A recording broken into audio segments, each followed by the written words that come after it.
The events are taking place in the Donghai University building, where quite a number of students have already gathered. Lin Mu thought hard about his test paper and complained that it was too difficult. At that moment, a group of girls entered the classroom and immediately attracted attention.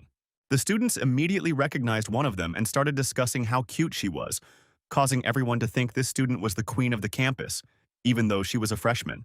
It was Du Xiaoyue, who didn't seem to be particularly happy about this kind of attention to herself. No one could understand why she was in this class because there were only sophomores here. Turns out she was engaged to a guy from here who her friends thought was pretty boring. In the end, the girl herself said she'd rather be all alone than marry that trash. They all stopped near the desk of the main character, who did not react in any way to the presence of his girlfriends. One of them stepped forward and started walking over to where the guy was sitting. The girl slammed down on her desk with all her might to finally get her attention. She wanted to take the seat with her friends, but Lin Mu replied that there were plenty of free desks in the back where they could sit down. She didn't care at all, because it was her principle to take a seat right here. The girl immediately noticed that our hero cannot solve even such a simple problem, so even dared to take the first desk, although it is not necessary for him. The guy couldn't answer anything to that because, unfortunately, she was telling the absolute truth. He looked at Du Xiaoyue, who was completely indifferent to what was happening in front of her eyes. At that moment, someone else intervened in their conversation and patted our hero on the shoulder. It was one of his classmates who felt it was necessary to fulfill the request of such a beautiful girl. Eventually, the protagonist realized that he wouldn't be able to withstand that kind of pressure, so he started packing his things to move. Afterward, all the students watched intently as the frustrated loser left his desk. He walked past Du Xiaoyue and slid a glance at her face, which still didn't show any emotion. Still, the girl raised her voice sharply and called the protagonist a coward in disgust. Her friend didn't believe that someone like our hero could get into Donghai University, and suspected that he must have had some connections. In fact, Du Xiaoyue didn't care where the young man studied as long as she could break her engagement with him. After Lin Mu finished his classes, he walked lonely in the evening streets of the city, heading towards his home. Despite his indifference to his future bride, it was hard for the young man to tolerate such an attitude. He couldn't get the way the girl had coldly called him a coward out of his mind. The guy himself was also not happy about the engagement because it was all organized by his parents. The main character decided not to fill his head with all these problems. She wanted to go home to see how his grandfather was doing. Getting into the cab that arrived, he hoped the old man was getting better by now. It wasn't long before he arrived at the Lin family's mansion, which looked quite grandiose. Lin Mu walked closer to the door and informed his grandfather that he was already home. The young man was about to go inside, but stopped abruptly because he heard some strange sounds. He immediately recognized the shouts and guessed that his family was arguing again. The protagonist grudgingly noted that all of his relatives were already at the gathering. The air immediately stiffened, everyone froze, and there was an oppressive silence full of unspoken grievances. The first person to greet the young man was Lin Ron's aunt, who explained that Grandpa had gone to the hospital for a checkup and would be back soon. Lin Mu was not surprised by such news, so he calmly replied that he would go to his room. He walked silently past the men, who continued to sit silently on the couch. The first to raise his voice was Lin Yitai's elder uncle, who was dissatisfied that his nephew had already completely forgotten about manners and was not greeting them. The second uncle, named Lin Yife, didn't even think that they should take care of this guy. He whispered quietly with a smirk on his face that the protagonist didn't have long to live anyway. At lunchtime the next day, Lin Mu met with his grandfather and informed him that he would be out of class for a few days, so he would be able to take care of the old man. Grandpa, of course, rejoiced at the news that the young man would be able to spend more time with him. The guy was very sad about the old man's situation because he had been in such bad shape since our hero's mom and dad were gone, so no one knew if he was going to get better. Auntie interrupted the conversation and said that Lin Mu and Grandpa already had to go to dinner. In just a couple of minutes, the entire Lin family was already gathered around the same table. The first to speak was Uncle Lin Yitai, who decided to discuss all the important matters at once. He said they are organizing an auction soon, so he has yet to be authorized to make a decision on the organization. But there have been some problems with the process recently. The man felt that now was a good time to put the auction department under his direction. The other brother felt that if Lin Yitai had a problem with the organization, he shouldn't be involved in such matters, and offered his help. At this point, the main character abruptly got up from his seat and stated that he was full, so he was going to go to his room. No one even noticed that the young man had left the table because a fierce argument over the auction house had broken out. Lin Mu walked into his room and sighed heavily because he was already tired of hearing all the shouting. Our hero went out on the balcony and thought about the fact that after all, His mom and dad had passed away too soon. He wished his parents could see with their own eyes how the family was slowly disintegrating. All these events did not give rest to the main character, who was now very difficult. Meanwhile, one of the uncles decided to check on the guy after all, suspecting he was having a hard time right now. The man guessed that our hero missed his parents again. Lin-Mu wasn't particularly happy about the stranger's presence, so he wondered if Uncle needed him for something. The uncle didn't want anything from the protagonist because he just thought the guy didn't eat enough at dinner, which made him a little worried. The man started talking about how only Lin-Mu's father was able to inherit their father's skills. Unfortunately, their brother became completely immersed in the study of antiques, ignoring their grandfather's requests to take over the family business. But even when he did take the helm, it didn't help the family. Eventually, my uncle decided not to continue this conversation and said that people shouldn't get what they can't handle. Otherwise, it would be a total mess. Lin-Mu abruptly turned around, his brows furrowed because he couldn't understand what he was saying those words to. Uncle didn't bother to explain anything and shoved the protagonist sharply in the back. Apparently, the main character couldn't keep his balance, so he fell over the side of the balcony. The wind whistled in his ears, and the boy watched in horror as the hard ground came faster and faster toward him. His body met the ground with a deafening crunch, a scarlet puddle instantly spreading across the asphalt. Meanwhile, the uncle was coldly watching what had happened to his nephew. He called it a small gift and help for his son to be reunited with his parents. Just a moment later, the rest of the family saw that Lin-Mu had just fallen off the balcony. Now the events shift to the doctor's office, who was completely unaware of what was about to happen. The next second, an excited nurse who was just looking for Dr. Joe rushed in.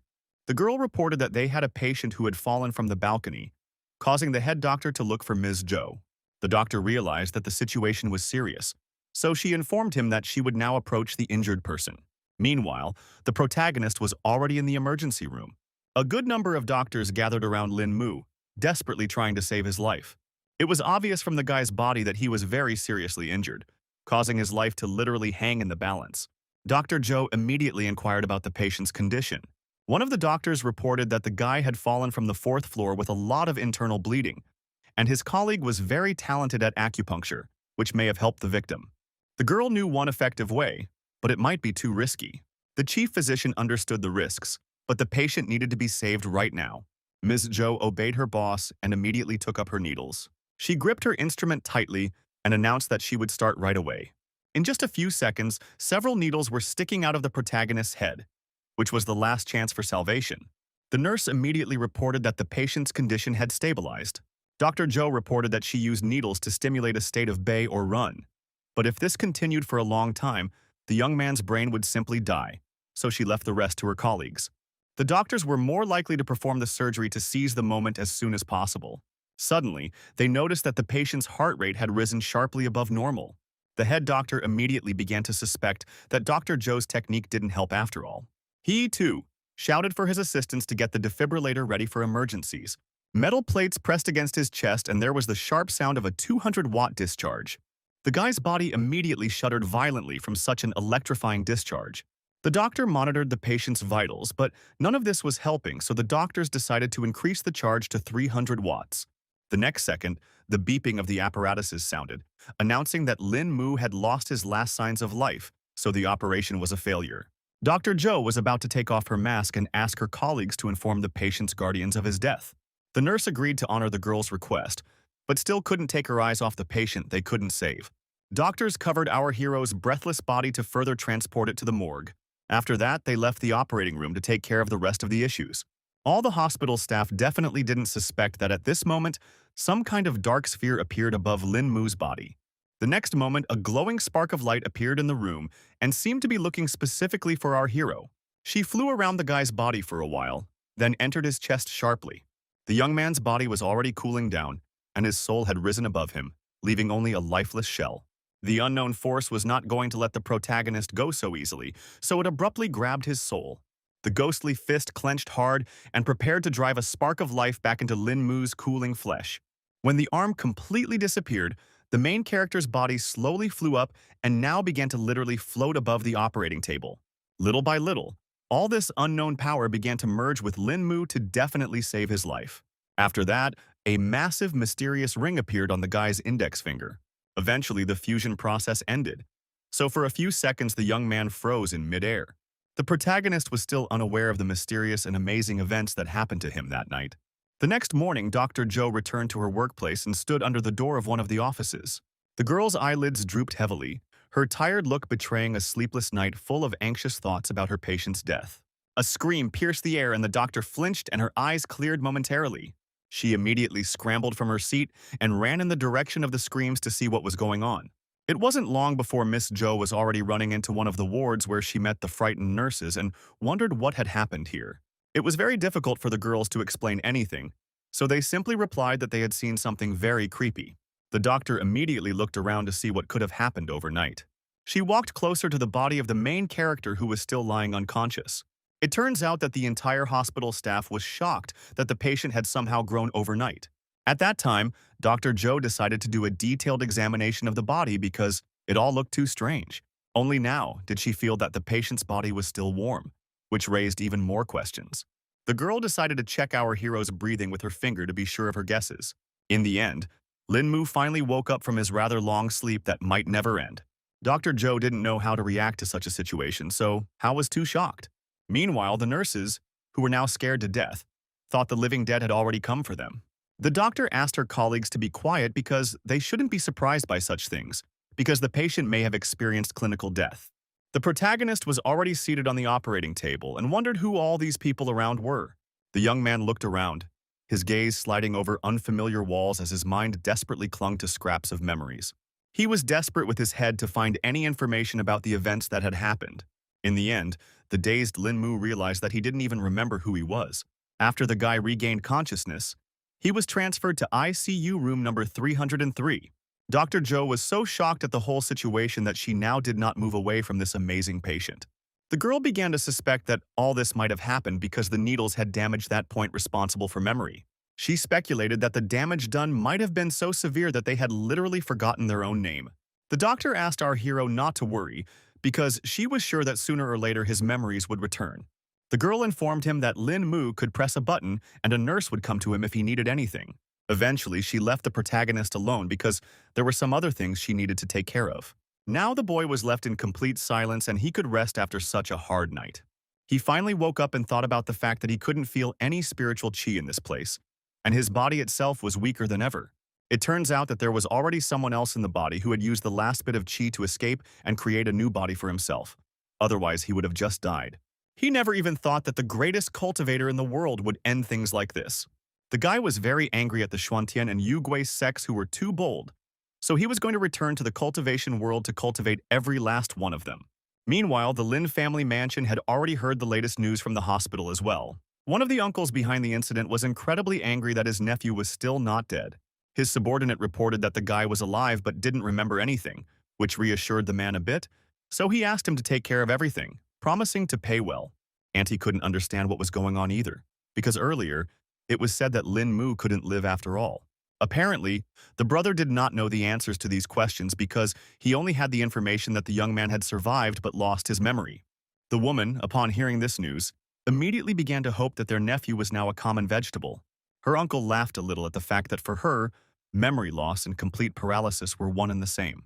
Auntie wondered what would become of them now and assumed they needed to change plans. The man understood that the sister was the closest person to Lin Mu, so he asked her to go and check on the guy because they shouldn't reveal themselves without finding out the whole situation. He emphasized that the woman would just check on him and see if their nephew's memory loss was true. Meanwhile, Lin Mu sat quietly in his chamber and did not suspect that any plans were being made against him. The silence was interrupted by a knock on the door, and the guy immediately allowed his guests inside. The protagonist couldn't understand what was going on, so he asked Dr. Joe what was the reason for her visit. The girl explained that someone had come to check on the guy and asked if he remembered the person. Lin Mu, pointing at the bandage on his head, emphasized again that in his condition he couldn't remember anyone. The aunt pretended to be hurt by these words, but the young man simply apologized and informed her that he didn't remember her at all. She asked her nephew not to bother and advised him to get more rest to get better quickly, promising that she would stop by some other time. She also asked the doctor how come the guy looked different for some reason. The girl explained that our hero's face was damaged because of the fall, so they had to do a little surgery. The aunt thanked the doctors for their help and asked them to take care of her nephew. In fact, in her mind, she was already rejoicing that Lin Mu had indeed forgotten everything. A few days later, the guy was still sitting in his room trying to find some information about this world. Our hero learned that in this world, the human race had only existed for 5,000 years, but somehow its spiritual chi was too weak. Thanks to the book he had found, he was finally starting to figure out little by little what this place was all about. Also, Dr. Joe reported that the protagonist is almost cured, so he can already be discharged. Lin Mu then sincerely thanked the doctor for the care and support she had shown him throughout these days. The girl laughed at the fact that the young man acted as if he came from some ancient time. The young man was embarrassed because she now knew his secret that he liked martial arts stories. The doctor asked our hero to finally go to Discharge to spend more time with family and friends and get his memory back. After following the doctor's instructions, Lin Mu headed towards the exit of the hospital grounds. A cab was already waiting for the young man on the road to take him to the right place. The guy was actually very surprised that there wasn't much spiritual chi in this world, but humanity had evolved a lot without it. It wasn't long before the car pulled up outside the main entrance to the high school. The protagonist felt the pockets of his pants and realized they were completely empty.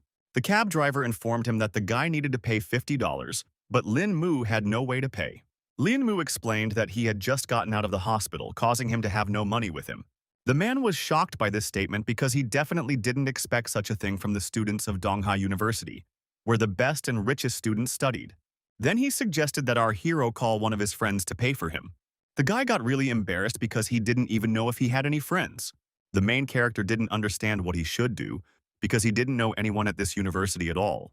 Suddenly, a girl appeared in the car window, who seemed to recognize Lin Mu and noted that they hadn't seen each other for a long time. Lin Mu realized that this was the perfect opportunity to get out of it. So I will explain the whole situation and asked my friend to pay for the cab. The girl didn't mind helping and thought her friend was in the hospital because he was having plastic surgery. The protagonist asked her to pay first so he could get out of the car and explain the whole situation normally. They walked around the university campus together, after which Lin Mu explained how he had gotten to the hospital. The guy also mentioned that he fell from the balcony of his own house, which seemed particularly odd against the backdrop of everything else. Hearing that he didn't remember anything, the girl immediately realized that he had forgotten not only the events but also herself. The protagonist was immediately embarrassed and apologized for the fact that he couldn't even remember his longtime girlfriend. She then inquired if the doctors had told her about some way to bring back Lin Mu's memories. The guy hadn't heard of anything like this, but he also hoped he could get his memory back. The girl noted with sadness in her voice that memory loss might not be a bad option, because sometimes even she wanted to forget everything. At this moment, they met up with Du Xiaoyue, who was accompanied by her girlfriends as usual. The girl averted her gaze from the protagonist, who caused her nothing but disgust. For a split second, her gaze still fell on the guy's face, causing her to immediately notice the change in Lin Mu. Du Xiaoyu immediately thought that our hero had managed to get some plastic surgery. The young man became very embarrassed at not being the first person to notice this, and once again tried to explain the situation. A friend intervened in their conversation and decided to confirm that Lin Mu had indeed had the surgery, and remarked that he looked quite cute. Du Xiaoyu only laughed off this guy's decision and emphasized that she still wouldn't marry some lowlife even after some surgery. The guy then concluded that it seems the previous owner of the body was engaged to this woman. The protagonist immediately suggested breaking off their engagement because he was not at all against such a thing.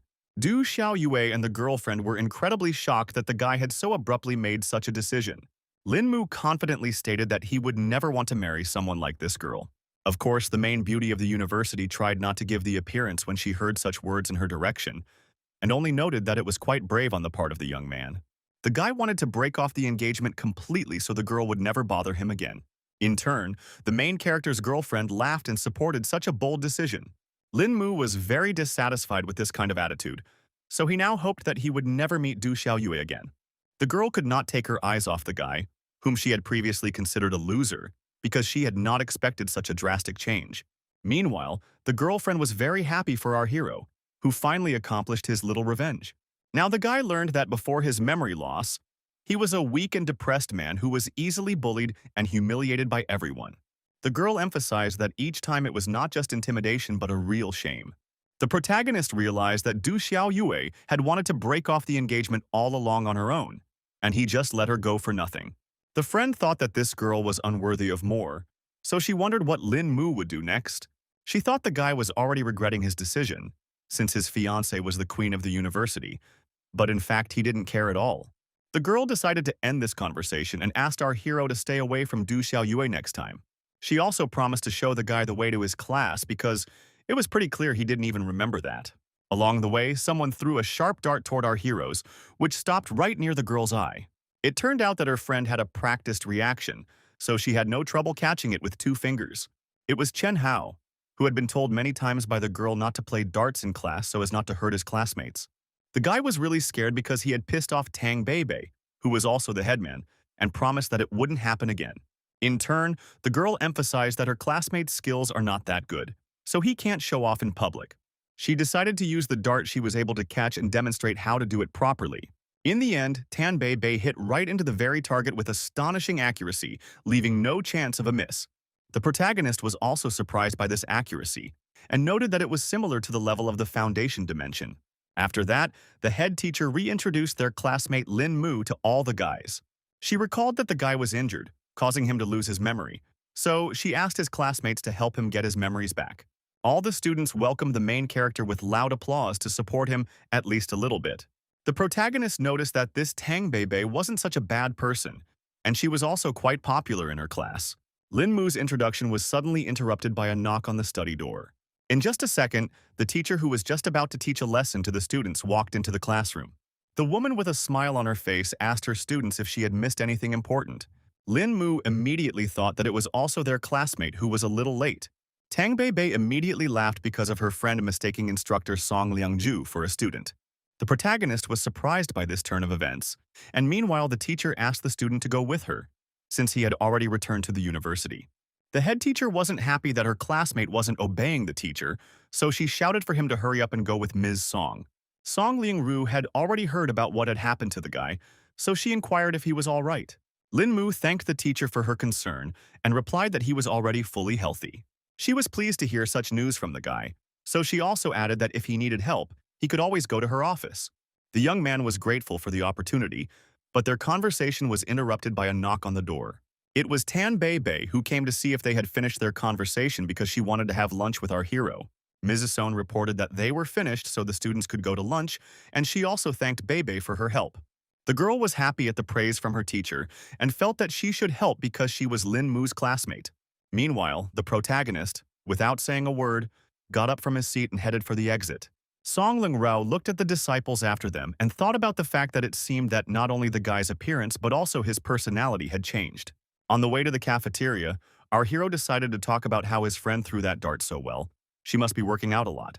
Tang Beibei explained that given her training at home, this simple trick came quite easily to her, and asked if the young man wanted to practice. The guy, excited by such an offer of his out of loss, replied that it would be good for him to practice. The friend decided to examine the protagonist a little more closely and immediately noted that his body was stronger than before. The changes were actually quite significant, as if Lin Mu had practiced long and hard. The girl didn't know that falling from the balcony could do such good, but the young man himself wasn't particularly happy because he actually almost died. In the end, she agreed that it certainly wouldn't be worth the death of the main character. The guy saw that his friend got really upset thinking about it, so he asked her not to take it so seriously. Then Tan Beibei had an interest in finding out what our hero was going to do next after all. Lin Mu calmly replied that he had no plans due to the fact that he couldn't even remember anything from the past. The girl tried to find some silver lining in that, so she asked with a smirk if the guy had ever wanted to live his life any other way. The protagonist instantly froze in confusion, realizing that he had never attempted to answer such a deep and complex question before. Tang Beibei revealed that the past Lin Mu was an introverted weakling who couldn't stand up for himself, and people like Du Xiao constantly bullied him. In turn, the current Lin Mu not only looked different, but also had a completely different personality. The girl believed that this accident was given to him by God as a chance to change himself and start his life. She suggested that the young man take the opportunity after all, since he had been blessed with such a superpowered body. The guy asked his friend in surprise what he needed to do to change his life in some way. A slight smile immediately appeared on Tang Beibei's face, because it seemed like she already had a clear plan lined up.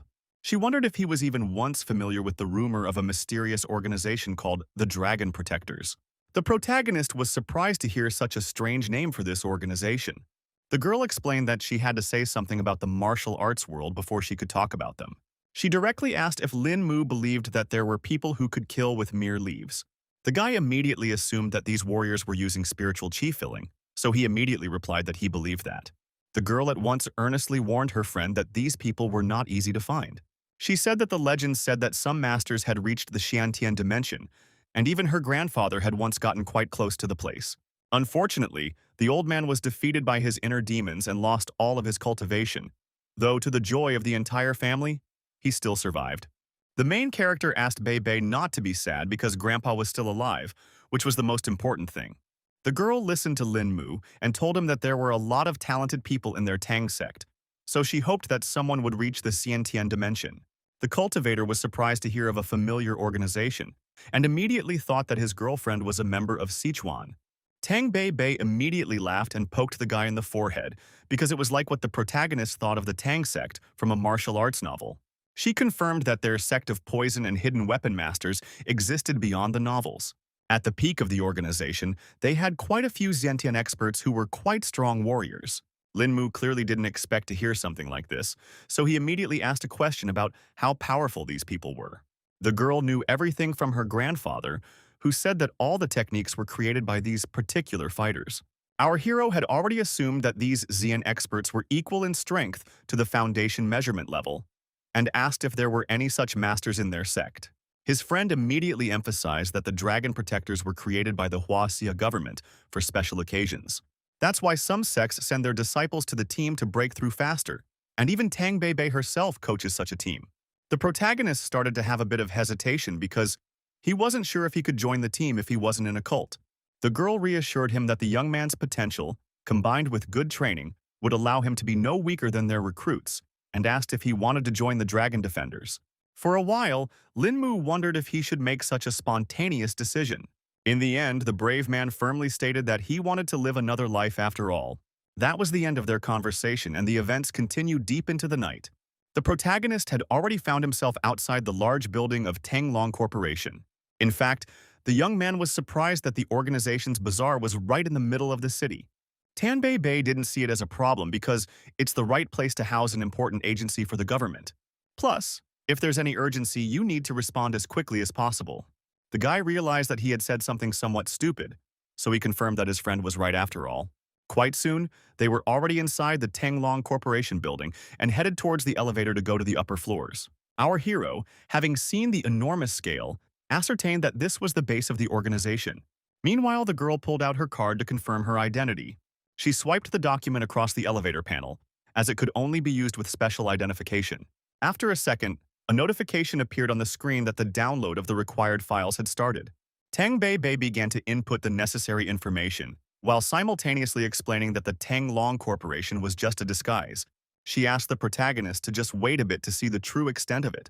The cultivator was not yet familiar with such technology, so he was startled when the elevator began to plummet downward. A second later, the bell rang to let them know that they had already arrived at the right floor.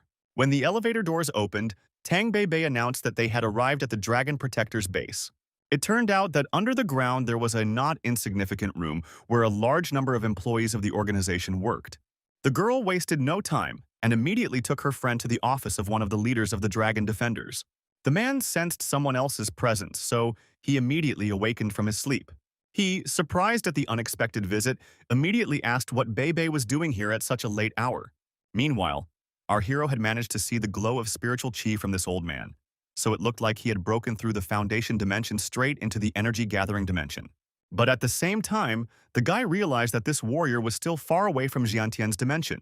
Then Tang Bei Bei explained to Uncle Yang that she had brought him a rare martial arts genius, a person of extraordinary talent that one would not find among thousands of masters. The man was unhappy that the girl was making such a joke when introducing her boyfriend and emphasized that it was too late for him to learn martial arts.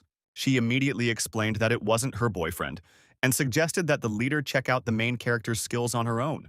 Uncle Yang couldn't refuse sweet Bei Bei, so he decided to believe her words after all. He stepped toward the young man, placed his hand confidently on his shoulder, and gazed intently into his face. In the end, the man was greatly surprised because in him, the guy had a pretty strong body, even though he didn't have any martial arts skills. Tang Bei Bei rejoiced because her words were confirmed and also added that Lin Mu used to be an ordinary guy before. But after the fall, his body had become many times stronger. Uncle Yan's eyes widened in amazement because it all sounded literally impossible. The guy himself didn't really understand much of anything either, because the hospital had tried everything, but never figured out the reasons for these changes. The leader of the organization understood that our hero already knew about the Dragon Protectors, so he immediately offered him to join the organization, and Lin Mu did not hesitate and agreed. The man said that the young man has to pass a test before becoming part of the team, and when he does join, it won't be so easy to leave them. The protagonist had already heard all this from his girlfriend before coming here, so he had already made up his mind long ago and wanted to join them. Uncle Yan was happy with this answer, so he immediately said that he would start preparing for the test and was confident that with his talent, Lin Mu would be able to pass all the prepared tests. He handed the guy a book that described a breath-holding technique and asked the newcomer to burn it as soon as he read it, because leaking the information would not be tolerated. The man emphasized that our hero just needs to follow the instructions in the book, and then, after he has mastered the technique, find Uncle Yan himself. The young man also thanked the leader of the organization for the donated equipment and took the textbook firmly in his hands. Tang Bei, after making sure that all the details were settled, suggested that Lin Mu's trial should begin, to which Uncle Yang gave his consent. When the boys left the office, the man laughed contentedly because he had gotten such a capable fighter. He made sure that the girl had brought him some kind of miracle, so the Dunhai branch would be getting a new expert very soon. After meeting with the leader of the Dragon Defenders, the protagonist went to the dormitory. Lin Mu sat and carefully studied the breath-holding technique so that he could join the organization as soon as possible. He was still clueless as to why Lu Shouyang's spiritual qi was such a strange comma, and speculated that it might be because the energy here was weak. At this moment, the mysterious ring reappeared on his index finger. In just a second, it completely materialized and absorbed all the energy. It appeared that this piece of jewelry was the only thing left from the cultivator's world, so he wondered when he would be able to reach the items from the storage in this ring. In the end, the guy decided to go look for information about it in the library world as soon as the sun came up. The protagonist followed his plan, and from the very morning he was already in the right place. With a heavy stack of books in his hands, he sank down at the nearest vacant table and began flipping through the pages, searching the texts for the information he needed. The silence was suddenly broken by an extraneous sound, causing the young man to flinch and tear himself away from the book. It turns out it was Du Xiaoyue who was unhappy because some other guy was hitting on her. The girl coldly warned Van Don to leave her alone, adding contemptuously that his family money did not make him of any importance in her eyes. The young man still wouldn't back down because he realized that they were one culprit and perfect for each other. Du Xiaoyue was displeased that he had such a high opinion of himself and emphasized that the Wang family would never pass on to him. After that, the girl, after making it clear that she wasn't interested at all, turned around and walked away from Wang Dong. The guy was so annoying that he kept pestering her and made fun of the fact that she was engaged to some loser from the Lin family as well. Everyone had already heard about Lin Mu being a complete lowlife, so Wang Dong felt that he couldn't be with such a beauty. It was actually quite difficult for the girl to contain her emotions being around such an unpleasant person. Meanwhile, the main character wasn't paying attention at all to what was going on between these two. Wang Dong saw that his competitor was here, so he decided to pester Lin Mu himself. The guy still continued to pretend he couldn't see or hear anything, and wasn't about to take a break from his book. The bully was very pleased that our hero lacked any manners. He took a decisive step toward the young man and, looking intently into his eyes, asked him if he had a problem, since he so persistently avoided even a simple glance in his direction. Our hero didn't even know if he knew this person, so he just asked what Wang Dong wanted. Then the guy started threatening Lin Mu to hurry up and break the engagement with Du Xiaoyue. In turn, the young man himself said that they had already canceled everything, so the girl's affairs no longer interested him. The bully turned around in surprise and asked Du Xiaoyue herself if it was true. The beauty herself decided to take advantage of the situation and quietly, idly lied that it wasn't like that at all. The guy couldn't stand the fact that the protagonist seemed to have lied to him, so he snatched the book from his hands with anger. From surprise, the young man let the textbook out of his hands, and it crashed to the floor with a clatter. Wang Dong was very angry that the young man dared to cheat him, and promised that he would definitely pay for it. Lin Mu was not at all afraid of such a development, so he just indifferently hummed in response. The protagonist did not tolerate such an attitude to himself, so he sharply grabbed the guy who still could not get behind him. He asked with a serious look what Wang Dong was going to do in such a case. The brave man did not trifle, and decided to teach the bully a lesson, who could not answer him. The bully, who was in fact a pathetic weakling, flopped clumsily to the floor. Wang Dong forcefully tried to stand up after the protagonist had taught him such a cruel lesson. Lin Mu, not satisfied with the humiliation he had already inflicted, kicked him with cold cruelty and then roughly stepped on his chest. The protagonist, after disarming his opponent, turned around to talk to Du Xiaoyue. Ono directly asked if the girl still really needed this engagement. The girl emphasized again that it was absolutely not her wish, but it was too difficult to go against the will of the old men of their families.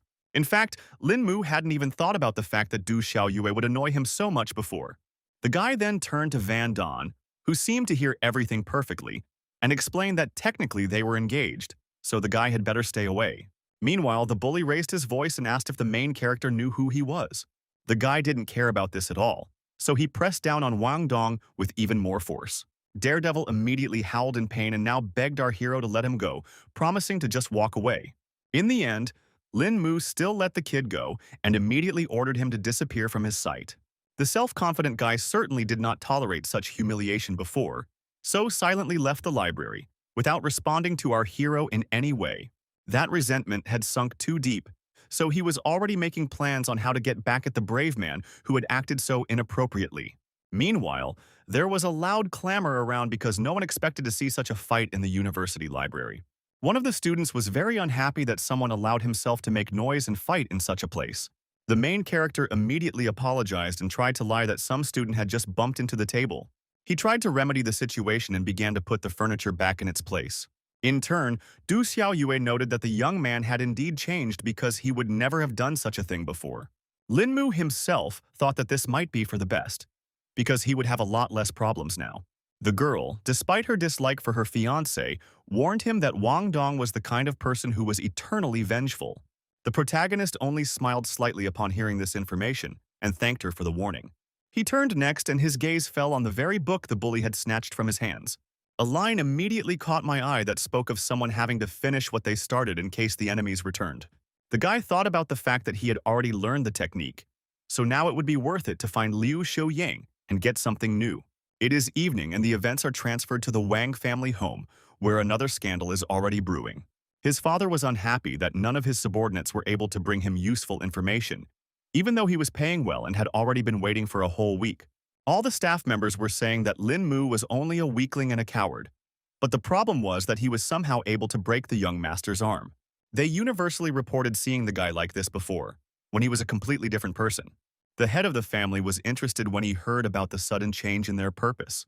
One of the subordinates said that they bribed someone from the servants at the Lin family's house, who said that after the incident, the young man lost his memory and became like this and even stopped showing up at home.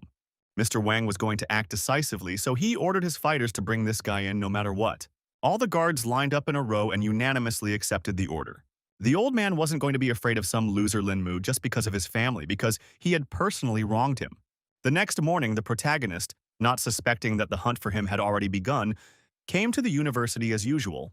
Lin Mu still began to feel the tense atmosphere around him, which suggested that something was wrong after all. Suddenly, his path was blocked by some small van that looked rather suspicious. The next moment, a group of hooligans came out of there, specifically looking for our hero. Their ringleader announced with a smirk on his face that their boss would like to invite Lin Mu over for a cup of tea. The young man didn't expect this turn of events at all because he certainly wasn't familiar with their boss. The bandits didn't like that he kept wasting their time, so they ordered him to go with them if the guy didn't want to get beaten up. In the end, our hero agreed to the stranger's terms because he didn't want to get into a conflict again. Now he was convinced that the Wang family really did enjoy revenge quite a bit. In fact, Lin Mu wasn't afraid at all and thought that it was even for the best because he didn't mind participating in something like this. It wasn't long before Mr. Wang was informed that the man he needed had arrived on the scene. The man, exhaling smoke from his cigar, ordered his subordinates to bring the young man to him. The guards silently turned on the spot and headed out to do their boss's bidding. A few minutes passed and there was a knock on the door, whereupon the gentleman asked the guest to enter. It was obviously Lin Mu accompanied by quite a number of guards. The man immediately inquired if the guy knew what he had interfered in, but the man pretended he had absolutely no idea. The head of the family then decided to give a little clue and said that Wang Dong was his son.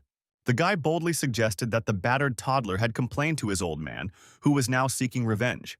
The man only laughed at the boldness of our hero, because before him no one had ever dared to speak to a distinguished gentleman in such a way. He stated that he would be more respectful to Lin Mu because of his family, so he would let the young man go as soon as he tore his tendons. The protagonist continued to stand his ground and wondered what would happen if he didn't. One of the guards put his hand on the guy's shoulder and advised him not to complicate an already difficult situation. Lin Mu didn't appreciate being treated this way, so he elbowed this Wang family subordinate. He grabbed the guard's arm, about to straighten him out, and emphasized that they were actually here talking, so no one should get in the way. The protagonist was so strong that he could easily throw over even the most experienced fighter. Eventually, the subordinate fell with such force that he broke the table beneath him. Mr. Wang immediately noted that the young man possessed some pretty good techniques. At the same time, he was sure that Lin Mu still wouldn't be able to cope when he was attacked by several fighters at once. The guy himself hadn't lost his fighting spirit, so the smile still held on his face. The man was incredibly angry over such insolence of the young man, so he ordered his men to tear him to pieces. Our hero asked all of his opponents to attack at once because they didn't have much time for all this fighting. He got into a fighting stance because he wanted to deal with all the guards as quickly as possible and move on to their boss. Everyone started attacking Lin Mu, but he masterfully dealt with each opponent with a single precise strike. In 10 seconds, the protagonist had dealt with each guard and was now carefully adjusting his suit. Mr. Wang was shocked by this turn of events because he was confident in the strength of his subordinates. The young man offered to talk to him in person because he and his son had taken up too much of his time, which needed to be reimbursed somehow. The man was scared out of his wits, so he now said it was only their fault and offered $20 million in compensation. Lin Mu didn't really want to receive any money that was definitely obtained through unfair means. The frightened old man was desperate to prove that it had all been earned in a completely clean way. The protagonist decided to believe Mr. Wang and reached into his jacket pocket. He handed the man his credit card and asked him to transfer the amount he needed there. The old man didn't mind keeping his promise, but he needed a computer to do it. Lin Mu let him walk over to the work table, so Mr. Wang quickly entered the necessary information and reported that everything was ready. The man demonstrated that the money had already gone to our hero's card and offered him to check it personally. The boy thanked him for his cooperation, and meanwhile the old man himself was surreptitiously reaching into one of the nightstands of his desk. Mr. Wang did not take his eyes off Lin Mu and asked him to take his time like this. He already had the gun in his hands and offered the young man some more time to chat. Seeing the muzzle of the gun, the protagonist immediately became silent, and the old man wondered why he had stopped so abruptly. The man noted that the guy used to be so cool about himself, but at one point all his courage was gone somewhere. Lin Mu was still just as unafraid of his main opponent, so a smug smirk reappeared on his face. He abruptly knocked over the table where Mr. Wang was sitting to throw him off balance. The head of the family was not prepared for such a development, so he was unable to keep the gun in his hands. Our hero asked if it was worth it, and reported that the man had just dug his own grave. Now the old man tried to justify himself and said that it was just a slight misunderstanding, and he himself really wanted to talk to Lin Mu. The young man was certain that trust was out of the question between them, so he wasn't even going to engage in a conversation with Mr. Wang. If he wanted to kill Mr. Wang, he would do it right now, so the guy advised him not to make him nervous. The man asked not to complicate the situation between their families and promised to fulfill any order of the young master using all his abilities. The protagonist was quite interested when he heard such words and rejoiced at such an opportunity for revenge. In a fit of rage, he swiftly intercepted Mr. Wang's neck, intending to teach him a harsh lesson. The young man shoved some white pill into the old man's mouth, who didn't even resist. Mr. Wang swallowed this mysterious object without the slightest hesitation. He immediately grabbed his throat and started yelling at our hero who gave him the unknown pill. It turns out that the young man gave him a poison from martial arts novels called Han Xiaobang Budian, and promised to give him an antidote every 3 months if the man behaved well. Lin Mu warned that the man might die a painful death and advised him to think carefully about his decisions. At this moment, the protagonist's phone rang, who was about to leave Mr. Wang's office. It turned out to be Tan Bei, who had already managed to lose her buddy. She asked the young man to come to the base as soon as possible because there was already an assignment for him. It wasn't long before Lin Mu reached the Tenglong Corporation building where his girlfriend was waiting for him. Most of the staff had already gathered in the hall and were whispering amongst themselves because something important seemed to have happened. The protagonist, upon meeting his acquaintance, immediately worriedly inquired about what had happened. The girl reported that their organization had recently caught the leader of a mercenary group. Because of this, his subordinates took 20 people hostage, demanding the release of their leader. But he eventually lost control of the situation. It turns out that not only have the mercenaries taken hostages, but they want to attack the Pearl Tower, so they need to be stopped immediately. Lin Mu asked if they had a plan, and the girl told him that their main objective was to rescue the hostages and help the other units. The young man immediately thought that just the two of them would only go to rescue the victims of these villains. Bebe explained that if they had enough people, the organization wouldn't call for recruits. She explained that our hero only needed to locate the hostages and then notify his elders of the location. Meanwhile, the leader of the Dragon Protectors finally turned to his subordinates to inform their next steps. With the utmost seriousness in his voice, he emphasized that this assignment was very important, so they should waste no time. Finally, he firmly ordered all the fighters to immediately move out to their missions. After that, our hero, following the order, immediately went to the West District of Donghai City. He had to jump across rooftops so no one could reveal his location. The guy started to suspect something because he felt that there were a lot of people in this place, but all the rooms were empty for some reason. Eventually, he did decide to jump off the building to get a better look at the area. Lin Mu hid near one of the windows to get a better look at what was going on inside. He could see that there were lights on inside the building, but he still couldn't make out any people. Only now did the protagonist realize what the whole problem was. The boy walked over to the hatch that was quite nearby to get a better look at this entrance. He sensed that this was where the enemies had been hiding all this time, underground. With some effort, Lin Mu lifted the heavy hatch to enter the base. Brave immediately saw the glow and found confirmation of his hunches. Beneath these trapdoors was a large staircase that led somewhere underground.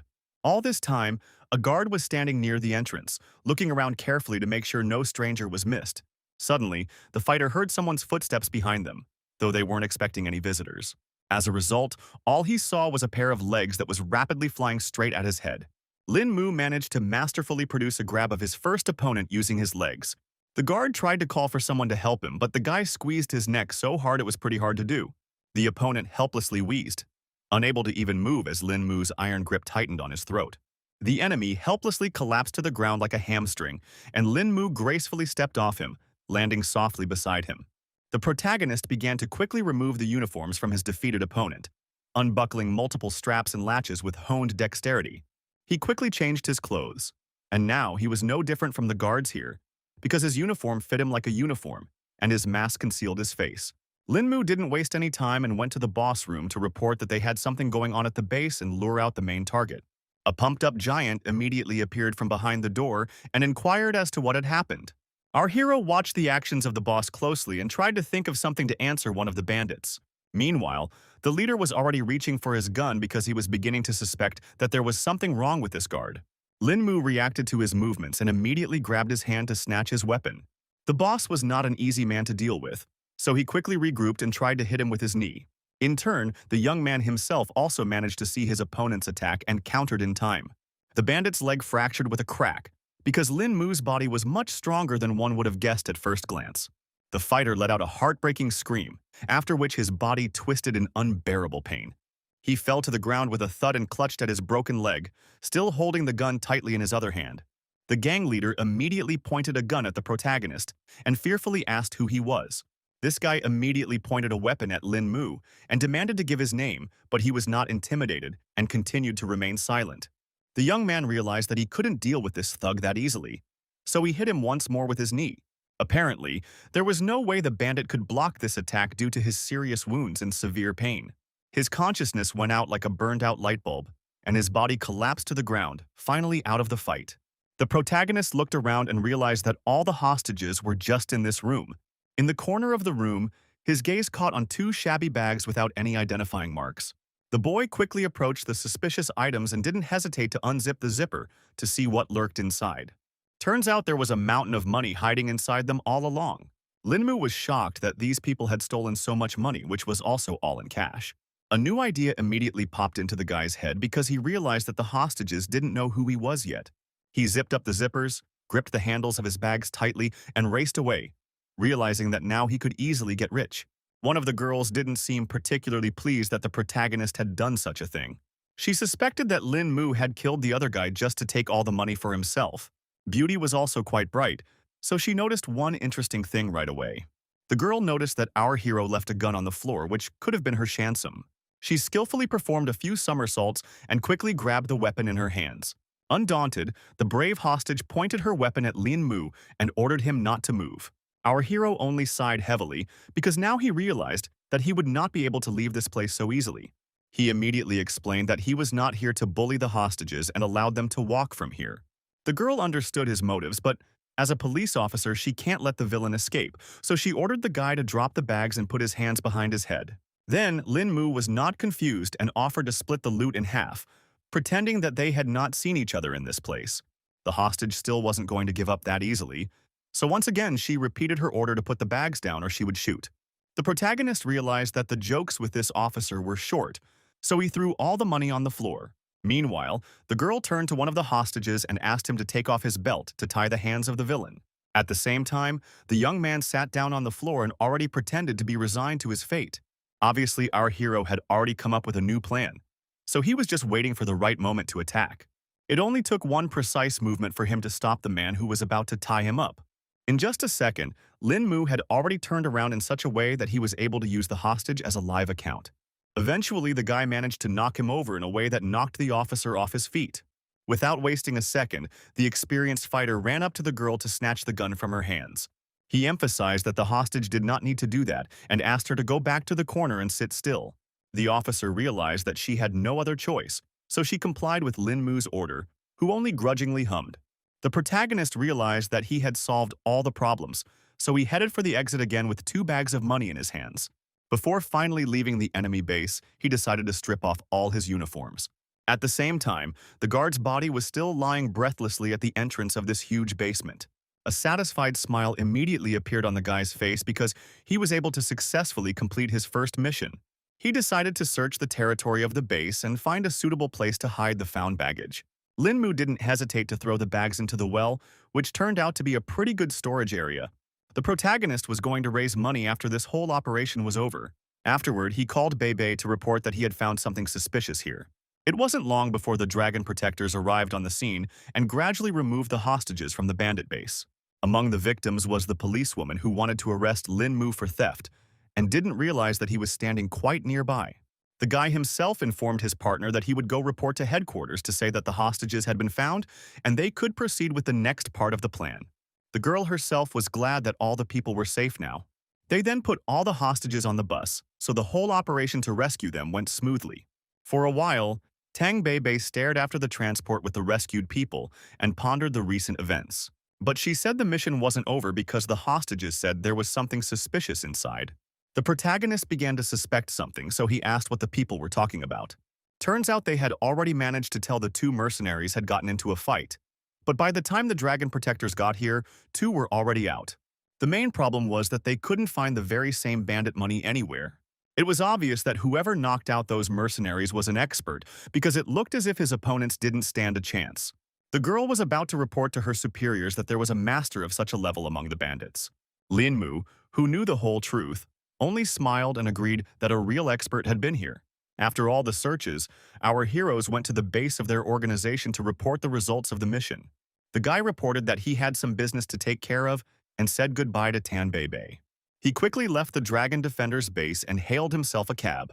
The protagonist quickly jumped into the back seat of the car and asked the driver to take him to Pingjiang District. After arriving at the location, he handed the driver some money and asked him to wait here while he quickly picked up some clothes. The man listened to Lin Mu, so the man was able to go about his business in peace. The driver decided to smoke a cigarette to pass the time while waiting for his customer. After a couple minutes, the guy came back and asked him to open the trunk so he could throw his stuff in.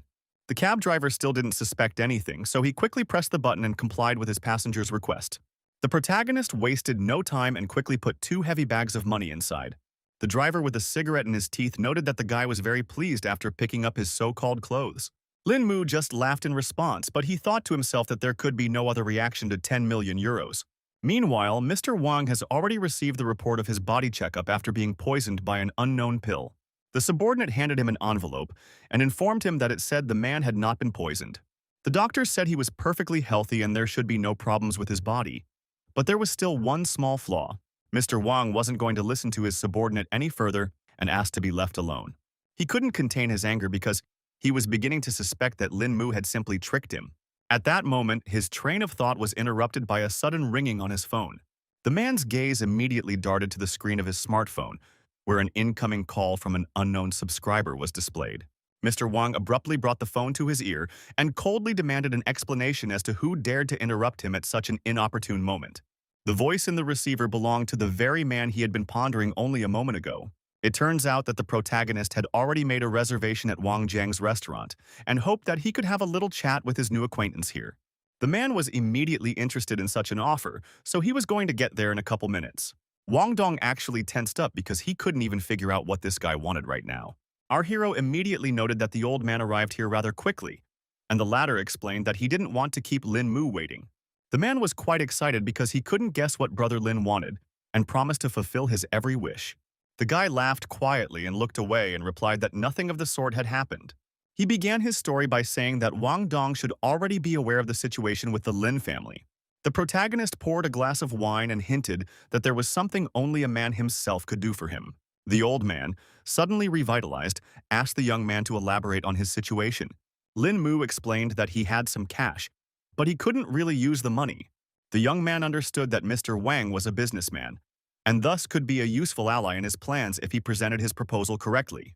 The old man instantly realized what the protagonist was getting at and noted that he didn't have many useful skills, but business was his forte. He immediately asked exactly how much money Lin Mu kept with him. The protagonist confidently said that he had 20 million euros, and he expected it, but somehow Van Don had to turn that amount into an even larger sum. It was no problem for the man, so he asked the guy to rest a little and trust him. Lin Mu raised his glass and noted that in that case, he would have to visit his comrade beforehand.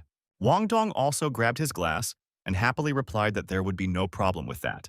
After meeting the old man, our hero immediately went to the hostel, which became his permanent place of lodging. He sat down at his laptop while his roommates were getting ready to go to the university. The young man realized that there were too many extra eyes here, making it difficult for him to cultivate, so it was better to look out for some place with rent. Browsing through apartment websites, Lin Mu saw a good option for himself. Eventually, the guy firmly decided it was time to check one important detail. It wasn't long before he arrived at the right place and immediately saw that everything around him looked pretty good. The protagonist stopped in front of the door and thought that it would be nice if the owner of this house turned out to be a nice person. Forgetting any excitement, the guy pressed the right button and a loud ringing sounded. Somewhere from the back of the house came the voice of the landlord, asking him to wait a little while. After a few seconds, a very young boy appeared out of the door and inquired about who Lin Mu was looking for. Our hero was a little surprised, but explained that he had seen on the internet that this house was for rent. Now the young man understood the reason for this unexpected guest visit. Lin Mu in turn nodded to confirm his intentions and immediately inquired about the monthly fee. The owner decided not to discuss all the details on the street and offered the guy to go inside and look around, and then talk about the price. The protagonist did not object, so he silently put on his guest slippers and followed the master of the house. Only now did the young man realize that they hadn't introduced themselves to each other. So he said that his name was Meng Xuan. The guy calmly and uncluttered replied that his name was Lin Mu. Meng Xuan had immediately warned him that there were 2 other people upstairs living here, so there was only 1 room left vacant. He showed him a place that was rented out and told him that its cost was $1,200 a month, but that he would have to pay for the whole year at once. Our hero was in no hurry to agree to such conditions because he thought that the price for 1 small room was too high. The owner didn't really stick with his client and immediately hinted that there were rooms nearby that only cost a few $100s a month. Someone's voice was heard outside the door, immediately noting that another jellyman had come, although Meng Xuan didn't really need money. In the end, it turned out to be a teacher from the university who recognized her student immediately. It seems the main character didn't expect to see a familiar face here either. Meng Xuan was also surprised because he began to guess that the 2 knew each other. Song Liangju confirmed his guess with a smile on her face and explained that this guy was her student. For his part, Lin Mu began to hesitate because he realized that it would be difficult to do anything next to Miss Song. He decided to say the price was too high for him after all, and he was going to look for other places. Also, the guy didn't apologize for wasting his time. And meanwhile, Song Liangju was surprised that he, with his family's wealth, couldn't afford rent. The woman began to suspect that something had happened to her student's family. In the end, the protagonist still managed to find a new home for himself. Although Western style was not his preference, he didn't waste time thinking about it and simply made a decision, choosing this option as the most practical in this situation. It was quite a nice and quiet place here, which was perfect for cultivation. Lin Mu took a closer look around and noticed that the kitchen was also not bad. The young man thought about the fact that he hadn't cooked for himself in a while, so this was a good opportunity. Within a couple of minutes, he had already started cooking a rather appetizing dinner for himself, the aromas of which filled the entire room. Our hero thought that his skills are good, but the ingredients are so bad, so it's better to order new products online. He quickly pulled out his phone and decided to look up some herbs that might help with the cooking. Immediately, he noticed some merchandise that interested him more than the condiments. Linmu definitely didn't expect to encounter a spiritual ginseng amongst the vastness of the internet. The guy was sure that this root was perfect for him, so he didn't hesitate long to buy it. He noticed that the seller was located in Nangu, but distance didn't matter when it came to such a rare and high-quality item that was worth any effort. In the end, the protagonist had to use an airline to get to the seller. The boy thought about his first time on an airplane and wondered what the experience was like on board. On the way, he suddenly remembered the ticket and, pausing for a moment, reached into his pocket to see exactly where his seat was. The protagonist already had an electronic version of the ticket, so he was able to see all the information on his phone. He was glad to have the whole company behind him, because the bank had the airplane and everything else ready for him. Luo Biyun, who belonged to Hao Yue Corp, was already seated on board. Eventually, the other passengers began to take their seats as well, creating a measured buzz around them. The girl was surprised to notice that another passenger had entered the airplane that she certainly hadn't expected to see. She was sure the entire airplane was entirely at their company's disposal, but that turned out not to be the case. One employee said that before boarding, the airline told him they needed one more seat for a VIP. Luo Biyun still didn't understand what was going on, but she didn't object to this decision of the airline. In fact, she had no idea how important the main character was. For his part, Lin Mu decided to act as friendly as possible, so he greeted the other passengers with a smile on his face. He then sat down in the reserved seat and began to look at the functions of the built-in touchscreen. The girl was silent, but all the while she was scrutinizing the look and behavior of her unexpected guest. Her coworker offered to talk to the airline if this one didn't suit the supervisor, but she was totally cool with it, so she replied that it was fine. Luo Biyun mockingly pointed out that compared to the rest of the VIPs, there was still something interesting about our hero. Quite quickly, the plane flew to its destination and landed successfully at the airport. The first to come down from the board was Lin Mu, who wanted to take care of his business as soon as possible. The girl was surprised and a little offended that he left and didn't even speak to her. The employee wanted to give Ms. Lo some advice but ended up not having time to finish his sentence. The boss quickly replied that there was no need for that because this kind of situation was not new to her. Meanwhile, the auction, which featured that most unusual plant, was already in full swing. The presenter talked about the fact that it was identified by a botanist and evaluated by professionals, so a lot of beneficial qualities were officially confirmed. That is why the starting price of this item was $15,000. The main character felt funny when he heard this amount, so now he thought that all these people didn't realize the full value of ginseng. The bidders immediately began to actively outbid each other and reached the mark of 22,000. Lin Mu didn't change his mind and immediately called out a bet of 44,000 to quickly win this battle. The presenter got excited when he heard such an amount and asked if there would be any other suggestions. He then began counting down to 3, and when finished, he struck his gavel, announcing the sale of this lot. He was happy to report that the plant had been sold to the young gentleman who was the protagonist. Lin Mu was satisfied with his success, so he quickly picked up his goods and left the hall. Also, the young man hoped that the bronze cauldron should be in place by the time he returned from the auction. Meanwhile, Lo Bi-yun went to a dinner party where quite a few elites had gathered. Next to her was Ms. Lee's assistant, whom she asked to come over. The girl handed her subordinate a glass of wine and asked her to hold it for a while. The employee was surprised because the banquet wasn't over yet, and Lo Bi-yun was already going somewhere. Then she explained that all she wanted to do was to go outside and get some fresh air and leave the rest to Ms. Lee. Eventually, the girl settled into her car and rejoiced that she was finally free. At the same time, he realized that this freedom was only an illusion and could not be 100%. The bodyguards were still following Luo Bi-yun, but she realized that it was all just for her own safety, although having 5 special forces was overkill. Suddenly, some plan had formed in the girl's mind, so a sly grin immediately appeared on her face. She decided to throw the guards off her tail while she had the chance, so she hit the gas pedal with all her might. The bodyguards immediately realized what their ward was up to and rushed after her as quickly as possible. The cars immediately moved from their seats and with all speed and flew after the unruly Luo Bi-yun. In turn, the girl herself realized that her cunning plan hadn't worked after all. After driving a little further, she had to stop at a red traffic light. In the end, Lo Bi-yun decided not to follow the rules of the road and made a quick right turn. One of the guards wanted to continue the chase, but his fellow driver couldn't go through the red light.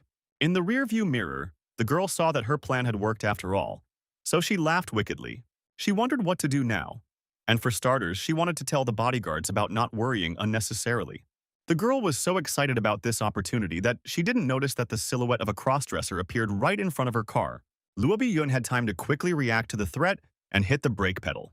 Also, a bright flash of light suddenly flew in front of her face, causing her to go blind for a moment and instinctively recoil. 6. It turned out to be a bullet that rattled through her car window, leaving a tear in the glass and showering the interior with shrapnel. The girl was shocked when she heard a gunshot and thought it was the same guy who jumped out in front of her car. Blood ran down her face because the bullet still grazed her delicate skin a bit, though if she hadn't stopped, the consequences would have been worse.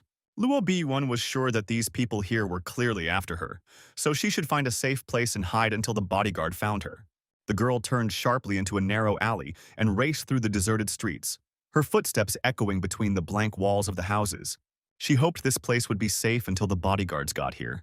At that moment, the defenseless beauty heard someone else's footsteps behind her back, which made her tense up. Luo Bi-yun heard that this person was walking quite calmly, so it must be just an ordinary passerby. In the end, it turned out to be Lin Mu, who was just passing by. The girl immediately recognized that it was the guy from the plane, because this mysterious gentleman could not be confused with anyone. She immediately grabbed the familiar man's hand and asked him to wait because it was her only hope. The protagonist was surprised to ask what the miss wanted, and she was confused and couldn't answer accurately. In turn, the guy decided to make a joke and hinted that he did not need the services of a woman of easy behavior. Luo Bi-yun was greatly angered when she heard such words from a young man who was interested in her. The girl felt a hot wave of shame wash over her as she realized what a ridiculous misunderstanding had just occurred. Lin Mu was about to leave, but she shouted after him, telling the guy not to be in such a hurry. The young man raised his eyebrows in genuine surprise, his gaze expressing a mute question and misunderstanding. Luo Bi-yun lowered her gaze in embarrassment and tried to explain that she was being hunted by assassins, so she needed help. Now the main character understood the whole situation and agreed to help the girl to reach the police station, where she can be protected. It wasn't long before they approached the police station and the guy suggested they hurry up. Lin Mu suggested that the girl go inside because, in a situation like this, it was better to sit back in a safe place. She answered nothing and continued to follow the protagonist in silence. The protagonist didn't like the fact that the girl continued to pursue him, so glared at her with his disgruntled deadline. He asked what the problem was this time and assumed that Luo Bi-yun wanted something else. In fact, the girl still couldn't believe that the mysterious stranger from the plane didn't recognize her. Lin Mu didn't see it as a problem at all because he couldn't think of one, and was about to leave because he was a bit busy. The stunned beauty was indeed shocked because the young man didn't recognize her, and began to suspect that he was just trying to get out of here as quickly as possible. She realized that today's attack was too suspicious, so she couldn't tell the police about it, but rather put someone from the family in charge of dealing with it. Besides, the girl understood why our hero wanted to get rid of her quickly, because obviously he just didn't recognize her. In any case, Luo Bi-yun wasn't going to fall behind so easily, so she pretended to be hungry and emphasized that she didn't have any money, hinting that the guy could help. The protagonist did not expect that the girl would not give up on him after all, so he finally decided to stop. He again asked the girl to go home or to the police station because she was definitely not allowed to walk around the city streets at night. In the end, Lin Mu headed towards his house that he had rented nearby. Luo Bi-yun thought there was a restaurant somewhere nearby, not realizing where she was going. Then our hero, with a smile on his face, explained that he would take the defenseless girl to his house and make her some kind of snack. She was now convinced that the young man was not a bad person, but still felt that everything that was going on was beyond normal socializing. In any case, Luo Bi-yun had nowhere to go, so she further followed the hospitable guy. Stepping inside and looking around the interior, she immediately noted that the main character had pretty good taste. Lin Mu immediately sat his guest down on the chair, but she continued to feel somehow awkward. Only now our hero noticed that the girl's feet were swollen, although she had not complained about it before. He realized that Luo Bi-yun couldn't be left in this state, so he asked her to wait here while he looked for a solution to this problem. The girl was rather surprised when she saw what this caring young man was about to do. Turns out he brought her a basin of warm water, which was supposed to help with her swollen feet. Luo Bi-yun was clearly feeling uncomfortable, so she didn't object and immediately lowered her feet into the water. It was only now that she realized she had forgotten to introduce herself, so with a smile on her face she said her name. In turn, the protagonist briefly replied that his name was Lin Mu. For now, he asked the girl to get some rest while he himself went to the kitchen to prepare dinner for them. Luo Biyun herself realized that the young man perceived her as an ordinary girl, and thought that knowing someone as ignorant and caring as him was pretty great. Lin Mu immediately noticed that she was looking at the plate very greedily, so he concluded that his guest must have been very hungry. The girl didn't even notice her stare, so she immediately tried to justify herself. The main character didn't judge her for it, so he just asked her to put on her slippers to finally go to the table to get something to eat. Luo Biyun couldn't be happy that the guy was so caring that he even prepared house shoes for her. After sitting down at the table, Lin Mu explained that he had cooked the first thing that came to his mind and hoped that the girl would appreciate his efforts. The guest was pleased when she saw the bounty of treats that looked quite appetizing, so she was already anticipating a delicious dinner. Our hero was pleased to hear compliments, so he asked the girl to eat as much as she liked, since she liked it so much. Luo Biyun realized that the atmosphere was already suitable to directly ask if the guy really didn't remember her. The young man sighed heavily and admitted that he really couldn't remember where they might have met. Then the girl decided to give a little hint and told him that it happened in Nangu City on an airplane. The image of one of the female passengers, who happened to be Luo Biyun, immediately popped up in the guy's mind. She immediately laughed off the fact that Lin Mu was rather forgetful because she hadn't changed much since then. The protagonist didn't mind and decided to wonder why the girl was being stalked by someone. She suspected it was all because of some work conflicts, but she was used to that kind of meanness by now. The guy had enough of this information to fully understand the whole situation, so he decided not to question Luo Biyun anymore, and suggested that she finish her meal quickly so they could deal with her leg. After that, the girl herself also decided to end this conversation and continued her meal.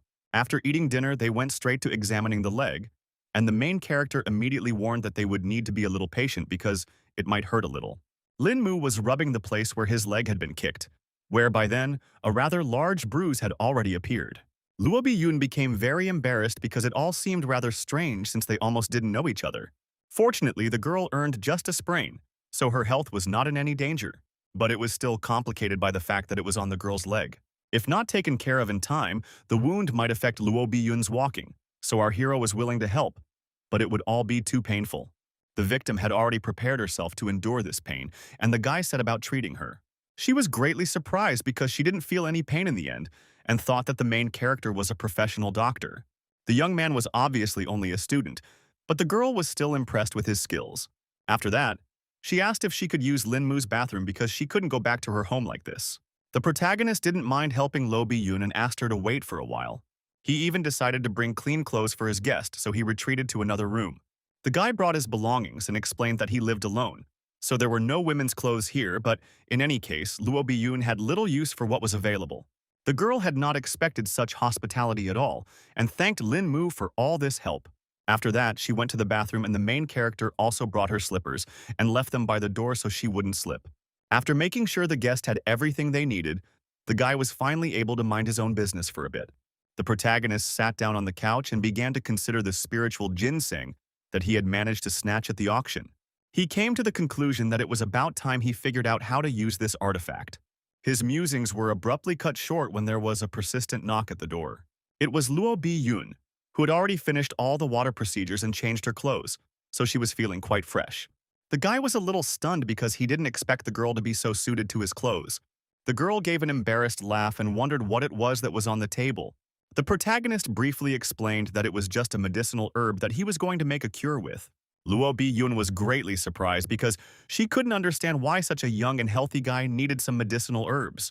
Lin Mu pretended as if he had a weak body since childhood, so he had been using different medicines all his life. The girl immediately wanted to help because she knew some pretty good doctors and suggested that the young man consult them. Apparently, he refused and explained that Chinese medicine would only worsen the situation and Western doctors would definitely not help. The guy noticed that it was already quite late, so he suggested that Luo Biyun stay at his house because it was quite unsafe to get home alone. She did not refuse such an offer and immediately went to the guest room, advising the protagonist to go to bed soon too, to get a good night's rest. Finally, the young man turned toward the door and said goodnight to her in a quiet, calm voice. The next day, everyone woke up early in the morning to go about their business. The protagonist quickly got up from his bed and got ready to leave the house, but noticed that there were already 2 pairs of slippers near the door.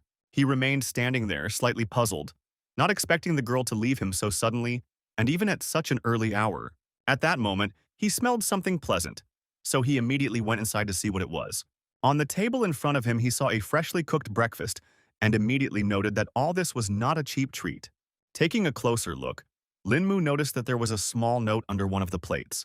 It turned out that it was Lo Bi-yun who left her number and explained that she had some business that caused her to have to leave so early. But she still wanted to thank her for her help and made a small breakfast.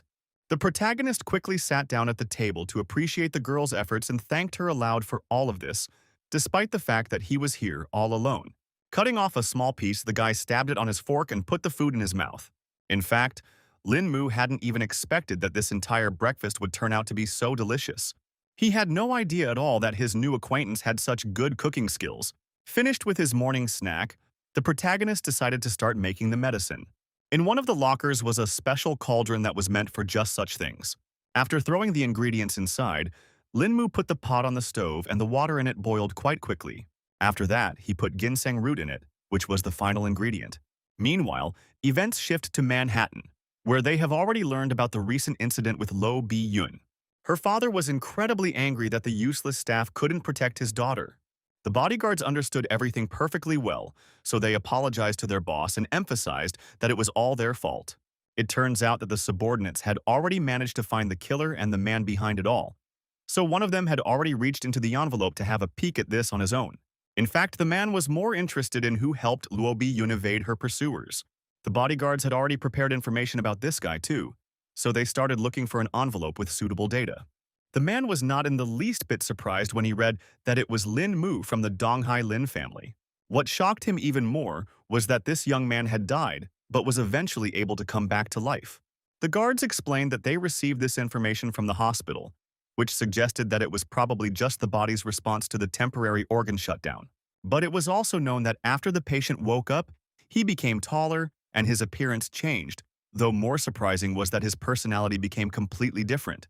The guard added that the hospital believes it is a miracle, and the first time such a thing has happened in the history of medicine. He allowed that such changes in the boy's appearance and character could have been due to memory loss. The man began to wonder about the main character's personality, so he inquired about the encounter with his daughter.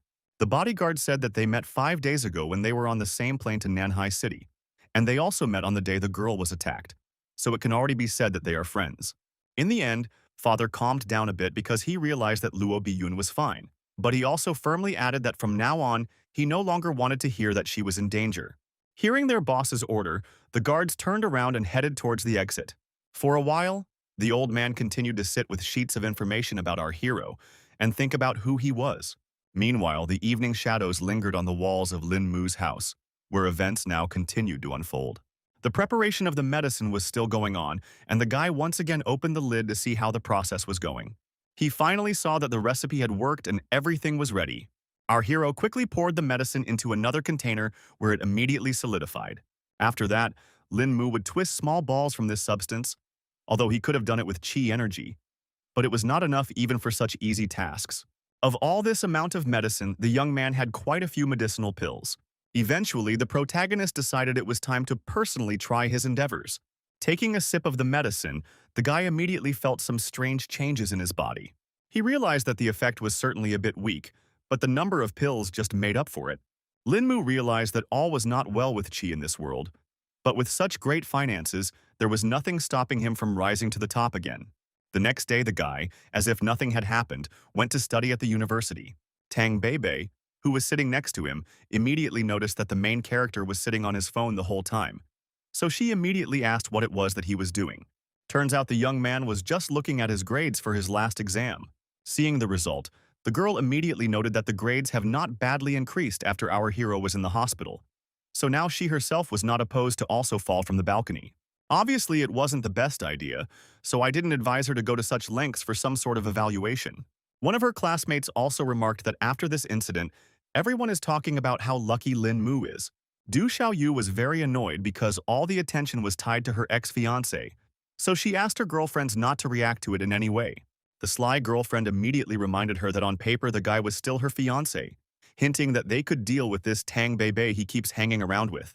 The girl continued to pretend as if she didn't care about all these papers and said that she wasn't going to fume about some Lin Mu at all. At the same time, a rich beauty in a fancy sports car drove up to the university, who was just looking for our hero. Luo Bi-won was quite determined, so she quickly got out of the car and headed towards the entrance. Classmates immediately informed the guy that some unknown girl was looking for him.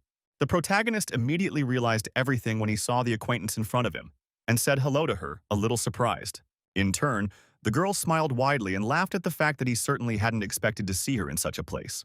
It was true, so the young man confusedly asked how Luo Bi-yun knew about his university. The girl explained that she had just gotten a call from someone and didn't even have to find her savior herself. The guy got embarrassed and apologized for being too busy lately, but really he had just forgotten about Luo Bi-yun. She immediately suspected something because the protagonist certainly didn't look that busy when he was having a word with his girlfriend. Lin Mu was not confused and explained that they had just finished a class they were just discussing. Luo Bi-yun didn't care about this at all because she came here to call our hero for a dinner that she would pay for on her own. The guy immediately refused and explained the subject that today was his grandfather's 80th birthday, which made him need to be home on time. At that time, the girl immediately guessed that there would be some kind of party and joined Lin Mu.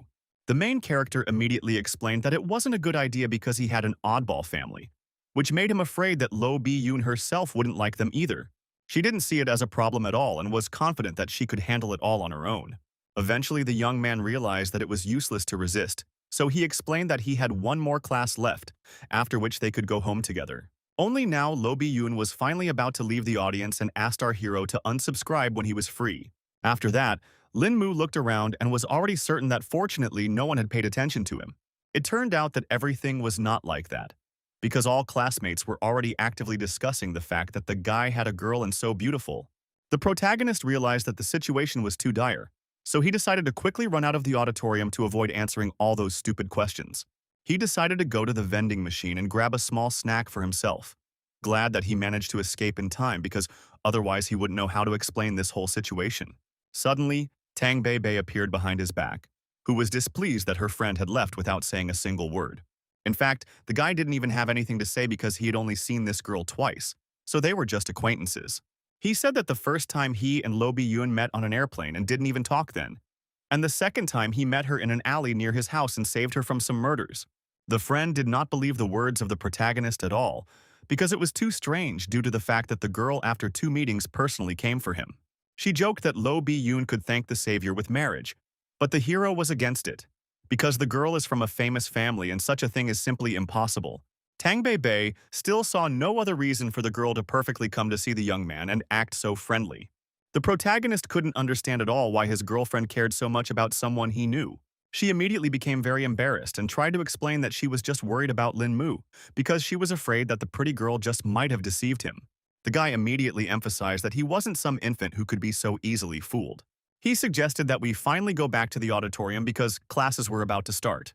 Tang Bei was really annoyed that the main character was just trying to run away from her question, so she didn't get any normal answer. Meanwhile, the rest of the classmates continued to actively discuss the mysterious situation that had occurred during this break.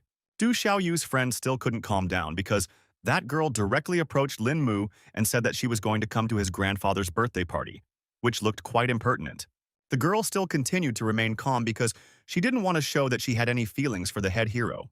Her friend couldn't believe that she wasn't even going to lift a finger despite some girl coming to Lin Mu's house. Du Xiaoyu wasn't going to do anything because now she had nothing to do with this guy, and besides, they were going to break the engagement anyway. The friend still thought it was like spitting in the girl's face because their breakup was still unconfirmed. In the end, Du Xiaoyui just asked her friends to calm down because it wasn't long before the teacher was going to come. After class, all the students quickly went out of the university to rest after a hard day's work. No sooner had the protagonist far away from the educational institution than someone beeped. It was Luo Bi-yun, who was going to pick up the young man in her car from the beginning, so she waited for him at the exit. She also inquired if the guy had seen the car because she wanted him to be the one behind the wheel. The protagonist didn't mind taking advantage of such an opportunity, so he quickly agreed. Eventually, the girl asked him to drive because she didn't know the road to his house at all. Quickly switching places, Lin Mu quickly pressed the gas pedal and the car abruptly roared forward. Meanwhile, Luo Bi-yun for some reason abruptly leaned over and started scrutinizing something. Turns out the girl was rubbing the very leg she twisted the night they met the main character. Lin Mu immediately noticed that something was wrong, so he asked her about the condition of this bruise. Luo Bi-yun calmly replied that she was perfectly fine and it was just a small sore from the heels. Then the main character offered her to wear normal shoes, but the girl immediately refused, because everything looked much prettier on heels and her legs seemed longer. He didn't understand at all this attitude of girls who suffered so much for the sake of some beauty. Luo Bi-yun explained a little embarrassed that normally she wouldn't wear such shoes, but today was a special day. The young man didn't understand the hint from her side at all, so he didn't react to those words at all. It wasn't long before they reached the Seven-Ling mansion, where all the relatives had already gathered to celebrate the birthday. The butler was overjoyed when he saw that young Master Mu had finally returned to their home. The protagonist said a brief hello to him, but was in no hurry to explain who he had come here with. The bewildered Uncle Cheng had to inquire on his own who this girl was. The guy eventually explained that it was his friend named Lo Bi-yun, who he also decided to take to his grandfather's birthday party. The old man didn't object, so he welcomed Ms. Luo into their family's mansion with hospitality. The guy wasn't in much of a hurry to go in because he thought about what had happened here the last time he'd been home. He was looking at the balcony from which he had fallen off for unknown reasons, and afterward ended up in the hospital, where some rather mysterious changes in his body had taken place. Lo Bi-yun immediately noticed that the protagonist was behaving strangely, so she asked what was wrong with him. The guy smiled to show that everything was fine and offered to hurry inside. Inside, they were greeted by a huge crowd of people chatting carefree about life. The girl walked confidently forward and immediately noted that the protagonist had quite a large home. Meanwhile, the other family members had already noticed that Lin Mu hadn't come here alone, but they couldn't figure out who his companion resembled. Eventually, some of the guests began to realize that it was the Luo family's madam herself. The man tensed up when he realized that the Luo family that owned Hao Yu Corp was present here, and couldn't at all assume how his nephew would meet such a person. It turned out that Du Xiaoyue was also here, who was surprised when she realized that her fiancé was with Luo Bi-yun. The family members who wanted to get rid of the protagonist tensed up when they found out about his connection with the Lo family. They began to suspect that all their hard work would now go down the drain because of the interference of such powerful people. The first to decide to speak was the aunt, who pretended that she was glad to see her nephew. She wondered why on earth the guy had walked into their party so late. Lin Mu briefly explained that he had a class, after which he had come here as fast as he could. After the guy's explanation, the woman went straight to greeting the Luo family representative because she never thought that the girl would come to their father's 80th birthday party. Luo Bi-yun was embarrassed by this politeness and explained that she didn't come here as a representative of Hao Yu Corp, but as a friend of Lin Mu. The aunt explained that regardless of any reason, their family was happy for the girl's visit. The protagonist interrupted their amiable conversations and wondered where Grandpa was because he still hadn't seen him. The woman suspected that after the incident, he had forgotten that his grandfather had been diagnosed with Alzheimer's disease, so the head of the family was no longer able to attend such events. Anyway, the guy was going to talk to his grandfather, so he left all his relatives and guests, and Luo Bi-yun followed him. One of the brothers inquired if their sister had managed to find out anything from the daughter of the owner of Hao Yu Corp. Auntie thought that this girl was definitely not that simple, so it was impossible to find anything related to her for now. The man then inquired as to what this girl had in common with their nephew, but the sister was clueless, though she was definitely sure that they were not dating. Meanwhile, the protagonist had already entered his grandfather's room and announced that he had come home. The head of the family was already too weak, so he needed servants even just to eat. Grandpa's gaze was rather blank, so he just mechanically opened his mouth to be fed. Suddenly, he twitched and grabbed the servant's hand as if he didn't want to eat anymore. Only now did the subordinate see that young Master Mu had entered the room, causing her to be a bit confused. The boy calmly released the servant and explained that he just wanted to talk to his grandfather. The worker understood everything perfectly well, so she quickly headed towards the exit. Lin Mu squatted down in front of his grandfather and immediately wished him a happy birthday. Taking the old man's hands, our hero asked if he remembered his grandson, hoping to rekindle at least a spark of memory in his eyes. Through force, Grandpa still remembered that his favorite grandchild Mu was standing in front of him. At this point in the conversation, Luo Bi-yun intervened and smilingly wished Mr. Lin a long life and remarked that he would definitely last longer than the South China Mountains. The main character revealed that it was a friend he had taken to help celebrate her birthday. Grandpa still seemed to be hovering in the clouds, so he didn't say many words and only occasionally nodded back smiling. He grabbed his grandson's hand sharply again, but he also remained silent.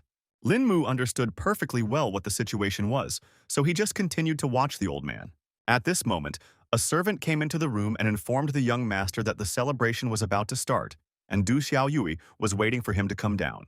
Our hero was rather surprised when he heard that name, so he hurriedly went to see what was going on and left his grandfather to the worker. She went quickly out into the hall, where his so-called bride was waiting for him, who did not seem pleased with his absence. Linmu finally found a moment to directly ask the girl what she was forgetting here. It turns out that Du Xiaoyui's grandfather asked her to attend the event and present a gift from them. She summoned her assistant, who held up a vase that looked very expensive, and briefly introduced the gift from the Du family. It was an authentic flower-painted vase from the period of Chinese Emperor Yongzheng. All the guests immediately noticed this rare treasure and began to marvel that Old Man Du was indeed an incredible person, because a gift like this was worth at least several tens of millions. Our hero thanked their family for such a generous gesture, but refused to accept the vase because it was too expensive for their family. Du Xiaoyu irritably reminded that she was still the young man's fiancée, so it was normal for her to give such gifts. Guy thought that Ms. Du had also fallen off the balcony because she now started talking about the engagement in complete seriousness. The girl once again emphasized that the engagement was planned by the heads of their families, so it has not yet been officially dissolved. Now the protagonist realized that he had made a serious mistake. He realized that if only he had broken off the engagement earlier, then Miss Du could have taken it easy and not come to the party. The guests were visibly shocked by such news and immediately started discussing who could have broken off the engagement, suspecting that it was definitely not Old Man Lin, who had Alzheimer's. Then the aunt intervened in this conversation and inquired what was going on here and why the young man wanted to dissolve this union. Our hero explained without any nerves that Miss Du thinks he's too bad for her, which is why she's asked him many times to break off the engagement. Of course, Du Xiaoyui's grandfather didn't want to talk about it either, but that wasn't a problem because Lin Mu was going to personally talk to him. The girl was quite tense but replied that it would be as her fiancé wished. At the same time, Lo Biyun announced that she had also prepared a gift for her grandfather, hoping that he would like it. The protagonist immediately said that the girl definitely shouldn't have spent any money on it. He carefully picked up the mysterious box, which gave no hint of what was inside. The guest was eagerly watching the young man because she was eager to see the reaction to what she had prepared for the birthday boy. In the end, Lin Mu still opened the wooden box and saw a ring in front of him that was made of a green gemstone. The guy's eye was trained on this sort of thing, so he immediately recognized it for what it was. The girl still decided to explain on her own and revealed that it was a ring made from the best jade called Qiyue Yang. Du Xiaoyu noted that the stone was pretty good, but in any case, they couldn't be sure that the ring was real. Luo Biyun realized that she had a keen eye that could determine the quality of the jade so easily. The girl still thought that the ring must be real, because it was unlikely that anyone would dare to deceive the Luo family.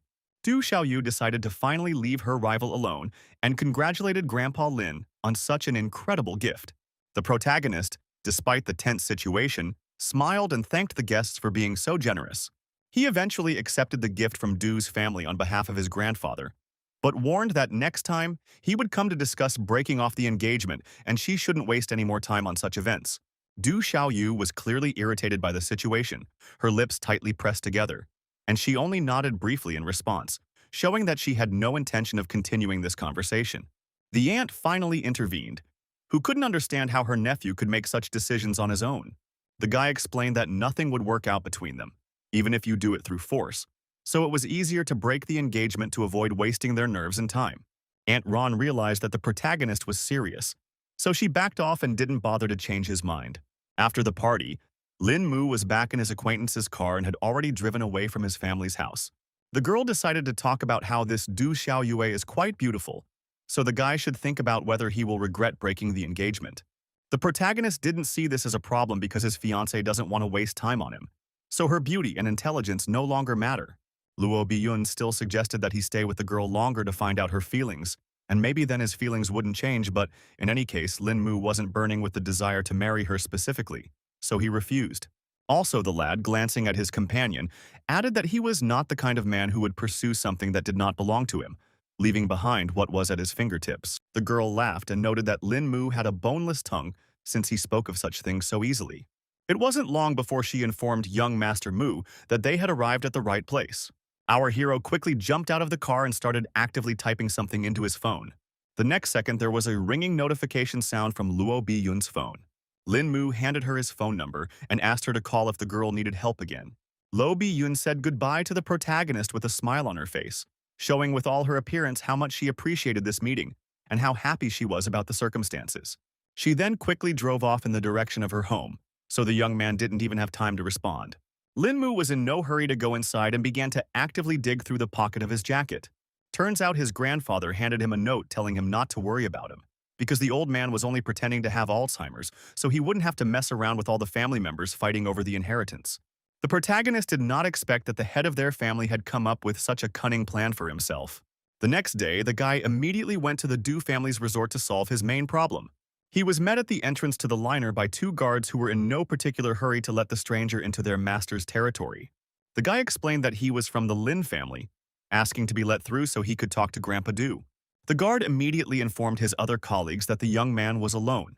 Eventually, they allowed our hero to pass and informed him that an elderly master was already waiting for him inside. Smiling, Linmu thanked the guards for the opportunity to talk to their inflammation. He quickly walked up the steps that led to the Du family's huge liner. There were already quite a few people resting by the pool. Among them was Grandpa Du himself, whom the guy was looking for.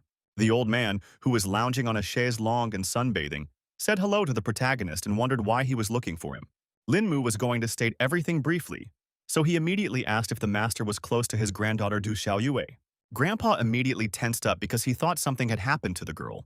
The young man tried to calm him down because nothing much was going on, and told him directly that she just wasn't very happy with the engagement. Mr. Du accounts that it was quite normal for children to quarrel, so he asked Linmu not to take it all seriously. The protagonist still thought that they were simple people, so if Du Xiaoyue didn't want it, he wasn't going to waste her time anymore. One of the Du family was displeased with the kid's audacity since he decided to make such a cocky decision on his own. Grandfather immediately intervened in this conflict and ordered the man to shut up and not speak to Linmu in such a tone. All the guests on the liner immediately fell silent because they did not expect the head of the family to be so tough. In the end, the old man once again questioned whether the boy had really come here specifically to break off the engagement. The protagonist confidently confirmed his intentions and emphasized that after this, he and Du Xiaoyu would become mere strangers. Mr. Du, realizing the futility of further resistance, sighed heavily and finally agreed to dissolve the alliance. The guy thanked him for the opportunity and promised to take all the blame, so he was about to leave so as not to take up any more of the old man's time. He quickly turned around and dryly said goodbye to the entire Du family, who definitely didn't expect this turn of events.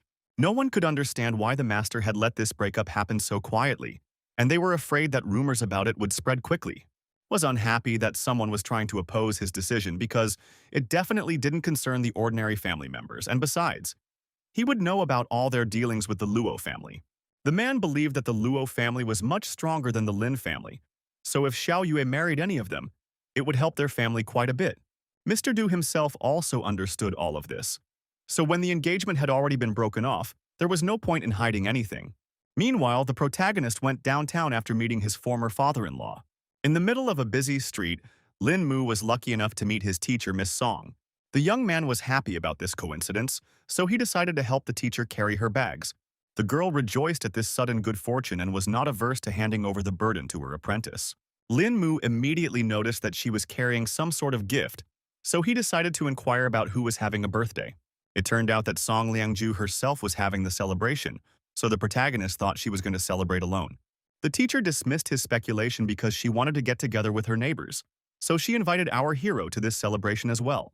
The young man didn't seem to have expected such a suggestion from Ms. Song at all, so he was confused and didn't know how to answer. Suddenly, Li Guanzui, who was accompanied by his bodyguards, intervened in their conversation. He couldn't understand how Song Liangju could be so bored on her birthday, so he suggested that she throw a real celebration. The girl calmly replied that there was no need for that because she'd already found herself some people to celebrate the day with. Li Guangyu suspected she was talking about her friend Zixi, so he offered to take her along, and added that birthdays are very important in Korea. Song Liangju wasn't going to fall for his silly tricks because she was Chinese and she wasn't interested in Korean traditions. At that moment, she turned around and saw that one of the guards had already blocked her way. The girl tensed up when she saw such maneuvers and asked Li Guanjuya what it all meant. Her acquaintance only grinned enigmatically, leaving this agitated question unanswered. He had been searching for Song Liangru for a very long time and had put a lot of effort into it, so now he couldn't understand why she wouldn't give him any chance. It was hard for the guy to believe that she was going to choose some weakling over him. The protagonist was outraged that he was also involved in this fight, even though it didn't concern him in any way. And Song Liang-ru herself said that compared to Lin Mu, Li Guangzhu was just trash. The cocky suitor wasn't going to give up anyway, because the only reason he was putting up with all this was because he liked the girl. He asked our hero not to dream of any relationship because it's as if Song Liang-ju will just dump him as soon as she no longer needs him. The girl was unhappy that her acquaintance was behaving so inappropriately and asked him to stop slandering her. The guy didn't see any problem at all with her words because he was sure that she would definitely ditch Lin Mu sooner or later. Song Liang-ro asked her acquaintance to leave amicably because otherwise she wouldn't let him get away with such a prank. Li Guangzhu stood with an arrogant grin because he was sure that the girl definitely couldn't beat him. The girl could not stand it and tried to hit her acquaintance, but he managed to dodge in time. The young man liked that kind of fervor, so he suggested that the beauty try again so he could give her a couple tips. Now the main character realized that it's not so easy to be a good guy, because he just helped to carry things, and in the end, he already got into some trouble. One of the bodyguards decided that they didn't need to waste any more time on some weakling and attacked Lin Mu. The protagonist expected such a development, so he carefully watched the movements of his opponent. Eventually, the guy managed to react in time, so he successfully punched his opponent right in the face. Even such an experienced fighter could not resist the strength of our hero, so he fell to the floor without strength. His comrade flew after him as well, whom Lin Mu also neutralized with one precise strike. In the end, the young man remained unharmed, while all his opponents were lying helplessly on the ground. Song Liang-ru didn't expect to see such a turn of events, so she fearfully asked if our hero was fine. The protagonist began to tell with a smile that he saw the two men surround him, but after blinking once, he had already witnessed these fighters lying on the ground. The guy lied that he must have been rescued by some master, but Ms. Song had a hard time believing it because she didn't see anyone nearby. In any case, she was happy for Lin Mu being fine, so any details didn't bother her. At this moment, the bald bodyguard tried to stand up and report that the person who beat them up was definitely the young man himself.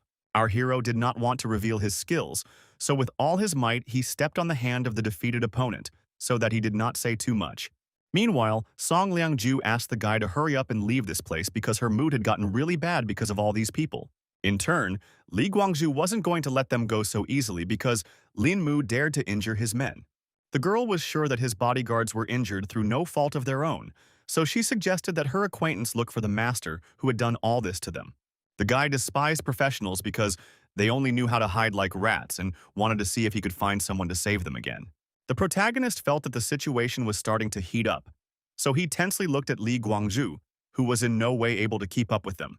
Song Liang-ju sensed this tension and immediately stopped her disciple because his potential opponent was too dangerous as he had already won many taekwondo competitions and was quite strong. Meanwhile, Li Guangzhu kept trying to hurt our hero, calling him a lowlife who can only hide behind his skirt. The protagonist couldn't afford to stand on the sidelines because that way he would lose his dignity, so he was going to play a little game with his opponent. He turned to Li Guangyu with confidence in his voice and offered to see what he was capable of. The guy himself was glad that Lin Mu had the courage to accept such a challenge. Lin Mu wanted to get this whole conflict over with quickly and see if his opponent's words matched his real abilities. Li Guangzhu didn't wait any longer and accelerated sharply to suddenly attack our hero. He felt that now the protagonist should just beg for mercy, because Lin Mu simply wouldn't be able to resist his incredible strength. Song Liang-rao realized that there was no way she could help her student, so she remained standing back and simply asked him to be careful. The guy could already see that his opponent was not at all like some other weakling. In any case, the protagonist thought that Li Guangzhu was hoping in vain if he really thought that this fight would be so easy. But the guy was still absolutely confident in his strength, so he continued to attack Lin Mu, who had managed to dodge so far. Eventually, the protagonist managed to block even a strong leg kick and keep his balance. An interested smirk appeared on Li Guangzhu's face because he didn't expect the young man to even be able to block his turning kick. He paused for a while and wondered what the protagonist was going to do now, because he was definitely not in a particularly favorable situation. Song Liang-rao could clearly see how strong the blow was, so now she wasn't sure if her disciple was fine. Li Guangzhu himself was surprised by this outcome because he could have calmly broken the board with his punches, but the protagonist somehow managed to withstand. Meanwhile, Lin Mu replied that he was fine, but he didn't even expect his opponent to be this good. The teacher noticed that the young man was holding up quite well, so she asked him when he had managed to become so strong, and he told her that it was after he was discharged when he realized his weakness. Li Guangzhu decided to take advantage of the guy being distracted by the conversation and tried to attack him a second time. It seems that the protagonist had long been prepared for this turn of events, so he put his two hands forward. His opponent immediately noticed this maneuver on his part and thought the guy would try to grab his leg. He simply couldn't let Lin Mu do something like this, so a solution to the problem had to be found right here and now. The guy in flight changed his attacking foot, trying to attack the protagonist from the side he didn't have time to defend. Song Liangru was not too scared because she thought that Lin Mu had come to an end. The guy actually had a very good reaction, so even in such a desperate situation he managed to dodge. Eventually, he managed to put his plan into action and successfully grabbed his overconfident opponent's leg. Lin Mu was very angry at this guy, so he decided to teach him a lesson for being so impertinent. He twisted Song Liangru's foot with all his might and then heard a rather unpleasant crunch. Feeling this unbearable pain, even such a strong fighter shrilly screamed. Lastly, the protagonist advised Li Guangzhu not to try to make moves he couldn't do because it would only make him look like a complete fool. Those were his last words, after which he walked over to Ms. Sleep and together they walked away from the humiliated weakling. When they were back on the main street, the teacher admitted that she had not expected this turn of events. She marveled that Lin Mu had gotten so strong in just a few months, and our hero said it was all just for his health. Song Liangru had been haunted by the feeling that she was talking to a completely different person the entire time, adding that the guy had only gotten better. She immediately remembered that her roommate was also very good at martial arts. The protagonist guessed that Ms. Song was talking about Zixi, who Li Guangzhu had mentioned earlier. Then the teacher decided to reveal that her friend has been practicing since she was a child, so she uses the sword as if it were an extension of her arm. The guy realized that she was quite good, so he inquired about what such professionals did. But Song Liangju didn't know any details. In the end, she herself suggested that Lin Mu have tea together because the neighbor was just at home. The protagonist declined because he still had some business to attend to and wished them a good time. The guy said goodbye and was about to leave, but Song Liangru lastly told him to make sure to stop by next time. Lin Mu was calmly walking through the streets of the city when he heard the sounds of a chase behind him. It turns out that some thief had dared to steal a bag in broad daylight and was now trying to escape prosecution. The villain wasn't going to give up so easily, so he yelled for everyone to disperse and give him his way. He tried to quickly run across the road, in the middle of which a police car had just stopped. A female law enforcement officer immediately jumped out of the car and attempted to apprehend the man who was so desperately trying to flee the scene of his crime. The thief tried to jump over the fence, but in the end his foot slipped unsuccessfully. As a result, he fell to the ground and dropped with a clatter the very bag he was so eager to steal. The policewoman immediately jumped over the fence so as not to miss the opportunity to capture the villain. She emphasized in a cold, stern voice that any resistance was futile. The thief unhappily clucked his tongue because he realized he had no more avenue of retreat. Eventually, the man pulled a knife from his pocket and began threatening the girl who tried to restrain him. The police officer ordered him to stop resisting because assaulting an officer is a serious offense. The man thought he wasn't a thief until he was caught, so he could do whatever he wanted, but backup was on the way, so it would be hard for him to evade the police. The officer said that if he did surrender voluntarily, she would pretend that the offender had not assaulted her. The girl wasn't going to give up so easily anyway, so the girl could only dream of such a thing. She realized that the situation with this intruder was too complicated, so he was leaving her no other choice. The policewoman was about to apprehend the bandit, but he started waving his knife at her to stop her from approaching. The girl acted quite professionally, so she quickly grabbed the thief by the arm and immobilized him. As she pawed and laid the man on the ground, she emphasized that he had a choice before that. She asked why the whole situation was made more complicated because now the violator had earned himself another non-compliance with the law. Suddenly, someone else put his foot down on the policewoman and emphasized that it was better for the woman to stay out of these matters. The police officer then immediately realized that someone had come to the aid of the bandit. She had pretty good physical fitness, so she managed to dodge in time. Now the policewoman understood that it was this gangster organization that had it all together. One of the men said that there are some things you should just turn a blind eye to, so a girl better not seriously look for trouble on her day off. She, as a police officer, was outraged by this sort of thing because she couldn't just let criminals go. The bandit was annoyed that the girl was so stubborn, so he decided to deal with her. The policewoman was able to dodge the first blow, and then realized something was wrong. She stumbled helplessly against the fence and realized she had nowhere else to dodge. Meanwhile, the bandit had already pulled out a knife and rushed towards the girl to finish her off sooner. At this point, someone stopped the villain and pointed out that everyone makes mistakes, so you should forgive them if possible. It turned out to be the protagonist who felt that there was no need to resort to sacrifice during a routine robbery. In the end, The bandit agreed with him and decided to forgive the girl this time, emphasizing that she should stay out of other people's business next time. Linmu was glad that he had solved this problem so easily. Staring at the departing bandits, the guy didn't even notice that the police officer had already handcuffed him. The protagonist couldn't understand at all what it was all about, and the girl explained that he needed to fully realize what he had just done. The guy still didn't see the problem either, because all he wanted to do was help a cop who was in trouble.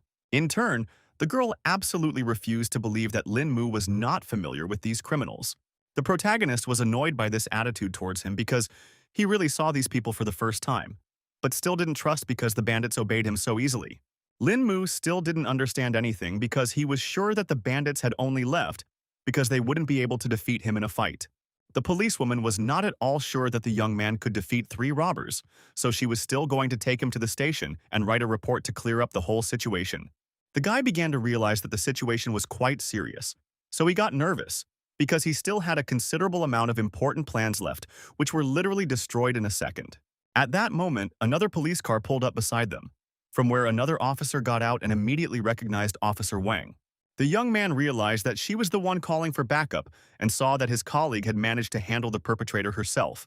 Then the girl explained that it wasn't the same robber, but there were suspicions that this particular guy might have been an acquaintance of the bandits.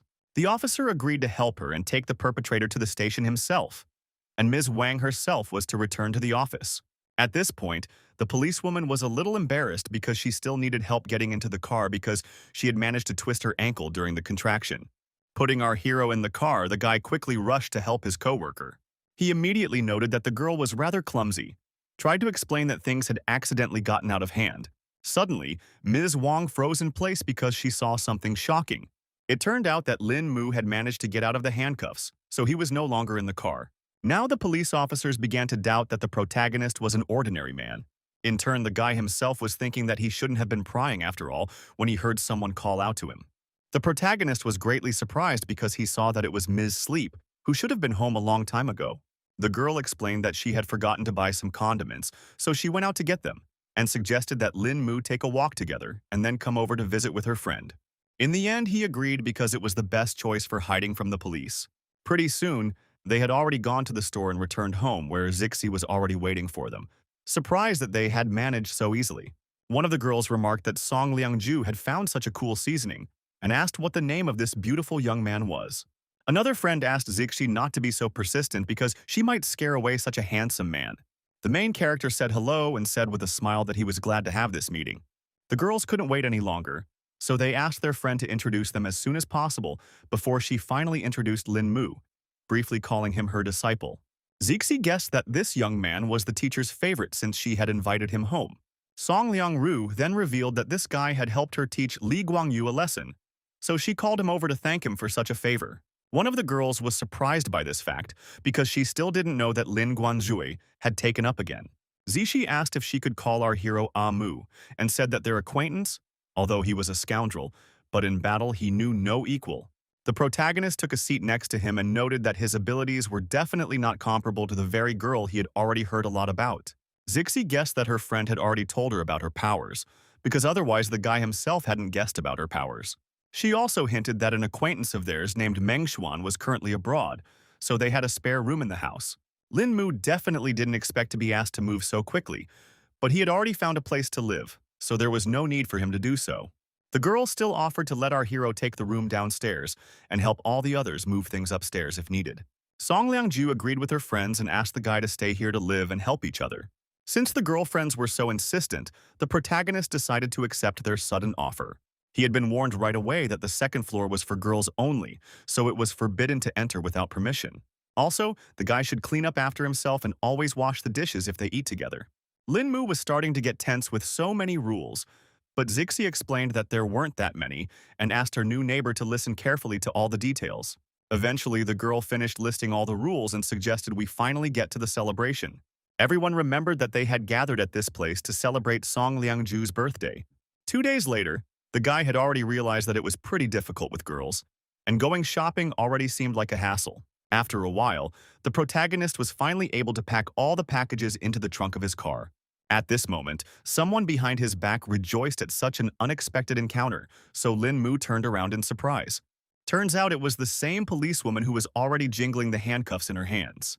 The young man noted confusedly that he really hadn't expected to meet the officer. At this point, the protagonist found a way to get away from the police officer and pretended that there was something amazing behind her back. The policewoman was very inattentive and fell for such a stupid ploy from Lin Mu. It turned out that the guy had already disappeared somewhere, so the girl shouted indignantly to the whole street.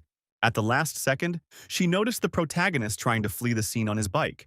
The policewoman quickly sat down in her squad car and set off in pursuit of Lin Mu, who was driving quite fast. For her part, Song Liangru couldn't understand where Lin Mu had disappeared to so suddenly. At that moment, a cute couple was walking down the sidewalk, completely unaware of what was in store for them. A girl was walking with her lover and carelessly telling some life story when someone whizzed by nearby. She couldn't figure out what it was, and then she noticed that her ice cream had gone somewhere. They further witnessed a police car chasing this unknown object at full speed. The guy couldn't understand at all what was going on, because he had never witnessed a bicycle being chased by the police before. Meanwhile, the protagonist was highly annoyed that this female police officer was so stubborn and restless. He also realized that at this rate, the tires on his vehicle wouldn't last long. Lin Mu realized that he needed to look for alternative ways to retreat, and saw an inconspicuous alley nearby that was suitable for this. It turned out that the policewoman was closely following the young man's actions, so she reacted in time and swerved. A smirk immediately appeared on the girl's face because she was sure that the guy would definitely not be able to hide from her. The protagonist did not suspect at all that his plan had failed, and calmly walked down the street, rejoicing that he had managed to escape from this madwoman. Within a second, he heard a distinctive click and felt the cold metal of the handcuffs around his wrists. The young man directly admitted that the officer really got to him because she had been chasing him for such a long time. The police officer herself did not see this as a problem because she merely wanted to bring the escaped felon to the station. Our hero was still trying to prove that he hadn't done anything illegal and yelled that there was a robbery going on right behind the officer's back. The girl wasn't going to fall for Lin Mu's tricks a second time, but he spoke in complete seriousness. She promised that the young man would be a corpse if he fooled her again, but she still believed it because she heard a noise and shouting nearby. The police officer asked the protagonist to wait here while she checked to see what was going on. Obviously, the protagonist was not going to obey the girl, so he immediately tried to get out of the handcuffs. He was about to leave but heard that the criminal had already taken a hostage. Eventually, the guy got interested in the whole situation because he hadn't yet seen a robber cover himself with hostages. A considerable number of people had already gathered in the shopping center, not knowing what to do in such a situation, and the robber threatened to shoot the defenseless man he managed to grab. As the protagonist got closer, he saw that the robber had captured a policeman, but people in the crowd told him that he used to have a little girl in his hands, with whom this brave girl had switched. Lin Mu was surprised because he didn't expect that the officer had such a good heart that she sacrificed herself for the child. The policewoman continued to keep her cool and ordered Lan Zidong to stop because he was already surrounded. The man was not going to give up and ordered everyone to fail and prepare a car for him because otherwise his hostage would die. The protagonist began to get annoyed with the whole situation because there was too much noise from this criminal. Suddenly, he just plopped down on the floor right in the middle of the crowd, causing the bandit to immediately look away from voicing his conditions. Lin Mu didn't bother to explain anything and carefully fixed his hair before continuing with his plan. The policewoman was shocked when she saw the guy and asked him to get out of here as soon as possible because it was too dangerous. It turns out that our hero decided to pretend that he had always been a fan of Brother Lan and wanted to give him some sort of gift. At this moment, a woman in the crowd indignantly shouted that Lin Mu had stolen her bag. The young man paid no attention to her and continued to talk about how the bandit was his idol, and ever since he was a kid he wanted to be like him. The officer was incredibly angry at the fact that the protagonist was behaving in such a manner, and now she was sure that nothing good could be expected from him. Lin Mu roughly gagged the girl and emphasized that he was now talking to Brother Lan, so she had no right to interfere in the conversation. The man started to get stressed out by our hero's nonsense, so he asked to get him a car and offered to talk when they left the scene. The guy quickly started running errands from the thug, and remembered that the policewoman's car was just parked somewhere nearby. Eventually, he took his time going outside and reported that there was a sniper nearby. The criminal was shocked by this information and once again questioned what the protagonist had just said. He finally looked around and saw that the young man had actually lied to him, and there were no snipers nearby. Meanwhile, the main character took the opportunity that he had distracted the bandit and threw me his bag. Lan Zidong managed to react to this sudden attack in time and put out his hand, knocking the bag away. He decided to immediately fire his gun, but there was a misfire, so Lin Mu remained unharmed. The guy's reactions were perfect, so he quickly went low and grabbed his opponent's arm. After that, he turned around and gave the bandit in the head from the elbow, so he could no longer stay on his feet. The world around Lan Zidong abruptly spun, and in just a second, he was on the ground. Our hero then promptly clobbered the criminal, who now promised to finish him off at the first opportunity. In turn, the policewoman was already too angry, so she declared that she had had enough today and was going to deal with this annoying intruder right here and now. The protagonist turned to her and asked her to give the purse to the lady he had managed to rob because his hands were full for the time being. The girl didn't mind and quickly began to gather up all the things that were scattered around. Lan Zidong, who had already been received by the two police officers, was incredibly angry at being treated in this manner, so he was already thinking of a revenge plan. An hour later, Lin Mu had already returned home to his new roommates, who were completely unaware of what had happened to him. He was met at the doorstep by Song Liangju, who immediately asked where the guy had disappeared to so suddenly. The protagonist sighed heavily and replied that he just didn't want to talk about it because he hadn't had much luck lately. The girl still did not calm down because they were worried about the fate of their friend. Well, the one explained that nothing special had happened to him. As he walked further along, the young man noticed that his friend was watching some concert on TV, and they told him that they really wanted to go there, but tickets were very hard to get. At this moment, Zixi noticed that the protagonist had finally returned, wondering if he was going to apologize for his sudden disappearance. Lin Mu was well aware that he had no choice, so he promised to definitely redeem himself.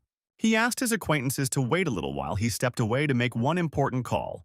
The girls were surprised that our hero had just returned and he had some problems again, but the guy promised to tell everything later. Zixi was no longer sure that this young man was an ordinary student because he was acting too mysterious. Song Liangju agreed with her friend and noted that he seemed too masculine for his years, but the girl thought that wasn't his only oddity. As it turned out, the guy had already made arrangements for Yao Xianxian's concert and hoped his girlfriends had free time for him in 3 days. Zixi was overjoyed at this news and wondered how he had managed to get tickets. The protagonist didn't give details about Old Man Wang helping him, and briefly explained that he had some connections. The next day, the whole company went to an establishment to grab a bite to eat together. Lin Mu immediately noticed that this place was suspiciously quiet today. In turn, the friends were surprised that their acquaintance also came to the cafeteria today. The girl immediately felt someone else's gaze on her, so she turned sharply towards the company of friends. Suddenly, the protagonist looked closer and felt that there was chi energy lurking in her chest, which literally shocked him. The guy definitely didn't expect to meet another cultivator in a place like this. Zixi thought that he had such an eye for the girl because of her beauty, and the man confirmed it, adding that aside from all that, the stranger was rather calm. The girl didn't seem to like this description of this mysterious beauty, so she stepped on Lin Mu's foot with all her might. The young man did not expect to feel such a sharp pain at all, so he asked fearfully why he deserved such a punishment. Zixi irritably explained that it was as if our hero's eyes were already starting to pop out, and asked him to hurry up and get them something to eat. Lin Mu began to guess that this girl had somehow hurt his friend, but she didn't want to say anything. Song Liangju also said that she didn't know anything about this stranger, so our hero was only left to get lost in his speculation. In fact, the teacher thought that the young man had managed to fall in love with her at first sight. Lin Mu then explained that this girl just seemed somehow familiar to him, and there was also some special aura around her. Ms. Song was not impressed by all these words at all, so she only sighed unhappily. The protagonist realized that the situation was heating up, so he quickly took out the front row seat tickets for Yao Xianxian's concert tonight from his pocket. The girls quickly grabbed their gift and forgave the young man this time after all.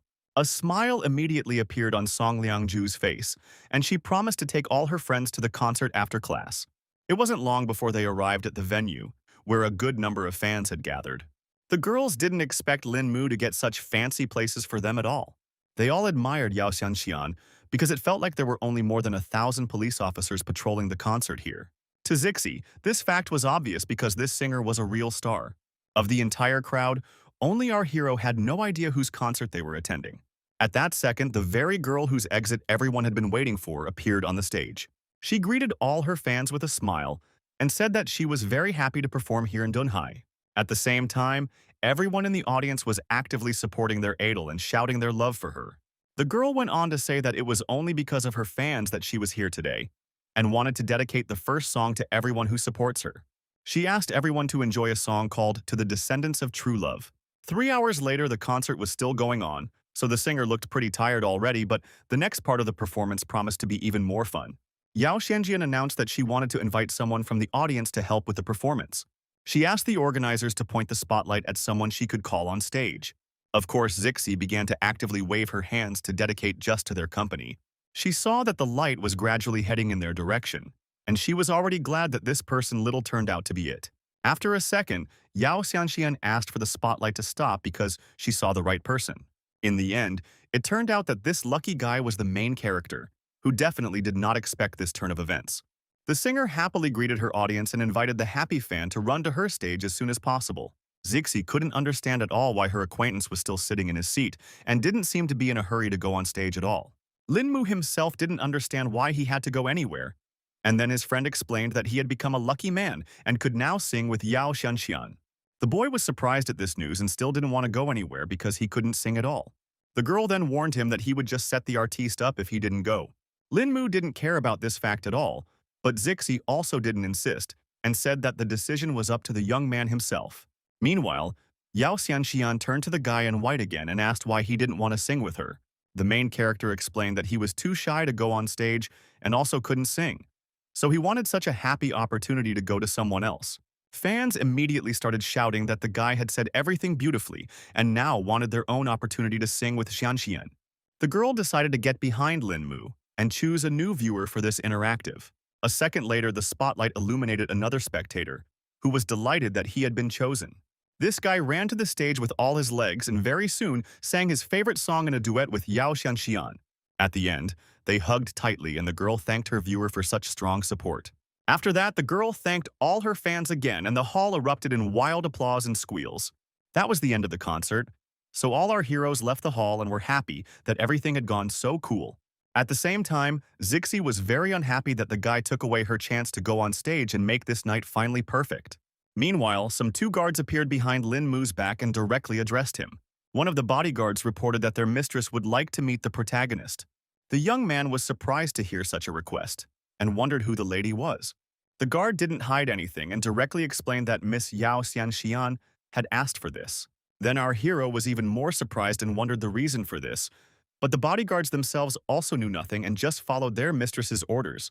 In the end, Lin Mu decided to leave and asked his girlfriends to go home without him.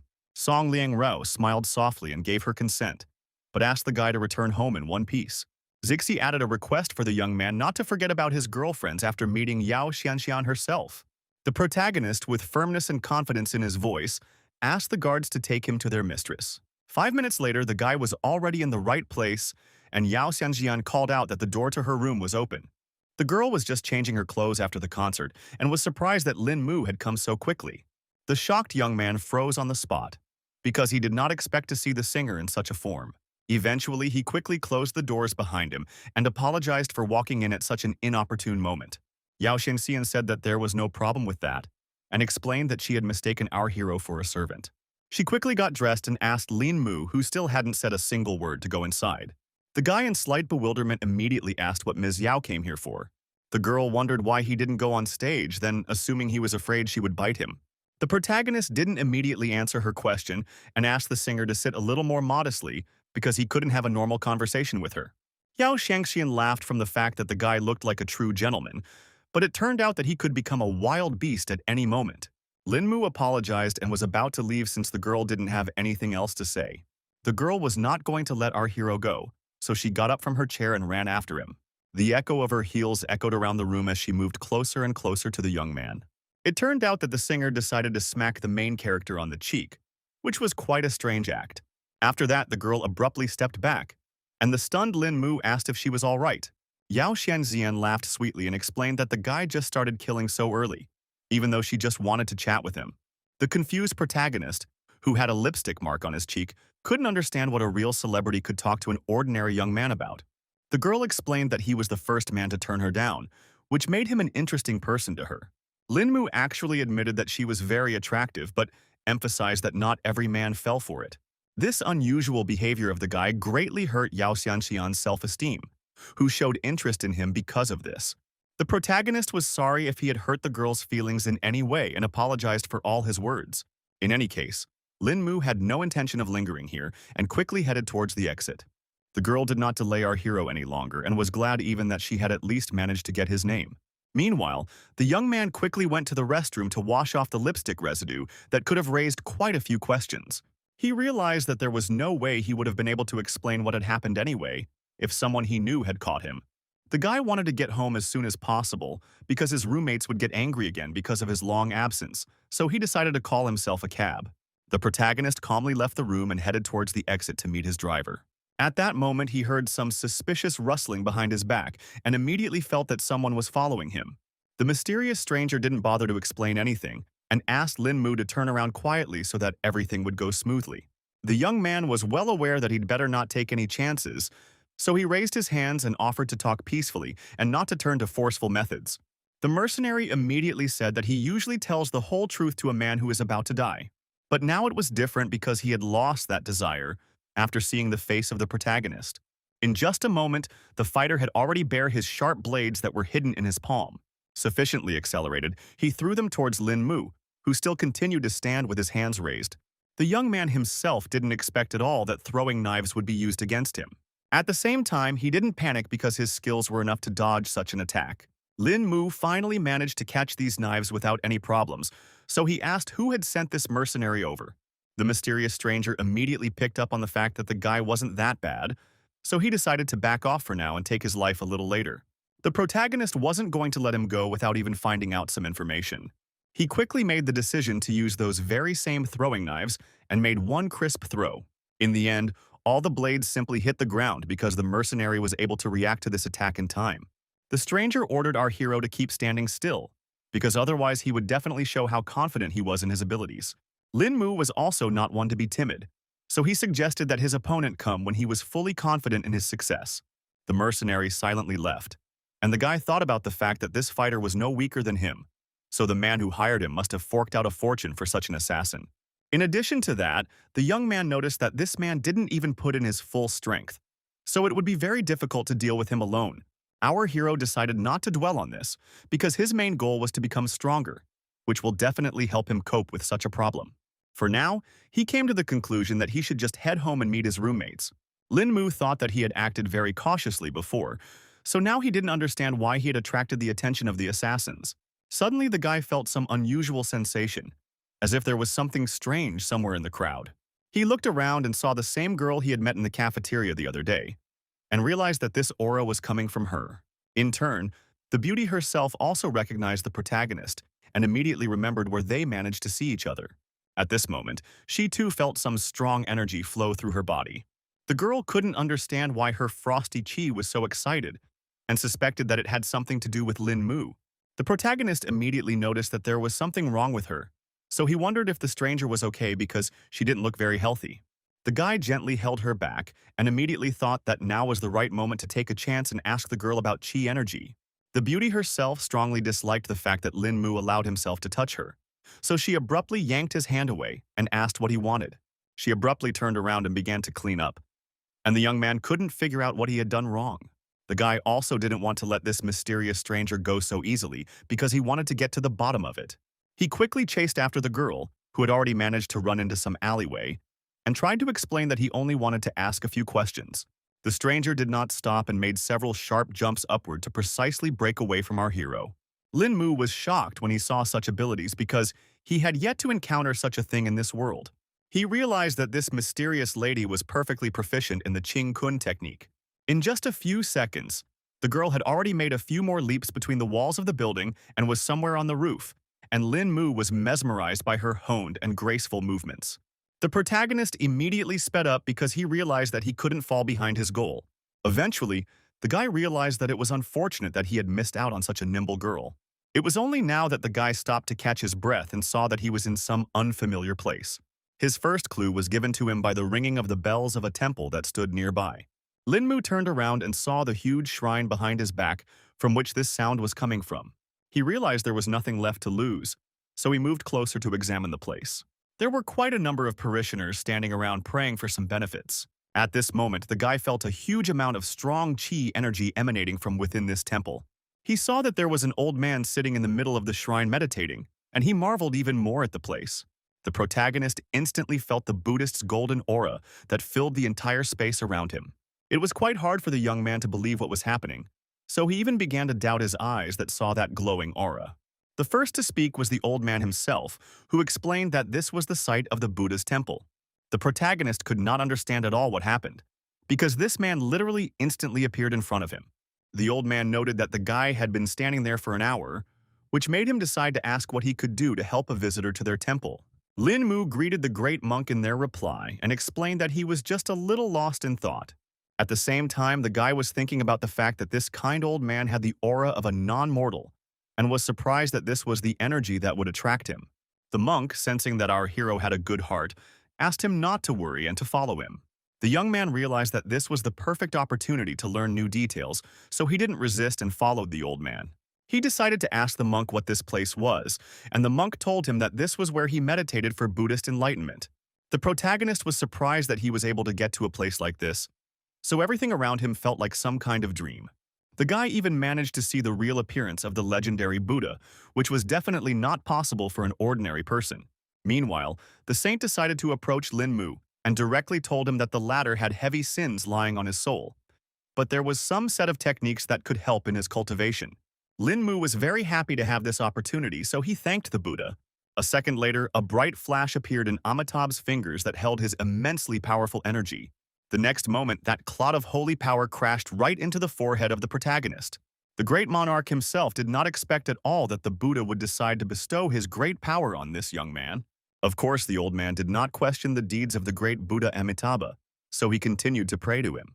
Now the events are brought a day forward and continue in the same powerful temple.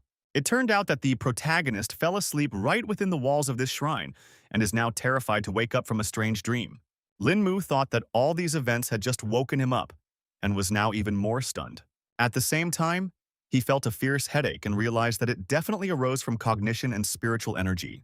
Stepping outside, the young man realized that it was already morning and concluded that he had been in this place all night. The great monarch immediately appeared behind him and greeted his guest.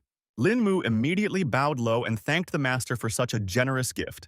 The old man explained that kindness has no limits and hoped the young man would treasure the knowledge he had received from the Buddha.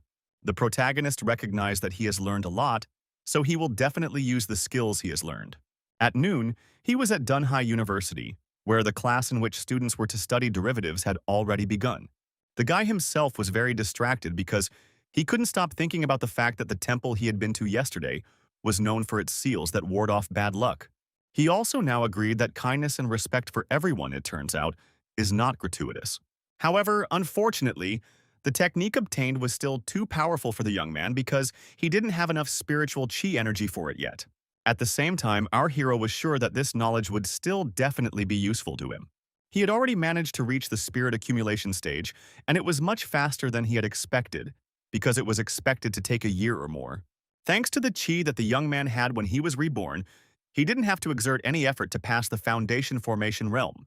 Now, after obtaining this technique, Lin Mu immediately jumped to the spirit accumulation stage, causing everything to go as normal.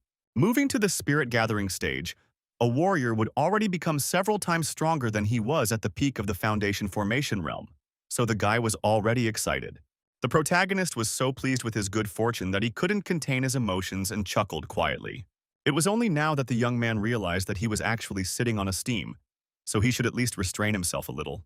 The teacher noticed the fact that Lin Mu was laughing from his subject for some reason, but the guy didn't bother to explain anything and just apologized for his behavior.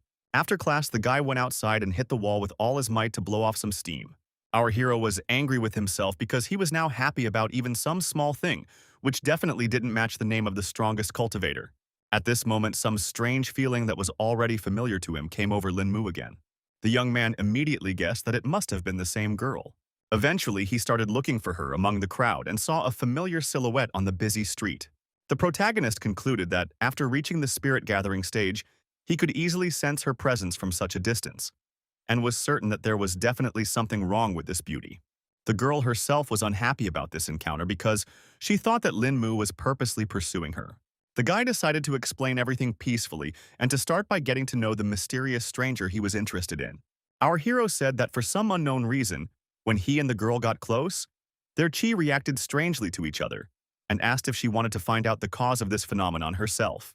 The beauty was in no hurry to introduce herself and noted that the young man was as ignorant as she was, but she also realized that it was no good if things continued like this. She asked Lin Mu to follow her to a quiet place where they could check what was causing their chi to react like this. They had to walk through the woods for half an hour, and then the girl reported that they were already there. The protagonist stopped as if on cue and asked what they were going to do now, but his companion had no ideas either. The guy decided to crouch down on the ground and try to connect their chi to see what could come out of it.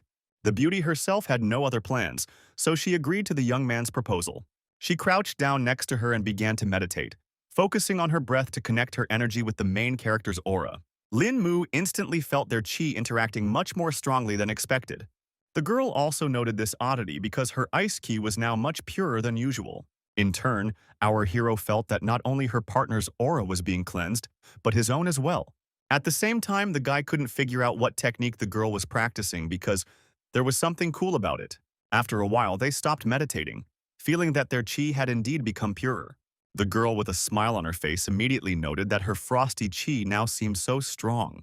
Only now did Lin Mu realize why her aura felt so cold, and he assumed that something more awaited them, because this kind of fusion practice could help them both. The partner suggested trying it again and asked the guy to release more chi energy this time. Their hands came into contact again, and a familiar, pleasant wave of energy immediately ran between them. This time, our heroes tried even harder and actively passed chi to each other. They sat in this position for an hour, without taking their palms off each other. Eventually, they merged so strongly that they began the process of moving. The stars aligned so that Lin Mu and Ji Qinglan moved to another realm. The protagonist felt that the chi in this place was so dense, causing him to sense absolutely everything that was happening around him. At this point, he decided to open his eyes and saw that their view had changed quite a bit. The girl still had no idea what had happened, and only wondered at some refreshing feeling. Lin Mu was greatly embarrassed by this sight of his partner and quickly turned away, pretending that he hadn't seen anything. Ji Qinglan finally felt that something was wrong after all, and looked at the form in which they continued to meditate with surprise. Her cheeks were getting redder by the second as she realized what had just happened. The next second, her emotions spilled out, and her terrified scream rang throughout the forest. When they finally got dressed, the main character was immediately slapped, even though it wasn't even his fault for the whole incident. Lin Mu only now realized that everything was really happening, even though it seemed like it was just a sweet dream. It turned out to be just an illusion, so the guy desperately tried to wake up Ji Qinglan and explain the whole situation. The girl finally opened her eyes and realized that it really wasn't real, even though everything seemed so real. The young man immediately guessed that because of the chi fusion, they were able to sense the divine consciousness beforehand, causing such an embarrassing incident for them. His partner had not heard of such cases, so she was surprised to hear such an explanation. The protagonist explained that chi fusion has 3 stages, and thus the divine territory comes after the initial chi gathering. Lin Mu revealed that it was because of the divine consciousness that they were suddenly naked. The guy was glad that he had enough of his own cultivation knowledge to calmly explain this incident. Suddenly, the girl, who still couldn't look at our hero, asked his name again. The young man confirmed that his name was Lin Mu, and then Ji Qinglan asked if he had a soulmate. He took his time answering such an unexpected question and asked himself why she wanted to know such details. The girl was annoyed that the protagonist was behaving this way, so she yelled at him and ordered him to answer faster. Lin Mu was frightened by such a harsh tone and tried to prove that he was single, but she didn't really believe it. Ji Qinglan advised the young man not to lie to her because he wouldn't get out of here alive if he allowed himself to do something like that. The protagonist was still trying to find out why the girl suddenly decided to ask such a thing. Then she said that her grandfather used to say that the granddaughter was sure to marry someone who would have her all to herself. Lin Mu was in agreement with the old man because he believed that girls should stay with their first partner. The next moment, the guy realized that Ji Qinglan was going to marry him, even though there was still nothing between them. Now the girl sounded like a real demon and said in a commanding tone that now our hero must take responsibility for her, for he had seen her body and taken her innocence. The young man desperately tried to prove that it was just an illusion created by the divine consciousness, so it didn't count. The girl insisted on her own anyway because she was sure that what he saw through that illusion was more real than what he was seeing with his own eyes. She emphasized that there was also a divine territory master in their family, so she had seen the notes left behind with her own eyes, and Lin Mu realized that he wouldn't be able to lie. Ji Qinglan wasn't going to listen to any compromise because she wanted the protagonist to marry her. The guy realized that marriage was a very serious thing and was afraid that they just might not be right for each other.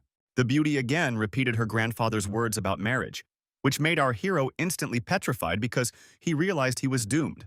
Lin Mu agreed that the grandfather had taught his granddaughter many things and wondered what else the girl had learned from him. At that time, Ji Qinglan said that the old man said that she shouldn't get married too early, so she should wait until graduation. And until then, she should be nice and find common ground with her boyfriend. Protagonist Hello relieved because he thought she would insist on getting married right today. After that, the girl disappeared in the middle of the forest, so Lin Mu had to return home alone. The guy was starting to get annoyed with all these worldly problems, so he decided to think about how to reach the initial peace stage more quickly. At this moment, he suddenly felt someone rushing over with all his might, and he suspected that it might be the same assassin. Turns out it was just some running stranger asking to make way for him. There were only a few meters left to the protagonist, but the man was still rushing at full speed, not intending to stop. At the last moment, the boy managed to dodge and was glad that they weren't after him after all. Lin Mu thought that this stranger was performing short-distance running and was in a big hurry to go somewhere. Next, our hero noticed that this fugitive was being followed by a policewoman he already knew. He still didn't suspect anything untoward was going on here, so he assumed the girl was just running a sprint. The young man reflected on the fact that being an officer is really hard because you have to do a run every day. Lin Mu noted that that guy was running harder, and only now realized that there was something very strange about him. He sensed that there was something rather intimidating in this stranger's gaze. Digging into his memories, our hero realized that such a look is often found in his homeworld in the strongest fighters. The protagonist realized that this stranger's strength wasn't as good as a cultivation master, but he also exuded a lust for killing. Putting all these puzzles together in his head, Lin Mui him that the policewoman was actually chasing the criminal. At that instant, the guy heard the sounds of gunshots and realized that this was too bad. He realized that he had just missed the culprit and now blamed himself for his inattention. Lin Mu snapped out of his seat and ran as fast as possible in the direction where the gunshots were coming from. He ran into the alley and saw that the policewoman was already lying on the floor and the perpetrator was holding a gun in his hands. The man shouted that this crappy girl wouldn't even spare her life to catch him. The girl was bleeding but still conscious because she was still lucky. Lin Mu was scared for her fate, so he immediately ran over to help in any way he could. Our hero carefully lifted the policewoman up to look where the bullet had hit. After examining the girl's body, the guy realized that the wound had gone straight to the heart, which was quite dangerous.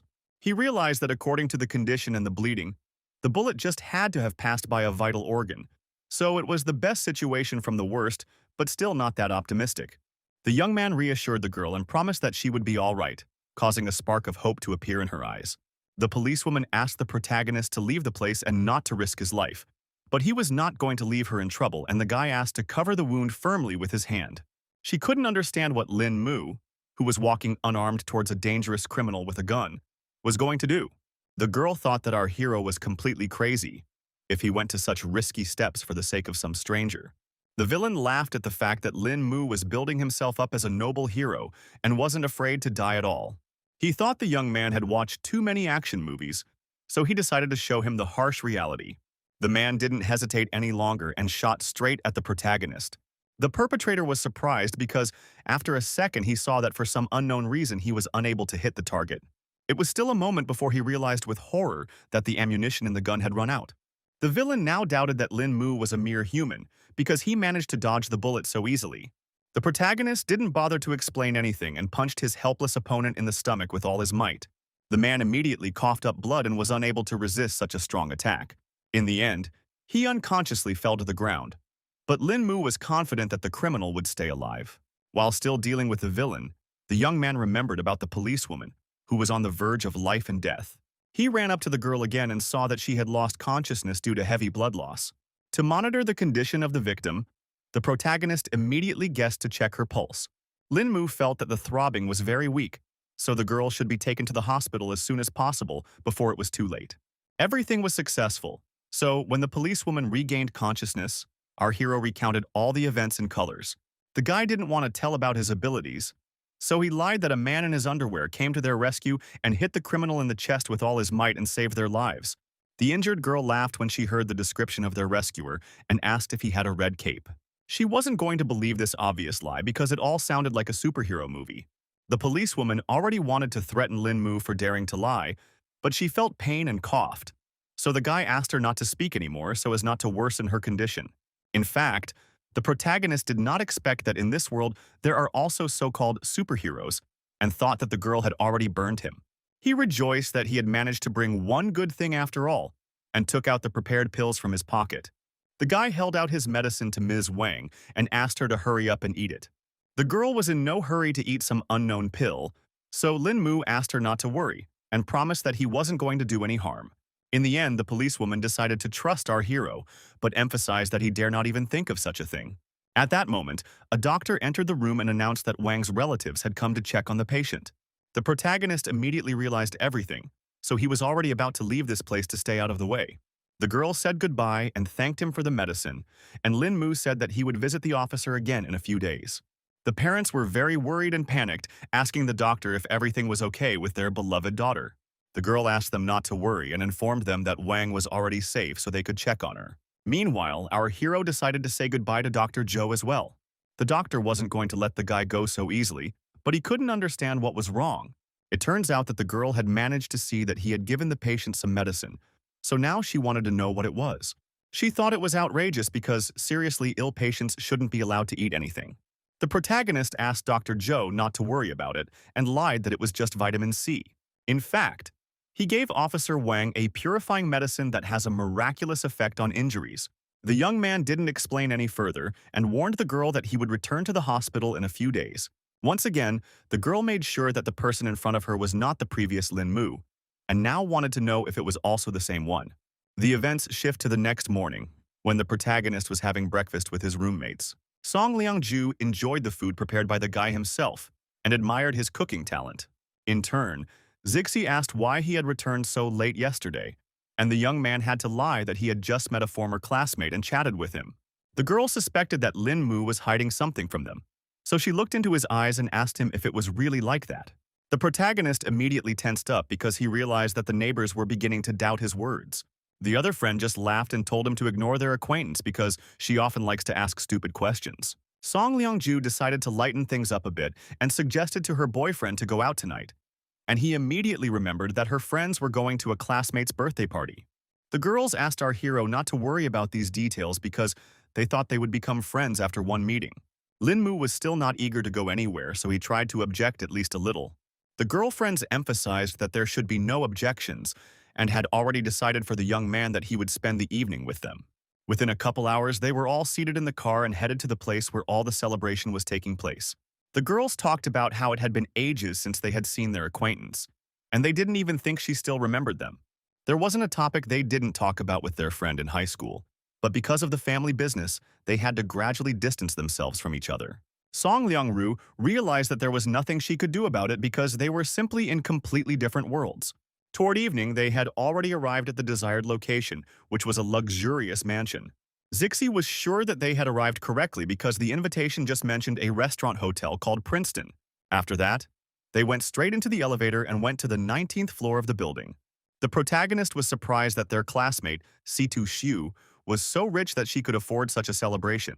At that time, the girl said that the Situ family had been passing down inheritance from generation to generation for 500 to 600 years, making it quite easy for her to get rich. At that moment, a bell sounded, which notified the company of friends that they had arrived at the right floor. It was quite lively inside, and the guests Zero were actively discussing various topics, creating a noisy environment around them. Now the protagonist agreed that this was indeed a noble family, because just for the birthday party so many people came. At this moment, Song Liang-ju's suitor had already announced from the crowd, excited that she had also come to Miss Situ's birthday party. The girl didn't want to talk to him, so she pretended not to know the young man. The protagonist did not pay attention at all to what was happening near him, because once again he had some strange sensation. At this moment, he sensed the true king's aura, and couldn't believe that there really was a person here who could exude such a strong energy. Eventually, the guy looked around, and among the crowd he found the very girl who was emitting that aura. Lin Mu was surprised and couldn't understand why this woman was exuding the aura of a true king. The girl looked at him, and at that moment her gentle voice came into the guy's head, noting that you can't stare at people so blatantly. The young man was greatly surprised that she had the skill of telepathy, because he didn't suspect that anyone in this world was able to master such a technique. He became more and more interested in this world because it turned out that there were so many high-level masters here.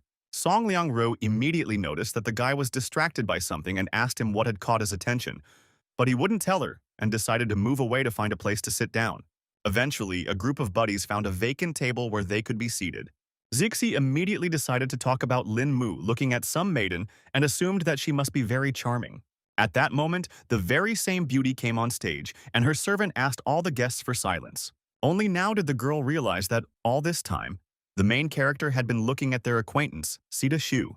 In turn, the guy was glad that he was able to get information about this mysterious woman with the aura of a true king. He certainly didn't expect the source of that energy to be Ms. Situ herself, the culprit of this celebration. Meanwhile, the girl herself tensed up because she realized that the young man was beginning to guess about her hidden talents. She began to fear that someone might actually be able to unravel her family's secret. In the end, the birthday girl pulled herself together to thank her guests for taking the time to congratulate her. The girl wished everyone present a good time and used her powers to charm everyone around her even more. The guests were happy to hear such words from everyone's favorite Miss Situ, and once again wished her a happy birthday. The protagonist realized that, as it turned out, the birthday girl was also a master of charm, judging by the strong reactions of all present.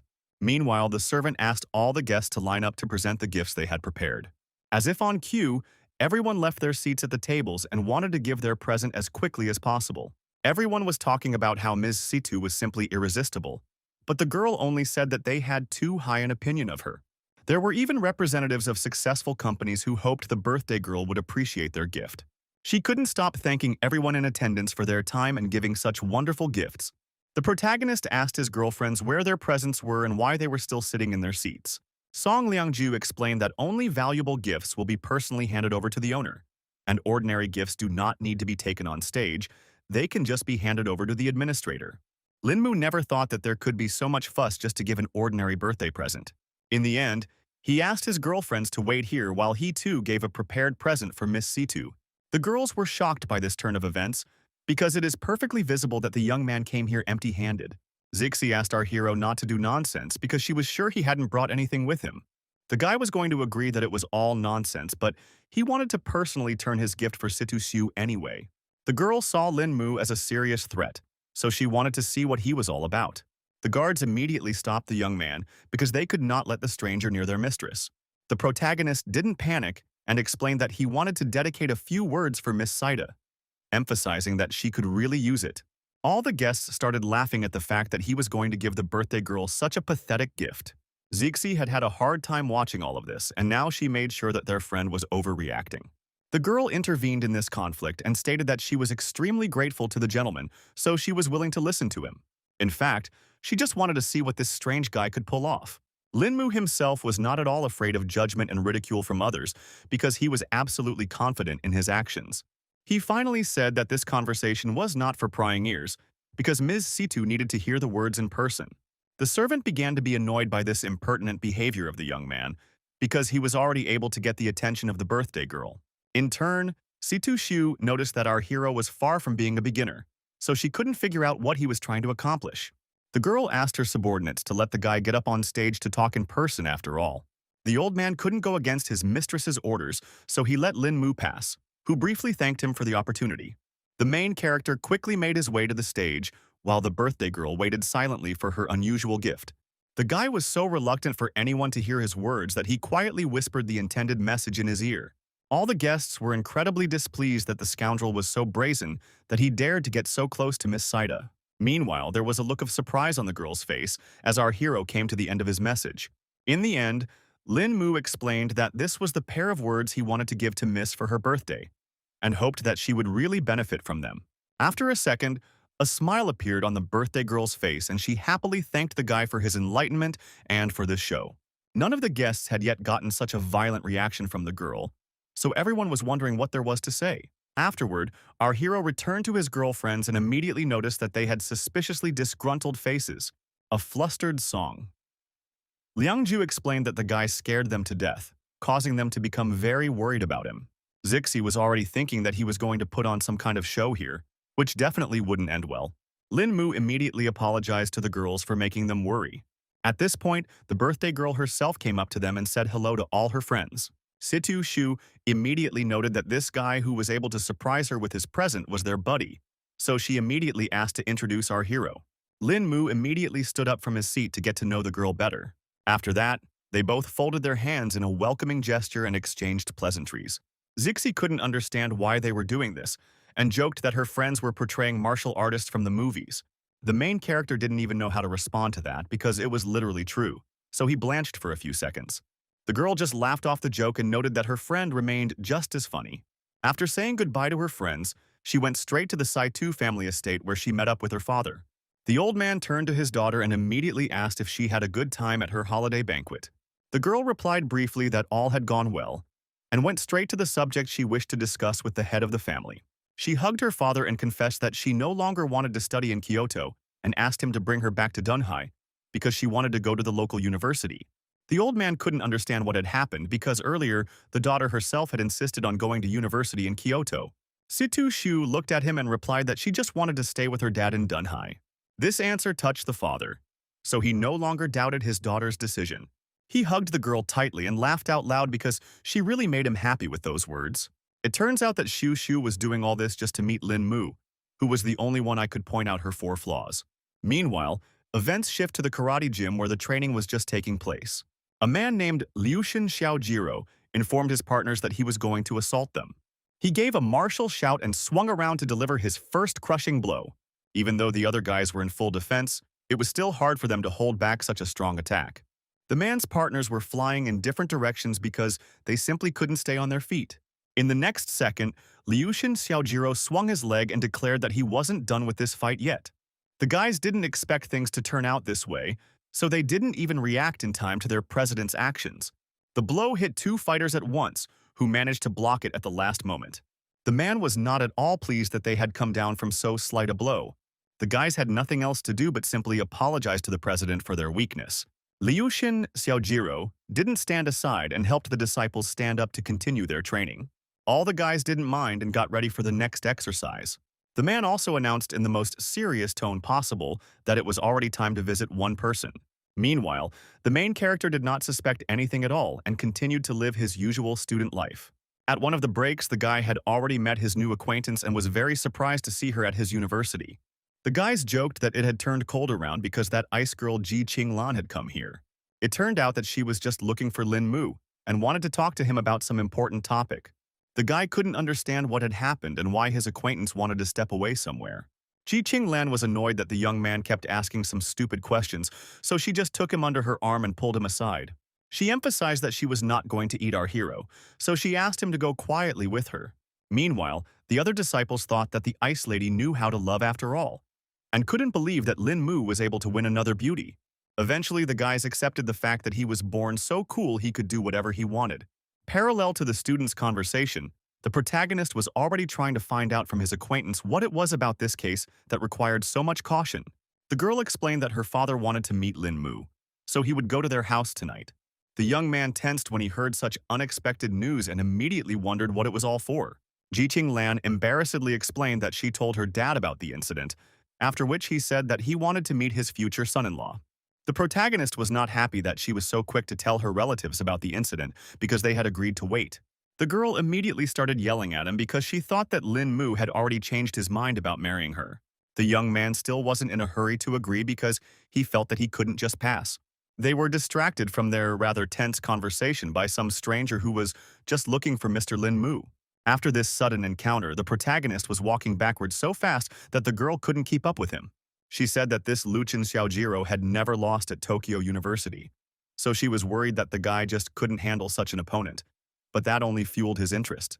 After our hero had been to the temple, he didn't have a worthy opponent to try out his new powers, so he hoped that this Xiaojiro wouldn't disappoint him. Now the events go back half an hour when the young man met his new rival. Liushin Xiaojiro introduced himself as the president of the Tokyo University Karate Club and asked Mr. Lin Mu to fight him. The girl was angry that their conversation had been interrupted, and she emphasized that she didn't care at all whether he was Xiaojiro or Xiaojuro.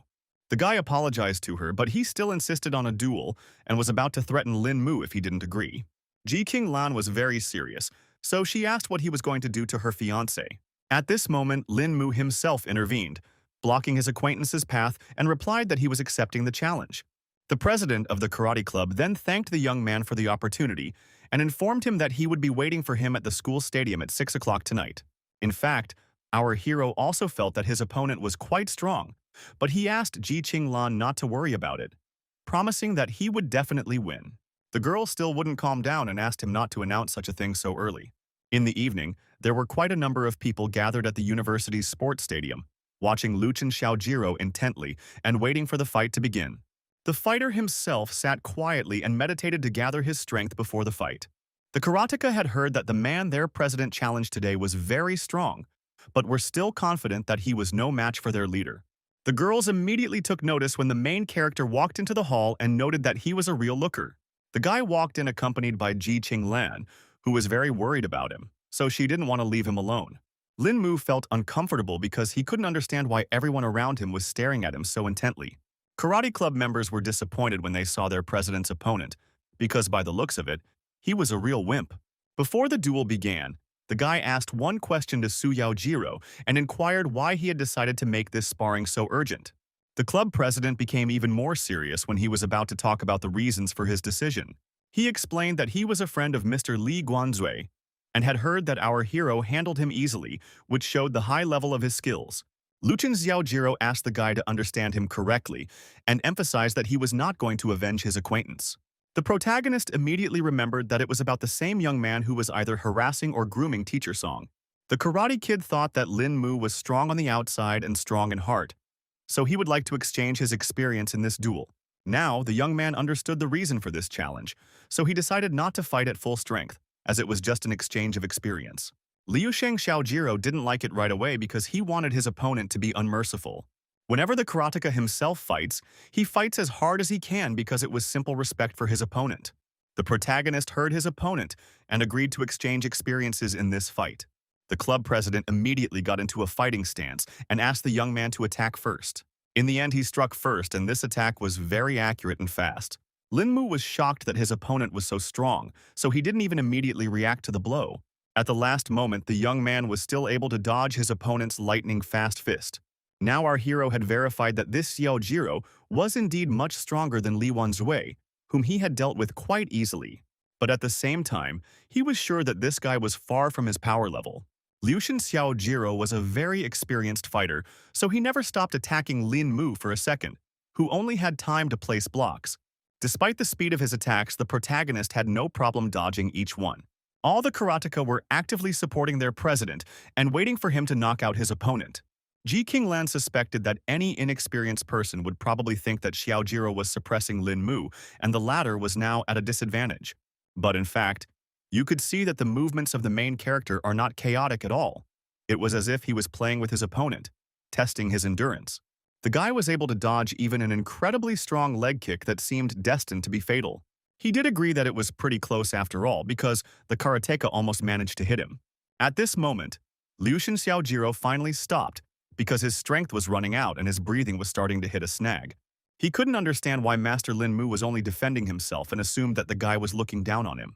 Our hero got embarrassed and apologized, explaining that he was scrutinizing his opponent's techniques, causing him to forget that they were actually competing. The club president was surprised that the youngster has enough time to learn his techniques while concurrently being on defense. Meanwhile, Lin Mu got into a fighting stance and announced that he was going to attack his opponent. Liushin Xiaojiro, despite his fatigue, prepared to take this blow. He didn't even have time to finish the sentence when he felt a hard push right in his stomach. The Karate Kid couldn't understand why our hero stopped and didn't continue his attack. Lin Mu ended up attacking his opponent so hard that he literally flew the air. Liushin Xiaojiro couldn't do anything about it, so he fell to the floor with a rumble and shame. None of the audience could understand what had just happened, because they only had time to see our hero appear in front of the president of the karate club. Ji Qinglan was also shocked by such an amazing speed of her future fiancé. The Karate Kid himself couldn't understand what had just happened either, and now tried to get to his feet. He realized he had been careless in this battle, and gathered his last strength to finally get up. Our hero was surprised that his opponent could no longer get up, even though he had only released a small amount of chi. Now the guy was disappointed because, actually, in this fight he wanted to test his accumulated power, but now there was no such opportunity. For his part, Liushin Xiaojiro was not going to give up, even though he had already realized the gap between himself and Master Lin Mu. The Karate Kid's fighting spirit was still at an all-time high, so he confidently shouted that he wouldn't give up so easily. The protagonist was surprised that his fighting spirit had suddenly risen, but was sure that it was all useless. Xiaojiro was already about to deliver another crushing blow and finally wanted to hit his opponent. He was sure that this time he was bound to achieve his goal. The fighter made one accurate lunge forward but ended up feeling like he hit nothing. The Karate Kid was shocked by this turn of events and couldn't understand how this was even possible. It turned out that the main character had just grabbed him by the shoulder, so now Xiaojiro couldn't figure out what kind of person he was. Linmu replied briefly that he was the same person as his rival, but he was just studying at Dunhai University. The young man decided he was going to act tough, so he apologized to his opponent. Grabbing the Karate Kid firmly by the shoulder, our hero tossed him aside in a sharp motion. After that, Liushin Xiaojiro's head hit the floor with a thud, and now definitely could not continue this fight. The president of the karate club made sure that the protagonist definitely had inhuman strength. After that, the protagonist went to the Ji family mansion and was already there by evening. The girl's grandfather immediately inquired what plans our hero had with Qing Lan. Linmu didn't know how to answer this question because he didn't have any specific plans at the moment. This made the man very angry because he thought the young man was not going to marry his daughter and was just going to leave her. The guy then tried to explain that he didn't mean that at all, and explained that he wanted to graduate from university first. The old man already thought his daughter had no future with this young man and thought it was just a marriage game. Ji Qinglan tried to explain that it wasn't like that at all and asked the old man not to worry, promising that in just 2 years, her fiancé would graduate from university. The head of the family explained that the problem was not that they were in a hurry, but the guy's own attitude towards the situation. He called his granddaughter stupid because after graduation everyone would have their own way and her fiancé just might run away. At the same time, the main character was unhappy that Ji Qinglan herself was pulling him into this whole thing, and he also ended up being the one to blame. Meanwhile, the old man couldn't understand why the girl chose this particular guy who had no ambition. The granddaughter was desperately trying to explain to her grandfather that her fiancé was not like that at all. Mr. G could no longer listen to the girl and finally declared that he would not consent to this marriage.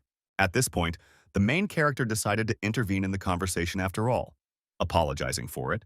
He confirmed that he has no plans, and he's not going to make excuses because his own future is still actively being planned. The guy realized that by coming here today, he had caused everyone a lot of inconvenience, which was all his fault, and promised that it wouldn't happen again. After making this statement, Lin Mu quickly headed towards the exit and said goodbye to the Ji family. The girl did not appreciate this development at all, so she asked the groom to wait.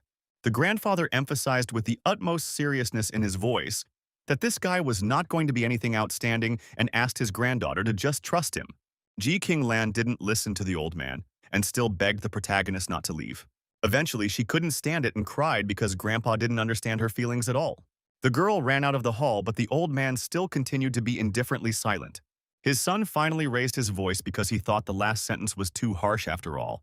The head of the family realized that although the Lin family was strong, it was no match for their bloodline, and explained that he only wanted to check whether the young man really loved his granddaughter or was looking for gain. If the groom had ulterior motives, he would have made concessions, but in the end he couldn't handle even that little pressure. The man still felt that Lin Mu was understandable, because no one would be thrilled to be spoken to like this. The old man still believed that this guy couldn't be changed anymore, so even if he married Qing Lan, he still wouldn't join their family. Eventually, the man accepted that his father's stubborn nature could not be changed, so he decided to leave things as they were for the time being. He himself thought that Lin Mu was a good kid, so he hoped that the young man's arrogance would eventually subside. Meanwhile, our hero thought about the fact that there were so many different situations in Suixian's world, but they never made him feel guilty, so he didn't expect that he would actually get angry today. Other than that, he started to feel his qi starting to weaken, but he eventually wrote it off to the fact that the original energy of this body was incredibly weak. The guy couldn't understand what it was about this Ji family that they dared to look down on him, and came to the conclusion that he didn't need to be so reserved next time. The main character suddenly stopped because he encountered something on the way to his house. Turns out some guy ran out at him, holding his head and begging Six to save him.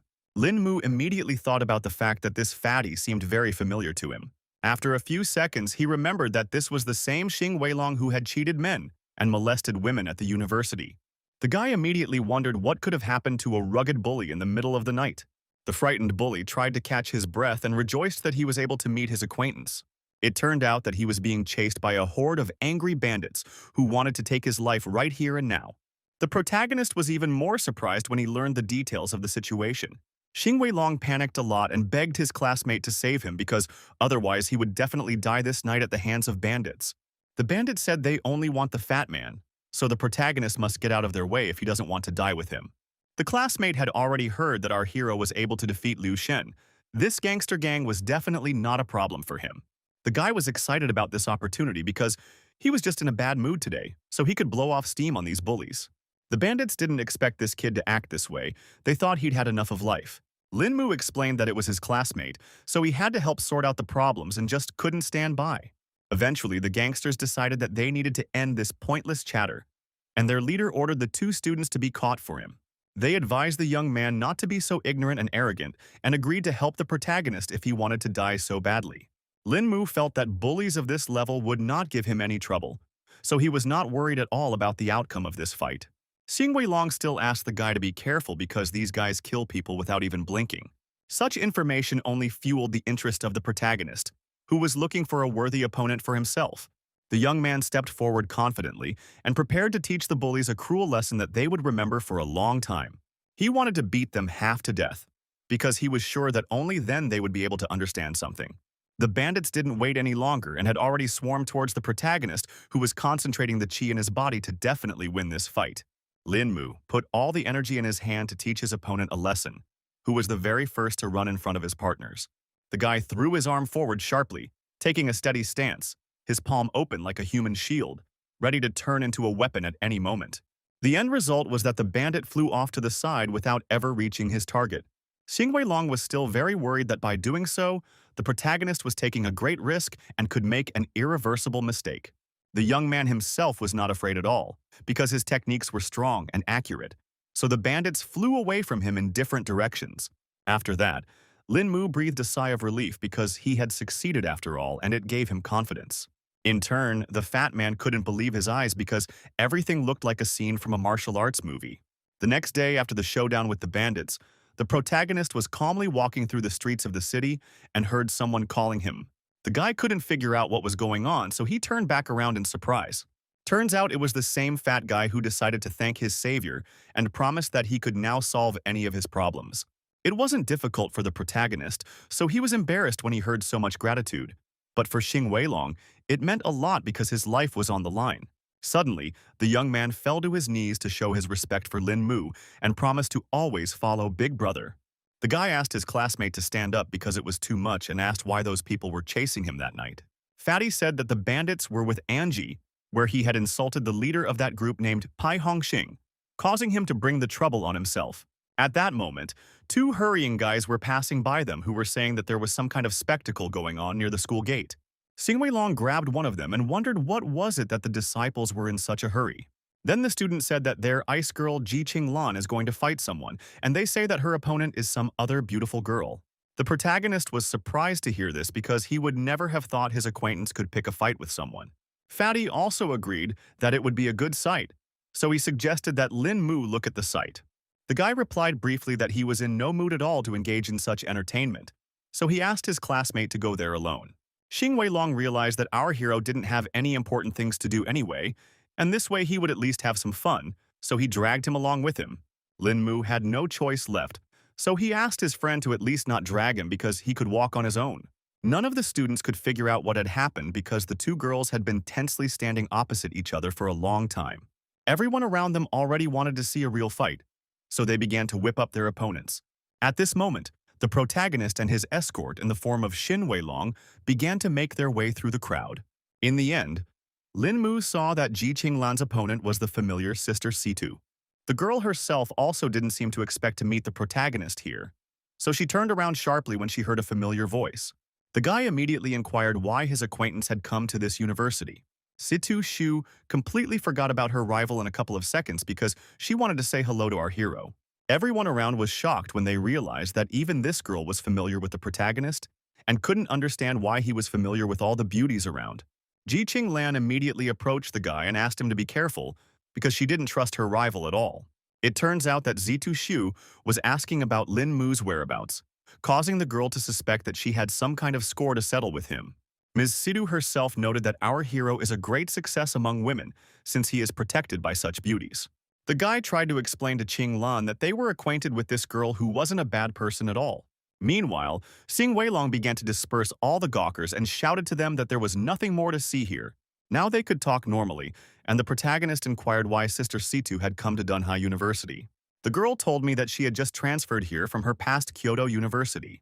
Ji Qinglan had heard that Kyoto University was the best university in China, so she couldn't understand why she would turn down such a prestigious institution and enroll here. Situ Shu bluntly replied that she wanted to become classmates with Lin Mu and ask him for some advice. The next day, all the guys of the university have already learned about the new beauty, who recently transferred to them. They were looking at Situ Shu's photo and speculated that their university beauty's position could easily change because she had a worthy rival. Meanwhile, all of our heroes' neighbors, having met their old acquaintance, gathered in the dining room and discussed where that strange girl could have come from. Song Longru told them that Situ Shu's rival was Ji Qinglan, who was known as the Snow Queen at the university. Hearing such a nickname, the girl immediately assumed that this beauty, apparently very arrogant and indifferent. Maybe that was true, but for the main character, Ji Qinglan tried to be nice and even brought a bento for him to eat together. Lin Mu thanked her for taking such care but informed her that he wouldn't be able to eat that much food. Zixi pointed out that the girl only treated her lover like this, and she would have frozen the others on the spot.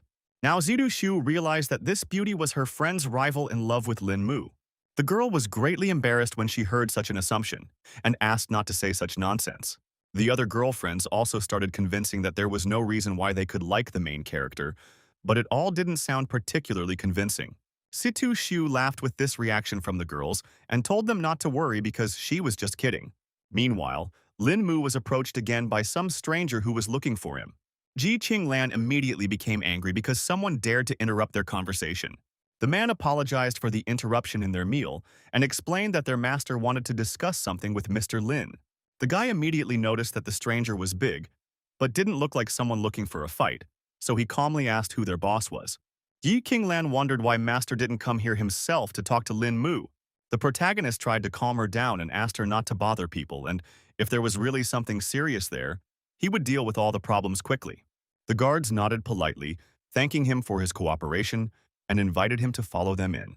The girl asked Lin Mu to be more careful, and he couldn't believe that she still didn't trust his skills. The bodyguards led our hero to the car and asked him to wait a minute until they reported his arrival. They told their master the whole situation, and he asked the young man to get into his car. The man immediately asked if Lin Mu remembered him after their last meeting. The protagonist immediately remembered that it was the father of a policewoman named Wang. The gentleman immediately noted that the young one had a pretty good memory, because the young man was able to memorize him after one brief encounter. The man immediately decided to cut to the chase and emphasize that this time, all hope was only on Lin Mu. The guy immediately emphasized that Van was his friend, so he didn't mind helping with her problems, and asked what her condition was. The father reported that his daughter's rehabilitation went well, and asked our hero to stop by for a visit if he had time to do so. Lin Mu was only happy to have this opportunity and promised that he would definitely drop by their family in a few days. Eventually, the lad inquired as to what the old man had sought him out for this time. The man realized that there was no point in dragging the rubber any longer, so he decided to move on to explaining the whole situation. He finished his story when they had already arrived at the right place and emphasized that things were serious because otherwise he wouldn't have looked for Lin Mu. The protagonist started to worry because he agreed to help, but wasn't a doctor to look into the problem in detail. The old man didn't see it as a problem at all, so he asked the young man to put his best foot forward and ask if he needed anything, promising that they would get everything that existed in this world. Already sitting in the chamber were the agitated military men who couldn't raise why their acquaintance still hadn't shown up. They rejoiced when you saw that Mr. Wang had finally arrived on the scene. The man asked with concern in his voice how their leader was feeling right now. The soldiers reported that their head was still in a coma, and that probably didn't bode well. Everyone felt very strongly about the old man's condition because as an important leader, he is of great importance to China. Mr. Wang explained that if he is gone, the situation in the country will face serious problems. The protagonist asked him not to worry and promised that he would carefully do his best. He asked everyone to leave the room to wait outside, and the man emphasized that the chapter's life was now only in the hands of the guy himself. The soldiers were still not sure that this young man could be trusted with such an important assignment. The man was sure it was okay, because earlier this young man had saved his own daughter. At this time, the protagonist began to examine the patient and was going to find out the cause of his illness first. The guy concentrated, letting a thin stream of chi energy flow through his pulse, letting it slowly spread through his body, exploring every cell as if scanning the patient from the inside. After all, he did find some peculiarity in the leader's body. Lin Mu saw that the man had no obvious organ abnormalities, which was not like most people who had reached their limit. This situation puzzled the young man, so he began to suspect that he might have missed something. The protagonist didn't give up and decided to try again, but this time he channeled more of his energy into the patient's body. He concentrated all his attention on it to notice exactly what the main problem was. In the end, the guy finally managed to feel that the old man had a heart condition. Turns out there was too much dirt in the right atrial artery, and it had been there for a long time, leading to a long-term lack of oxygen in the body and a massive failure. Lin Mu now calmed down because it was just a matter of time before a relieved smile appeared on his face. He would be sure that if one directly used qi, one could quickly cure the heart. The soldiers who waited under the door weren't sure if the head could survive all this after all. It was at this point that the protagonist came out of the room and said that the leader was fine and would wake up very soon. Everyone, of course, rejoiced at the news, but they did not expect the problem to be solved so quickly. The man still didn't calm down and asked Lin Mu how much longer their head would last. Our hero explained that the root of the disease had been eliminated, but the body of the elderly was already depleted, so if his energy was dead, he would last about half a year. Now the events are moved forward 3 days after the guy managed to save the leader of the country. The old man had already taken his workplace and was outraged at what had happened during his absence.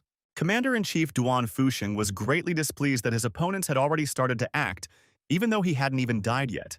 Mr. Wang listened to all of this and asked the teacher not to get hot because he definitely shouldn't be nervous. Then the old man calmed down and thought that he needed to live at least a few years to deal with the situation, but at the same time realized that he didn't have that much time. The man tried to reassure the leader and assured him that he was past the hardships of his illness. The commander-in-chief asked not to calm him down because he felt the state of his body very well and was sure that he would not be able to pass this test to the end. Other than that, he admired the fact that the person who had saved him was a youth, and wondered if Lin Mu would come to visit him today. Mr. Wang said that everything had already been done for this meeting, so the guy would arrive here soon. It was at that moment that the doorbell rang, and the assistant announced that the guest had arrived. The man rose from his seat, greeting the protagonist, and noted with slight irony that they had just talked about him, and he had already appeared as if he sensed it. Afterward, he happily introduced the youngster who had saved the commander-in-chief's life. Lin Mu immediately bowed his head respectfully and introduced himself to the leader. Duan Fusheng asked the guy to hurry up and sit down so that they could talk about all the events that had happened in the past few days. The old man also added that our hero wasn't a soldier, so he could safely call him just Grandpa Duan. The commander-in-chief joked that if it wasn't for Lin Mu's help, that old bag of bones would definitely not have lived to see today. The young man was embarrassed because he thought that Grandpa Duan was exaggerating, since the treatment was not difficult for him, and moreover, he was still unable to eliminate the hearth. In turn, Duan Fusheng thought that our hero was too humble because he had literally managed to save his life, which was already very good. He explained that at that age you don't take some things seriously anymore, so for him, death is no longer scary. The protagonist looked at the old man with sincere respect, admiring his innate wisdom and ability to perceive life so broadly that even the thought of death caused him neither fear nor excitement. At this moment, Mr. Wang reported that the food was already ready, so he suggested to continue the conversation already at the table. The leader immediately stated that they should have fun today and offered to have a couple sips to cheer themselves up. But Sleep One Wang that he had just recovered is already taking up alcohol. In the evening, Miss Situ also came to her house and continued her investigation about the protagonist. The aide reported that there were new advances today regarding Situ Shu's order. The girl rejoiced at such news and gathered herself to listen attentively to her subordinate. The aide reported that Lin Mu arrived at the War Ministry in the afternoon, where he was brought by military vehicles, and stayed there for 3 hours. Situ Shu immediately wanted to know why he had stayed in the ministry for so long, but that was unknown to anyone. The girl was very angry with her subordinate and ordered her to quickly get to work and find out what was going on within those walls. The assistant didn't object and bowed and went to do her task. Situ Shu herself began to freak out because the protagonist turned out to be such a mysterious person. The thought of why the protagonist visited the War Ministry was now constantly rolling around in the girl's head, giving her no rest. The next day, all the students gathered outside Dunhai University because they saw some suitor with a bouquet of flowers. No one could figure out who it was standing at the gate so early in the morning, but everyone suspected he was looking for their university's flower.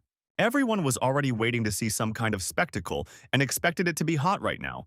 But this guy's sweetheart still hadn't arrived. Next, the students saw the latest model Lamborghini stopped near the entrance and couldn't even guess who it was. It turned out to be Situ Shu, who had yet to realize what was happening at the university gates. Seeing the huge crowd, the girl couldn't understand why everyone was gathered at the entrance so early today. The guy, noticing the girl he wanted, instantly became animated, clutched the bouquet tighter and rushed towards her. Situ Shu was greatly surprised when she realized that it was her acquaintance named Yan Lanshi. She couldn't understand how he ended up here. The guy explained that he couldn't leave the girl and hoped she would like these oriental blue roses. She was very pleased with the attention from her suitor and thanked him for such a sudden gift. The young man wondered why Situ Shu suddenly switched to Dunhai University and didn't even warn him about this decision. The girl lied that she just wanted to come to Dunhai to spend more time with her parents. In fact, Yan Lanshi wasn't going to believe it from the beginning, and Zitu Shu couldn't understand what he was getting at. He could bet it was because of one guy, and he turned around because the man was just walking nearby. The girl opened her eyes wide. Her lips parted for a moment in surprise, for her acquaintance had just pointed out the real reason for her transition. Just at that moment, the protagonist was walking down the street, and his new associate Xing Weilong was walking beside him. The guy pointed out that there was a very intimate conversation between Situ Shu and this guy at her birthday party, and asked what it was that he said to her. Mrs. Situ's eyes flashed with rage at the fact that her acquaintance dared to pry into her private affairs.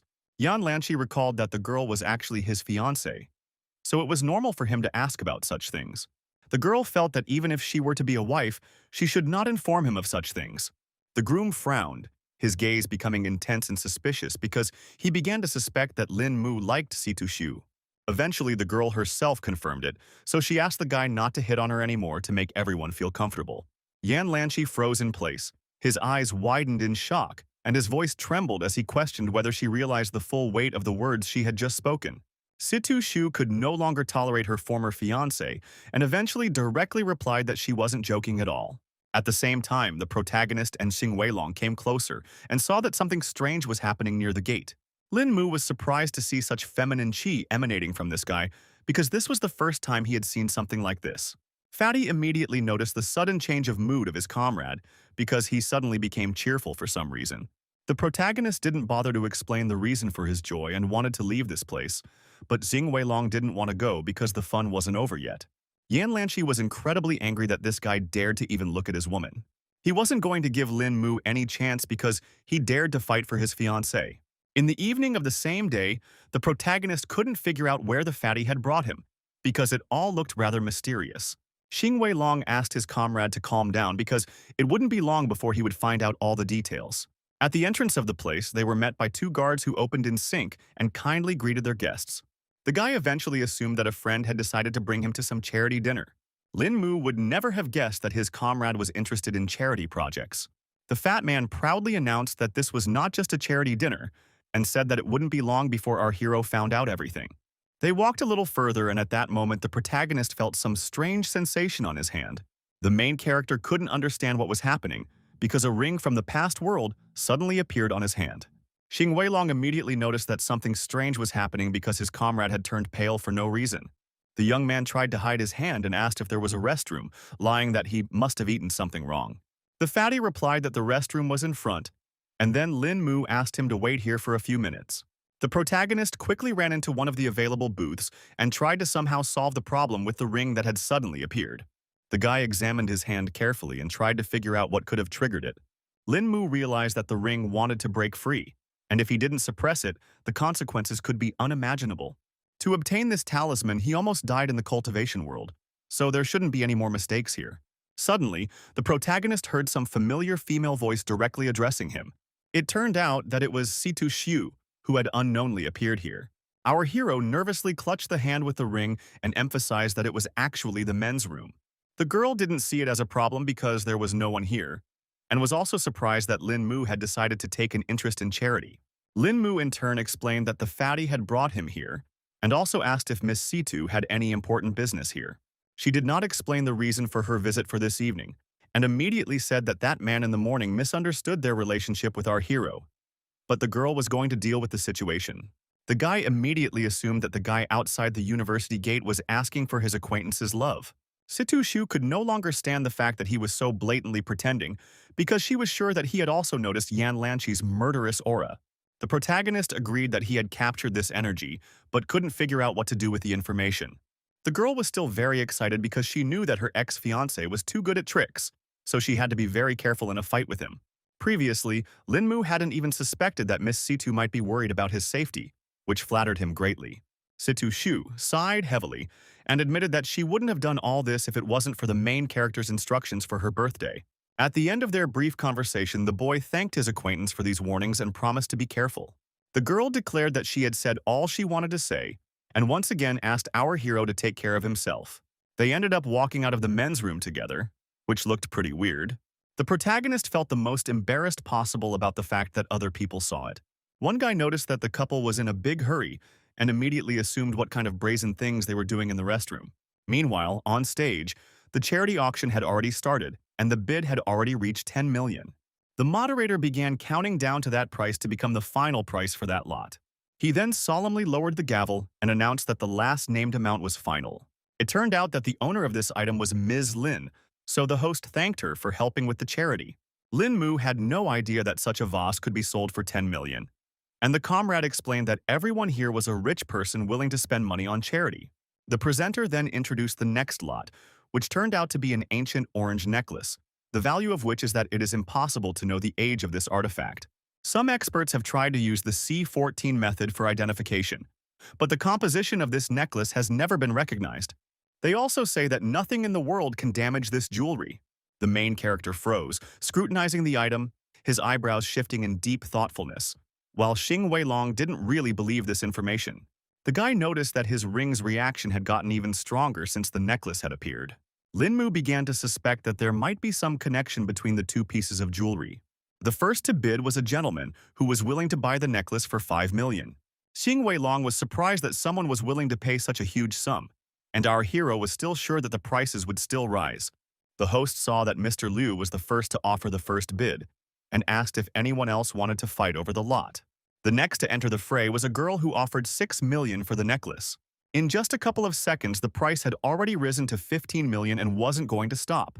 The fight for the artifact was also still not leaving Mr. Liu, who eventually raised the bid to 20 million. The presenter immediately turned to the other participants and asked if anyone had more to offer. Xing Weilong couldn't believe that someone would be willing to give such money for a stupid necklace, but our hero realized that it was all going to charity. At this point, some old man in the audience offered 50 million for such a precious lot. Everyone was shocked that their opponent had raised the bet so dramatically to such a fabulous amount. The host immediately asked if anyone was willing to outbid Mr. Ao. He immediately started counting down to 3 to close the bidding for the legendary necklace. The man banged his gavel again and thanked the victorious Ao Xiaolong for his contribution to their charitable cause. Xing Weilong reacted violently to the winner, so the protagonist guessed that his friend knew this person. The fatty whispered and explained that this person was the head of the Ao family and was an important figure both in the light and in the shadows. He realized that if their family placed so much importance on this necklace, apparently it was far from ordinary. The protagonist only now remembered that there are 6 other treasures in the cultivation world, similar to his ring, and they are known as the ancient armor of immortality. He immediately guessed that this necklace might be part of that ancient armor, and he didn't expect it to appear in a place like this at all. At the same time, some of the participants of the Thanksgiving banquet were in the VIP room. One of them was Yan Lanqi, who still couldn't stop thinking about our hero daring to play with his yair. At this moment, Lin Mu felt some strange chill down his back that was coming off his new rival. The assistant walked over to his master and asked if there were any new instructions for him. In fact, this guy named Qing Shi reeked of something coldly dangerous due to his creepy appearance and skin as pale as snow. Yan Lanqi directly stated that he didn't want to see that boy in the white suit anymore. His subordinates immediately understood his master's instructions and promised that the young man would no longer see the sun tomorrow. The guy immediately emphasized that our hero had good skills and asked his assistant they underestimate the enemy and be careful. Qingxi asked his master not to worry because he had never lost a battle yet. Meanwhile, the host announced that the charity dinner was over and thanked the guests for their support for the cause. Then the protagonist still decided to ask why the fat man guided him to this place. But the latter asked the guy to watch his words, because some people wanted to come but didn't have that opportunity. Xing Weilong said that he originally wanted to buy something too and ask his friend to help him with the staff. But something went wrong in the end. The guy explained that he only brought in 5 million and thought he had enough, but in the end, he didn't even get a chance to bet. He thought that the rich people from Dunghai were too capricious, which was the reason why the bidding was so tough. The young man was sure that spending 50 million on a necklace was too much, even if it was the best piece of jewelry in the world. The protagonist speculated that Ao Xiaolong might have bought this item as a gift for someone. In turn, the fat man began to suspect that the man might have helped someone by buying this expensive item.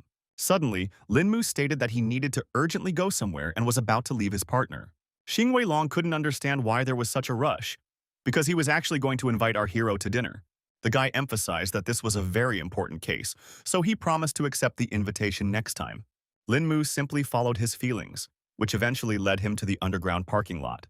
There, Mr. Ao, accompanied by his 2 bodyguards, was about to leave the place. Turns out the protagonist was already going to take the $50 million necklace from him. He still took his time and just watched the car drive out of the parking lot for now. Quite soon, when Mr. Ao's car stopped at a traffic light, Lin Mu managed to catch up with him. The young man was well aware that first he needed to find out where the necklace itself was hidden. It was for this reason that he decided not to get hot and pick up the jewelry a little later. The protagonist knew that there are a lot of stoplights in this mountain, so it would be pretty easy for him to keep up with the car. At that moment, he stopped abruptly because he felt a familiar murderous stare on him. There were some suspicious-looking guys behind him, but the sensation was not at all like the presence of ordinary crooks. Lin Mu instantly turned around and asked the strangers who they were with courage in his voice. These mercenaries didn't bother to explain anything and already attacked their target in a second. The guy thought such a direct attack was too naive because he was easily able to dodge it. In fact, he definitely didn't expect that there were 3 more knives in the shadows that were ready to attack him from the other side. By the reaction of the protagonist, the bandits realized that they had managed to pull off their prearranged plan. Lin Mu carefully adjusted his tie and noted with a smile on his face that just a little bit more, and his opponents would have succeeded in injuring him. But that didn't happen. All the bandits shockingly froze in place because they couldn't understand how the guy managed to dodge all of their shadow blades. Suddenly, our hero noticed something flashed behind him, so he immediately reacted to the potential threat. It turns out that the professional mercenaries didn't wait any longer and decided to attack their target in a different way. The young man managed to capture his rival in time and was displeased that his enemies were so dull and sneaky that they only ambushed him. Lin Mu only needed one precise strike to disarm this bandit who dared to attack him from behind. The mercenaries realized that they would not be able to resist such an opponent, so they decided to scatter. Meanwhile, the protagonist beat his opponent so badly that he literally flew into the air. In a second, he was already near the other mercenaries and noted that they were moving too slowly. The villains did not have time to react to the lightning-fast blows of the protagonist, so they just scattered in different directions. The remaining bandit saw that all of his partners had been knocked down in an instant and couldn't understand how the guy had managed to do it. In turn, the protagonist did not stand aside and had already decided to deal with the remaining mercenary. Suddenly, he felt he couldn't reach his opponent's body and hit an empty spot, even though he was sure he was hitting the exact target before he did so. The most mysterious bandit was already in a different place and was glad that he had such a good reaction. Our hero agreed that he was a jack of all trades, but this time he wasn't going to make any more mistakes. At the decisive moment, his blow again passed through the void, his fist slicing only the air, and the bandit, like a ghost, remained unharmed. After a second, the mercenary leader raised his comrades and informed them that this guy was quite difficult to deal with, but he had already found a way to defeat him. Suddenly, all 3 of them vanished into thin air like smoke, so it was now impossible to know where they would appear in the next moment. Lin Mu hadn't encountered such a technique yet, so he still couldn't understand what kind of technique his opponents were using. After a closer look, the guy realized what he was dealing with. His opponents used air currents around his body in order to disrupt his opponent's thoughts, resulting in hallucinations. While our hero was in contemplation, the bandit saw that he was already open to attack and decided to make the first strike. In the end, the mercenaries walked through Lin Mu and were shocked at this turn of events. A smug smile immediately appeared on the young man's face, because he guessed that this technique was made worse by anger, and these 3 had studied the technique too superficially to know that. The protagonist decided to use the knowledge he had gained, and wondered why his opponents were hitting an empty space to enter them on emotion. The bandits were shocked that he had been able to guess the Shadow's technique, and thought that the true blood of the elite flowed in him. The guy hadn't expected them to take him for their own so easily, so he decided to ask if they were being sent mercenaries to kill him too. Now the guys were afraid that they attacked some important person, so they asked our hero to return with them to solve this misunderstanding. But he refused because he still has a lot of important things to do. The leader of the group emphasized that they might be in trouble if Lin Mu didn't go along with them, and reported that a total of 9 assassins were sent on this mission. The young man asked not to worry about him because he believed that all these opponents were unlevel to him and was confident that he could defend himself on his own. Over all of this conversation from the roof of a neighboring building was Qing Shi, who seemed to have set up this whole operation. The man had not expected at all that the protagonist would learn the shadow technique so quickly and be able to deal with the first group of assassins so easily. Then he licked his blade and began to prepare for the fact that he himself would need to show some real skills that the kid definitely couldn't handle. The protagonist immediately took off his seat and ran with all his might to catch up with Mr. Ao's car. The guy was already desperate because he realized that he had completely lost Xiaolun's car and tried to think of another plan. Suddenly, an unknown force split the air in front of him, causing Lin Mu to have to stop. Of course, he didn't have time to react to such a lightning-fast attack, so he was badly injured. It turned out to be Qing Shi, who didn't even think that the guy wouldn't notice his first strike. The protagonist immediately felt that in front of him was a real expert, but he did not even guess that such a person would attack from ambush. The man coldly emphasized that he was a murderer, so he would do anything possible to achieve his goal. Meanwhile, Lin Mu had already fallen to the ground without strength and asked if Qing Shi had been following him since the fight with those mercenaries. The assassin confirmed his speculation and explained that because of the young man's strength, he had to strike from ambush, adding that he was only the second target to be killed in this manner. With his last strength, the protagonist asked him to tell his name because he wanted to know by whose hand he would die. Qing Shi was indeed about to leave but stopped for a second after hearing his victim's request. The protagonist couldn't believe that the killer was so cold-blooded that he wasn't even going to fulfill the dying man's last request. Eventually, somewhere in the depths of the hitman found some humanity, so he gave his name. Lin Mu's strength was already running low, so he only said that he had memorized his assassin's name. After that, Qing Shi turned around and walked away, and the guy was left lying on the sidewalk in a pool of his own blood. Suddenly, he felt some movement behind his back and realized it wasn't that simple. It turned out that the protagonist was not going to die at all and found the strength to continue the fierce fight. Lin Mu was surprised that the assassin managed to dodge his blow, even though this turn of events was literally unpredictable. He was sure that the attack was as stealthy as possible, and because of that he couldn't figure out how he could sense it and react in time. In turn, Qing Shi was shocked that our hero was only pretending to be dead, even though he had received an accurate stabbing. Meanwhile, the guy wasted no time and re-attacked his opponent, who again managed to dodge. Lin Mu now began to feel that the mercenary had also perfected in the spiritual realm and was a master who had opened the middle and lower dantian. Despite this level of strength, the protagonist was not afraid and decided that he would definitely not lose in this fight. Our hero shouted at the top of his voice that the only person who should die here and now was Qing Shi himself. The assassin even started to panic a bit because the guy was injured so badly, but his punches were still very strong. In the next instant, Lin Mu still managed to break through his opponent's defense and shorten the distance as much as possible. He concentrated all the chi energy in his hand to make this strike fatal to the assassin. Qing Shi was unable to resist such precision and speed, so he only cried out in pain. The protagonist put all of his power into the blow, so his opponent simply bent in half, scarlet spatters splashed from his mouth, and his eyes widened in shock. In the end, Qing Shi collapsed to the ground without strength because even such a master could not resist Lin Mu. He was still able to talk for a while, so he asked the guy who he really was. The brave warrior himself was also holding on with his last strength, so with a trembling voice, he asked his defeated opponent to remember that he had been killed by Lin Mu.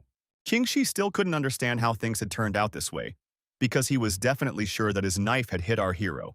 As he stepped away from the killer, the young man began to feel that the poison that was on the knife had already penetrated his heart and lungs. He couldn't believe that after going through such a fight, he would end up right here in the middle of the street. Eventually, the strength left Lin Mu's body and he slumped to the ground without strength, regretting that he was not prepared for such a serious fight. His eyelids grew heavy and began to slowly close. But at the last moment, the guy managed to see someone's feet right in front of his face. The events continue into the night of the same day. Only now Lin Mu has entered the temple. Someone still managed to save Lin Mu, who had now regained consciousness but was still not feeling particularly well. At that moment, the girl who saved him was just praying for her late master. 10 years ago, when Yuner was very young, she accidentally injured an old man, causing him to pass away. Before his death, The old man said that saving the terminally ill was the main task of a healer. So if there was a chance to save the girl, he was ready to die without regrets. He asked his student to go on living and save more people who would need her help. The girl tearfully recalled how the master had adopted her, after which she had contracted a strange disease from which the old man himself had saved her. Each time after the operation, the master had aged little by little and sacrificed himself for Yunir's life. Now she was going to use a technique that would take a lot of work to master because it was quite difficult to control. The girl opened the box, which contained a set of needles and a note thanking her for living up to her title as a divine medic. Yunir continued to live her vocation, so she couldn't let our hero have any problems. She methodically inserted needles into his body, her fingers moving with surgical precision, and asked the guy not to give up and hold on to his life. Linmu's consciousness swam, the world around him blurred into murky patches, and a hoarse, painful groan escaped from his chest.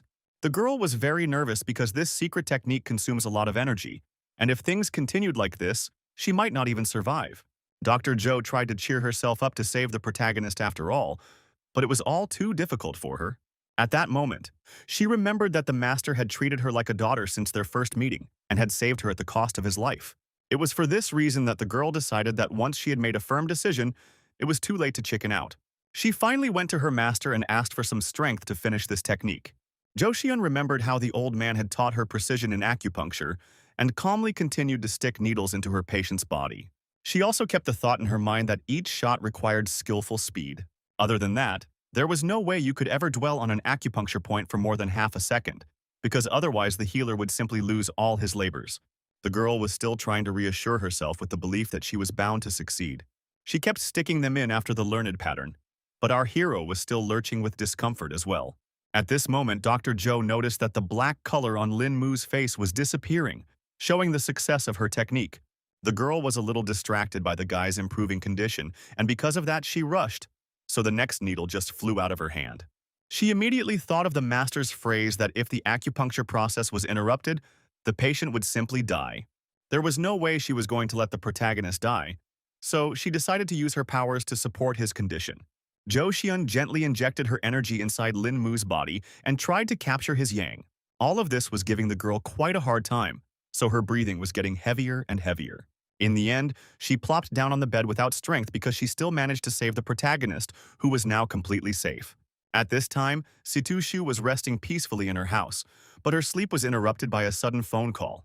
The girl immediately woke up at the sound and couldn't figure out who had decided to wake her up so early.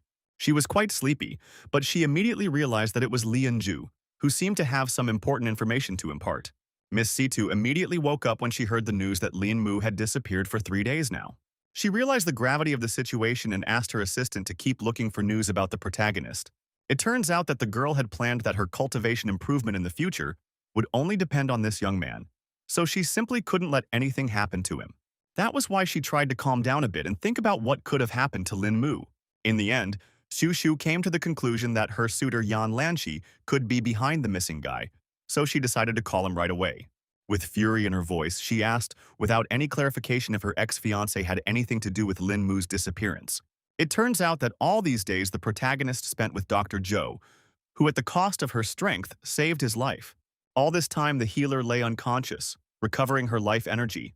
Suddenly, Zhou Xiun, who was certain of her death, opened her eyes and immediately thought that she had entered heaven. She rose abruptly from the bed, her eyes darting around the familiar outline of the room. And it wasn't until consciousness finally cleared and a warm relief spilled over her body that she was able to move on. The girl immediately went to look for Lin Mu and thought that he had already left her house. It turned out that the protagonist was still here and had only gone outside to do some meditation to restore qi. The boy was greatly relieved when he heard the voice of his savior, who also had to fight for life. In fact, Zhou Xiun didn't think that he would recover so quickly, but was happy that he was already feeling much better. The girl herself still didn't seem to be feeling well because after only a few words, she started coughing violently. The protagonist immediately ran over and picked up Dr. Joe, who kept pretending that she was fine. He asked the girl not to worry unnecessarily and informed her that his body was already fine. Lin Mu sat down next to him at the table and thanked Dr. Joe for saving him from the bottom of his heart, promising that he would definitely repay her for her help in the future. The girl emphasized that as a real doctor, she had to save and treat the wounded, so she did not ask for any payment in return. The protagonist decided to wonder how she managed to get rid of the poison in his body, because he was literally certain of his doom. Then she told me that the guy had been saved by an acupuncture method described in a secret book by her master, who had been able to save countless people with the help of needles. In turn, the girl had only superficially learned the teacher's technique, making it too difficult for her to use the method. At this moment, Lin Mu noticed that her skin color didn't look great, so he asked Dr. Zhou to behave a little more calmly and not rush anywhere. The girl explained that she just had a weak body, which made our hero get even more worried, and wondered if there was any way to help her somehow. Then Zhou Xiun told the story of how the master had saved her from a serious illness by spending all his life force on her. The protagonist couldn't understand what disease could make her teacher so helpless, if even the girl herself with superficial knowledge was able to use the secret technique. Eventually, the doctor couldn't take the strain, causing her head to spin and her skin to break out in a cold sweat. In a second, she had already fallen unconscious on the table, and the protagonist, frightened for his savior, immediately jumped up to her. He quickly picked the girl up in his arms and was about to carry her inside the house, suspecting that she had indeed expended too much energy to save him and even spit on her own life. After putting Zhou Xiun on the bed, the protagonist decided to look around a bit. The protagonist noticed that the room was very clean, which demonstrated the cleanliness of his acquaintance. The next moment, he noticed that there were some strange bricks on one of the walls that stood out from the main interior. The guy immediately thought someone had done it on purpose because the bricks were not reinforced. Lin Mu carefully pushed back one of the blocks and saw that there was something hidden between the walls. The young man was greatly surprised to see that there were some papers hidden in this strange hiding place. Eventually, he guessed that they were letters from the master for his apprentice. The old man wrote that his real name was Mu Zhenqing, and all this time he was trying to teach the girl his family's secret acupuncture technique that balanced yin and yang in the patient's body. As a young man, he traveled the world helping the sick and needy, but once offended a mysterious organization that tried to steal the family's secret equipment, and he had to hide it on Dunhai. When Zhou Xiun got sick, the old man had already been injured by the enemies, so he temporarily blocked her meridians to extend her life for 10 years. But if no one cured her in that time, she would die. Master hoped that he would find someone who could use this powerful yang-extracting technique to save his disciple. But he also warned that without having a sufficient level of cultivation, this treatment method could not be used. Lin Mu was well aware that he should give Dr. Zhou these letters as soon as possible. For now, he was immersed in his thoughts that such a powerful technique could only be used with a high level of cultivation. The protagonist spent his time at the home of Zhou Xiun, who lay unconscious until the evening. Eventually, the girl finally woke up and again couldn't understand what had happened to her. Lin Mu was sitting next to her bed, so he immediately inquired about Zhou Xiun's condition, who seemed to be starting to feel better. The guy immediately showed her those very letters, and the doctor began to guess what they were. He suggested to his acquaintance that she study the letters more closely and see for herself what she thought. Tears immediately appeared in the girl's eyes because it was too hard for her to remember her teacher and read his real story. Zhou Xiun didn't expect that the teacher was so gracious to her, that even after death he wanted to take care of his student. And she didn't even how to repay it. Through her tears, she asked Lin Mu where he had managed to find such precious letters for her. The young man then explained that he had found this hiding place in the wall during his little cleaning session. The girl now understood everything and began to regret that she hadn't met someone gifted enough to learn the technique. Our hero hinted that he himself might have been the man the old man wrote about in the letter. Zhou Xian asked not to be fooled because she believed that despite the guy's talents, he definitely couldn't cultivate directly and didn't have a good foundation for this technique. The young man was confident in his abilities, so he asked the girl not to worry, but Ta couldn't understand what he meant. He was sure that the doctor knew a bit about cultivation, so he demonstrated his skills so she could see his power level. The girl was shocked because not every master could concentrate chi energy in their fingertips. After successfully using the technique, they went outside and Zhou Xiun couldn't stop talking about how our hero was quite secretive, so she didn't believe that he would be able to save her. In turn, the guy suggested that there was a chance of curing the disease could be cured even without reaching the highest level of cultivation. The protagonist was certain that as long as there was hope for survival, no one would give up so easily, and the master's letters made them realize how precious life was. Meanwhile, the girl thought about the fact that earlier she was going to save a couple more people and then, completely fulfill her mission. But the unexpected news about her illness changed all plans. Lin Mu emphasized that all good things were sure to return and reminded him that she had saved his life this time, so he responded in kind. After that, Zhou Xiun remembered the old man's words that saving one's life was saving oneself. Memories of her teacher's warm hand stroking her head and his voice telling her about the vocation of a doctor immediately popped into her mind. Anyway, our hero thanked his savior and was now going to go home because apparently everyone had lost sight of him. The girl understood everything perfectly well because she herself had to return to the hospital, so she offered to say goodbye right here and now. Half an hour later, Lin Mu had already crossed the bridge that led to his house. The guy pondered that there were such powerful techniques in this world and guessed that the creator of Yang extraction had a deep understanding of the human body, so no one could surpass this master. At that moment, he saw that a large number of people had gathered on the embankment and were looking excitedly at the water for some reason. Turns out some car had gone off into the water, so everyone was actively talking about how the driver was definitely not going to do well in this situation. Everyone was sure that the sports car was very dear to the owner, but no one would have thought that she would ironically die in such a place. The guy started to get a little worried because the victim could be his acquaintance, so he asked those standing nearby what had happened here. A man who had already swam to try to help explained that some girl had flown off the bridge, but underwater it was too difficult for him to break the windows. The protagonist realized that he couldn't stand by, so he confidently headed towards the water. Everyone warned Lin Mu that it was useless, and it was better to wait for the rescuers, but he couldn't waste time. The guy was going to go down and try it anyway, because if you wait for the rescuers to arrive, only the car would be saved in the end. He didn't even bother to undress and quickly jumped into the water, despite all the risks to his own life. In an instant, he felt the coolness of the water and plunged to the bottom to find the victim. Our hero was glad that it was fairly shallow here and looked carefully around to find the car. Eventually, he did manage to locate a red sports car, which immediately gave him hope. Mentally, Lin Mu asked the girl to hold on a little longer while he swam to her. It turned out that the young man's fears were justified, and his acquaintance was behind the wheel. Luo Bi-yoon was already unconscious after such a long time underwater, so she didn't even fight for her life. The main character was very strong, so he still had enough strength to break the car window. The guy agreed that the glass was very strong, suggesting that it might have been bulletproof, so it was no surprise that the average person couldn't break it. For Lin Mu, such an obstacle was nothing, so in a second, the window shards flew in different directions. In this way, the young man managed to pull Lo Bi-yoon out of the car and give her a chance to be rescued. Our hero realized that his acquaintance was about to die, so he needed to transfer some energy to her as quickly as possible. The brave hero bent down, and his lips touched the girl's pale lips to keep her from dying. The events are moved to a couple of minutes ago, when Lo Bi-yoon fell into the water and began to think about what people live for out of hopelessness. She supposed everyone had different goals and many wanted to glorify their family or create a profitable business.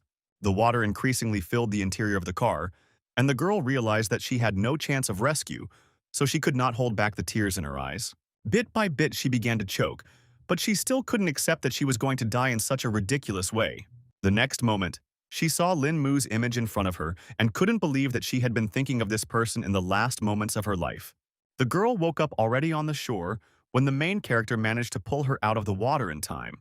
Our hero was very happy when his acquaintance finally woke up, and all the people around with a sigh of relief, because they were also very worried about the victim. The girl couldn't understand what was going on around her, so she thought that she had already died and Lin Mu was caught in the heavens with her. The young man calmly asked his acquaintance not to say such nonsense and explained that he had managed to save her. Suddenly, Lo Bi-yoon threw herself into the main character's arms because she had missed him for so long. Lin Mu was well aware that the girl needed support after such stress, so he tried to calm her down and explain that everything was already fine. Clinging to the guy even tighter, she decided to ask how he had managed to find the car at the bottom of the river. Then, our hero told the story of how he saw this crowd of people gathered around the drowned car and asked how his acquaintance had gone into the water. The girl herself couldn't understand the reasons why this incident happened, because her car was suddenly out of control, which sounded rather suspicious. Lin Mu decided to take Luo Bi-yu to change her wet clothes and asked her to take her time if she still hadn't recovered. People accompanied them with raucous applause and compliments for the brave hero who was able to save a defenseless girl who was in such a dangerous situation. Events continue on the morning of the same day as students slowly began to gather at Dunha University.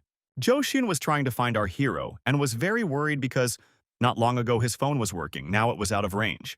At this moment, Lin Mu's neighbors appeared on the horizon, who had already heard about the other girl who was looking for him. Dr. Jo confirmed it and guessed that her savior's friends were in front of her. Song Liang-ju asked what this stranger was looking for the guy for, and immediately told her that he hadn't returned home for several days, so even his friends didn't know where he was. The girl confessed that these few days I was at her house and left only this morning.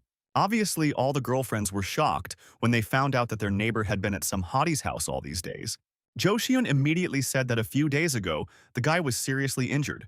So the girl saved him and left him with her for a few days to rest and recover his strength. Zixi was even more frightened when she heard that Lin Mu had managed to get into some kind of trouble. The girl revealed that she had already heard that the main character had been attacked by an assassin named Ching She. Now, for the neighbors, everything fell into place because the young man never disappeared without saying goodbye. Jo Hyun still wasn't calm about the fact that the young man still hadn't shown up, and was afraid that something had happened to him on the way to the university.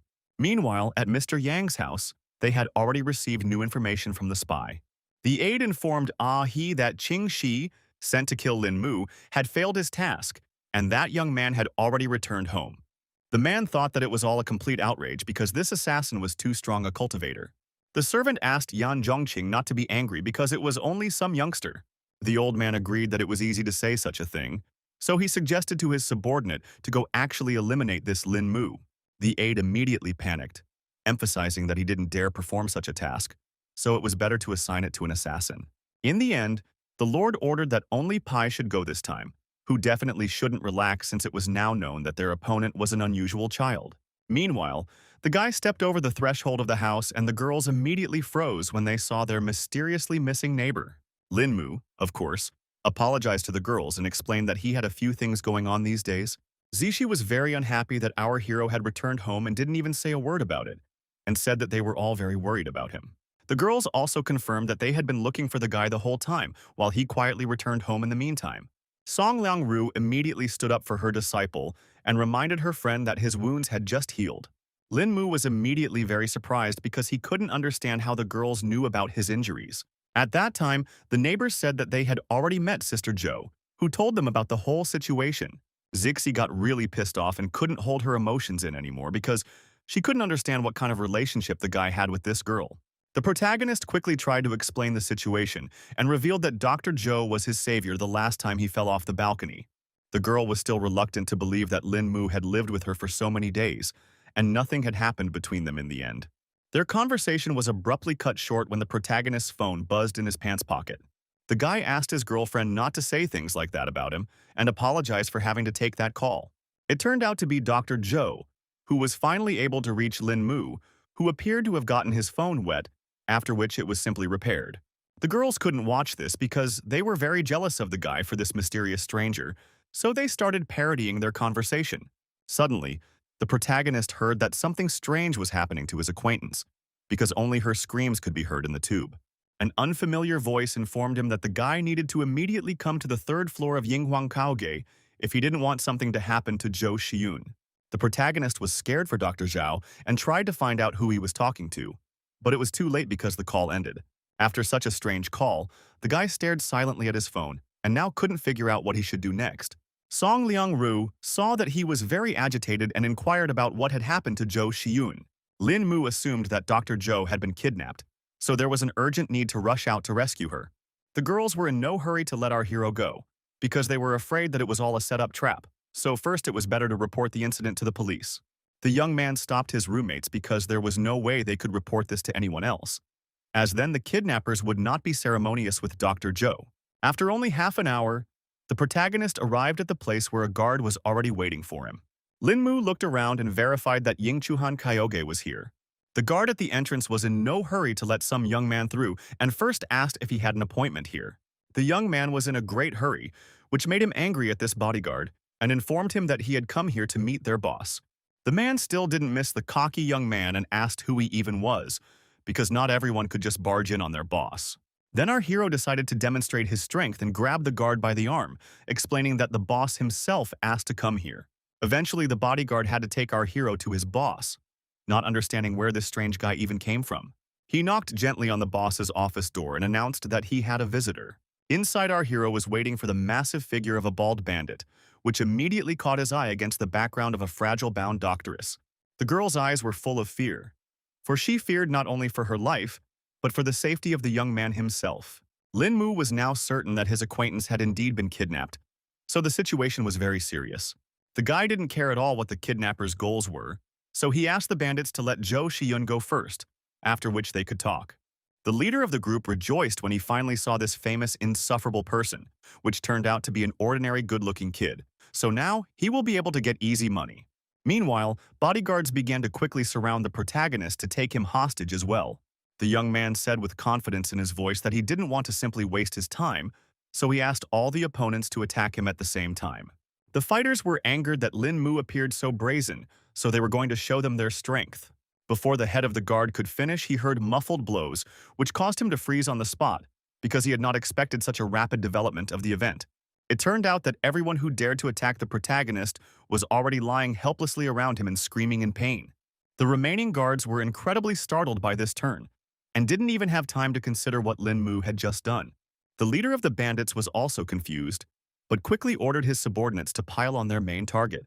The protagonist despised his weak opponents who didn't even know how to behave in battle, so he disparagingly called them a herd of sheep.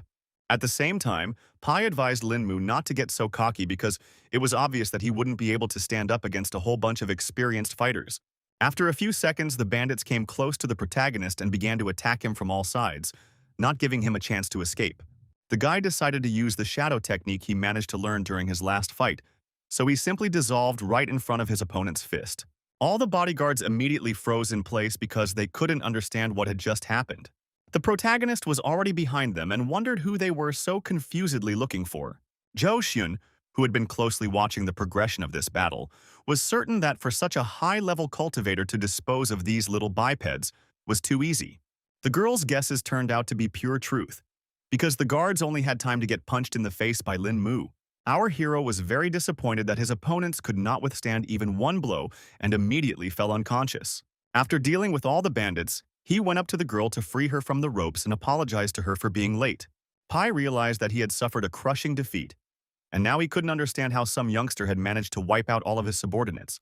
Meanwhile, Lin Mu laughed off the fact that all the guards were too weak and suggested that their leader should definitely be stronger. The man pointed a gun at our hero in a panic and started yelling that good kung fu skills are not enough to become invincible. The protagonist agreed that he wasn't faster than a bullet, but he only needed to be faster than Pai to win a duel with him. The bandit was pissed off that Lin Mu was so stubborn, so he didn't want to wait any longer and pulled the trigger of his gun. The guy quickly backed up his words with actions and lightning-fast pressure on his opponent's arm, causing him to shoot downward and hit his own leg. Pai definitely didn't expect this development, so he confusedly cried out in sharp pain. The man resigned himself to the fact that he had lost this fight and asked what kind of person Lin Mu was. The protagonist recalled that the bandit himself had ordered him to come here, so it was strange that he didn't recognize who his target was. Pai was afraid that the young man might do some terrible things to him, so she asked him to let him go and promised to pay him back for sure. For his part, Lin Mu emphasized with a smirk on his face that he definitely didn't need anyone to pay him. The guy didn't want to wait, so he instantly made the man pay for everything he'd done. Our hero used chi energy to completely erase Pai's memory and make him a fool. The girl who had been watching from the side the entire time wondered what Lin Mu had just done to the bandit. The young man explained that he was merely using a bit of yin to seal the man's yang. At this moment, some other people had already entered the hall, noting that everything here was quite lively. It appeared that it was already some other leader accompanied by his subordinates, who agreed that Lin Mu was really strong since he was able to overpower so many people. The protagonist tensed up when he saw some more strangers, so he immediately wondered who the man was. The man did not hide his identity and introduced himself as Shenju Guang, a friend of the owner of the place, complaining that Lin Mu was interfering with his work. The young man immediately recognized the name because he had heard that this person was Wang Shiking's boss, and also the head of the Municipal Public Security Bureau. One of Shenju Guang's subordinates said that he would now take our hero to the bureau for questioning on the subject of inflicting willful injury. Our hero said that he had defeated all these people alone, so he asked to let his acquaintance go because his own detention would be enough.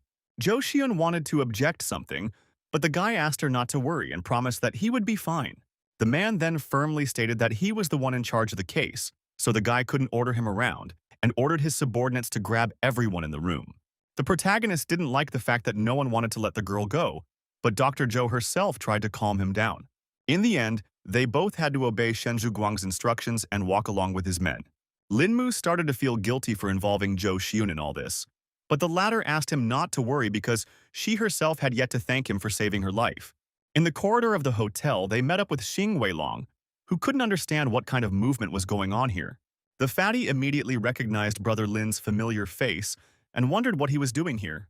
The guy couldn't figure out who all these people around his friend were, so he asked where they were taking Lin Mu because it all looked too suspicious. Someone from the group explained that the police were working, and the protagonist fell under suspicion, and the fat man himself was advised to mind his own business. Lin Mu was glad that his buddy had shown up so timely and handed him some small note. The protagonist asked Xing Weilong to call the number on that piece of paper a little later and tell that person his arrest.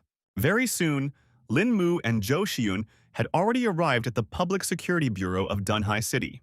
The policeman who conducted the interrogation informed the girl that her buddy had already confessed to everything, so she could be free.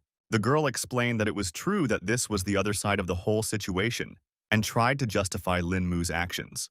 The man asked her to stop and promised that they would definitely look into the matter. Zhou Xian was very excited and asked where the detained guy was now and what would happen to him next. At the same time, our hero was placed in a detention center where he had already managed to enter into a conflict. Turns out the guy had already decided to teach his cellmate, who also couldn't resist his power, a lesson. The second prisoner could not keep his feet from such a powerful blow and fell to the cold floor of the cell. The protagonist emphasized that he wanted some rest and asked his neighbor not to disturb him. The battered fellow was dissatisfied with the fact that his partners had become as stooped and didn't attack Lin Mu. Eventually, the other prisoners mustered up the courage to teach the arrogant newcomer a lesson. Lin Mu decided to play a bit with his new opponents, so he let them hit him once. The guy threw himself forward to make it easier on his opponent and warned him that he might regret it. It turns out that our hero had a cunning plan, so he concentrated all the energy in his head, causing it to become literally iron. This was followed by an unpleasant crunching of the fingers of the overly brave lad, who now realized his mistake. After only a second, he screamed hard from the incredible pain and grabbed his broken arm. Everyone around him began to realize that this guy was not easy because he was obviously a good fighter. It was then that the strongest prisoner decided to enter the fray and teach the overconfident newcomer a lesson. Lin Mu was carefully observing the situation around him, so he instantly noticed that someone was about to attack him. The man shouted belligerently and swung around to deal with the protagonist quickly. The young man realized that he was about to make a surprise lunge to the chest and a kick to the stomach, which showed his good martial arts skills. In the end, the protagonist simply tossed his opponent aside and noted that he was still too bad to measure his strength. The man gave up and still agreed that Lin Mu was indeed a strong fighter.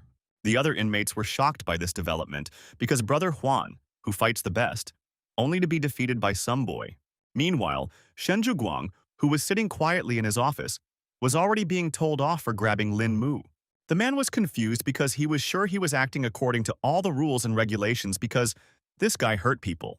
The boss couldn't understand the officialdom and informed his subordinate that the man was someone they could touch. The policeman started to worry that the Yan family might get angry if they let this guy go, and the chief realized that it was all this family's shenanigans. In the end, the boss informed him that if anything even happened to Lin Mu, not even the 10 Yan families would save his subordinate's head. The police chief didn't even know how to respond to these threats because he realized that the matter was serious. He finally found the strength to reach out to Mr. Li, but all he heard in response was a humming tone. The man realized that Central Bureau Chief Li himself had called him to let this person go, and now he was afraid to imagine what kind of power Lin Mu finally possessed. He quickly jumped up from his seat and ordered Xiao Lu to quickly go to the detention center. The subordinate tried to find out what was so serious, but the boss wouldn't explain the whole situation and said that this time, the Yan family had seriously screwed them over. At the same time, the assistant informed Mr. Yan that he had already completed his assignment. He said that the Central Bureau Chief called Shen Zhuguang, after which Li Yaozhong released the protagonist from detention. The old man didn't expect at all that Li Yaozhong might be familiar with their target, which ruined all plans. The man explained that they were strangers to each other because they had only had one phone conversation before Shen Zhuguang was ordered released. The master had not expected at all that someone was capable of giving orders to Li Yaozhong and now wanted to know who was trying to protect Lin Mu. The aide was unable to get any data because their conversation was encrypted, and if they tried to decrypt that information, they might be detected. The man didn't care about that at all because they can't back down anymore and must finally deal with the protagonist. He's ordered to contact the Black Spikes and place an order to kill the guy because they sure can't let him get away this time. The events moved to the Dunhai Public Security Bureau, where Lin Mu had already come out, and the police officers tried to explain that it was all just a misunderstanding. Shen Zhiguang was more than a little frightened, so now parsed the guy to not take it all to heart. The protagonist once again asked if he could go, and the policeman, bowing his head, confirmed it. At that moment, the young man heard that someone was already waiting for him outside the detention center and rejoiced at his release. It turned out to be Xing Weilong, who had already heard that his buddy was doing well, so he came to get him.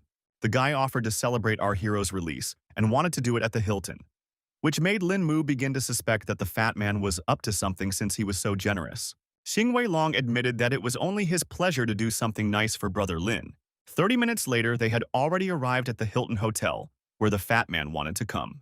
They were greeted by several staff members at once, who escorted guests to their table.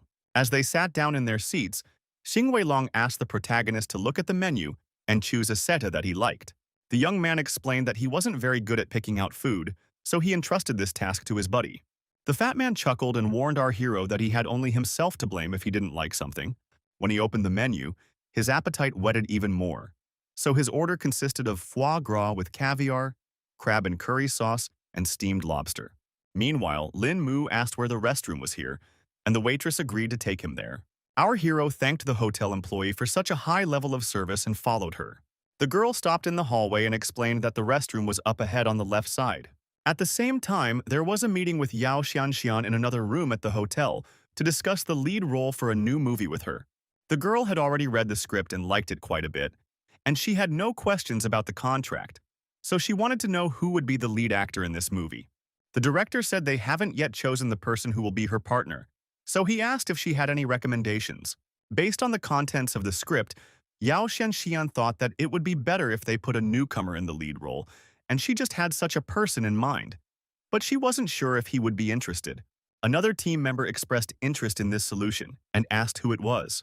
The girl said that she met the guy at her concert and tried to invite him on stage to sing together, but he declined, which was pretty awkward. Now, a moment later, our heroes left the hall after enjoying the fine food, and Xing Weilong suggested to go here again in the future. On the way, they met up with Yao Xianxian, who was shocked that she had met Lin Mu here. The guy also stopped abruptly because he didn't expect to meet here the singer, whom he refused at her own concert. Xing Weilong immediately recognized this famous superstar and was surprised that she knew his brother, and so closely. The girl immediately went to the principal and informed him that this was the guy she was just talking about, and asked his view on the idea. The man agreed that she had pretty good taste because this young man looked good and was poised perfectly for the main character in the movie. The director also got into this conversation and asked Lin Mu to talk it all over, promising that it wouldn't take long. Xing Weilong happily answered for his friend and said that they had a lot of free time today, so they could discuss all the details. The main character still hasn't said a word, and the fat man has talked about being big shots in the entertainment industry, so this conversation could be quite useful. In the end, Lin Mu agreed with his buddy, although he wasn't particularly burning to go to this meeting. After that, they asked the hotel for a bigger room and went to talk about the movie. Yao Xianxian introduced the famous investors Huaxia and Mr. Wang, who will sponsor the filming, in front of the guys. They exchanged pleasantries and shook hands as a sign of familiarity. The girl also introduced screenwriter Huang Shuyue, producer Wang Jiang, and director Feng Yufeng. When everyone sat down at the table, she immediately offered to cut to the chase because they had one serious proposal for the main character. Yao Xianxian revealed that Mr. Wang is preparing to shoot a new movie on, and she recommended Lin Mu as an actor for the lead role in it. Xing Weilong couldn't believe his ears when he heard that his friend was being offered to star in a movie, even as a lead actor. The director confirmed that in terms of our hero's looks and character, he is perfect for the role, as if it was tailor-made for him. The guy was still in no hurry to agree to this offer because he didn't know at all what he should do. The man explained that life is like a show, so it all depends on how the actor acts in life because his acting was just a variation of life.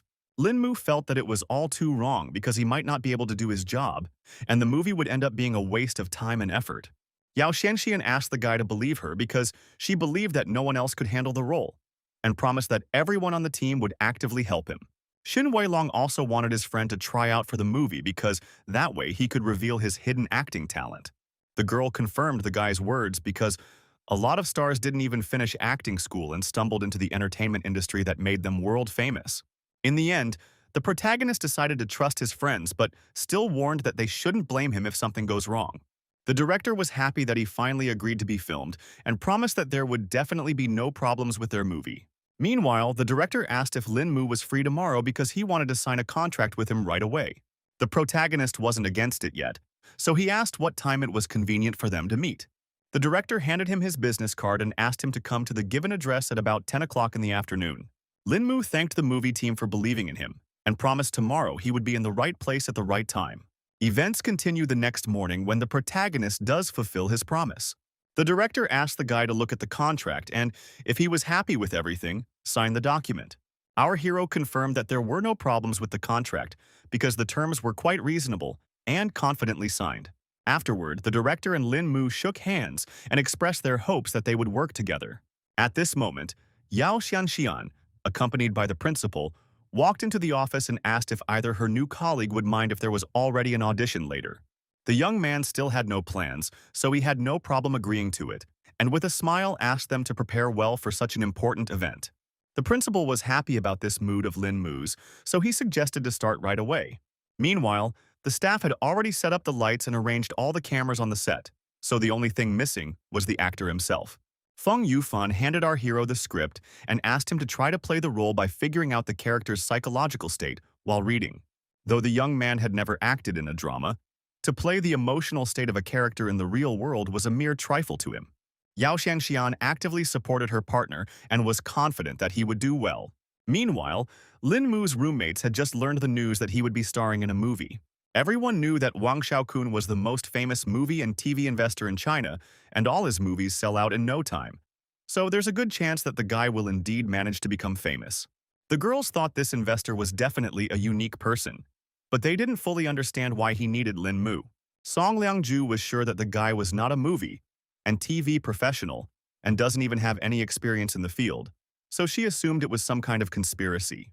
The guy has already revealed that he was recommended by Yao Xianxian herself, but then the girlfriends have even more questions because she definitely had no need to cooperate with some mere students.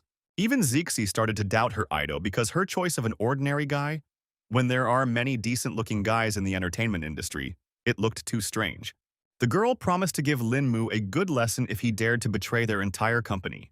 Meanwhile, the protagonist, who only had half an hour to prepare, had already begun his drying off. The guy masterfully got into character, his voice trembling just enough to elicit sympathy, and his eyes reflecting just the right amount of pain. The director didn't expect to see such a game from an ordinary youngster with no professional experience, so he watched the process in mute shock. In turn, our hero's performance so moved Yao Xianxian that she even wept. Afterward, the protagonist returned to his team with a smile on his face and asked how he had just played. Feng Yufan recognized that he was a deserved genius and said that it was simply magnificent. The guy also asked what Yao Xianxian thought about his audition and if she would be willing to pair up with such an actor. The girl stated that he was literally born to be an actor, so now he can play with anyone. On the evening of the same day, they met to have dinner together, and our hero's co-worker emphasized that it was just dinner, so there was no need for any pleasantries. Yao Xianxian couldn't wait to find out what the guy's secret was because his performance this morning was simply amazing. But the guy thought that everything was all about experience. She still guessed that it wasn't just Lin Mu's rich experience. The girl asked the protagonist not to be modest, because she already knew very well that he was a martial arts master. The young man certainly hadn't expected her to reveal his biggest secret so quickly, and asked how she knew this information. Yao Xianxian didn't hide anything and revealed that her family has a bit of connections, so it's pretty easy to find what she's interested in. She also said that the young man is now quite famous because that case involving the Central Security Bureau has already put him on the radar of many influential families. The main character didn't even expect such attention to himself, so he was really flattered. At the same time, he wondered if it was only because he had only asked Xing Weilong to call Bao Lunten, not expecting that his influence seemed so strong. The girl continued to talk about their currently powerful families were in confusion, guessing who was actually behind Lin Mu's back. The guy tried to pretend that these people were really making a lot of things up and emphasized that he was just a student with no one behind him. Yao Xiandian still suspected that it was all lies because otherwise, the young man wouldn't have forced Yao Jun to obey the order and let the people go. The main character was surprised because he had never heard the name Li Yao Zhong and immediately asked the girl who it was. Then she jumped up from her seat because this man was literally everyone again. The young man was surprised at this violent reaction and asked if he really should know this individual. His colleague explained to him that a person of such a level as Li Yaozhong could easily relieve his underlings of any responsibility. She emphasized that this man was quite challenging and was actually the head of the Central Public Security Bureau, so he controlled the national public security system. Listening to his acquaintance, the protagonist concluded that it was Yao's family who had started all those rumors.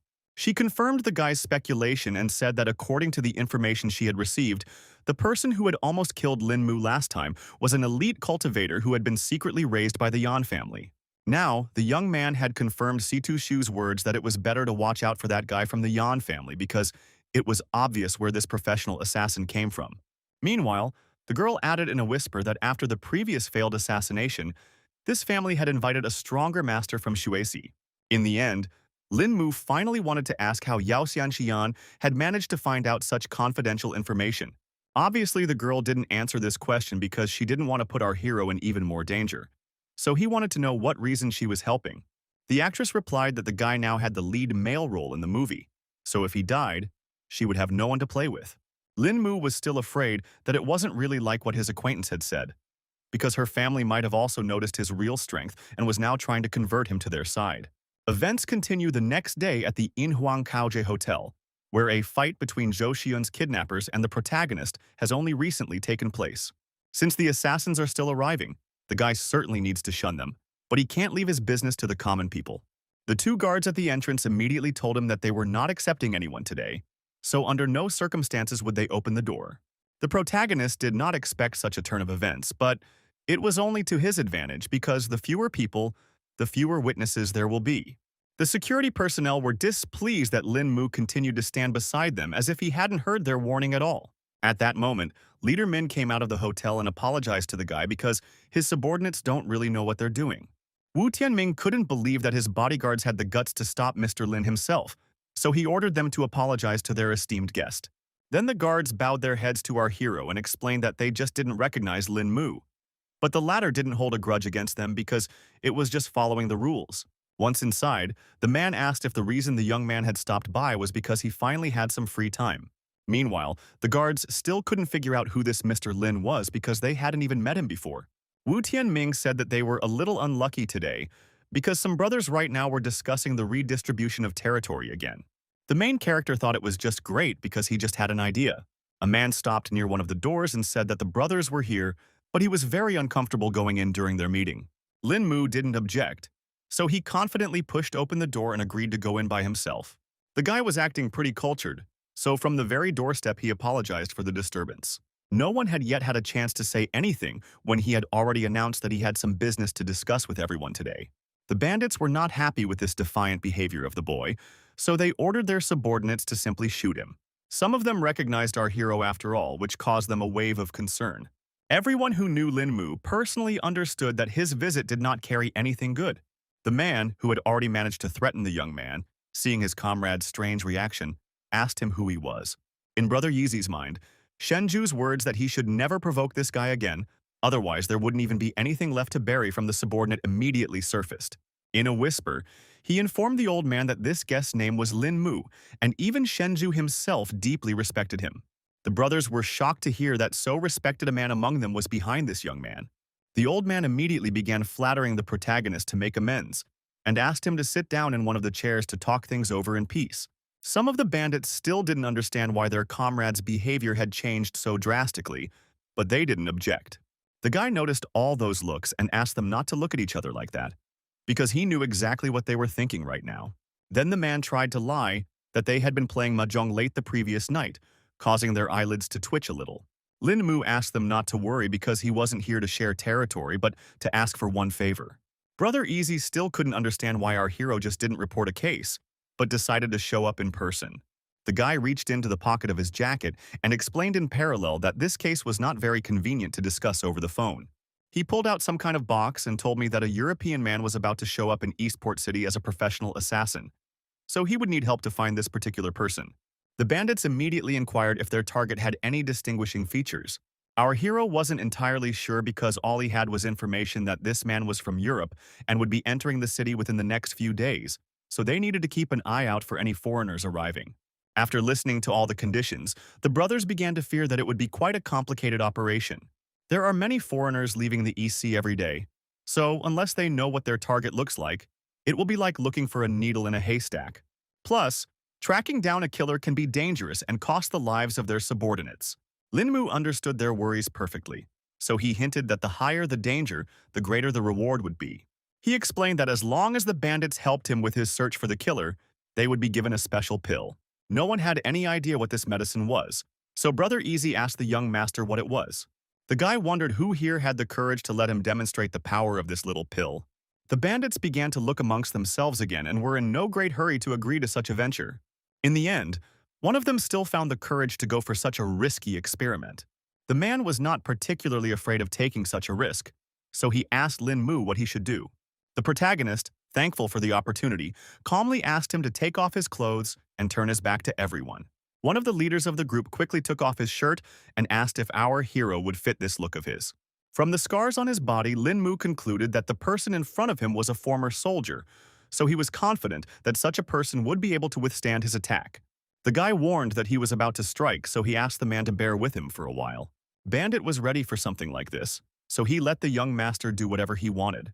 In just a second, a deep cut appeared on his back that stretched across his entire back.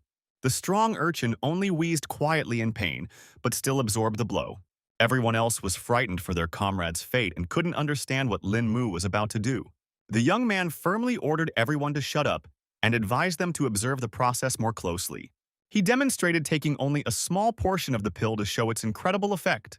The protagonist sprayed his medicine on the bandit's wound and explained that just a little bit could heal such a serious wound. The skin around the cut began to sizzle strangely, but after only a few seconds it was completely gone from his back. The bandits couldn't believe they were actually seeing this one because the skin literally tightened before their eyes. Lin Mu emphasized that everyone was now convinced of the efficacy of this medicine, and explained that this pill would save a person's life as long as they breathed. Then he clarified whether the bandit he was conducting his experiments on was named Wu Tianming. The man instantly turned around and confirmed the main character's words. The young man made sure he was a real man, so he gave him the first pill. The bandit immediately began to refuse such generosity from the young master because this gift was too expensive. A concerned old man decided to ask our hero if he would really give this wonderful pill to them if they still agreed to find the killer, and he confirmed his intentions. At the same time, the guy reflected on the fact that he still managed to demonstrate the importance of this pill to those who walk the blade every day. The protagonist was happy with the results of these negotiations because he saw from the greedy eyes of the bandits that they were capable of handling the task at hand. Following him, Wu Tianming also came out and wanted to personally talk to the young man. Lin Mu was in no hurry to go anywhere, so he gladly agreed to find out what the matter was. The man warned that there were too many eyes here, so he asked the guy to go to another place to talk. Stepping aside, he asked the protagonist why he, as a strong man, was asking others for help instead of taking all the territory for himself. Lin Mu honestly replied that he was not at all interested in such things and simply did not want to get involved in these conflicts.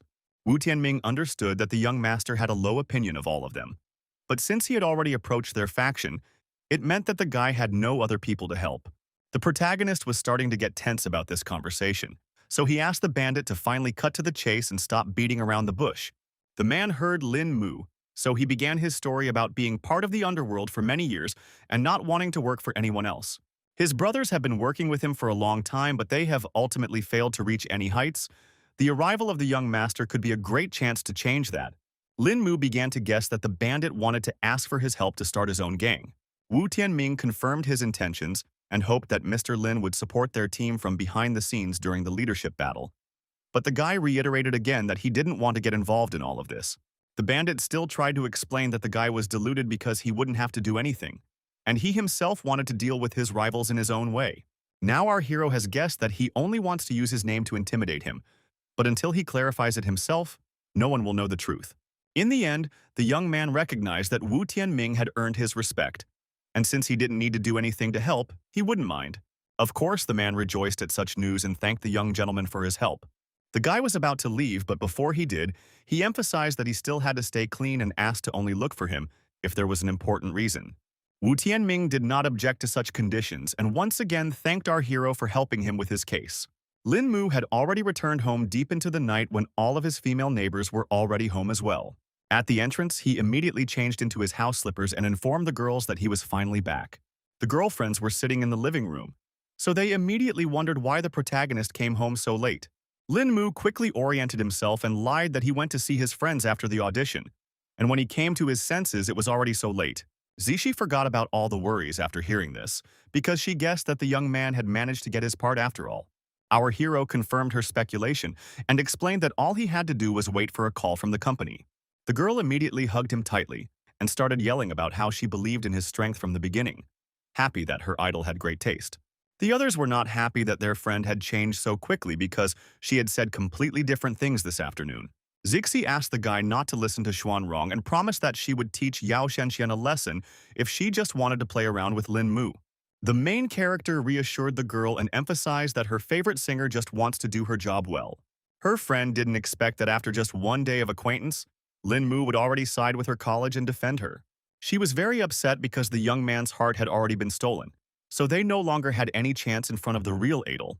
The plot then develops on Green Lotus Mountain, which was completely covered by a dense forest.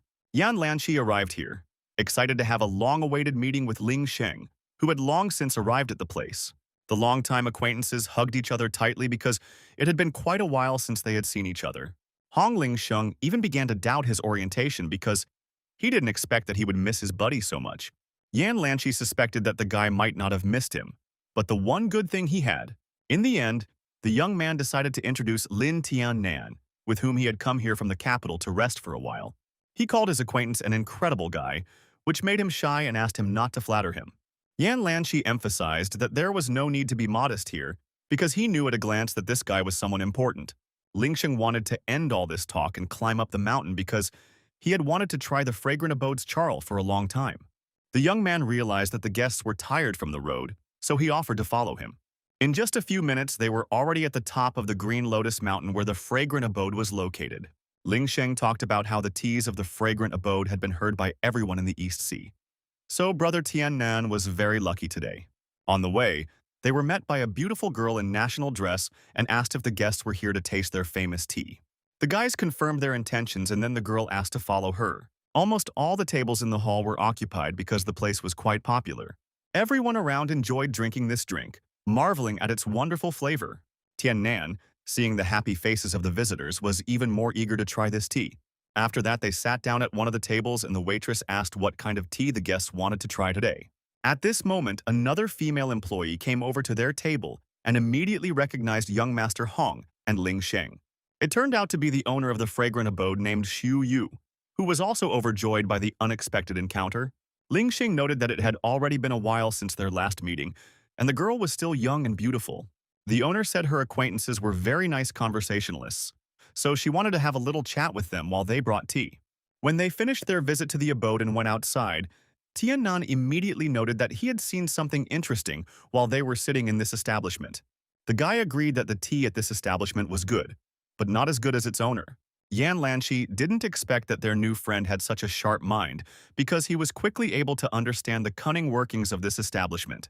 Now Tiannan couldn't forget the curves of her attractive body and the queen's demeanor, which was a rarity now. Lingsheng definitely didn't expect his buddy to fall for Sister Yu's beauty so easily. The young man didn't hide anything and admitted that he couldn't stop thinking about Tiannan's stunning figure. Lingsheng decided to change the topic because it was quite rare for them to meet like this, so he suggested finding another place to sit, and Yan Lanqi immediately came up with some idea in his mind.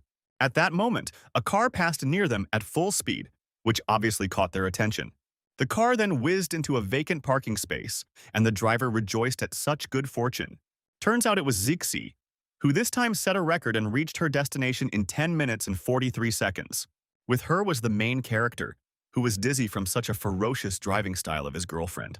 Yan Lanqi stopped abruptly, his gaze instantly becoming icy cold, frozen on the figure of his number one enemy. The guy couldn't understand how Lin Mu was able to survive if he sent his best assassin after him. Lingsheng noticed the beautiful girl who was driving that car and asked if she was Yan Lanqi's friend. He replied that he was not familiar with this girl and suggested that he should hurry up and get out of here. For now, the guy had decided not to continue their conflict, but she was still going to see how long our hero's luck would last. Lin Mu also recognized the young master who wished him dead and remembered that he should be made to pay for it sooner or later. Meanwhile, the girl noticed that he was thinking about something and asked her buddy to hurry up a bit. It turns out that they also came to Fragrant Abode because Zixi had been talking about this place for a long time. The protagonist was not surprised by this place because, other than the serenity around, there was nothing unusual here. Zixi explained that a lot of people came here because the abode was the best place for tea drinking in the entire East Sea. This story interested the guy, so already he couldn't wait to see everything with his own eyes. The same girl at the entrance recognized Miss E immediately and greeted the guests to seat them at a free table. Zixi noted that it had been a while since they had seen Xiao Fan and asked if the supervisor was in attendance.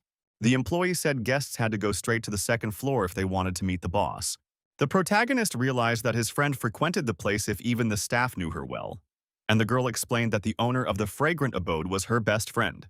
Meanwhile, the boss had already left because she heard a familiar voice and asked why the girl had decided to visit her today, and she said that she wanted to introduce her friend. Linmu immediately sensed that Sister Yu was also a cultivator, but from her pale face and weak steps, he assumed that she had used too much qi recently. Zixi also noticed her friend's unhealthy appearance, so she began to worry about her condition. Boss didn't want to talk about it because she used all her energy to help cure Shuren's illness. At this moment, the main character joined their conversation and wanted to personally introduce himself to Sister Yu. The beauty immediately appreciated the young man and said that he looked quite extraordinary, so she called Zixi very lucky. The girl immediately began to justify herself and emphasized that they were just friends, and Lin Mu had brought her to try the flower tea she had created.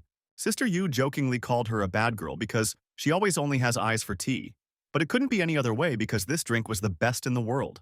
Eventually, she went to make tea and invited her guests to sit down at the table.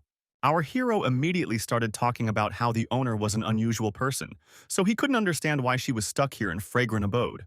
Zixi wasn't sure of the reason because, at the time of meeting, Sister Yu was already the boss of the establishment. The guy could perfectly sense that the woman was using a lot of qi, and guessed that her husband's condition wasn't good either. His companion confirmed that for the past few years her friend had been using energy to suppress his strange illness, but even that wasn't helping. The protagonist could not understand what this trouble was, and did not believe that there was no one in the world who could cure this patient. Zixi thought that only divine Dr. Mu Renkin could help in this situation. But the world was so huge that they simply wouldn't be able to find him. The young man immediately remembered the name because it was Teacher Zhou Shiyun, and now suggested that a little radiance could cure the illness. Lin Mu wanted to talk about how he knew some information about Mu Renking, but he abruptly stopped. He abruptly flinched because he felt that Sister Yu had just been attacked by someone. Indeed, some two men took advantage of the moment when the woman had spent a lot of energy on her husband's injury and attacked her from behind. She still wasn't afraid and emphasized that if it wasn't for her weakness, these two wouldn't even be her opponents. One of the bandits admitted that he wasn't that strong, but believed that the victory was also about stealth. This moment, an excited Lin Mu and Zixi rushed into the room, who couldn't leave their acquaintance in distress. The woman was worried for their safety, so she asked our heroes to leave now. Brave Zixi didn't listen to her friend because she couldn't stand by when someone dared to harm Sister Yu. The man thought those were pretty serious words, so he ordered no one to leave this place because he wanted to deal with everyone. He didn't waste any time and attacked first, but the girl still kept standing and was ready for this fight. Only now did Zixi realize that her patent was too fast, so she wouldn't have time to dodge his strike. Lin Mu suddenly appeared in the villain's path and stopped his attack with one slight movement. The man couldn't realize what was happening now, because he definitely didn't expect to run into such a strong opponent. Our hero was still unhappy that the stranger had allowed himself to be so rude to the lady, so he pushed him aside with all his might. The blow was so strong that the bandit even coughed up his blood and was now definitely not in a position to continue this fight. Sister Yu was also surprised because she didn't expect the guy to have such strong qi, and now realized that the guy in front of her was a high-level master. Meanwhile, the second man was not frightened and was only angry that some youngster dared to harm his comrade. After just a second, he had already released several sharp needles, so the main character didn't react to such a sudden attack and died instantly. The woman was greatly frightened and tried to warn Lin Mu that there was a dangerous poison on those needles. The guy wasn't surprised by such petty tricks, so he quickly used qi energy to create a barrier around himself. Our hero's skill level was enough to make a solid shield around him. Eventually, the needles simply stuck into the barrier and now carried no danger. Sister Yu was shocked that such a young cultivator had already learned how to control his qi to such an extent. It turns out that the protagonist had a cunning plan and was going to return the bandit his own poisoned needles. The man certainly didn't expect such a turn of events, so he only managed to cry out in pain and surprise. His knees buckled helplessly, his back hit the stone slabs, and his arms spread out at his sides. The poison was quickly starting to spread across the bandit's face, so he needed to hurry up and take the antidote. His hands were shaking so badly that he just couldn't open the bottle, which only made the panic grow. The man took too long to do so, so the protagonist quickly jumped up and snatched the bottle from his hands. At this moment, Sister Yu found the strength to stand up on her feet and approach her enemies to say that such people didn't deserve to live in this world, so they would now go to hell. The bandit tried to say something, but the poison was working more and more, so the strength was leaving his body. His last words were a promise that he would not let Zhu Yu go even after his death. An excited Zixi immediately ran over to her friend to see if she was all right. The owner replied that she was fine, and only had a minor internal injury, but it would go away after a few days of rest. Meanwhile, the protagonist decided to wonder where the two criminals came from. It was hard for the woman to talk about it, but it turned out to be her husband Lian Chen's younger brothers.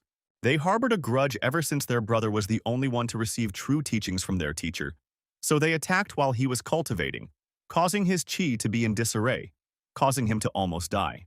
The girl was very pleased that people could be so mean, so now she thought they definitely deserved to die.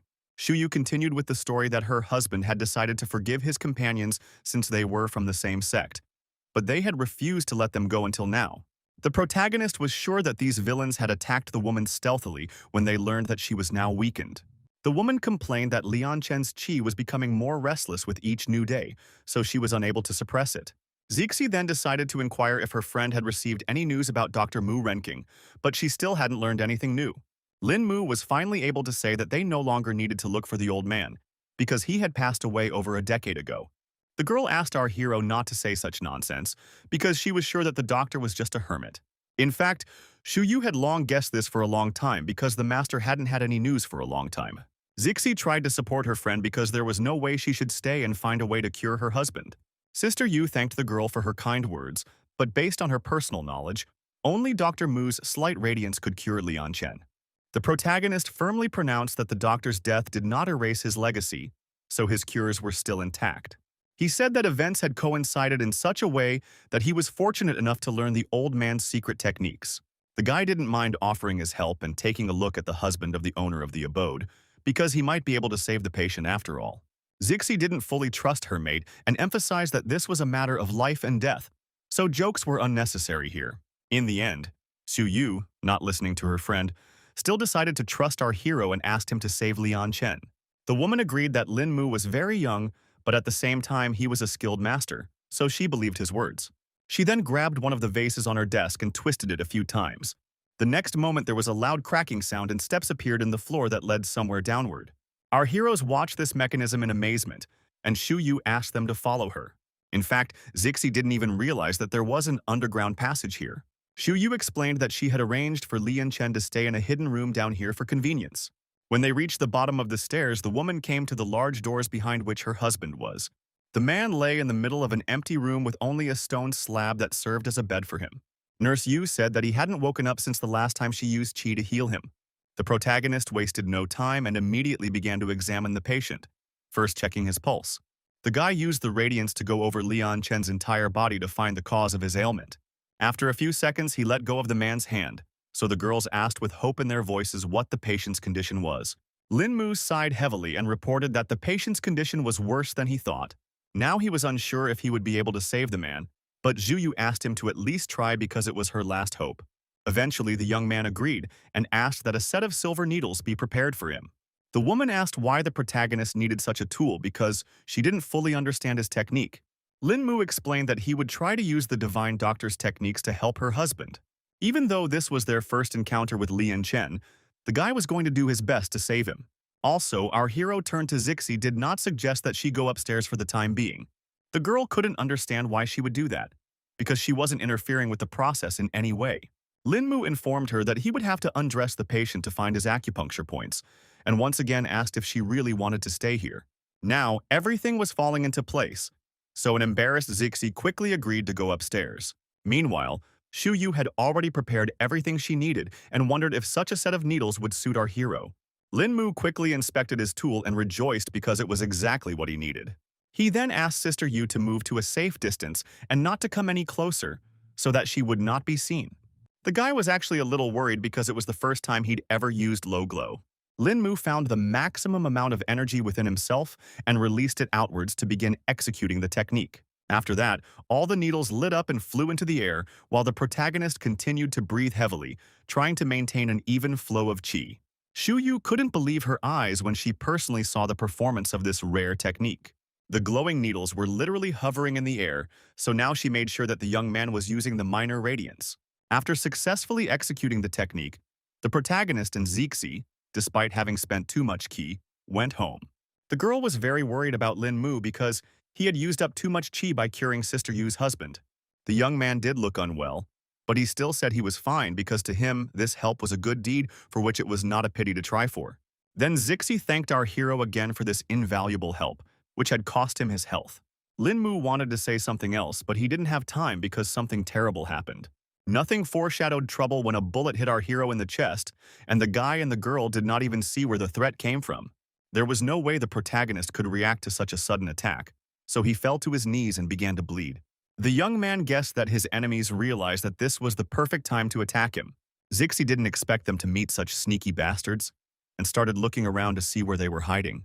She analyzed the situation and immediately realized that there was a sniper sitting somewhere that was able to hit Lin Mu from such a distance. The girl was well aware that she needed to check on her mate's condition sooner rather than later and get him out of here as quickly as possible. She finally began to panic because she saw that the bullet had gone through near her shoulder blade and exited through her chest, a millimeter from her heart. Zixi concentrated all her energy, her palms emitting a warm golden glow, and lay on the guy's wound. She's managed to stop the bleeding through acupuncture points, so our hero only needs to hold out a little while they make it to the nearest hospitals. Quite soon, they had already reached the first city hospital of East Sea City. Lin Mu was immediately sent to intensive care and hooked up to life support machines. Doctors were trying to start surgery as soon as possible because the patient was losing too much blood. The girl tearfully watched all of this and begged the doctors to save the injured Lin Mu.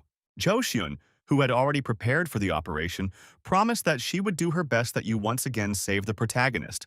The guy had been operated on for 5 hours, but it still didn't work, so the doctors kept trying. Finally, Dr. Zhou saw that the patient's blood pressure heartbeat had returned to normal. Other doctors also reported that the surgery was successful and they did a great job. Everyone started praising Xiun, but the girl herself thought that all of this only happened because of teamwork. She informed her co-workers that she wanted to follow up on the patient's condition some more, and the rest of us could rest for now. The girl saw that our hero was already awake and immediately asked why he was so careless. The young man said that it was an accident because he had spent a lot of qi when he was practicing acupuncture to save someone, and that was when he lost his guard and was attacked. The doctor was surprised to hear that Lin Mu had time to learn acupuncture techniques. The protagonist explained that Zixi's friend was such a he during cultivation, causing his qi to become unstable. Xiun then inquired about the technique he had used, and the guy admitted that he had applied the celestial star cloud from the minor radiance. The girl recognized it as high-level acupuncture, and it looked like our hero's mastery of the small glow would surprise even her. Lin Mu noted that it was all thanks to his acquaintance's instructions, which was why he was able to master the technique so quickly. Dr. Zhou asked him not to be modest, because the guy could use this technique and help many more people, continuing her teacher's work. Meanwhile, the Yan family had already learned the shocking news that the protagonist had managed to survive again. Yan Lanqi had just now returned home and would not stay why his father was so evil. The old man said that they had just received the news that Lin Mu had managed to be saved in the hospital after all. The guy couldn't believe that even the Black Throne assassins had failed their mission. The aide also revealed that the organization had indicated a desire to return 90% of the commission to abandon the mission. Mr. Yan couldn't understand what the reason for their refusal was because the target was still alive. The subordinate explained that the Black Throne has rules and whether successful or not, they only attack their targets once. The old man could no longer hold his anger in because it all looked ridiculous since the powerful Yan family still couldn't handle some petty brat. Yan Lanqi then announced that he had another idea on how they could take care of this boy. Events once again returned to the first city hospital of the East Sea City, where the protagonist was stationed. The guy had already been visited by guests who wanted to know which ward Lin Mu was in. It turned out to be Xing Weilong, who was surprised that his comrade was guarded by so many people.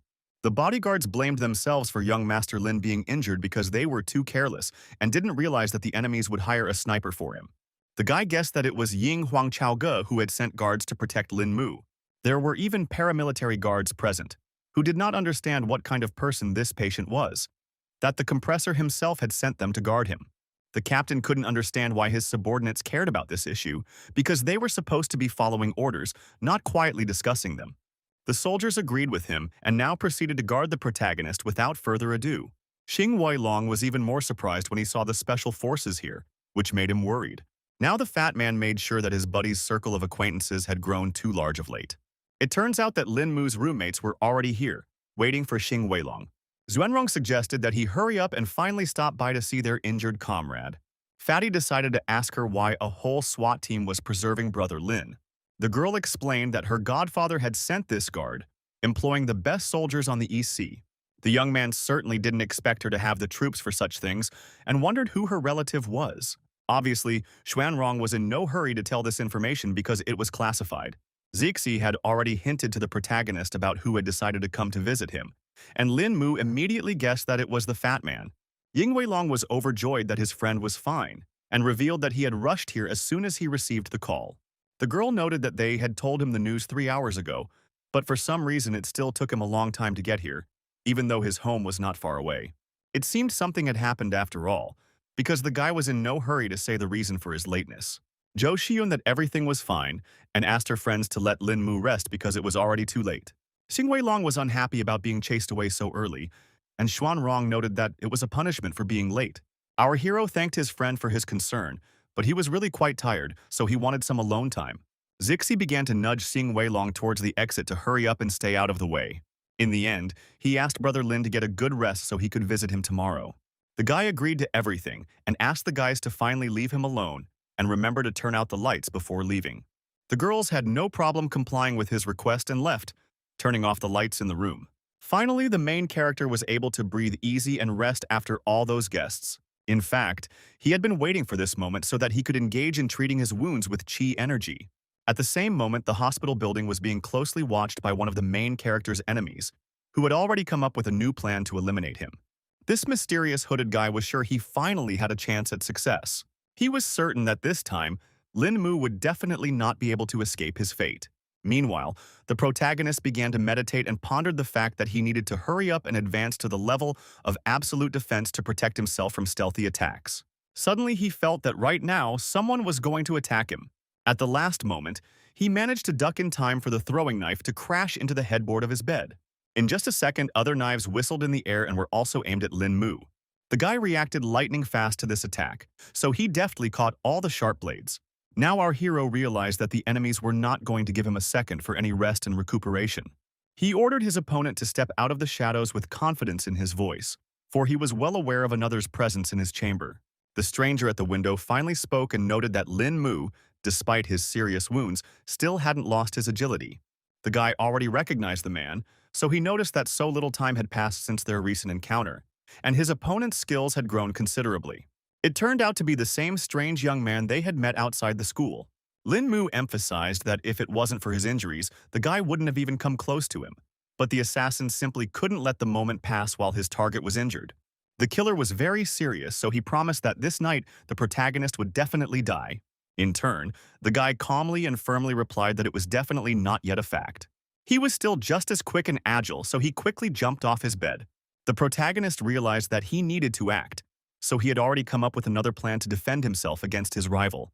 Lin Mu used the sheet from his bed to stop the assassin's next attack and take cover from the sharp knives. The guy got cocky and asked if his opponent had any other tricks, trying to get him emotional. At that moment, he saw the scarlet stain on his shirt and realized that because of all the sudden movements, his wound was starting to bleed. The assassin only rejoiced at this because his target was growing weaker and weaker and promised to ease that pain. Lin Mu realized that he wouldn't be able to continue this fight, so he would still have to call for help. He started yelling loudly so that the guards would definitely hear it, trying to report that an intruder had broken into the hospital. The three special forces immediately rushed into the room and pointed their sights at the assassin they had taken by surprise. The boy sighed heavily because he guessed from the beginning that this was going to be very difficult. Meanwhile, the soldiers did not wait and opened fire with their automatic rifles, but the intruder cleverly dodged all the bullets. The SWAT team had good reactions, so they reacted quickly and moved their sights to the side. The captain ordered his subordinates not to stop firing for a second to accurately neutralize their target. The assassin still managed to dodge the fast bullets, and little by little he was getting closer to the window to make a successful escape from here. In the end, he still had to hide behind the couch because the enemy's firepower was too strong and wouldn't let him retreat. Meanwhile, the captain approached our hero to ask about his condition, but he replied that he was fine, but that they needed to be careful of that nimble guy. At that moment, some strange shadow jumped out from behind the couch, which immediately made the SWAT team distracted from their main goal. The soldiers already thought they had hit their target, but in the end it turned out to be only a cape. It fell to the floor, but the killer himself wasn't in it, so the guards only fell for the cheap trick. The fighters were confused because they didn't expect to be caught at such a cheap trick. At that moment, the guy himself jumped out from his hiding place and quickly threw knives at all the soldiers. The SWAT team did not expect such a turn of events, so they did not have time to react to the danger, which caused them to receive a knife in the hand. They seemed to be only small blades, but one such made them feel weak. All the soldiers fell unconscious and only now realized there was an anesthetic on the knives. The protagonist noticed that his opponent didn't kill all of the SWAT team, which showed that he didn't seem to be that evil. The killer replied that he was a man of principles, so he tracked down his target and did not harm innocent people. In the end, he suggested that Lin Mu stop resisting because it was simply useless. In fact, the strength was increasingly leaving our hero because of the open wound, so he began to breathe harder and harder. Then the guy realized that this was the right moment to attack his target and finally straighten out the annoying Lin Mu. The protagonist was well aware that he was in no position to dodge, so in that case, he needs to move on to another plan of action. In any case, he was going to fight to the end, so he used chi energy to heal his wound at least a little. Sharp knives flew at the guy again, and using his hands he was able to stop two of them, but one still hit the target. One of the blades stabbed right into our hero's stomach, which completely changed the course of the battle. Lin Mu helplessly plopped down on the floor because this had become the end point for him to lose what little remaining strength he had. The assassin started talking again about how it was useless to resist and offered to let the guy get rid of this pain. Despite all this, the protagonist was not going to give up and hinted that his opponent was rejoicing in his victory too soon. The guy even tensed up a bit because he couldn't understand what Lin Mu could do in such a desperate situation. Suddenly, he felt some strange sensations and his whole body became stony and unruly. Didn't even see our hero's attack, but somehow he still managed to seal his acupuncture points. Meanwhile, Lin Mu found the strength to stand up because his trick had worked after all, and that was encouraging. With a smirk on his face, the protagonist admitted that he had used the small radiance technique before and channeled the last drops of chi into a single needle, which hit his opponent. By hitting the main acupuncture point in the killer's chest with it, the guy managed to seal all of his meridians. Meanwhile, a SWAT team had already arrived in the ward and the fighters were about to finish off the intruder. Lin Mu stopped the soldier because he wanted to ask a few more questions of the assassin.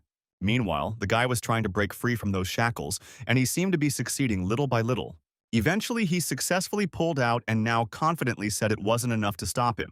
The SWAT officer realized that the situation was too dangerous, so he stood in front of Lin Mu to protect him from the enemy.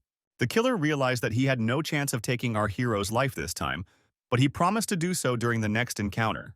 He made a promise to take the young men's lives and just jumped out the window, wasting no time. The protagonist decided to let this guy go and ordered the SWAT team not to pursue him. Then the soldier decided to check on his comrades and realized that they were all breathing, which couldn't be helped. Lin Mu explained that they were only knocked out from the anesthesia, so they should hurry up and get a nurse. The guy lamented that his chi was too weak, causing him to only be able to seal the outer meridians, and the opponent was able to open them with his power. With the aftermath of the night's battle cleaned up in our hero's chamber, he was finally able to get at least some rest. A few hours later, a nurse came to see him because it was time to change the dressing on his wound. This was not a pleasant procedure because Lin Mu could still feel the pain. The girl was worried about it, so she apologized for the inconvenience. The soldiers, who were now on duty even in Lin Mu's room, thanked the nurse for her help. Our hero noted with a smile that the guys didn't have to stand around because he could call them if something serious happened. The guards still didn't want to leave this place because they had to protect the young master at all times, so they asked him to just pretend they weren't here. 3 days later, some new guests have already arrived at the hospital to the protagonist. The SWAT team immediately informed them that this was a secure area, so they couldn't let the strangers through. The man did not say anything and only held out his document to them to confirm his identity. Seeing who was standing in front of them, the guards even panicked a bit because they expected to see this person here. This important person said that they wanted to talk to Lin Mu alone so the soldiers could be free for now. The Special Forces fighters did not object, so they saluted and carried out the order. It turned out to be Mr. Liu who wanted to check on Lin Mu, who was finally on the mend.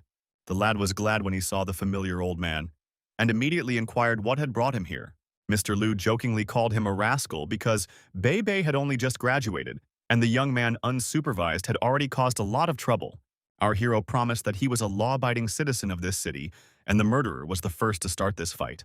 After that, Lin Mu decided to inquire about who had come along with his mentor. The man said that it was old Zhang who had come here to specifically visit the guy because the people higher up had already found out about him.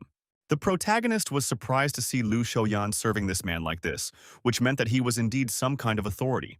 Mr. Zhang started talking about how their organization had big plans for Lin Mu, and he had come here to ask if he was willing to accept one special mission. In turn, Mr. Liu promised to solve all the young man's problems if he still wanted to help.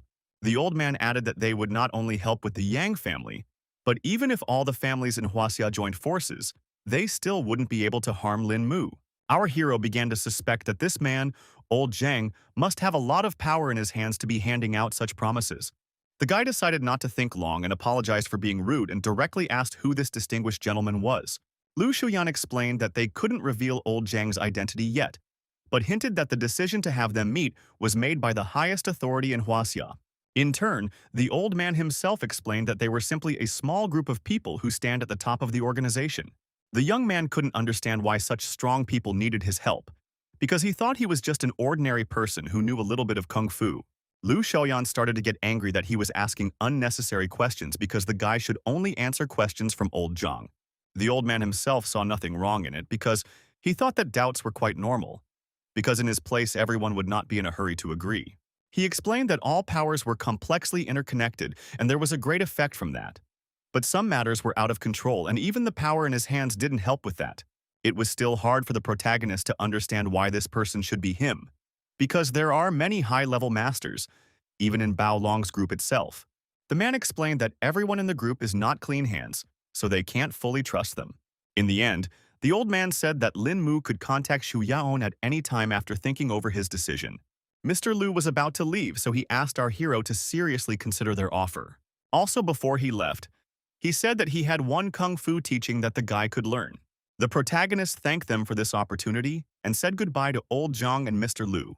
Zhou Xun also met these men on the way and immediately realized that they were here to visit Lin Mu. Upon entering the room, the girl immediately wondered who the two who had just left here were. The protagonist replied briefly that it was some of his friends who heard about the trouble and decided to visit him. The doctor then said that she had brought the patient's labs, and from the labs, it appeared that his body was different from the others. Lin Mu tensed up when he heard such conclusions from his acquaintance and wanted to take a look at it himself. Zhou Xiun thought that such rapid healing of bullet wounds was simply an amazing phenomenon. Our hero saw that a medical account had been opened in his name without his knowledge and noted that it was somehow inappropriate. The girl apologized and explained that she was just being a nosy doctor, promising that she would take the remark into consideration. At this moment, an excited Zixi ran into the room, wanting to report some very bad news. It turns out that some trouble was going on in the fragrant abode because Sister Yu and her husband had disappeared somewhere. The protagonist asked his girlfriend to calm down and tell her again what happened. The girl explained that just this morning she had decided to go to the establishment to see her acquaintance. Then she saw some kind of crush at the entrance, which didn't bode well. Zixi tried to walk through all these people because she began to feel that something terrible had happened. Eventually, she saw a frightened Xiao fan who was being tried to calm down by some guy. The girl calmed down a bit and came to her senses when she saw the acquaintance as her superior. She was finally able to reveal that someone had broken into the fragrant abode and kidnapped Sister Yu and her husband. The protagonist, who has yet to be discharged from the hospital, certainly didn't expect trouble to return so soon. At that moment, a call came in on the ward phone that interrupted the conversation about the fragrant abode. The guy didn't know what to expect anymore, so he quickly picked up the phone and answered it. A second later, he cried out in shock because it seemed he had been given some not particularly good news again. Zhu Xiun guessed that these were the same kidnappers, and Lin Mu briefly confirmed her guess. The guy reported that the voice was altered so he couldn't recognize who it was. Meanwhile, the kidnappers themselves have already arrived at some abandoned building to pull off all their dastardly plans. Turns out it was all pulled off by the very same killer who recently came for the protagonist's life. He even called his boss here to demonstrate the results of his work. Hidden behind the massive doors were the bound Shiau and Lian Chen, who could not defend themselves in any way. The mercenary asked his superior not to worry because they had just knocked out their hostages. The mysterious man asked the assassin not to hurt these people because he only needed Lin Mu's own life. The young man promised that this time there would be no failure and he would finally deal with the main character. The boss had a pretty tough attitude, so he emphasized that this was the last chance for the killer. The guy was also serious about this task, so he promised to cut his life short by his own hand if he failed to kill Lin Mu. The boss was pleased with this attitude, so now he waited for good news from his subordinate.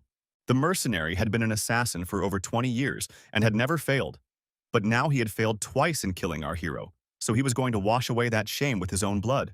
The assassin was sure that after today's encounter, only one of them would survive. Meanwhile, Lin Mu was telling his friends that the kidnapper had asked him to come to the appointed place alone. Zhou Xian was certain that it was a trap, so the guy should definitely not take such a risk. Zixi believed that the young man had not yet recovered from his wounds, so she asked for permission to go to this particular place. The protagonist asked her not to worry because he was already perfectly fine and could handle the task himself. Plus, he was sure that these kidnappers were probably a bunch of good-for-nothings, so they weren't an equal to him. The doctor was still worried because it would all be happening deep in the night, and the young man wouldn't even see if he was ambushed. The young man was well aware of all these facts, but all he could do was follow instructions because the priority was to save their friends. Zixi still wanted to go along with them to help because it all looked too dangerous. The protagonist didn't want to take that risk because if the kidnappers noticed someone else's presence, they would just kill Yu's sister and her husband. At that time, Zhou Xiun offered to make some sort of plan to back up Lin Mu. The young man replied firmly that now was not the time for plans because he must hurry and rescue the hostages.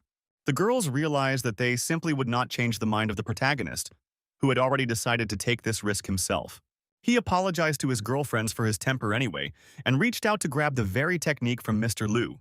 Lin Mu, with a reassuring smile on his face, asked him not to worry about him because he would definitely return safe and sound.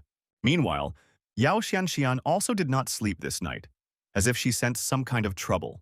Her butler saw that the young lady was awake, so he went out to the balcony to carefully offer her a rest because it was quite late. The girl replied that she didn't feel sleepy, so she asked Uncle Shu to go first. He noted that the night was quite chilly, so he suggested that he at least bring a cape for Yao Xianxian. The girl did not listen to her assistant because she saw Lin Mu who had come to meet the kidnappers. She had no idea why the guy was in this place in the studio later in the day.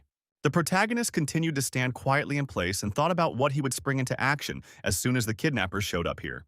At this moment, an assassin surrounded by his men appeared and immediately turned to Lin Mu.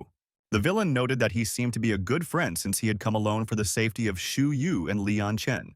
The guy was unhappy to see the man again, but he didn't give any sign and asked to let his friends go because he had kept his end of the bargain. The assassin asked him not to worry because he didn't intend to harm these people and reminded him that his main target was Lin Mu specifically. The next second, he kept his word and ordered his men to release the hostages. The subordinates approached the pair of abductees and gave them the antidote that was supposed to bring them back to consciousness. Shu Yu coughed violently after hearing such a pungent odor, but she finally woke up from her long sleep. Lian Chen immediately asked if his wife was all right. And meanwhile, the assassin reported that the two of them were now free because their target was already in place. Only now did the woman see that Lin Mu was here, who definitely shouldn't have taken such a risk, so she excitedly asked him to get out of here as quickly as possible. Her husband also emphasized that the bandits came prepared, so our hero will not be able to win against them. And the guy has already done a lot for them. The man couldn't understand what their savior was waiting for, who still wasn't going to leave. Lin Mu asked the couple to return home because it was only his personal feud that other people shouldn't suffer because of. Shu Yu couldn't hear all those words because there was no way they could leave the young man in such danger. The protagonist continued to remain calm and explained that they would only be a distraction for him. In the end, Lian Chen agreed with the guy's words because they were rather weak and would only be a nuisance if they stayed here. Before leaving, the man said with a smile and hope in his voice that they would definitely wait for the triumphant return of their savior in the fragrant abode. The guy asked me not to worry about him and to be sure to make a good cup of tea for him. The assassin chuckled at the fact that he was so naive, because it would still have to be seen if Lin Mu would be able to leave here tonight. The protagonist didn't lose confidence and offered to finally resolve their conflict that night. Lin Mu stood in a fighting stance and motioned for his opponent to attack first. In turn, the mercenary himself ordered his men to stand back. for he wished to deal with his target on his own. The guy emphasized that all the bystanders were gone, so now they could undeterred and have a duel to the death. The protagonist was in no hurry because he wanted to finally know his opponent's name before the fight. Meanwhile, the mercenary had already prepared his knives and explained that the assassin could not tell his victims. In the end, he didn't wait and threw out all of his sharp blades in one go before Linmu had time to react.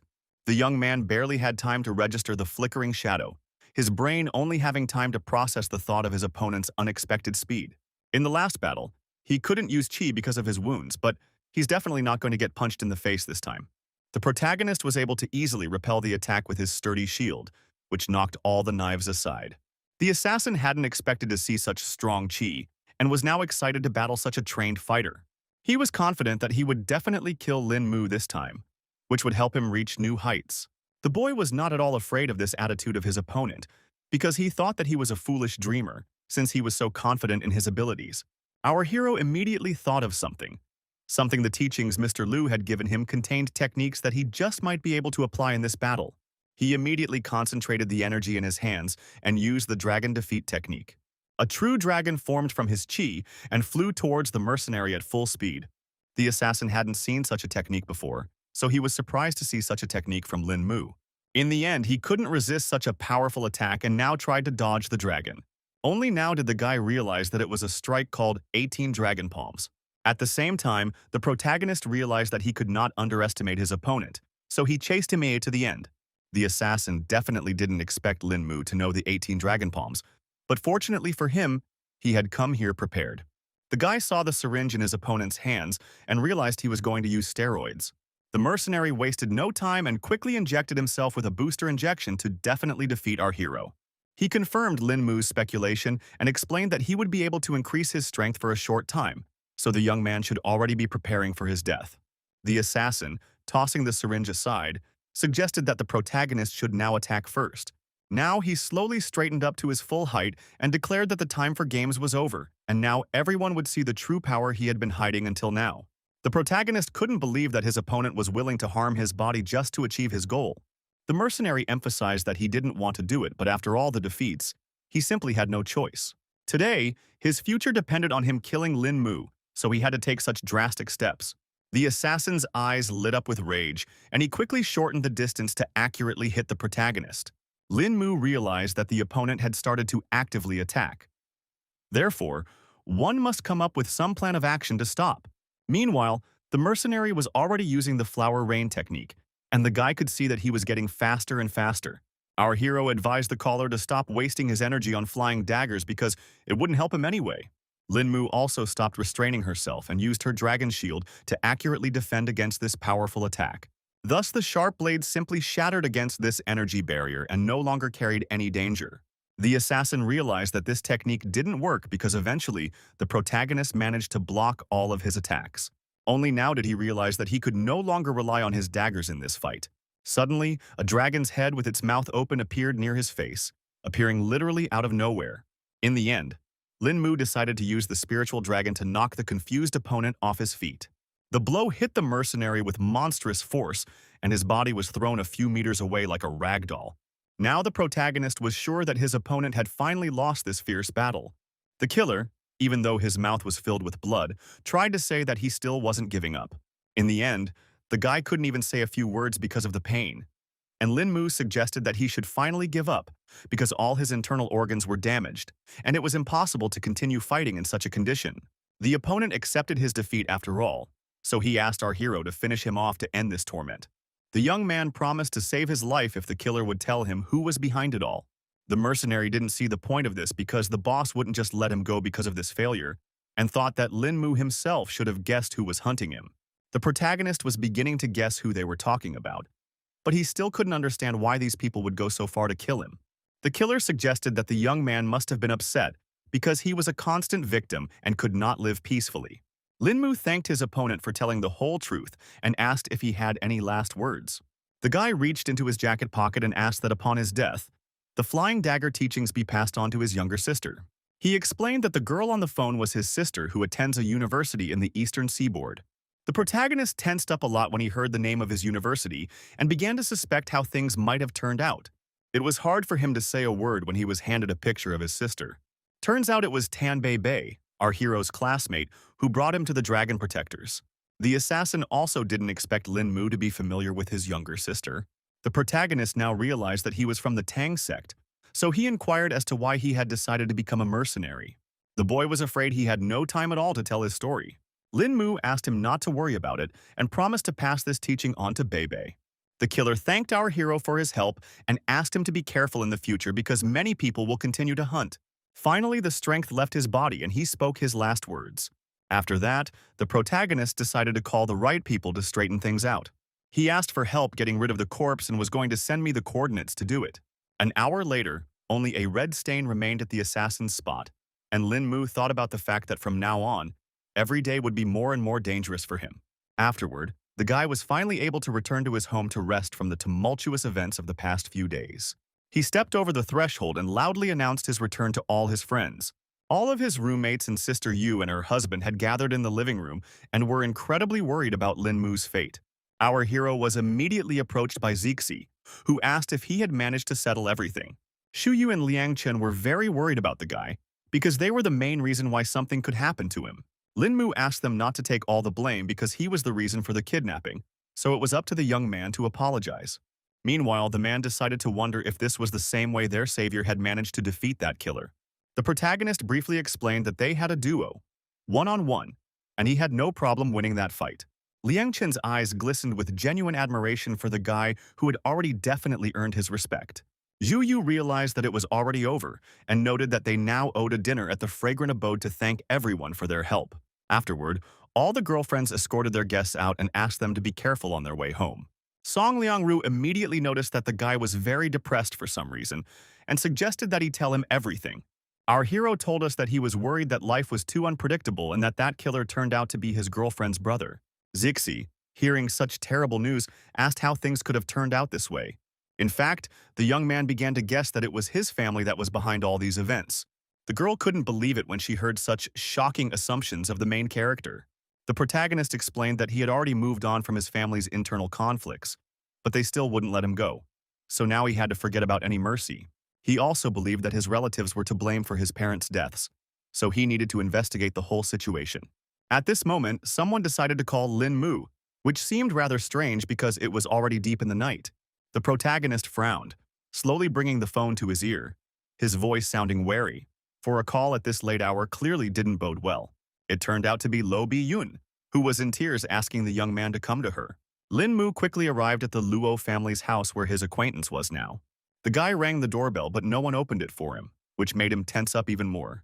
A few minutes later, the girl appeared in the doorway, her eyes red with tears and her voice trembling with a rush of emotion. She immediately threw herself into the main character's arms and was glad that he had come to her after all. The guy tried to calm Lo Bi-yun down and offered to come inside to talk about what happened. It turns out that for the past few days when she closes her eyes, she immediately remembers being trapped in that car. The protagonist hugged her gently, his voice sounding calm and confident as he reassured her that what had happened was just an unfortunate set of circumstances and not something sinister or deliberate. The girl still thought someone had purposely messed up her car to take her life. Lin Mu began to suspect that these were the people who had harassed the girl last time as well. Luo Bi-yun shook her head because she wasn't sure how it all happened. The young man promised that he would protect her because he now realized that the girl was in the same situation as himself. She asked the main character to stay the night because she was too scared to stay by herself. The guy didn't mind, because he didn't want to go anywhere anyway and agreed to keep him company. After that, they laid down on the bed together and Lo Bi-yun started talking about how she felt safe around her boyfriend. The protagonist decided to find out some more information and asked the girl if it was true that Hao Yun Corporation started its rise during World War II. Lo Bi-yun said that when the war spread to Asia and China, her family produced and sold weapons to supply the military to expand their business. Their corporation bought up many large military companies to start developing weapons, which became the foundation for the Lo family. After years of research and development, their weapons have become recognizable around the world, and some are even labeled as must-have weapons for Americans. It can be said that the Lo family has penetrated the heart of America and supports their country's technological defense. Now, the protagonist realized that not only were they rich, but they had strong military support. Now it was no surprise that the Luo family had so many enemies if they had such a big business. The girl also revealed that her father had hired a bunch of elite bodyguards to protect her, but it still wasn't enough. Linmu looked her straight in the eyes, his voice sounding firm and without a shadow of doubt as he made a promise that no danger would touch her as long as he was around. Luo Bi-yun knew very well what a noble hero he was, so she believed every word he said. Then the protagonist turned strangely to the girl, who was a little embarrassed by such intimacy with him. Suddenly the young man drew her so close that there was not even a centimeter between them, and then his lips passionately merged with hers in a kiss full of surprise. The girl's mind immediately became chaotic, so she only had time to think about Lin Mu's soft lips. She immediately remembered the main character transferring energy to her in a similar way when he rescued her from the water. So they spent the whole night together until the next morning came and the sunlight flooded the whole room with its light. Lin Mu woke up first and saw that the girl was still sleeping, so he had time to rest. Even in her sleep, Luo Bi-yun thought about the guy because her body refused to forget that ardent kiss. Meanwhile, the protagonist himself decided to try and make a great breakfast for her. Eventually, the girl also woke up and was startled when she didn't find Lin Mu beside her. She immediately smelled the pleasant aromas from the kitchen, which whetted her appetite. Lin Mu froze with the tray in his hands when he saw Luo Bi-yun because he expected her to wake up later. Luo Bi-yun thanked our hero who made such an appetizing scrambled egg and vegetables for her. She quickly sat down at the table to eat, but the guy asked her to take her time because tomorrow still had time to get cold. In between, Lin Mu decided to inquire if the girl was going to go to the office today. She, after a quick glass of cool water, confirmed her plans to visit work. The girl explained that she works as a CEO, so she had a large number of important cases. Then the guy promised to walk Luo Bi-yun to the office because he was just free all day. She was very excited about this opportunity because, due to recent events, it was good to have support in the form of Lin Mu. Our hero added that he could do it as long as the girl herself was willing. After breakfast, he sent the girl to wash up and get ready for work, asking her to let him know when she was ready. Quite soon, they arrived at Hao Company's tower, which looked quite grandiose. Luo Bi-yun offered our hero to stay in the office for a while, to which he agreed without any problems. Employees bowed their heads respectfully as the CEO walked through the hallways, and their gazes expressed genuine respect. Meanwhile, the girl herself introduced Lin Mu in front of her administrator and informed him that he could now visit Hao Tower at any time. Of course, the subordinate didn't object, so she had no problem considering Luo Bi-yun's clarification. After that, the girl and Lin Mu went to the glass elevator because she couldn't wait to show off her office. In just a few seconds, they were on the top floor of the tower, and the director announced that they had arrived at the site. The system immediately informed me that I needed to scan my retina to gain access to the office. The device immediately recognized Mrs. Luo Bi-yun's eye, so it immediately granted access to her office. In the end, the protagonist agreed that the office looked just fine. The girl also added that the view of the city from here was just perfect, so she occasionally looks out the window to take a break from work. It turned out that all this time there was a sniper sitting somewhere nearby, who instantly aimed at the target, which was the CEO. Now all the mercenary has to do is wait for the order to be confirmed in order to complete the mission. The very next moment, he was ordered to eliminate the target immediately, so he reached out his finger little by little to pull the trigger. A gunshot sounded, and a bullet flew out from the muzzle of the rifle, which was to take the life of Luo Bi-yun, who was unaware of another attempt to kill her. The protagonist still managed to sense the danger, so he instantly rushed to save the girl. He shouting tried to warn her about the sniper. Luo Bi-yun still continued to stand still as well, not realizing what was going on. Lin Mu had to pile his whole body on top of the girl to pull her to the ground and prevent the sniper from hitting the target. The guy then grabbed her arm and quickly led her away from the window, preventing the mercenary from taking aim a second time. Hiding behind the desk, the girl had already realized that an assassin was working against them, and our hero explained that the enemy was sitting on the building opposite the tower. Lin Mu saw that the mercenary was using 50th caliber bullets that could pierce through even bulletproof glass. He emphasized that it was too dangerous in the office right now, so he asked the girl to hurry up and call security to take care of it. The young man also asked that people be sent to a neighboring building to check for suspicious individuals there. After listening to all of the main character's instructions, Luo Bi-yun quickly took out her phone to relay those orders. The guy guessed that the assassin most likely left immediately after the failed mission, so he could only hope that Bi-yun's guards were able to catch him. Eventually, he decided to deal with it on his own, so he asked the girl to hide here and not go anywhere. The young man was sure that nothing would happen to him because he wasn't the mercenary's primary target. He decided to go down to the bottom floor by himself because the elevator was too slow. The protagonist flew downward with all his might to be sure to catch the killer in time. Still, he had to speed up even more because there was no way a sniper could escape. It wasn't long before Lin Mu found the building from which Luo Bi-yun had been shot from. The young man was able to calculate the trajectory, so he was almost certain that the killer was right there. Lin Mu stopped abruptly because he realized that it would be easier to use the fire escape to climb up. It would also help him not get caught by the others, so the mercenary would definitely not have time to escape from here. Eventually, he met some man in glasses and a suit who looked rather suspicious. Turns out it was indeed a killer who didn't expect to be found so quickly. The mercenary didn't wait and quickly pulled out a gun, pointing it at Lin Mu and firing a shot. After a second, the protagonist seemed to vaporize, so the killer was a bit confused.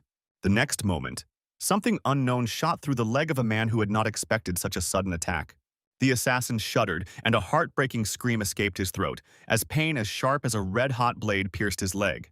Meanwhile, Lin Mu was behind the mercenary's back and turned him off with one precise strike. The guy immediately saw that the sniper hadn't brought his sniper weapon with him. He quickly went to the roof of the building because it was obvious the gear was left here. Our hero confirmed his hunch, because there was a Barrett M82A1 sniper rifle standing there. Lin Mu immediately called his friend to inform her of the killer's capture and ask her to send her men. It wasn't long before the guy was already back in the office, which was already filled with security after such a serious incident. Luo Bi-yun had already released her subordinates and informed them that Lin Mu would now be here for her safety. The bodyguards still felt it wasn't a good idea to trust strangers so easily after everything that had been going on lately. The girl was very angry because they were treating Lin Mu like this, which was not the first time he had saved her life. The guards eventually admitted that they had seriously let their boss down this time. Lin Mu did not stand aside and suddenly appeared in front of the girl, as if he had teleported from one place to another. The bodyguards didn't even have time to blink when they already saw the figure of the young man in front of them. It turns out that the main character wanted to protect the bodyguards because he believed that all people can make mistakes. Everyone was shocked that Lin Mu was so fast and appeared in front of Miss before they noticed. The girl irritably asked what her delinquent subordinates were waiting for and ordered them to go check on the assassin immediately.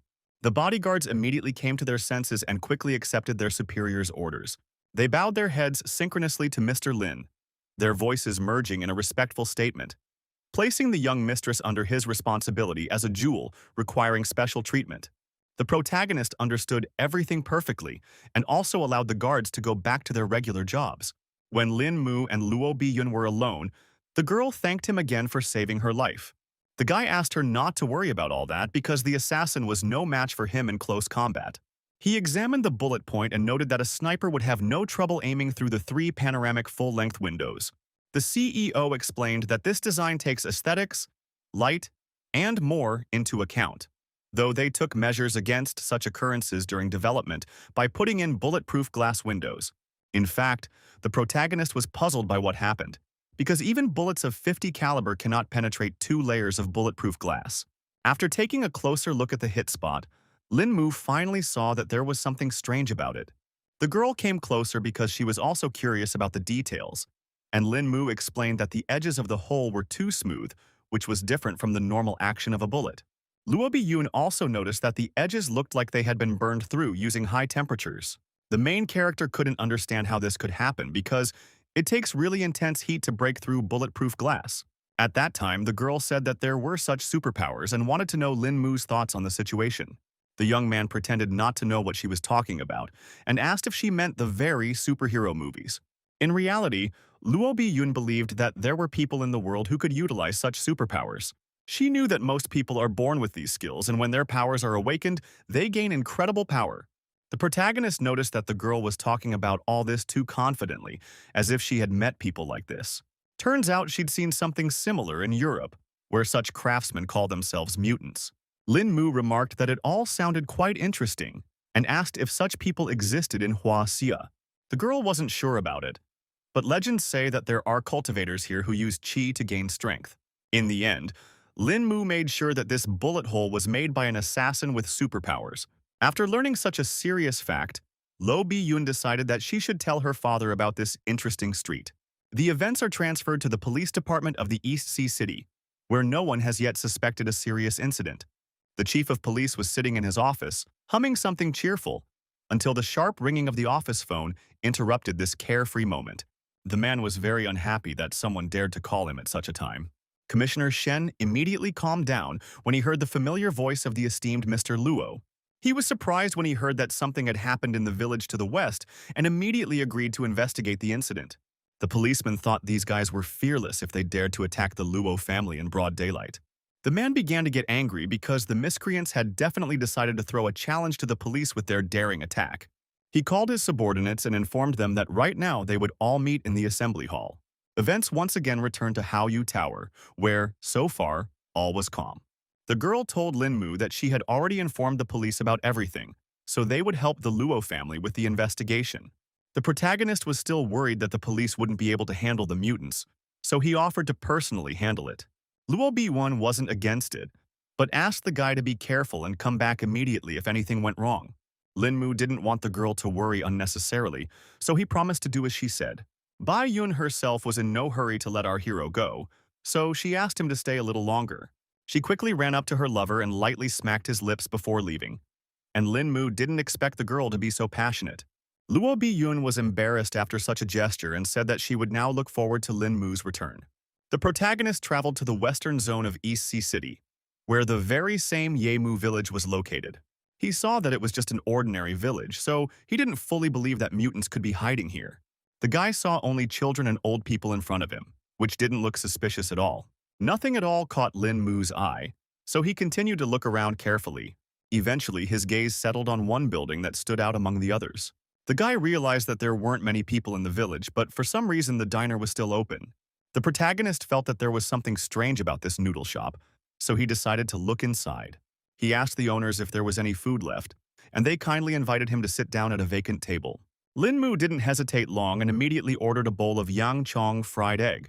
After just a couple of minutes, he had already been brought some cooked noodles that looked very appetizing. Taking a closer look, the young man immediately noticed that the noodles were actually poorly cooked. Looks like his hunch was right and this noodle shop is not open for legitimate business, so we need to find out more about this place. After finishing his portion, the protagonist informed the owner that he had left the money for it on the table. Then the man asked our hero to wait a bit because he hadn't given him his change yet. The change was a sharp blade that almost flew into Lin Mu a second later.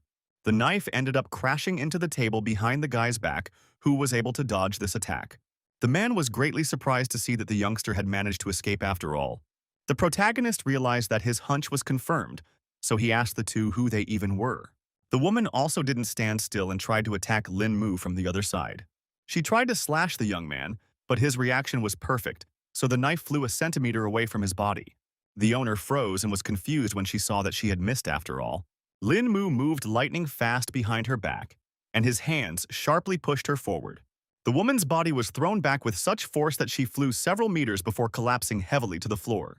The blow was so hard that she was bleeding profusely, and before she lost consciousness, she only had time to tell her comrade to run away from here. The man began to realize that the main character was too strong, so they simply couldn't stand up to such an opponent. Lin Mu was in no hurry to attack and emphasized that he had just come here for a portion of noodles, but for some reason, the owners decided to attack him. It turns out that the man and woman weren't the only ones hiding in the place, so the owner asked all of his other associates to flee the place. That's when loud footsteps were heard on the second floor of the diner by people who heard that something untoward was going on. The protagonist didn't even realize that there were some other people hiding upstairs. The guy was only distracted for a second, but the owner had already seized the opportunity and tried to escape. All the man could think about was that he needed to hurry up and meet his boss to report the incident at their diner. Of course, Lin Mu was much faster, so he deftly blocked all avenues of retreat. The owner was shocked at this speed and couldn't even guess how the young man had caught up with him so quickly. Meanwhile, the protagonist wasted no time and rushed forward, his fist whistling through the air and smashing into his opponent's jaw with such force that he didn't even have time to raise his hands to defend himself. The man was unable to stay on his feet and simply fell to the floor, so now also posed no danger. Lin Mu realized that by doing so, he had managed to uncover the mutant disguise in this village. Taking a closer look at the body of the defeated owner, our hero noticed that he was wearing an elastic mask. Meanwhile, all the runaways couldn't figure out what to do now because the noodle shop was left unprotected.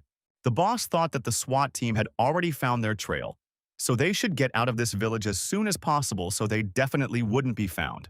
A subordinate reported that he had hidden some cars in a warehouse so they could use them to escape. They all quickly ran to the hangar, from where some overly suspicious sounds were already coming from. A deafening explosion broke the silence, the shockwave picking up the mutant and hurling him away from the door. None of them could figure out what was going on, and feared the SWAT team was already in place. The boss wasn't completely sure yet, so he asked his subordinates to calm down and wait a bit. Turns out it was just the main character, who didn't look like a SWAT officer at all. The leader of the mutants thought they were just some brat and ordered his companions to kill him, not realizing what they were getting into. The subordinates instantly began to follow their boss's order and instantly swarmed towards Lin Mu, who was not at all afraid of such competition. A slight smirk appeared on Lin Mu's face because he was amused at the fact that some lowlifes were trying to kill him. He was easily able to dodge the first attack, so the first opponent just flew down. The other warrior immediately reacted to the mishap and rushed to his comrade's aid. The protagonist still remained calm and continued to stand still, waiting for his opponent's next attacks. The guy ended up bouncing high at the last moment, and his opponent was unable to do any damage. Muton definitely didn't expect this turn of events, so he didn't even know what to do in such a situation. In fact, Lin Mu couldn't understand why these people didn't use their abilities against him. Meanwhile, the fighter realized that he needed to attack the protagonist somehow differently to find any option to strike. He hit the guy on the other side, but apparently the guy was too fast to be hit by such an obvious attack. Lin Mu then decided to address the other mutants who were still standing by. The guy decided to show off his skills and tried to get the others emotional to show their real strengths. The two fighters who had challenged our hero a second ago were now writhing in pain. In just a second, they were already lying helplessly on the floor, begging their boss to save them. Even the leader was beginning to fear Lin Mu because the latter was able to knock out his men today with a move. He began to suspect that the guy might have turned out to be a high-level cultivator. And meanwhile, our hero decided to wonder if the others wanted to attack altogether. The young man began to suspect that everyone around him was scared, so he decided to take the initiative and attack first. Little by little, Lin Mu began to concentrate the chi in his hands to further utilize his strongest techniques. The leader trembled with fear because he saw the strong energy of their rival and realized that they couldn't stay here any longer, or else the entire gang would be destroyed. Realizing the risks involved, the man ordered his subordinates to get out of here quickly while he tried to apprehend the enemy. The rest of the gang realized that the situation was too serious, so they did not oppose the decision from their leader. The protagonist only had to laugh off the fact that his opponents had run away from him so quickly.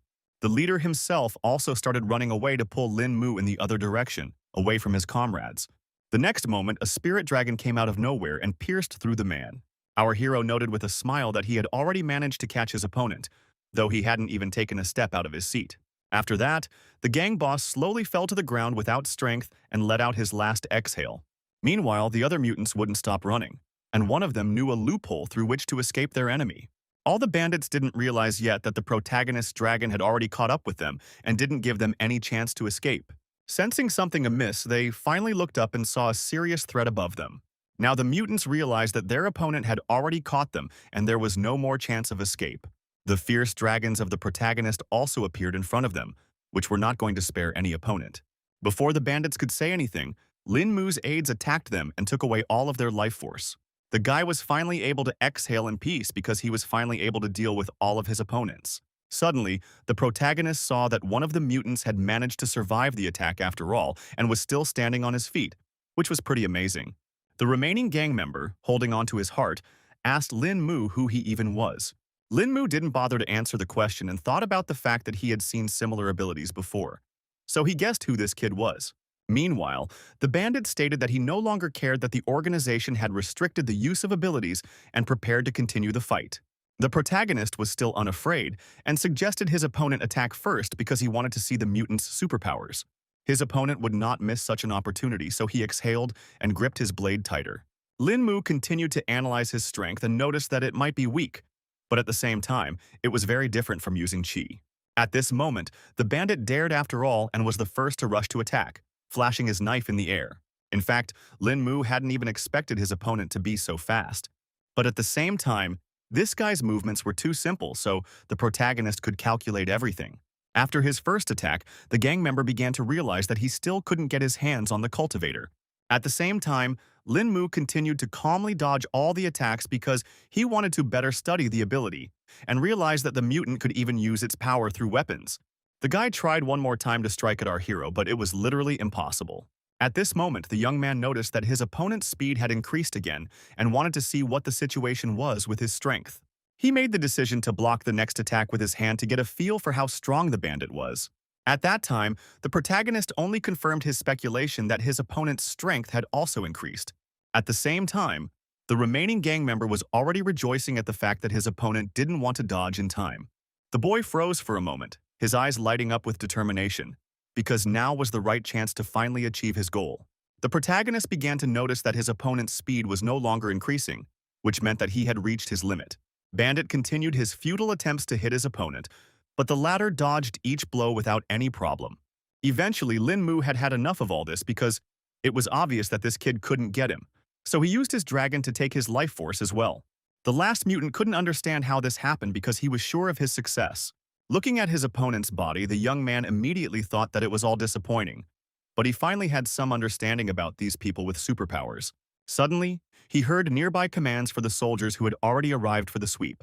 Lin Mu realized that the special forces had already arrived on the scene and decided to leave the rest to them. Sirens sounded everywhere, and fighters detained everyone in their path, because now everyone in this village was a suspect. A little later, they saw that the whole gang was out, and now they couldn't figure out what had happened here. Commissioner Shen himself also arrived on the scene and immediately thought that someone had leaked their plans.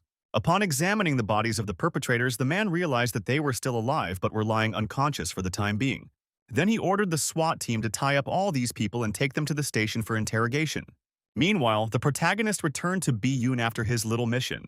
The girl was very happy when she saw that Lin Mu had returned safe and sound. She wondered if the young man was okay after the fight with the mutants after all. The guy didn't bother to answer his lover's question and quickly picked her up in his arms, playfully suggesting that she check his condition herself. While the protagonist and Lo Bi-yoon were having fun, the SWAT team brought all the detained mutants to the police station. They started questioning the staunchest bandit first and tried to find out who sent him here. Obviously, the guy couldn't reveal all the information about his organization that easily. One of the police officers decided they couldn't waste time on this, so he asked his colleague to bring a negotiator. The bandit immediately thought about the fact that this could be a chance for escape if only one staff member remained here. Meanwhile, the police officer turned to him and advised him to start talking because no one knows if the negotiator will be so kind. The mutant already had plans of his own, so he abruptly broke free of the handcuffs and lunged at the police officer. The officer definitely didn't expect this turn of events, so he couldn't do anything against this guy. The bandit had enough strength to squeeze the policeman's neck with a dead grip and stop his desperate attempts to call for help. Eventually, the life force left the man's eyes and his body collapsed in the mutant's arms. The apprehended intruder only laughed off the fact that the police tried to resist his force. He was confident in his skills, so he thought that Huaxia's police were simply useless against such skills.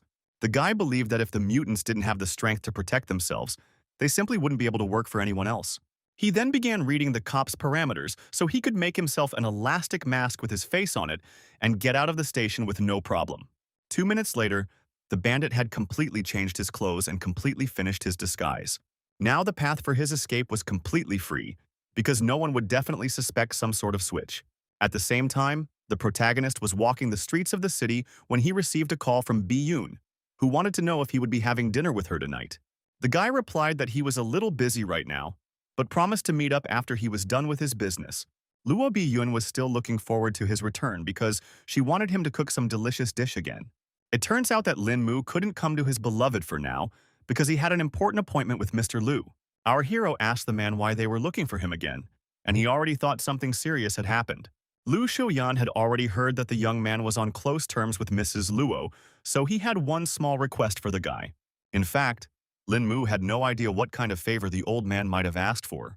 The mentor explained that he wanted the guy to protect Lo's family and assumed that the guy just couldn't say no. The protagonist didn't expect Mr. Liu to ask him for something like this at all. Then the man started to tell him that their company was helping the Americans, but Lin Mu himself had already heard about it. He didn't beat around the bush and got straight to the point, saying that Baolun's group had been given a mission to help the Luo family move their assets. Bringing their company back would be good for Huaxia's development, but obviously the Americans won't let that happen so easily. For this reason, Lu Xiuyan wanted to immediately send Lin Mu to the Luo family's headquarters in America to make sure Director Luo Huachuan safely returned to Huaxia. Our hero at once began to guess that the matter was so serious that he had to leave at a minute's notice. The mentor confirmed his hunch and informed him that all the documents were already prepared and the car that would take the young man to the airport would arrive in 5 minutes.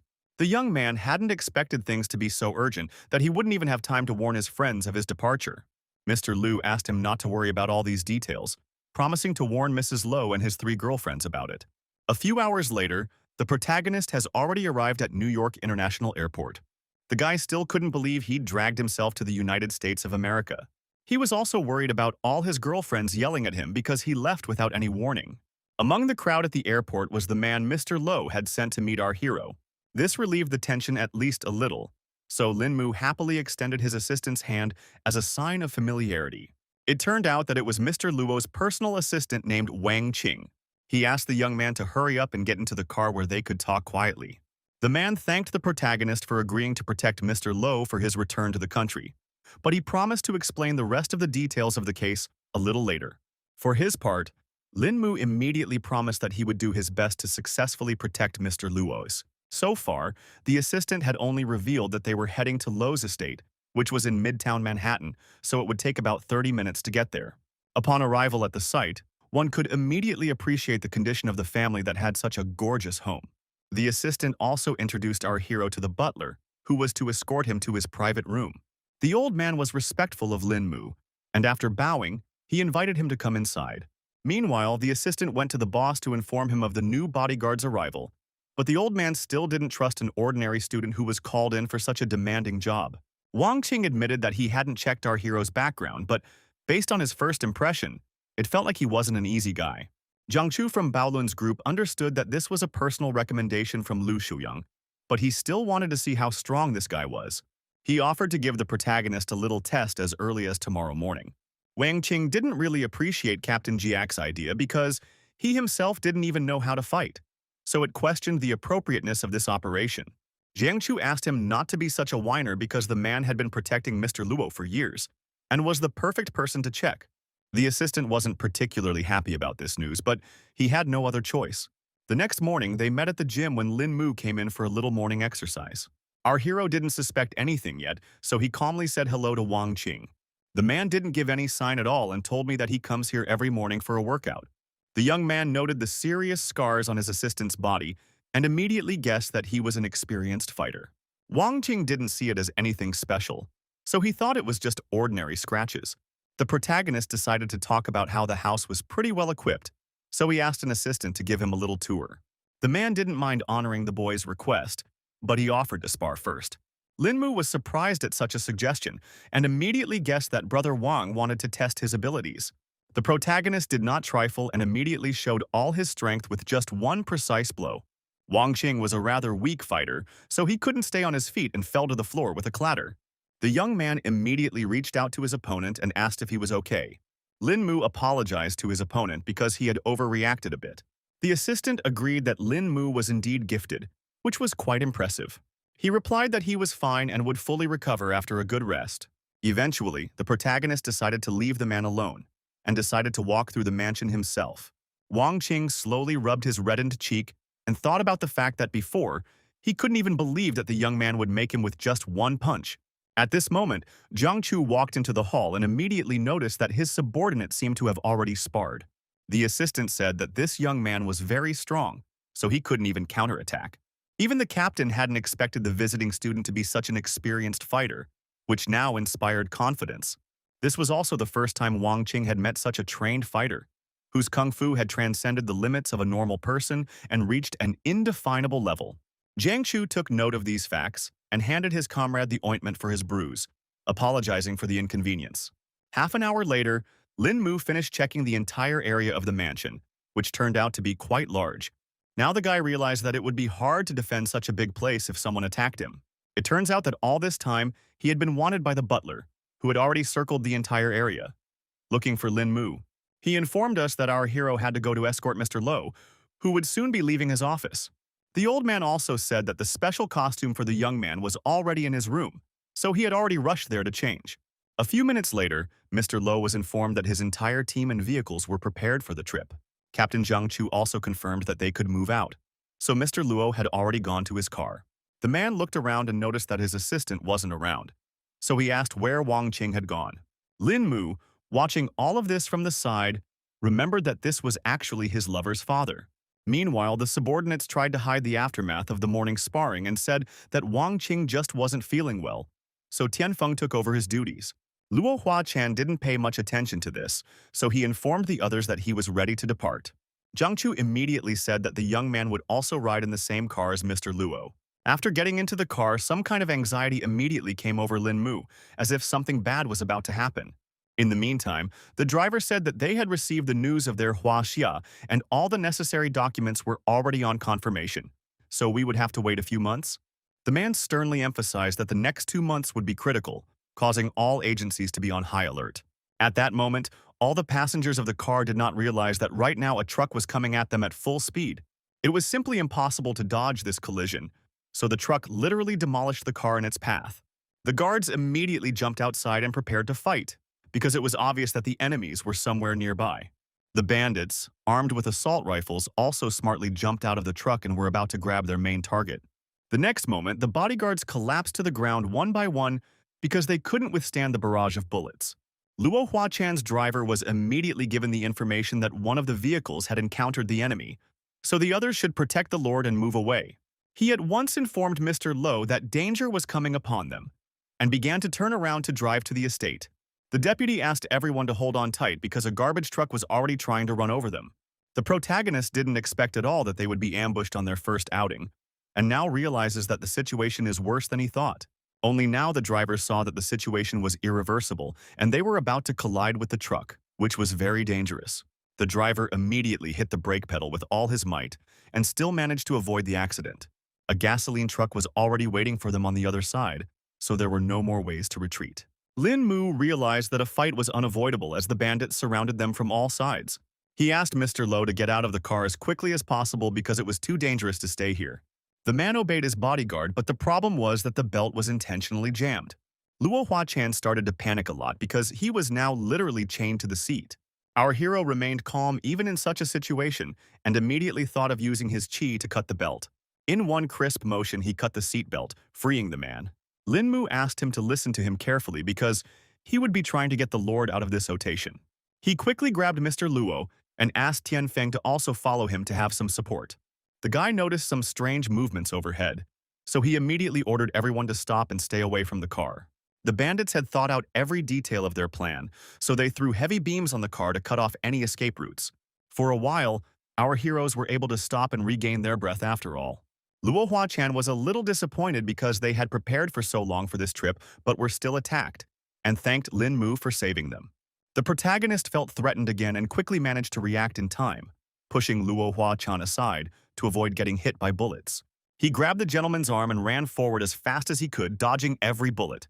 The man was very confused and still couldn't realize what kind of chaos was going on around him. At the same time, as many as 3 bandits were sitting on the roof of one of the buildings and wouldn't stop firing at their target. At that moment, they noticed that one person from the group had suddenly disappeared. It was Tianfeng who decided to leave Mr. Luo to the protagonist, while he himself went to deal with those guys on the roof. The guy asked his partner not to worry and promised to do his best to protect the E. The bodyguard did manage to sneak upstairs unnoticed, so he was able to take his enemies by surprise. Meanwhile, the bandits decided to proceed with Plan B because their target had managed to escape after all. Tianfeng mockingly wondered if it was him they were looking for, and the opponents definitely didn't expect him to appear here. This guy was also a good fighter, so with his bare hands, he was able to disarm the first opponent at this point. The rest of the gang only now saw what the opponent had done to their comrade. Meanwhile, Captain Jiang Chu had already rushed to the spot to help Lin Mu, who was left alone to guard Luo Huachan. He reported that the other faction had already dealt with the enemies at their place, so it was safe to take Mr. Luo and leave this place. Mr. Luo was still worried about the captain, but he asked him to hurry up to get to the manor quickly. No sooner had they emerged from their little hiding place than the young man saw that the bandits had already discovered them. The opponents brought a whole machine gun to shoot the silver sedan, behind which our heroes were hiding all this time. Even the calm Lin Mu calmed down when he saw the heavy artillery that could cause them a lot of problems. After analyzing the situation, Jiang Chu ordered our hero and Mr. Luo to quickly leave this place while he diverted the enemies to himself. Meanwhile, the bandits had already given the command to open fire on their target. After that, machine gun bursts were heard that did not stop for a second, echoing between the walls of the houses. Jiang Chu understood that the firepower could be deadly, But at the same time, the speed of the bullets wasn't that fast. He realized that he needed to run even faster to win for himself the opportunity to knock out all the enemies. Meanwhile, the protagonist began to carry out his part of the plan and tried again to get Mr. Low to safety. Lin Mu had managed to notice that the captain had some incredible speed, so he now understood that this person was also not to be underestimated. Jiang Chu was indeed easily able to dodge all the bullets in his direction, even though there were simply an incurable amount of them flying. Finally, he ran behind one of the cars where the bandits were now aiming. They quickly pointed their machine guns in the right direction and started piercing the car with bullets. The criminals also managed to get into the fuel tank, which was quite dangerous. Eventually, there was a massive explosion that scattered the rest of the cars as well. The bandits began to rejoice because they were confident that they were able to eliminate Jiang Chu, who was hiding behind those cars. Their leader noted that it was too early to rejoice because their main target needed to be captured. Turns out, it wasn't that simple, because the captain was still alive and was even able to run to the enemy's truck to disarm them. No one had time to react to Jiang Chu's sudden appearance, so the first bandit quickly flew away from his precise strike. The enemy slumped to the floor without strength, and his comrades still couldn't understand how this could have happened. They thought it was simply impossible because they were certain that they had just recently slaughtered their opponent. Jiang Chu only laughed at the fact that some simple guys had tried to kill him with such a simple method. The captain didn't mince words and decided to demonstrate everything he was capable of. He moved so fast that his enemies didn't even have time to react, so now one by one they were flying away from his blows. The gang leader watched the scuffle from the sidelines and was not at all pleased with this development. It had only been a couple minutes, and his men had already lost this battle to Luo's subordinates. The man then decided to go to Plan B, which required him to call one person. He realized that the Luo family's guards were too strong, so only a group of mutants could help them in such a situation. The next day, Lin Mu was resting quietly after this whole special operation while someone was watching him from far away. This strange guy was gathering his strength to approach the protagonist with some kind of proposal. The guy himself was nonchalantly lying on the lawn and enjoying a sunny New York afternoon. The stranger finally approached Lin Mu and introduced himself as Liu Yuan, explaining that he was just looking for him. The protagonist paid no attention to him and only wondered what had happened. The young man had already heard that the gentleman was a kung fu master, so he wanted to ask if he could teach him a couple of defense techniques. Lin Mu couldn't understand how the boy could know about it, and he admitted that he was told about it by his uncle, who was able to return home unharmed thanks to his guard. Liu Yuan bowed low to the protagonist and asked to be taken as his disciple. The guy was confused, his face expressing obvious bewilderment, as he had not expected to hear such a proposal in his address. The young man kept begging our hero to help him, but suddenly someone else interrupted their conversation. Jiang Chu and the already rested assistant came over and reminded them that only a couple days ago, the little rascal had asked Wang Qing to be his teacher. The kid asked not to be mad at him because he just wanted someone else to teach him kung fu. The man himself was not offended that Liu Yuan was looking for a new mentor because he himself had already taken lessons from the protagonist. After that, Jiang Chu decided to talk about yesterday's attack, during which Lin Mu had shown a high level of responsiveness and thanked the guy for his work. Our hero also showed his gratitude for the compliments in his direction, but also mentioned that it was only because of brother Tian and Wang that they were able to leave that place with Mr. Luo. The captain asked him not to be modest because, although he hadn't seen Lin Mu in action, he knew for sure that he was an extraordinary guy. Some other man joined their conversation, who was surprised that Jiang Chu was giving out compliments to the little brat. The assistant and captain had not at all expected that the department would send Brother Dean as reinforcements, but they were glad to have such a meeting. The guard from Bao Lun's group realized that the Luo family was in serious danger, so they made the decision to send him here. Wang Qing was now certain that Mr. Luo should definitely return to the country safely because Jiang Chu and Ding Han were the strongest two people in the organization. In turn, the captain was calm because with his old buddy now, no more worries. Ding Han noted that his buddy was rejoicing too soon because new information had been relayed from above that the Americans had decided to use a group of mutants. After this information, everyone gathered for an emergency meeting in the main building of Luo Manor. Everyone was well aware that yesterday's attack was a warning from the Americans, so for the time being it was better to abandon plans to return to the country. The woman was of the same opinion because the corporation had only achieved such success because 3 generations had worked hard, so they could hurry up and move the business to Huaxia. Luo Huachan emphasized that he was only doing this for the future of Hao Yu Corporation, and if they stayed here, the business that the family had built over so many years would be swallowed up behind the local corporations. In any case, the owner felt they should return to their native country to escape control from the Americans over the development of their business. His assistants still thought that the Americans' offer was very attractive and they could get money anywhere. But just because they were moving the business back to Huaxia, the whole family was in danger from it. Plus, they were walking on thin ice now, so the Americans had already engaged the shadow corporations. The rest of us thought they were doing everything right because they were coming back for business reasons since the government doesn't want to get involved. In the end, Luo Huachan ordered everyone to calm down because the plans to return had already been made and no one would change them. The man also said that all those who return to Huaxia are guaranteed to retain their status in the Luo family, while those who stay behind will either sell their shareholding at double the market price or separate their business from the corporation. A lot of people weren't happy with this decision because now he was making the decision for the entire Luo family, which seemed pretty unfair. At this moment, Luo Huachan, Luo's son, walked in, who had just brought some needed information for his father. The man thanked Qi Feng for his work and now came to the main topic of conversation.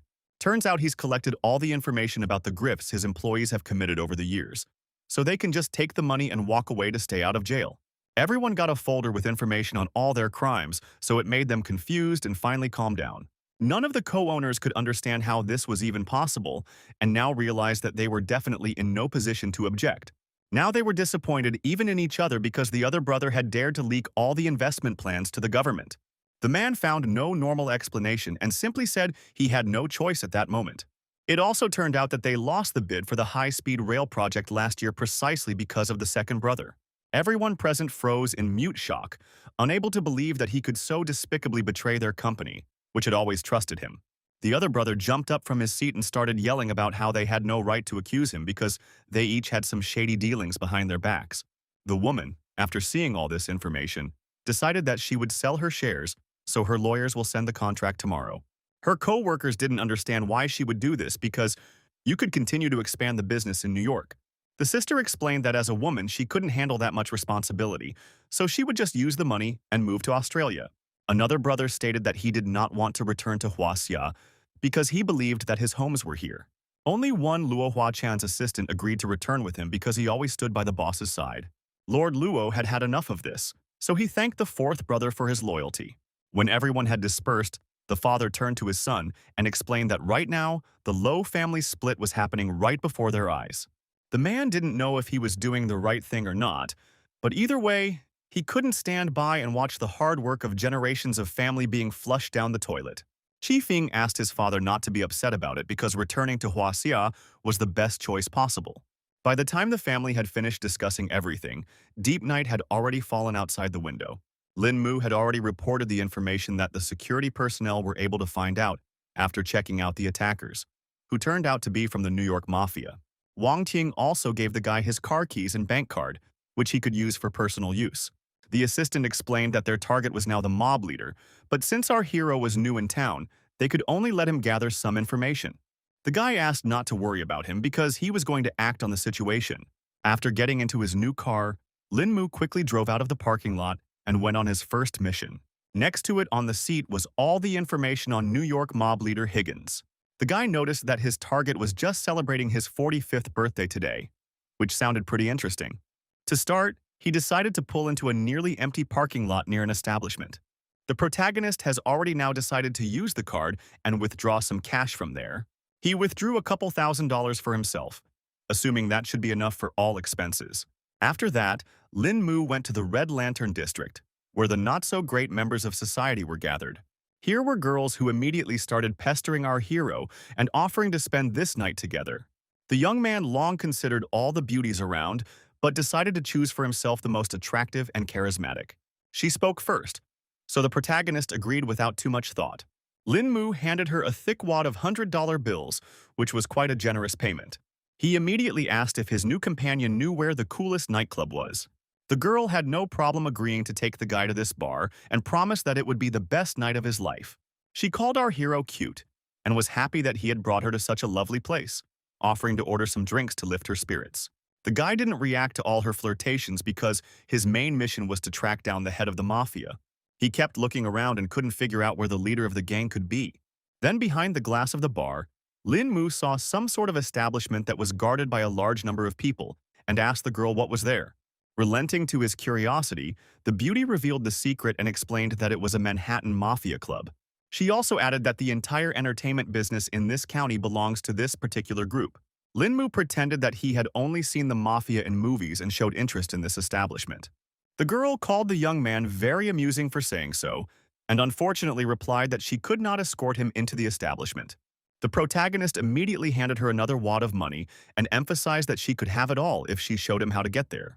Meanwhile, inside the establishment, they were celebrating the mafia leader's birthday and were unaware of the surveillance. The guy immediately noticed that the place was very cool, and his companion told him that the place was only open to the mafia, so most people couldn't get in here. The girl did not stop only on this hall, so she offered our hero to see an even more amazing place. She took him outside to show off the posh mansion that belonged to mob leader Higgins. Beauty had heard that this luxurious house was made to keep all the bandits' mistresses there, so it was a desirable place for many girls. The young man continued to pretend that he was merely interested in the life of the mobster, and asked what the mob leader could be doing now, to which his friend for the evening replied that he must be spending time with his mistresses. A smile immediately appeared on the face of the protagonist, because he began to realize that his efforts were definitely not wasted and he was able to extract a considerable amount of information. In the end, the beauty suggested that Lin Mu find a place to rest, so they quickly went to a hotel called the Royal Crown of Manhattan. Impatient, he literally flew into the hotel room with the girl in his arms. In the end, Lin Mu didn't want to take advantage of the girl after all, so he gently knocked her out. He carefully tucked the lady into bed, and before leaving, he thanked her for such a rewarding night for him. Events returned to the luxurious mansion of Higgins, who did not realize that our hero got pretty close to him. The man was indeed sitting with one of his mistresses, who was upset that he hadn't visited her in a long time. The bandit then lost his temper and began to complain that he had wasted so much time planning the ambush, but Luo Huachan was still able to get away. The girl asked him not to get angry and reminded him that destroying the Luo family was quite a difficult task that definitely shouldn't be rushed.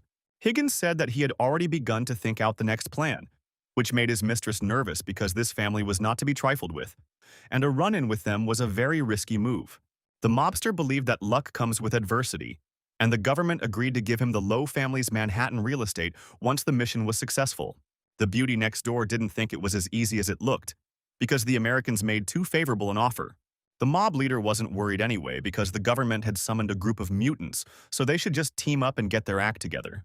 The girl didn't see the point in taking such a risk anyway, because they were already doing well with the territories after all. The man then explained that being a mafia was not a very forward-thinking decision, and if they got these companies, they could launder money and move into legitimate businesses.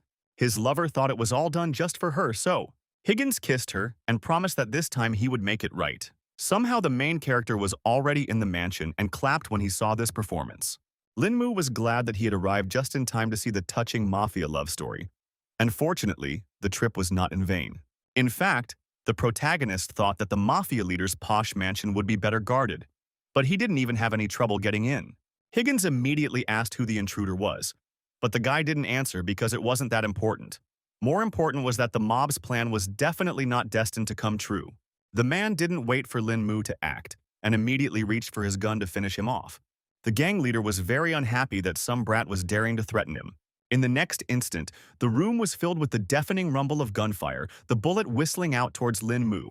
In the end, Higgins could only hit the vase, and the young man was no longer around. The protagonist only laughed off the fact that the mob leader was so ruthless. The bandit couldn't understand how this could have happened because he was sure that he was aiming straight at Lin Mu.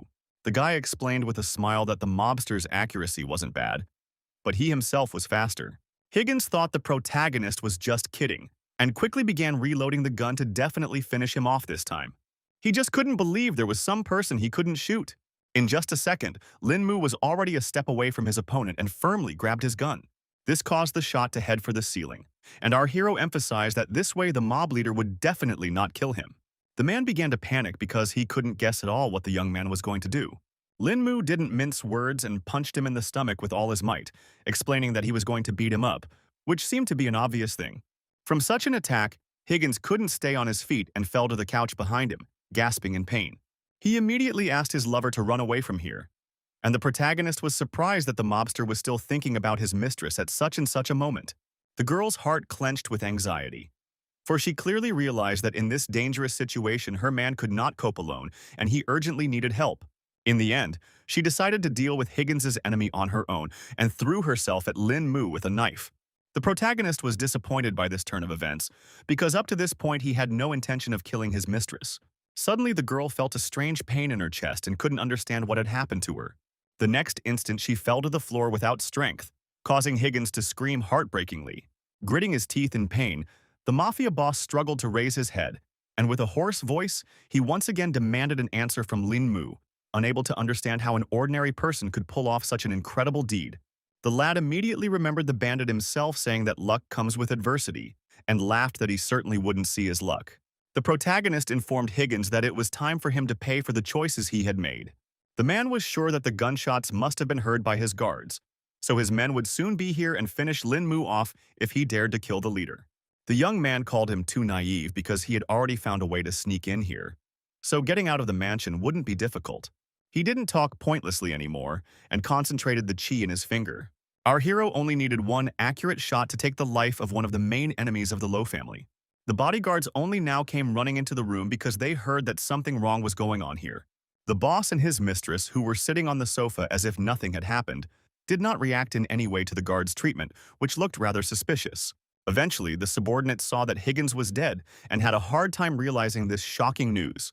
They immediately put Code Red into the plan and ordered all men up, requesting reinforcements to the mansion.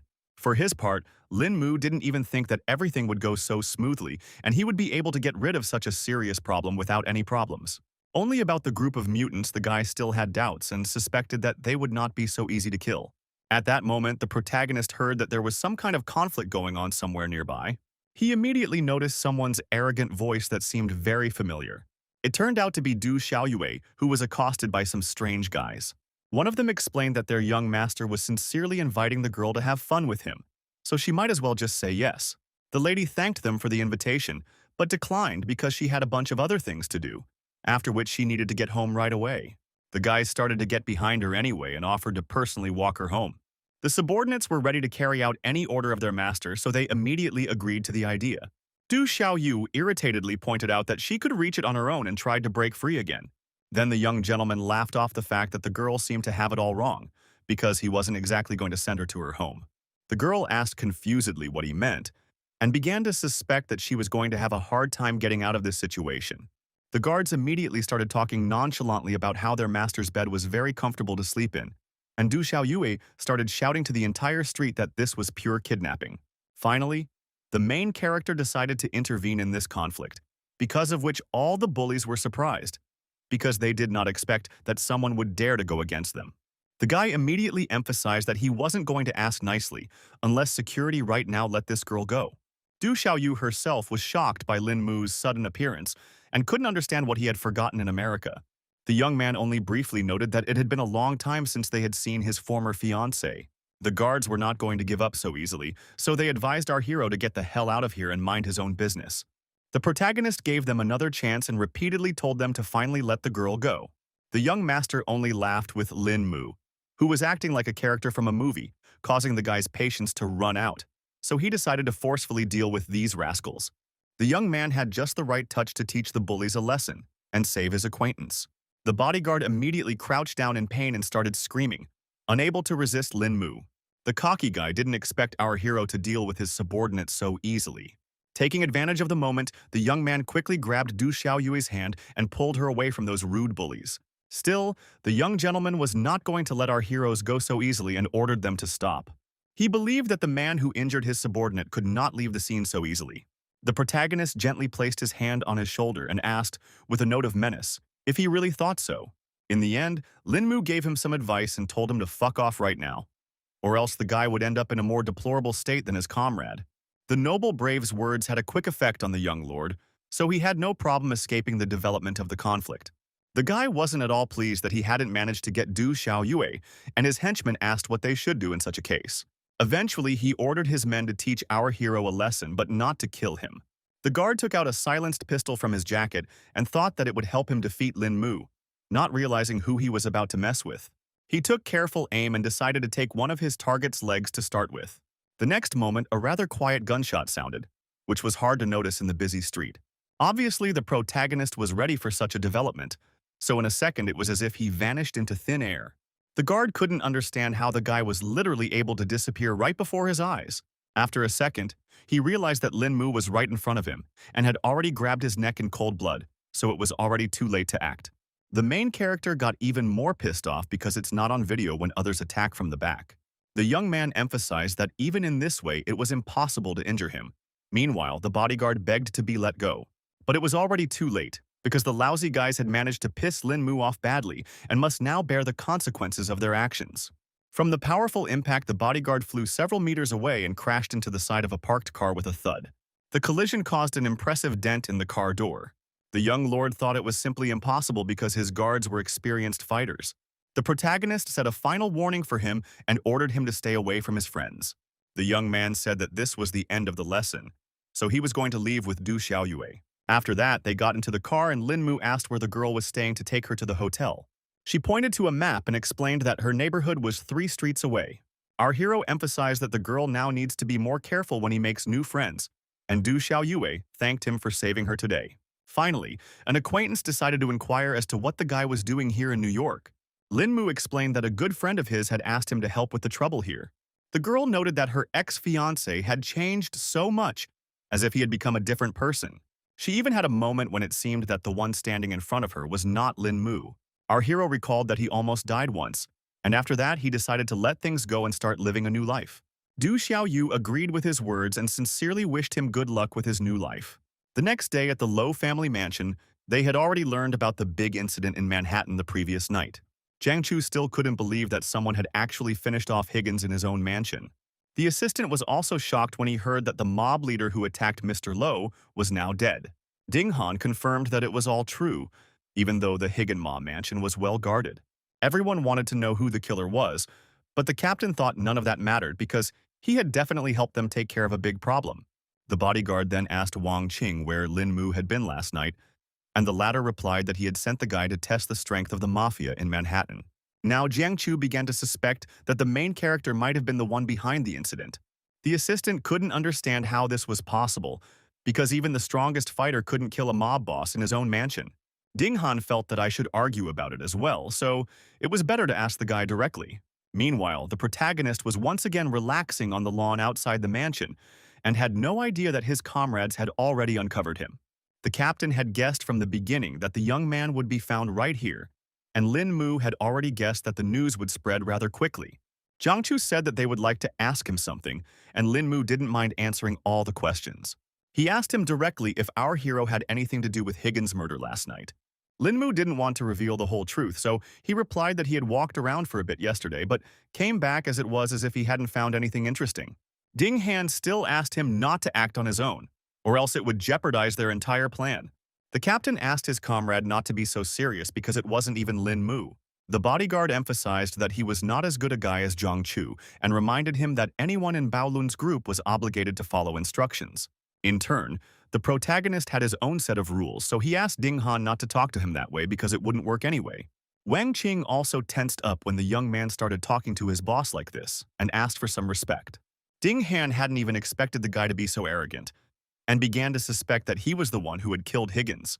Eventually, the protagonist realized that there was no point in hiding his deeds anymore, because his colleagues suspected everything from the beginning, and confessed that it was he who killed the leader of the mafia. Wang Qing still couldn't believe that the guy was able to pull off such a serious matter.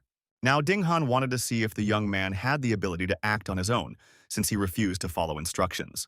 Lin Mu immediately accepted this challenge because he too wanted to see the true strength of Bao Lun's group.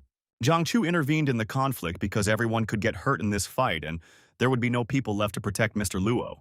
Our hero emphasized that this will be just a little sparring, so nothing serious will happen. The bodyguard also asked his comrade not to worry, because he only wanted to teach a little lesson to an overly cocky and overconfident guy. Wang Qing immediately warned the young man that Brother Dean was not easy to defeat, so it was best not to mess with him. Lin Mu asked his assistant not to worry because he was well aware of his limits. The man was even more surprised because now he realized that the protagonist was not fighting him at full strength. The opponents separated in different directions and Ding Han suggested that the guy should attack first and not disappoint him. Wang Qing didn't know what they should do now, because the young man didn't want to listen to all their advice in the slightest. The captain wasn't particularly worried about it because he was sure that Lin Mu wasn't an easy person, and this was a great chance to see his abilities. Eventually, the assistant apprehensively reported that their comrades had already started the fight. Zhang Chu asked Wang Qing to watch very carefully because the bout promises to be interesting. The protagonist tensed up because he saw that his opponent had already started to approach him. Everyone was sure it would be an exciting duel. But meanwhile, the bodyguard and our hero clashed their fists for the first time. Ding Han quickly moved away from his opponent and regrouped to attack further. The man tried to hit Lin Mu again, but he managed to deftly move aside, even though the guard was quite fast. The bodyguard himself didn't expect the young man to be as lightning fast and didn't keep up with his movements. Jiang Chu watched the fight with admiration because, from the beginning, he was confident of the protagonist's impressive skills. Meanwhile, Wang Qing couldn't understand how the friend had sensed the main character's strength level. The captain explained that one should watch Lin Mu's strikes carefully because he relied on the power of qi instead of brute force. From the outside, it may look like a low blow, but it wasn't like that at all. At this moment, the protagonist was finally able to break through Ding Han's defense, who only now realized his mistake. At the last moment, the man managed to put up a block to protect himself from the heavy blow of his opponent. The captain believed that if Lin Mu's opponent wasn't a pro like Ding Han, this punch would have broken all of his opponent's bones. In the end, the man admitted that he had underestimated the strength of the protagonist. The guy smugly emphasized that this was just the beginning because he still had tricks to surprise the bodyguard. Ding Han became even more angry because of Lin Mu being so cocky and informed him that he would not hold back now either.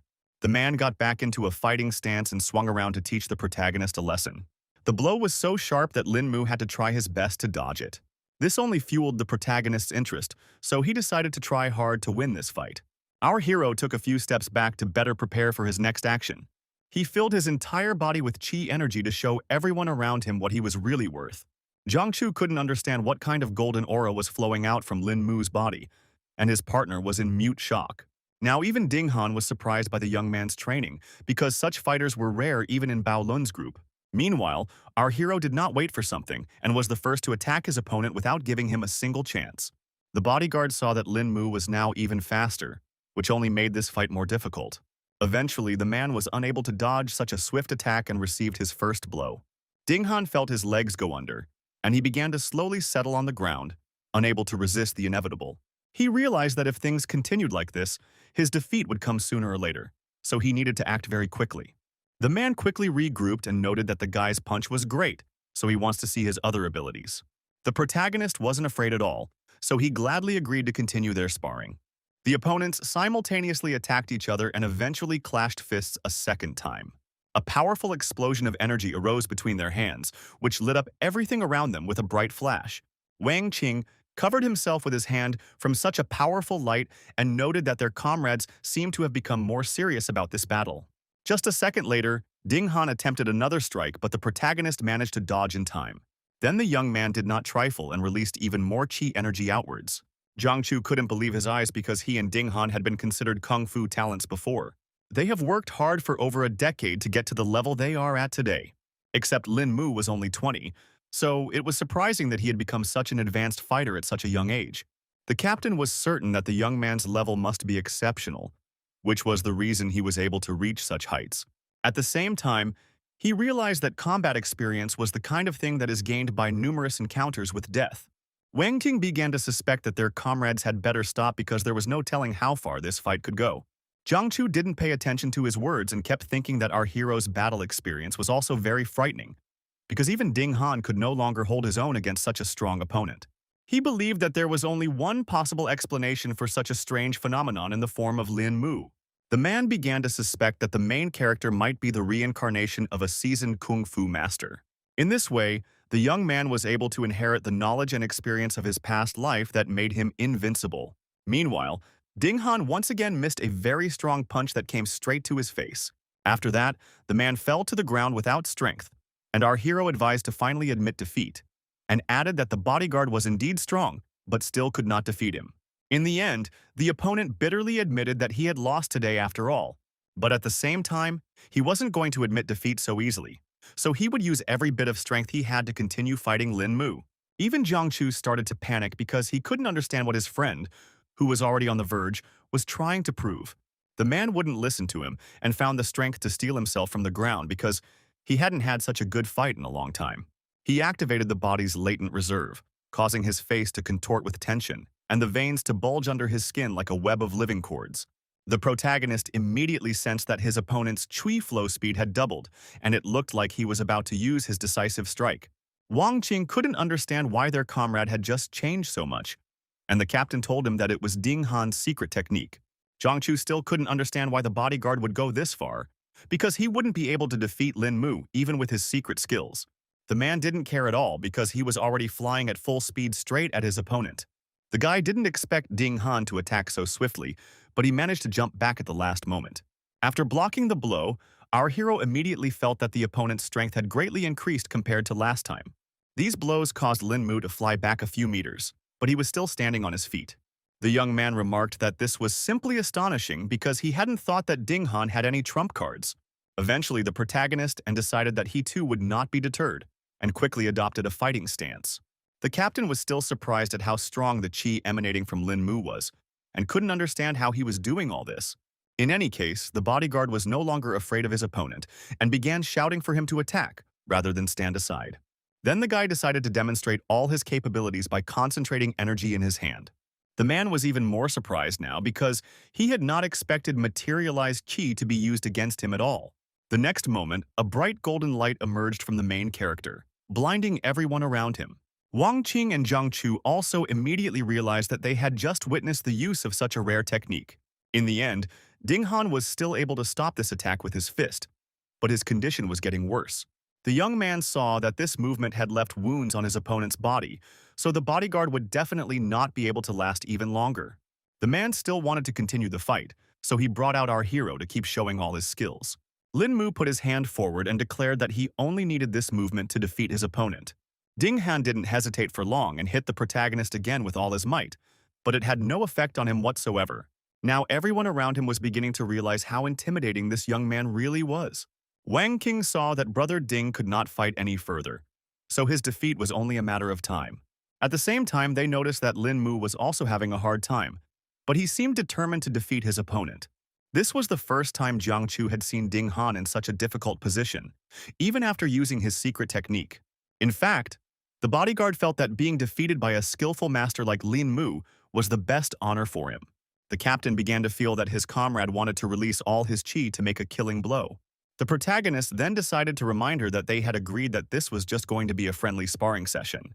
The guy pushed Ding Han away from him in one slight movement so that he couldn't accomplish what he had planned. He approached the whole thing with a cold mind and suggested his opponent finally stop.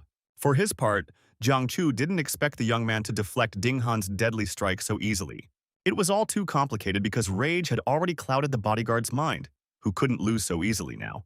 Lin Mu continued to stand his ground and extended his hand to his opponent to end this fight. He emphasized that if they continued fighting, Ding Han would only strain his body more, which would hinder their main mission of protecting Mr. Luo. The man understood perfectly well that our hero was saying the right things, but he still doubted his decision. Jiang Chu couldn't understand what was going on, but he noticed that both of them had finally stopped. Eventually, the bodyguard finally bowed his head and acknowledged what he had lost in this fight. He collapsed to the ground without strength and began to grieve over his defeat in a fair fight. The protagonist tried to reassure his opponent and emphasize that he didn't lose at all. Ding Han couldn't understand why the guy was saying such strange things because everything was already obvious. Lin Mu explained that his comrade had gained experience through this battle, which was already a small victory. The man agreed with our hero's words and accepted his helping hand to get up from the ground. The frightened Wang Qing asked the captain if there was now a winner in this fierce duel. Jiang Chu acknowledged that their friend had lost this battle, but praised Lin Mu for not using his full power to avoid disrupting the plans for their main mission. Meanwhile, that same night, the enemies of the Lo family decided to meet in a building in New York City. The boss was quietly sipping on expensive wine when he was informed that the professor and Ms. Picasso had already arrived on the scene. Without further ado, the man asked his subordinate to let the guests inside. Old Hamill immediately picked up on the fact that it had been quite some time since they had seen Lawrence.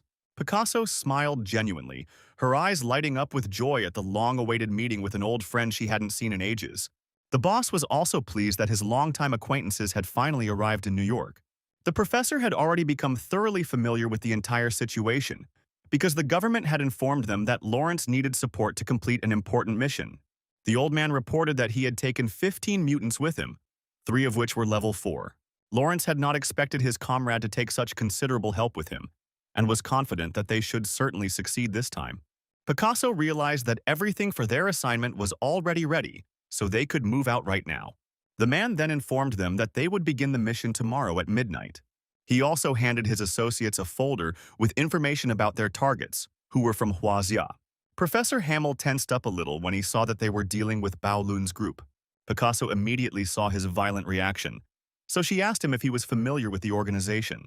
At that time, the old man said that Bao Lun's group was the most mysterious organization in Huaxia, so it was also quite a dangerous opponent. An acquaintance of his named Gleb had encountered this organization 3 years ago, but after that battle, he and his men were almost completely wiped out. It turns out that Lawrence was already aware that Gleb's group of mutants couldn't stand up to such enemies.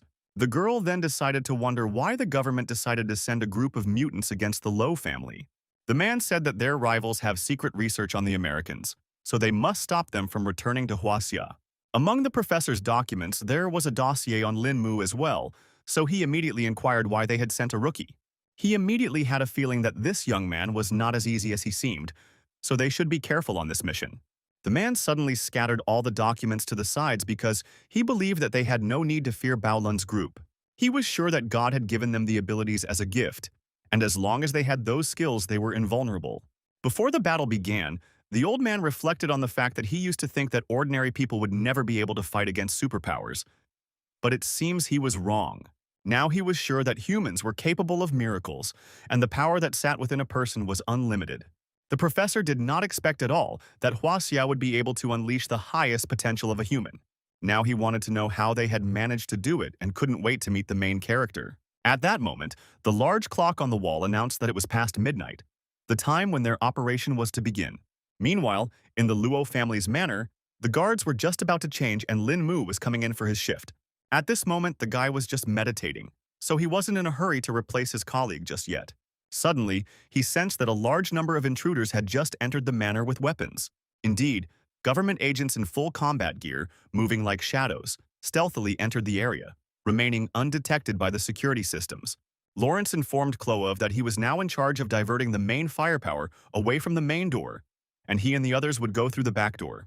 The giant had no problem agreeing to this plan of action and was glad that he was the one given the task. The fighter was just feeling rusty, so he finally got a chance to fight a bit. The guards immediately informed him that it was private property and asked him to leave the area. They kept warning the intruder of the consequences, but of course he wasn't going to listen to anyone. Eventually, the security personnel pointed a gun at the giant and promised to shoot him if he came any closer. The mutant confidently suggested he try shooting after all, to see if the bullets could hurt him. The next moment, a loud gunshot sounded within the estate. Meanwhile, Mr. Luo himself was quietly going through various documents and was unaware of what was going on outside. He finally began to suspect something when he heard the sounds of gunshots coming from outside. The man immediately guessed that the government had sent another group to attack and stood to look out the window. Suddenly, he heard the voice of the protagonist in his head, asking the gentleman to calm down and rely completely on the guards. Luo Hua-chan immediately realized that it was Lin Mu's voice and was greatly surprised that he knew how to use voice transmission. He wasn't even scared of it all because the existence of the Luo family will be decided on this very night, so they just need to put in their full effort and succeed. Meanwhile, an attempt to stop the intruder failed because he was suddenly covered in a ball of metal. The mutant only chuckled at the startled expression on the bodyguard's face and emphasized that he had already warned him that he could not be taken with normal weapons. The staff realized they were dealing with a real Sharpie, so they needed to call for help. Meanwhile, the soldiers had already started moving out and were ordered to kill everyone in their path and leave no one alive. Ding Han was just waiting for the group of mutants to arrive and suggested that the captain go and personally greet them and leave the defense to Lin Mu. At this moment, one of his subordinates reported the bad news to Jiang Chu because the main entrance and the emergency exit were attacked at the same time. He hadn't expected the enemies to try to attack from two sides, but that only fueled his interest. Meanwhile, the battle group synchronously opened a barrage of fire, turning the quiet residence into a hellish firefight. The guards fired back and tried to hold their positions in the garden, which was quite difficult. In other sectors, the guards simply flew off in different directions, unable to resist Iron Man. Kloev laughed from all the lowlifes in his path that trembled before his immense power. Meanwhile, the security personnel were starting to run out of bullets due to the intensity of their battle. All the soldiers tried to remain calm because they realized that the opponent also did not have infinite ammunition. Therefore, we just have to see who would last longer. Iron Man was already bored because there was no worthy opponent for him here. Then Ding Han appeared beside him, who didn't mind competing and challenged Ju. The bodyguard was serious because he wanted to see what was the difference between mutants and humans. Kluve asked his opponent to remember his name because he would be his last opponent. The bodyguard was beginning to guess that there was a metal-type mutant in front of him, so this fight was definitely not going to be easy. Meanwhile, the giant wasted no time and had already swung to finish the man off with his iron fist. With a powerful push off the ground, he demonstrated a truly intimidating level of strength and skill. Ding Hanyu had to work hard to successfully block such a powerful punch. Now the man made sure that his opponent had exactly the kind of power he had envisioned. He agreed that apparently strength in mutants was something that unequivocally had to be reckoned with. Still, the bodyguard wasn't discouraged and was excited for a great fight tonight. Concentrating his chi, the man swung and punched his opponent in the chest with all his might. Despite its huge size, the Iron Man flew back a few meters, and Ding Han emphasized that this was the strength of cultivators from Huaxia. Kluve is interested in his opponent because he's definitely different from all the trash he's faced in the fight before. The bodyguard noted that the giant was pretty good too, because this was the first time he'd seen a mutant who could completely turn his body into metal. Meanwhile, the guards noticed that the enemies had sent a woman here, and immediately thought it was not worth it to fear such an opponent. Picasso didn't appreciate at all that a bunch of some idiots were saying such things about her. Then she suggested that all the guys attack her at one point, because she didn't want others to say later that she had bullied her opponents. The guards tried to pretend they weren't afraid at all, and promised that they would go see Ms. Picasso right away. The girl only laughed haughtily at how big these people were. Her piercing shriek suddenly broke the silence, the chilling scream literally cutting into the minds of the guys around her. All the fighters immediately grabbed for their head because it felt like it was about to explode. Eventually, they hit the ground in a second, and the girl only had to stare at all these useless idiots. Suddenly, someone behind Picasso's back complimented her on such a powerful sonic attack, causing her to turn around sharply. It turned out that it was Jiang Chu who had managed to survive this attack. And now the captain was surprised by this. His opponent's ability was Soundwave. The girl didn't think long and quickly used her ability to deal with the remaining enemy. The man exhaled quietly and noted that, thankfully, he had come here prepared. The mutant certainly didn't expect that there was someone who could nullify her sonic attack. The captain then explained that he used his chi to enclose the area around him, so the sonic attacks wouldn't be able to harm him. Then, Lawrence appeared on the horizon and asked his associate to retreat because she would not be able to face such an opponent, and asked him to let him be the one to take care of Jiang Chu.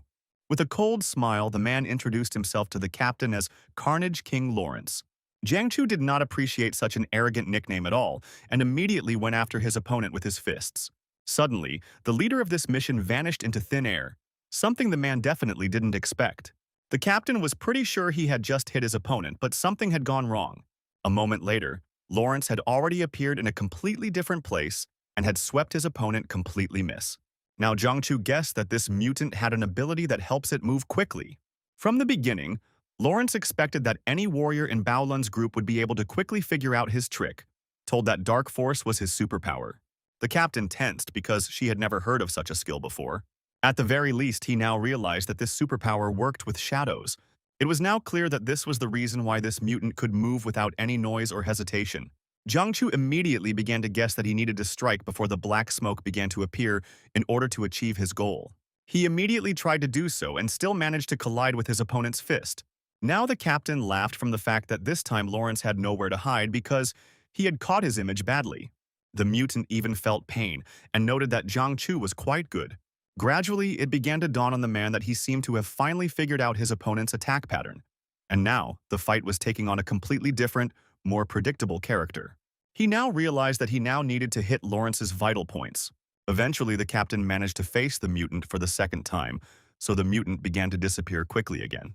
Lawrence was surprised to realize that Jiang Chu was the first opponent in years who had managed to find a vulnerability in his seemingly flawless fighting technique. The man then emphasized that the mutant had simply underestimated the strength of Baolun's group. Suddenly, he noticed that something wrong was going on because all the black smoke was moving towards him. Lawrence laughed quietly because he hadn't expected his opponent to fall for his silly trick so easily. Only now did the captain realize that his chi was slowly leaking out, which was too dangerous. Meanwhile, the brother had completely dissolved into smoke, and his voice spoke intimidatingly about how the man had already lost this battle because his power would soon be absorbed by the power of the darkness. Jiang Chu was scared out of his wits because he didn't expect him to die like this at all. At the same time, Ding Han, who was fighting Iron Man, had also already used up almost all of his strength and was at his limit.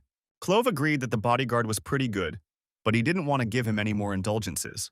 He was sure that a warrior's kung fu was useless when he met the true might of steel. Ding Han began to feel that the power emanating from the enemy had just changed drastically, causing him to panic. A second later, the giant grew even more in size and screamed loudly like a true beast. Now the giant loomed over the bodyguards like an insurmountable mountain. And at such a moment, even the bravest of the brave would have collapsed at the realization of their own powerlessness. Iron Man ran at full speed at Ding Han, who was greatly confused in such a tense situation. It was still hard for the man to realize that his opponent had just shifted into another form. Eventually, Cloev used a steel kick to finally finish off another enemy. Incredibly, Ding Han, gathering all his will into a fist, not only managed to set up a block against the crushing blow, but also stayed on his feet, showing unprecedented resilience. The man nonchalantly continued to hold up his steel fist, something that was definitely not possible for every person.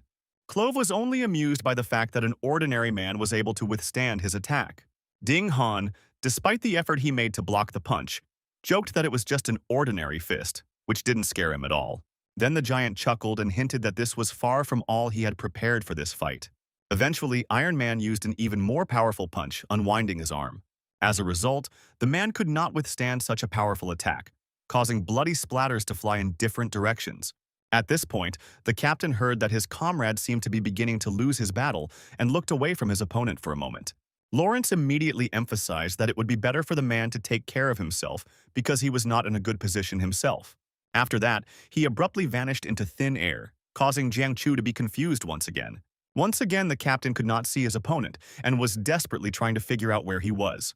Then the enemy started talking about how he had so expected that the group's elite representative Bao Lun was still able to stand after being caught in an illusion for such a long time.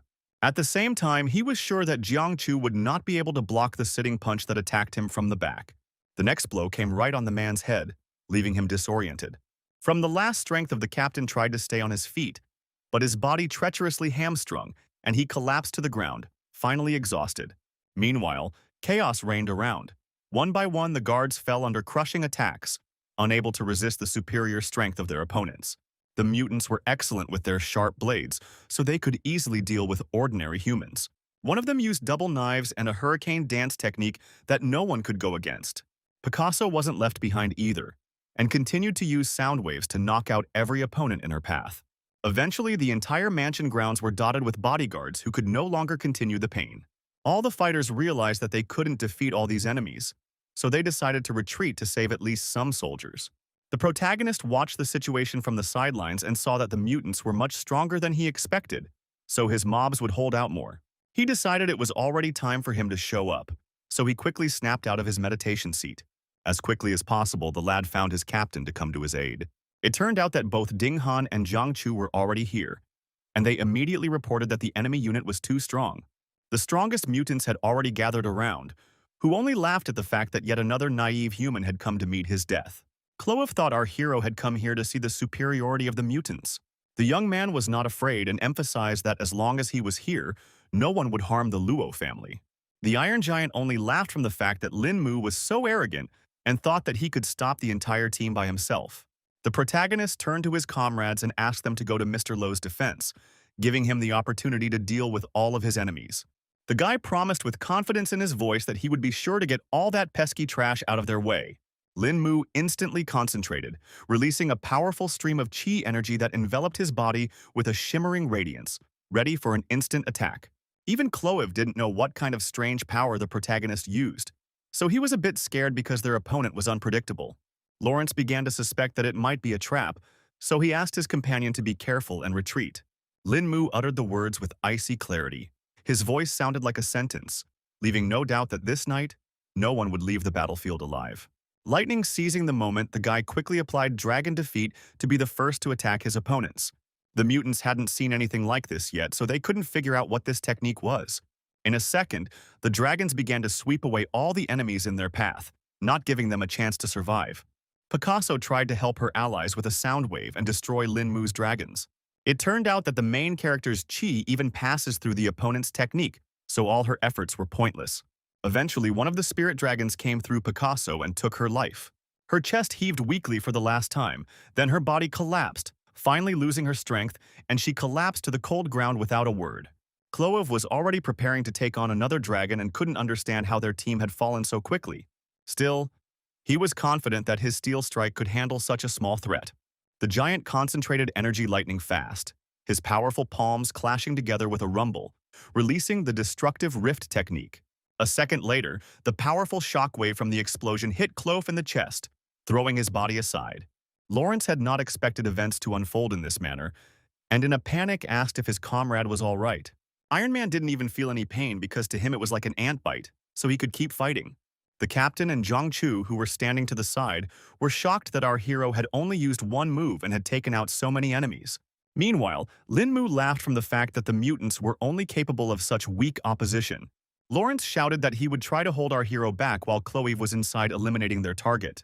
The protagonist advised them to give up quickly because no one could stop him anyway.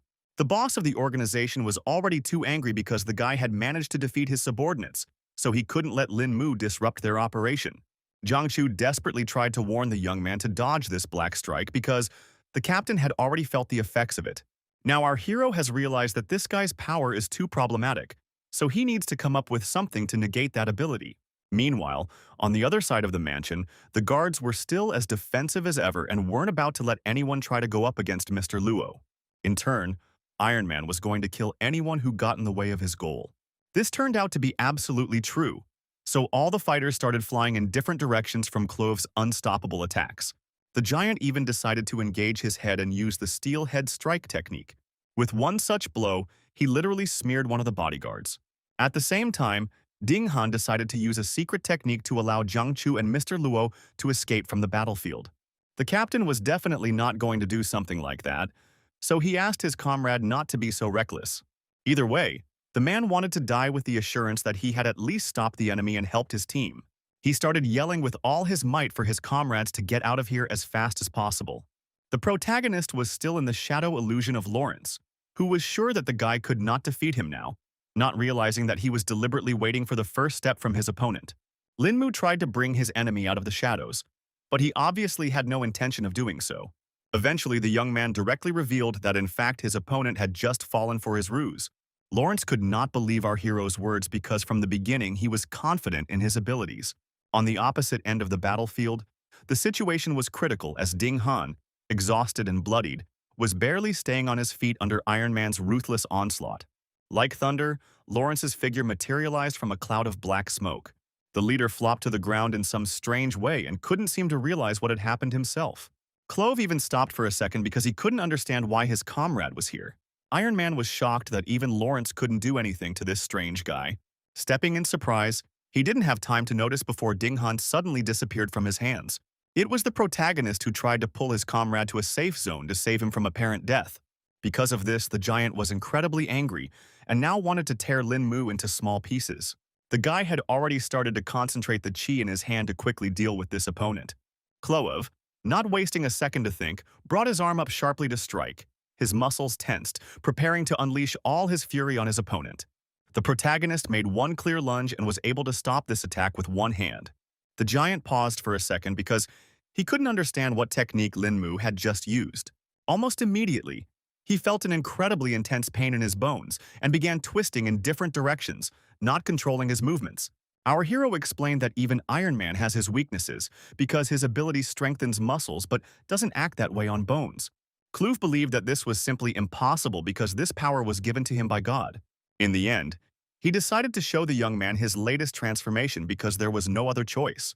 The giant's muscles began to ripple unnaturally, and his skin stretched unnaturally under the mutations. The protagonist immediately guessed that his opponent was using his muscles to unleash a wave attack. It seems like the situation is now such that the guy can't win, unless he uses his full power. Lin Mu concentrated the chi in his hand again and tried to attack the giant a second time. At the same time, he decided to open the 7 main acupuncture points in his body and focus all his energy. Clove emphasized with confidence that the guy's kung fu was definitely not going to work for him now. He now used the invisible steel strike, but our hero counterattacked with the bone-dissolving strike. The giant let out a heartbreaking roar, his eyes widening in horror as he watched in horror as his own arm warped unnaturally. He felt as if his bone had been dissolved, and if this continued, the problem could spread throughout his body. The giant realized that he could have let something like this happen, so he simply ripped off his own arm. Clove struggled to catch his breath. Every movement was given to him through hellish pain, and his consciousness was clouded from being so badly wounded. He saw with his own eyes that all the bones in his right hand had literally turned to powder. The giant, who literally crumbled, asked our hero what he used to do such a trick. Lin Mu briefly explained that it was a special move from Shiau called the bone-dissolving punch. Despite his pride, Clove admitted that he had no idea that Shiau had such terrifying kung fu. The Iron Man began to melt little by little, and before he died, he said that he had underestimated the young man after all. Suddenly, behind the back of the protagonist appeared Lawrence, who was going to help his comrade to escape from here. In fact, the guy didn't even realize that the opponent's shadow power would recover so quickly. In the end, the leader took all of his subordinates away, and before leaving, he promised that he would definitely take revenge on Lin Mu. The protagonist wasn't particularly happy that their opponents were able to escape after all. The mansion grounds abruptly became quiet, so Jiangchu was finally able to approach the guy and ask if he was fine after such a serious fight. Lin Mu, feeling completely fine, immediately requested the captain to check the condition of Brother Dean, who was much more injured. The bodyguard, who was sitting on the sidelines, asked his friends not to worry and promised that he would definitely see tomorrow. He first inquired where Mr. Luo was, and Jiangchu assured him that they had taken him to a safe place. Ding Han remarked that it was a good thing because these mutants were so strong that he had almost parted with his life. He admitted that if it wasn't for the protagonist, their business would be really bad. The captain had heard that the dragon strike that Lin Mu used was a long-lost kung fu technique that required strong yang energy. It was known that anyone who mastered these long-lost techniques would surely become a legend. Ding Han went on to say that the other kung fu technique the guy used was also very strong, and he made that huge dumbass rip his arm off. The captain immediately recalled the legend that the bone-dissolving punch really does turn everything inside into powder using yin energy. The bodyguard couldn't even believe that such a kung fu technique actually existed in their world. And Jiangchu told him that Huaxia had a long history of learning techniques, so all their knowledge was just the tip of the iceberg. In the end, the commander asked Ding Han to use his father to help the body recover until the medics arrived on the scene. Now the man decided to talk in complete seriousness, because he still couldn't understand how Lin Mu knew so much lost kung fu. The captain decided to remind his friend not to forget who recommended the guy for this mission. Ding Han immediately realized that it was about Lu Shuyan from the Eastern Sea, who looked like an ordinary person, so he couldn't understand what he was talking about. Jiangchu noted that this man might not be as strong as them, but his family tree was no nonsense because he was a descendant of the Lu family from Fengmeng village. Only now did the bodyguard realize that they were talking about the legendary ancient martial arts family. The captain confirmed his speculation and explained that in order to find a great master like Lin Mu, Mr. Lu had to be a descendant of legendary people. Meanwhile, a group of mutants had arrived at the American Research Institute, where they were now trying to rescue Clove. The professor thought it was a miracle since their comrade was still alive, considering such serious wounds on his body. Lawrence told the old man that they were winning this fight until a young guy from Bao Lun's group came from somewhere and took them all down. Hamel refused to believe that the entire group of mutants had been defeated by one man, but the surviving Picasso confirmed the fact. Now the old man began to realize that they had indeed met a very strong opponent. Their conversation was interrupted by the fact that some strange things started happening to Iron Man. The professor immediately rushed to intervene in Clove's treatment because things could have turned out disastrously. Lawrence began to panic because he couldn't understand at all what was happening to his friend. Hamil reported that the patient's condition was deteriorating rapidly, so they urgently needed to move him. Meanwhile, at Luolin Mu Manor, he was finally able to meet with Miluo in peace and talk about the recent events. Guy wanted to know what went wrong with the family's return to Huaxia and why the process was taking so long. The man explained that the main problem was the approval of the documents, so there was nothing he could do about it. Generally speaking, the preparation and approval of all the documents should have been completed long ago, but Luo Huachan assumed that someone inside the government was preventing the move. Then he decided to inquire if our hero had been able to learn anything after this battle, and the latter told him that after this night, it was obvious that their defenses had been greatly weakened, so it was necessary to speed up the move to Huaxia. Lin Mu decided to inquire about the person who was responsible for approving the documents and was going to personally visit him for a chat. The man immediately rejected such an idea because he thought it was too dangerous. The young man asked not to worry about him because he had his own special methods for such situations. In the end, Mr. Lowe decided to trust him and laid on the table information about the key 3 people who were responsible for the documents. The protagonist was excited about the opportunity and promised that he would meet them as soon as possible. 30 minutes later, the guy had already gotten the right materials that he might need during this mission. In fact, he was surprised that you could buy anything in New York's black market. Lin Mu bought some sort of mask to slightly change his strategy this time. Now the guy has decided to use the methods of his enemies to take them out himself. At this moment, Wang Chong walked in, informing him that they had already found the information he needed. The guy quickly opened the door for his guest, only he looked too strange and didn't look like himself at all. The assistant was shocked to see a completely different person in front of him. He instantly pointed a gun at our hero and demanded to know where Lin Mu himself had gone. The young man laughed at this reaction from his comrade and explained that he was just testing a macromolecular mask. Wang Qing finally realized that the person in front of him was his colleague, and now asked how he managed to change his appearance to become like him. The protagonist realized that it was best not to raise suspicion on the Lowe family, and found a solution by using a new face for the mission. The assistant had already looked up all the information he needed and handed the guy the phone she was on. Lin Mu thanked him for such substantial help, because with this, it would be easier for him to accomplish his mission. Wang Qing still didn't like the fact that our hero was using someone else's face for this task, so he noted that with such strength it wasn't necessary. Lin Mu only said that sometimes violence didn't solve anything at all, so he decided to change his tactics. After that, he quickly left the mansion grounds and promised that there would be good news very soon. Very soon, our hero arrived at the American embassy, where no one had yet suspected his plan. At this point, one of the employees named Mr. Bronk was upset that he hadn't been able to pick up a hottie for tonight. Inside the office, a guest was already waiting for him, who noted that, it turned out, the old man liked blondes. It was the main character who immediately explained that he had come here to talk to an embassy official regarding the Luo family's relocation documents to Huaxia.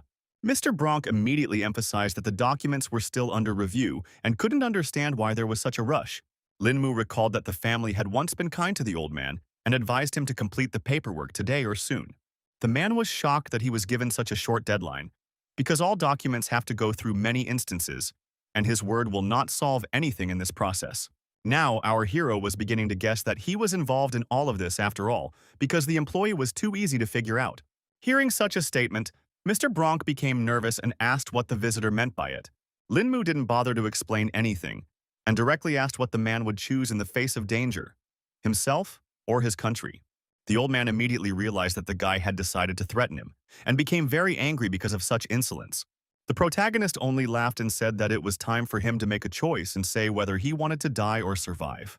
Demonstrating his strength, Lin Mu rolled a tight ball of some papers and suggested that the embassy official think hard about it all. Mr. Bronk began to talk about how he gets orders to hold the documents over and above and can't do anything about it. The main character immediately emphasized that he doesn't want to hear any excuses because the Lowe family has been following the law all along and doesn't deserve to be treated like this. Lin Mu's final trump card was a picture of the old man's family, which he clearly showed him. Eventually, all of this got to Bronk, so he asked for some time to resolve the issue. The guy immediately asked how long it would take and noted that he wasn't a very patient man. So the old man quickly replied that it would be ready in 2 hours. The embassy employee kept his promise, so very soon the protagonist received a call that everything was ready. Before leaving, Lin Mu thanked Mr. Bronk for his cooperation and hoped they would never see each other again. In fact, the young man hadn't even expected things to be so easy with this man. After that, he took a close look at his phone to see who his next victim would be. Now the protagonist's target is a New York City tax chief named Boris. According to intelligence, this gentleman should be at home celebrating his daughter's birthday. With one deft move, Lin Mu jumped over the fence and entered the mansion grounds without any trouble. The first second, the guy noticed that the security in the area was pretty lax. The protagonist walked closely to the window of the room where the whole family was to gather.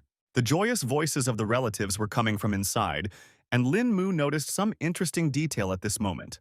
It turned out that among the guests was the familiar Du Xiaoyue, whom he had crossed paths with not long ago.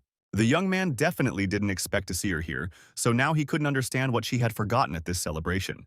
He assumed that Boris's daughter, Vanessa, must be the one who was just standing behind his acquaintance's back.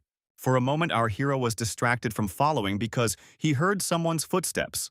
Turns out, someone was patrolling the area with a huge dog that immediately took notice of the stranger. The owner, who saw nothing suspicious, tried to calm the dog and explained that the young mistresses already had all their guests inside. Lin Mu managed to escape in time, so he was already inside the mansion and thought about the fact that no one would catch him unless he wanted to. He was eventually spotted after all, because there were 2 additional bodyguards guarding the entrance to the room. The young man decided not to talk to the 2 guys and just jumped up to disarm the potential opponents. He quickly grabbed them by the neck and thus cleared his path further. Boris was unhappy that someone dared to disturb him and asked to find the house manager if there was any problem. At that moment, 2 defeated guards flew into the room, unable to resist the protagonist. The man was shocked that someone had dared to barge into his home so brutally, and now stared wordlessly at the intruder. A sly smile shone on the protagonist's face as he said hello to his target. Mr. Boris had not guessed at all who stood before him, but after what he saw, he knew for certain that he had ill intentions.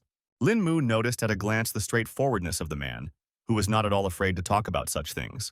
Then he took a seat on the couch in the office and explained that he had come here to rush the IRS chief into a decision regarding the Low family's relocation papers. The man, like his predecessor, immediately started talking about how he had been following protocols all along, and the family would be notified when everything was ready. The guy immediately emphasized that he hadn't come here to ask, and was going to say his terms if Boris refused to cooperate. The chief immediately jumped up from his seat because he was very unhappy that some stranger dared to speak to him in such a tone. Lin Mu then came in from afar and hinted the fact that his daughter just had a birthday today. The man immediately realized what the guy would be getting at, and began to beg that he leave her out of this whole situation. While Boris was talking to our hero, he suddenly noticed that he had disappeared somewhere. The old man immediately thought of the fact that Vanessa was already in danger, and he wasn't scared out of his wits. The protagonist was already in the hall where the birthday party was being celebrated and asked the birthday girl to come out for a few words. The father ran inside in a panic and immediately saw that his daughter was missing somewhere, so he started asking everyone present where she was. One of the guards said that Vanessa had just talked to a stranger and then disappeared. Du Xiaoyu immediately thought it was all strange because that person's voice sounded too familiar. The IRS chief was immediately about to call the police and rescue his daughter, but suddenly he heard her voice in his office. The girl looked rather confused because she couldn't understand why some stranger brought her into her father's office. For his part, Lin Mu emphasized that there was no point in calling the police because it would only cause Vanessa unnecessary trouble. Now Boris literally begged not to harm his daughter and promised to do whatever this strange stranger wanted. Our hero was glad for such a quick agreement on the part of the chief, and knocked out his daughter for the time being so that there would be no unnecessary witnesses. The man was even more scared for Vanessa, but there was nothing he could do about it. Lin Mu asked him not to worry about it and emphasized that his beautiful daughter would just get some sleep. The gentleman still continued to beg our hero not to harm the girl in any way and promised to sign all the documents right away. After it was successful, he picked his daughter up in his arms and she finally woke up. Vanessa was puzzled because she couldn't understand why she was sleeping in her father's study.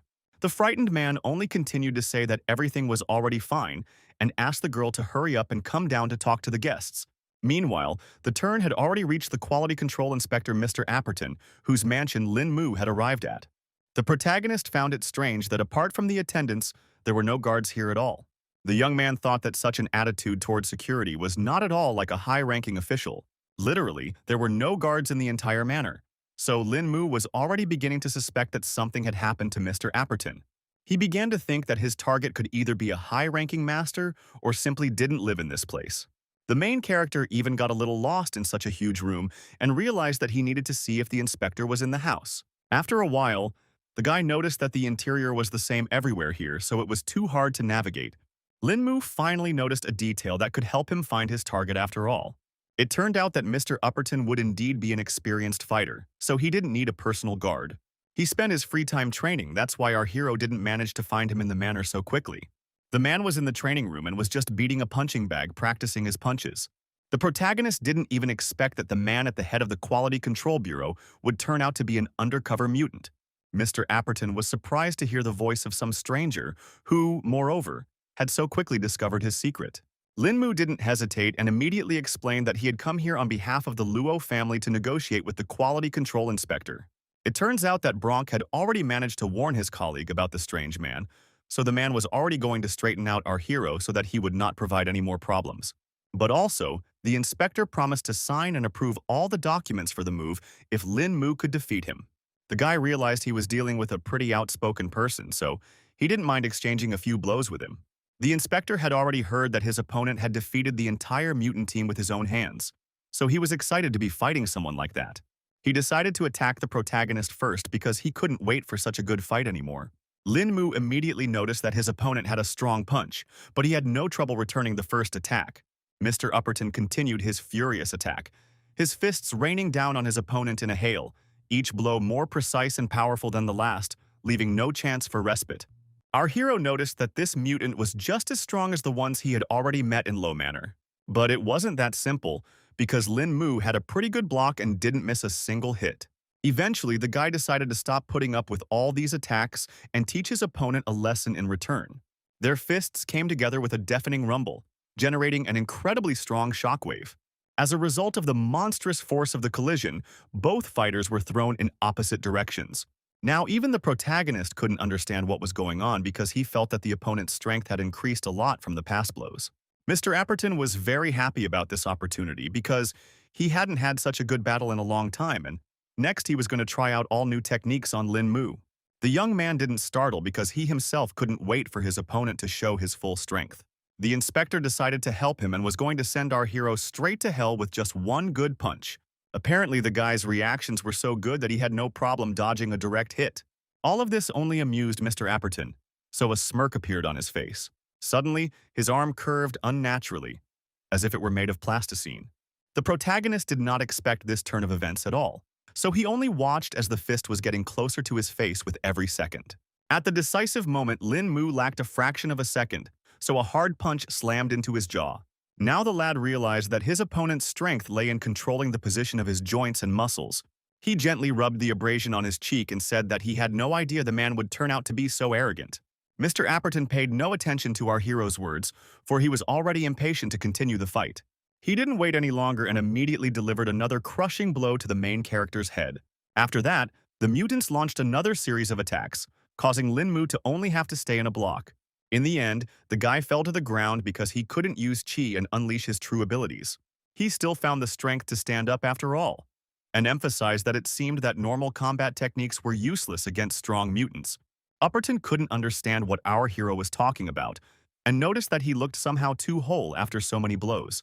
Lin Mu still admitted that he used Qi to protect his body, but he also recognized that his opponent had done a remarkable job of turning his strength into fighting skills. It turns out that the inspector hadn't heard of Qi energy before, so now he was even more confused. The guy said that it was a type of strength that was gained through cultivation, and stated that it was now his turn to teach a lesson. The man himself was only too happy to see which was stronger, the main character's Qi, or his mutant powers. Lin Mu didn't trifle and gave his opponent a good punch to the face, so the latter didn't even have time to react. The crushing counterpunch threw Upperton across the room, after which his body dented into the wall with a deafening rumble. Now the inspector, who certainly did not expect such a turn of events, could not understand how the guy managed to achieve such speed. Our hero explained that this was what the Qi effect was all about, and emphasized that he had only used a third of his power in the last strike. The man found this power too intimidating and recognized that the power of mutants was not that exceptional in this world. He finally conceded defeat and asked if Lin Mu had any other requests besides confirming the family's relocation documents. The young man replied briefly that this was his only request, and now hoped that the inspector would do his best to expedite the process. Pretty soon, Luo Manor had already learned some good news about their documents. The aide informed Mr. Lo that the last document had already been signed, so they could finally move all the assets. The head of the family rejoiced at this marvelous fact and couldn't believe that Lin Mu had managed to do such a great job. He asked his subordinate to send orders to everyone in the manor that they should gather for the long-awaited return to Huaxia. It wasn't long before all the staff successfully landed at the EC International Airport. The protagonist was very happy that he was safely back home. Luo Huaqian immediately saw his daughter, who had come to meet her family and her lover. Bai-yun immediately ran up to her father, whom she hadn't seen for so long. The girl threw herself into Mr. Luo's arms because she was so worried about them getting back to Huaxiao without any problems. With a slight smile, the man hugged his daughter, calling her silly, for he vowed never to leave her alone again from now on. Bai-yun, who was now crying with happiness, remembered to thank the young man who had protected her father. The main character emphasized that it wasn't just his merit because the Lo family came back thanks to everyone's hard work. Guy understood that Mr. Lo and his daughter had some plans to be together, so he decided that everyone else would go from here first.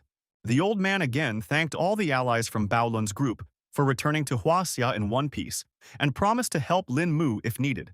In farewell, the commander looked around at each warrior, demanding caution. After that, the other members of the group suggested that our hero first return to the Baolun base to report on the completed mission. 30 minutes later, they had already met with Mr. Lu and reported the completion of their special assignment. The man was overjoyed after hearing such wonderful news, and now he had no regrets in choosing Lin Mu to do so. He couldn't stop thanking the young man for being able to defeat so many mutants, including Lawrence, and bringing glory to the East Sea Division. The protagonist still thought that he was just lucky, as the opponent was indeed very strong. Lu Xiaoyan asked the guy not to be modest because he had already been told the entire course of the fight, and admitted that he hadn't expected Lin Mu to be so strong. Ding Han and Jiang Chu also confirmed that it was because of the protagonist that they survived and completed this mission. Anyway, the top of the group was very satisfied with the results of the mission, so a paid vacation in the East Sea was prepared for Jiang Chu and Ding Han. The bodyguard rejoiced at the opportunity and thanked the Lord for such care. Colleagues immediately thought of Fragrant Abode, a famous tea house in the East Sea, and decided to take the opportunity to come to the place. Meanwhile, Mr. Lu asked the protagonist to follow him because they had a separate conversation. The man took our hero as far as the outskirts of the East Sea city, so that surely no one would hear them. Lin Mu's experience was beginning to tell him that someone important he needed to protect might have already appeared. Lu Xiaoyan laughed off the main character's assumptions and emphasized that there weren't many important people around. He continued to walk forward towards the mansion, and along the way, a large number of servants greeted their master. The man asked his subordinate to call everyone and gather them in the main room. Meanwhile, Lin Mu noticed that everyone he had just met were all high-level cultivators, and there was also something else conspicuous about this place. When they had already gone inside, Mr. Lu turned to old Zhang and informed him that he had already brought Lin Mu. The old man was happy when he saw our hero, because they hadn't seen each other for a long time due to his long absence. He had already heard about the great job the young man had done this time, and the man was thankful for more compliments in his direction. At the same time, all the servants in the house had already gathered into a huge group and were heading towards the main hall for the meeting. The subordinate reported to Mr. Lu that all the men had arrived at the site. They all quickly lined up in a straight line and indicated that they were awaiting any orders from their leaders. Old Zhang was pleased with this discipline and now suggested that he move on to the main business. Lu Xiaoyang said that the top leadership decided to set up a small group for special missions as many conflicts, both internal and external, have erupted in the country in recent years. The codename of the band was Eye of the Tiger, signifying the transition from dark times to a bright future. Now, everyone here would become the first group of members of the Eye of the Dragon. Also, Lu Xiaoyan revealed that the main character will become the captain of Dragon Eye, though he didn't even agree to such a fate. From now on, all participants are required to listen to Captain Lin's orders without any question, and anyone who disobeys will be charged with treason. Lin Mu didn't expect to be given such a responsibility and wished that he had at least been given a hint before announcing something like this. The man explained that even the most experienced fighter could not be prepared for everything that might happen, and added that Lin Mu was now completely free to act. Meanwhile, the subordinates still had some questions because they didn't fully understand how Lin Mu was chosen to be the captain of this team. Mr. Lo calmly explained that this guy had abilities beyond their comprehension and began to suspect that not everyone seemed to be okay with that choice. The warriors explained their disbelief by saying that none of them had sparred with Lin Mu to prove his strength and ability to be captain. Of course, Lu Xiaoyan was confident in the main character's strength, so he asked him to demonstrate his skills in front of his subordinates. The young man was well aware that everyone here were high-level cultivators and were skeptical of his abilities, so he didn't mind proving his level. Then he released his golden chi and asked everyone around him to carefully observe his actions. The fact that the energy surrounded the main character's body as if it were a shield was enough to surprise all the fighters. After that, the protagonist released a huge dragon, forming it from his chi. The powerful energy vortex emanating from Lin Mu swept all the subordinates off their feet. No one could understand what had just happened, and only thought about how frightening that aura was. The main character mockingly explained that the movement earlier was a welcome gift to them from the new captain. The fighters had now fully experienced Lin Mu's power and now wanted to know what kind of technique it was. In turn, those who had heard some of the legends began to guess that it was the dragon defeat technique. The guy immediately noted that this fighter had a pretty good eye for recognizing this technique.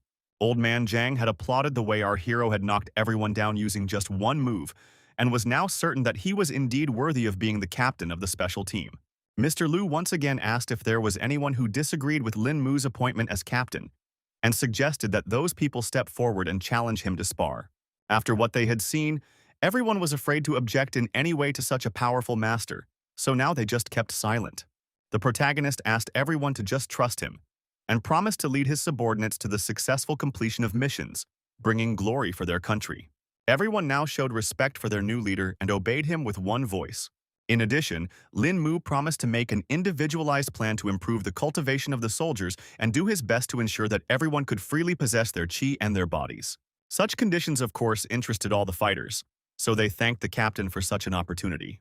The protagonist immediately decided to schedule a special training session that would take place early in the morning at the same location. The subordinates were willing to do anything to defend their country and bring it glory, and the captain ordered everyone to disperse after the meeting.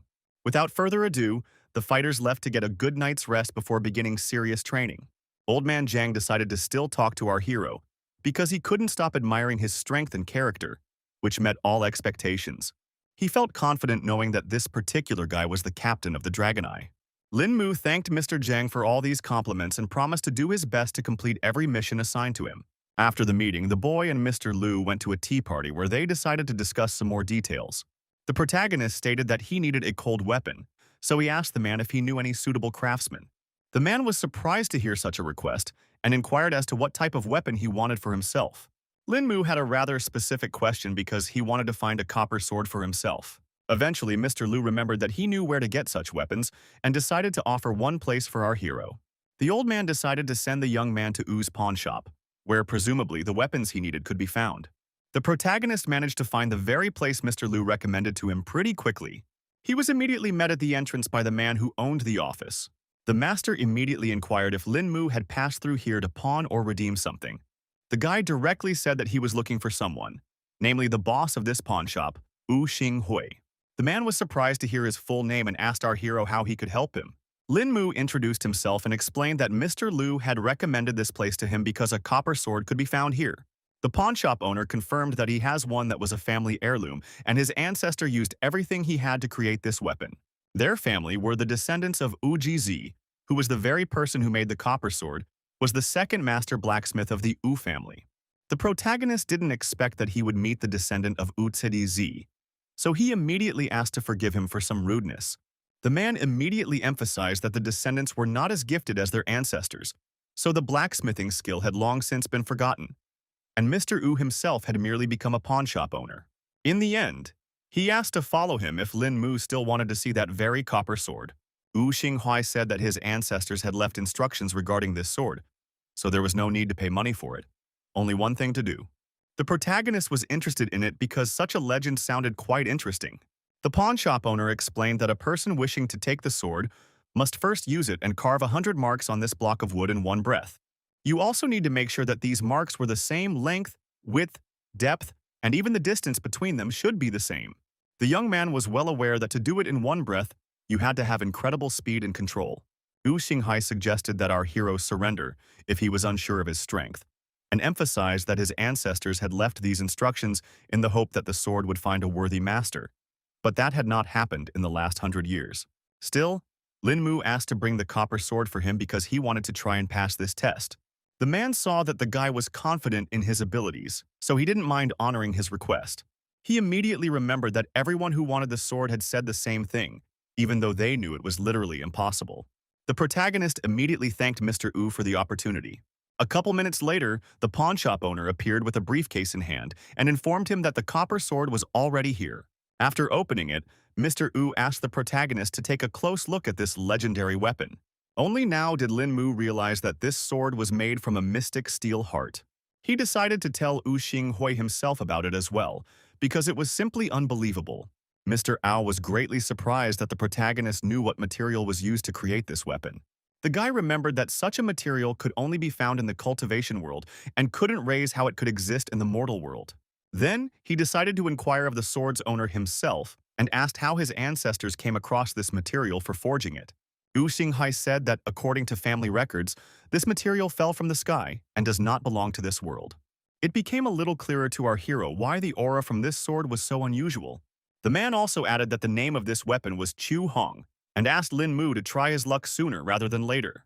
Taking the blade in his hands, the lad made sure that it was incredible, for it was as thin as the wings of a cricket, and its flexibility was superior to any other sword he had ever seen. The protagonist tried to infuse the sword with his chi, and it worked, because the blade became hard and sharp. He continued to marvel at the fact that his chi was flowing into this weapon without any difficulty, which felt simply incredible.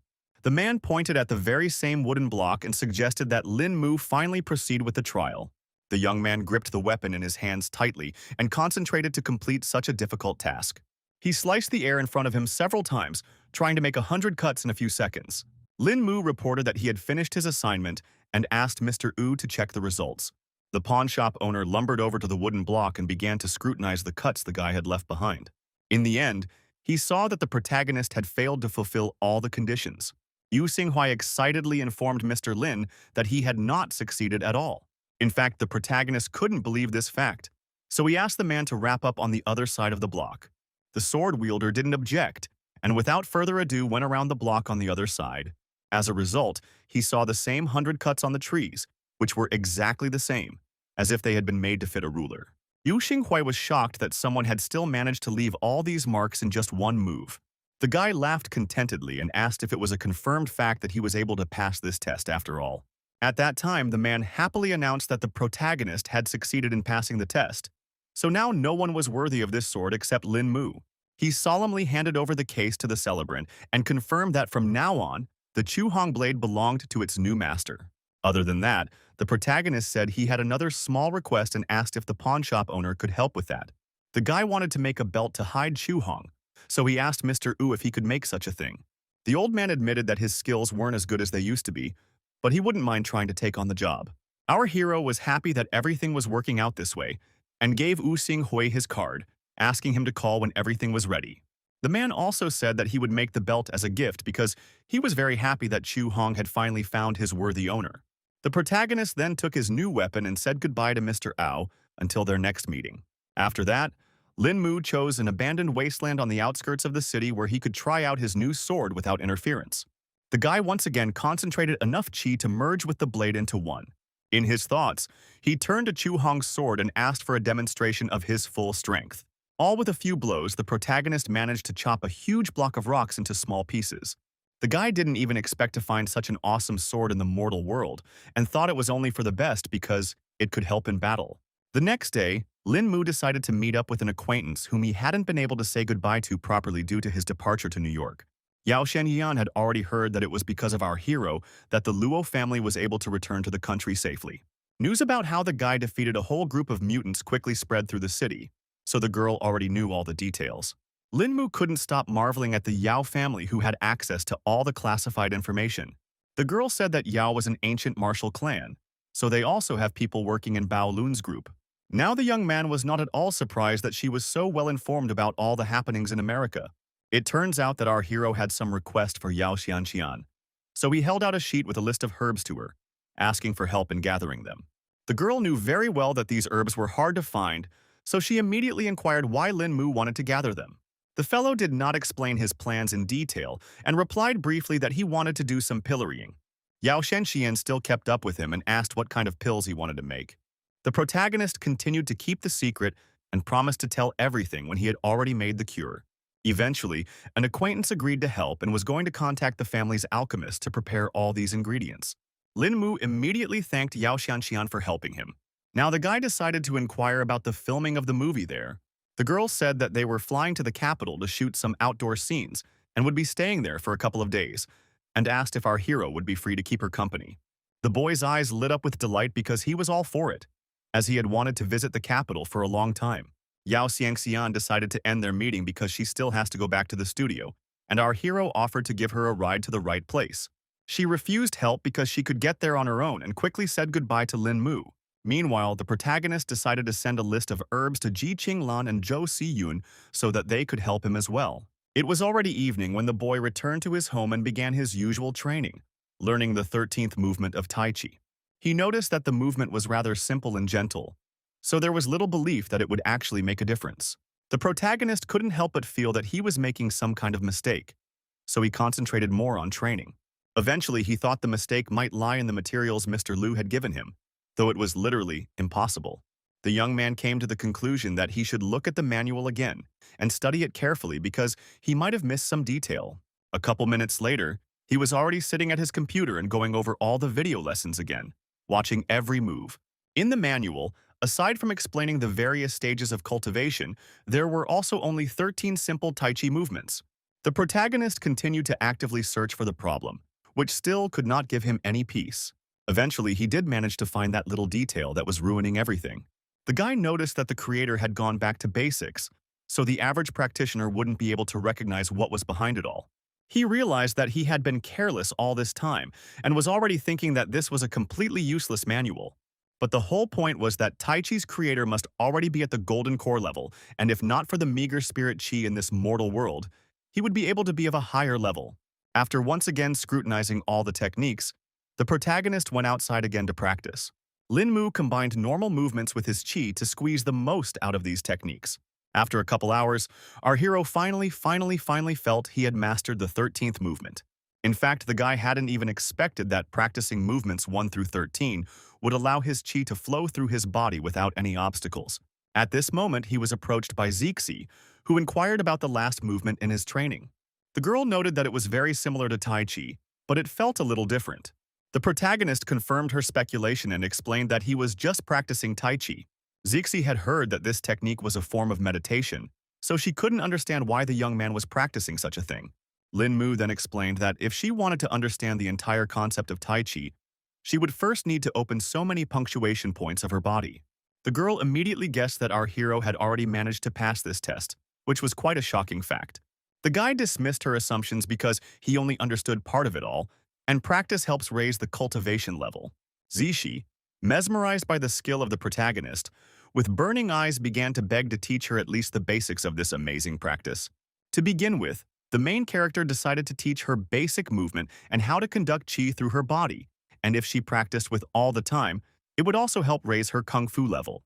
Zixi was actually surprised that the guy wasn't afraid at all that someone would be loitering around here nearby and steal all those moves while he was training. The protagonist asked her not to worry about it because a person who understands nothing about martial arts will never understand the meaning behind the techniques. After that, Lin Mu proceeded to train his girlfriend, who diligently repeated his every move. Thus, they practiced until the morning, and the guy advised his student to keep repeating the learned moves. As a result, our hero began to notice that Zixi was very gifted because she learned very quickly. At this point, he received a call from Mr. Ao, so the training had to be interrupted. It turned out that Chu Hong's ball strap was already ready, so Lin Mu informed him that he would be there soon.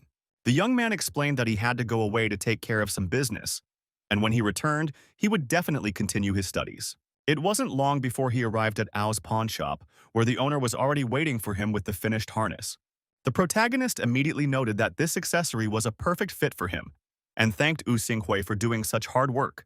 The guy was sure that it would now be much easier to use Chu Hong's sword during active combat.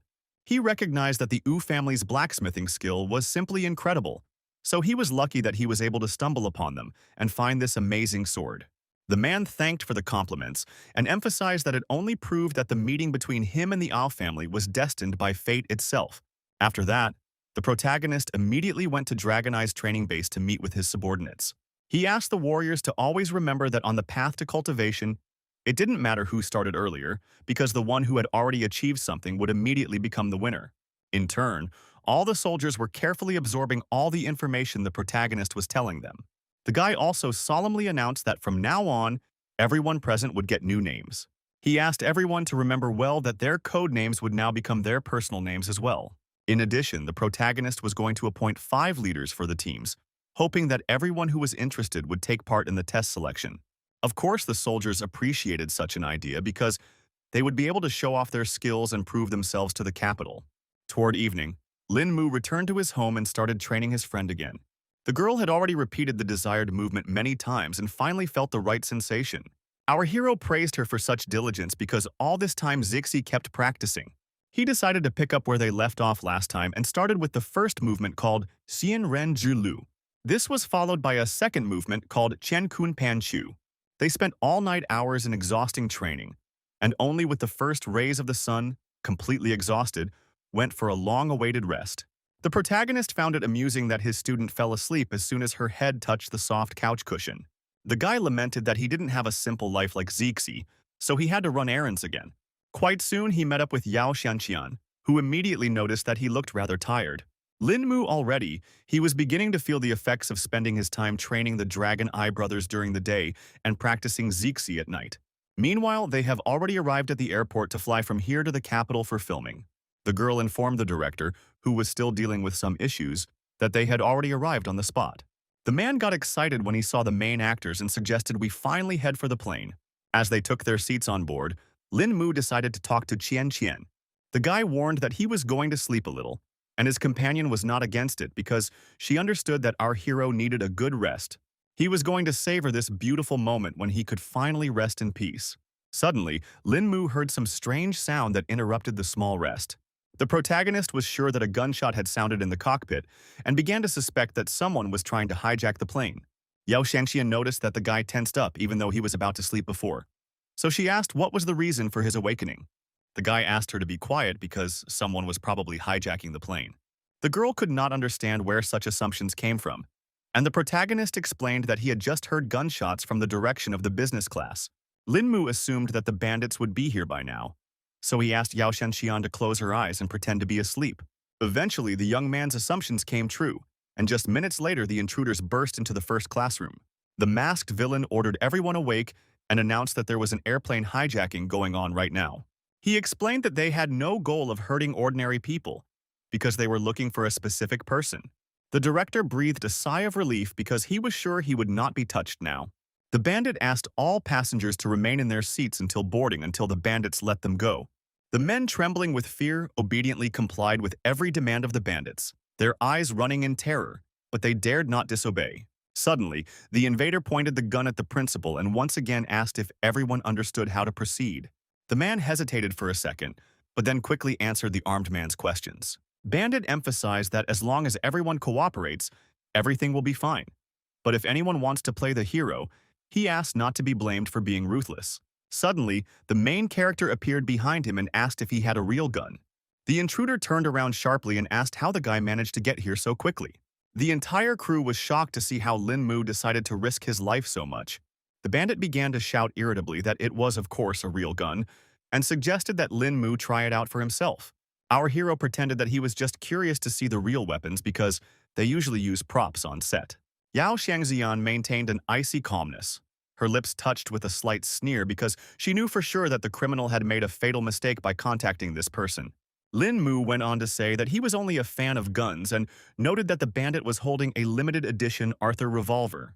This turned out to be true, and the criminal was glad that some regular guy knew about such things, explaining that it had cost him a lot of trouble to hold that gun. The guy kept playing his part and marveling that it was indeed a limited edition.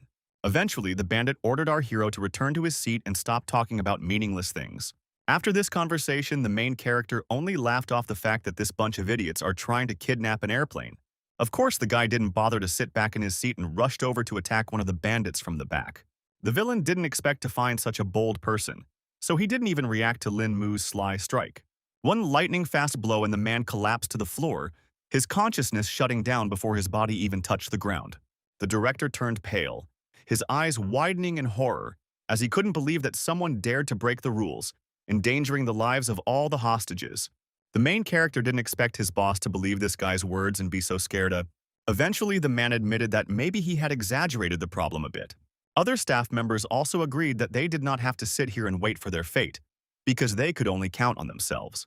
The director realized that he wouldn't be able to stand up to that many people, so he asked what their plans were. Lin Mu asked everyone to stay in this classroom and watch the kidnapper and leave all other problems to him personally. He decided to change into the bandit's clothes so as not to reveal his identity, and noticed that the outfit fit him quite well. The guy also grabbed a revolver, so he definitely didn't stand out among the other criminals. Before leaving, our hero again asked all his buddies to be good and stay where they were while he dealt with the remaining invaders. Yao Xianjian decided to point out that the guy's acting was incredible, so she believed that he would do well. Before leaving, the young man once again firmly emphasized that everyone should stay smart and sit here while he checked the situation at the front. The principal decided to talk to Xian Xian to find out who Lin Mu even was, that he could remain calm even in such critical situations. The girl speculated that maybe this guy had trained with SWAT in the past because his skills were at the pro level. The staff agreed that the main character's final attack looked cool, and they used to think it could only happen in movies. Either way, the man hoped that Lin Mu knew what he was doing because he had his whole life ahead of him to die here on the airplane. Meanwhile, the aircraft continued to fly quietly despite all the battles that were going on inside. At this point, the protagonist had already reached the front of the plane to face the rest of the bandits. No one suspected a switch, so Lin Mu was asked if there were any problems, and he replied that the whole crew had quieted down after his threat. Turns out they've already taken Mrs. Wen hostage in order to wring property from her father, as well as to free all of his brothers he's arrested. The girl said that her dad, since he divorced her mother, had no longer communicated with her, so there was no way she could help the situation.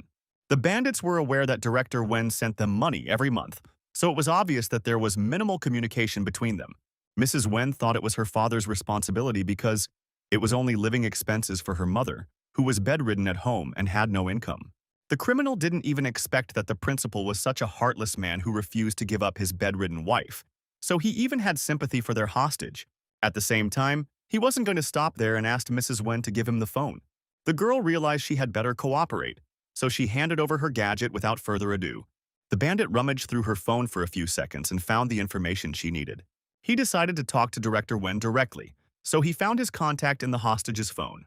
The perpetrator was going to recruit this man and hoped that this plan would still work.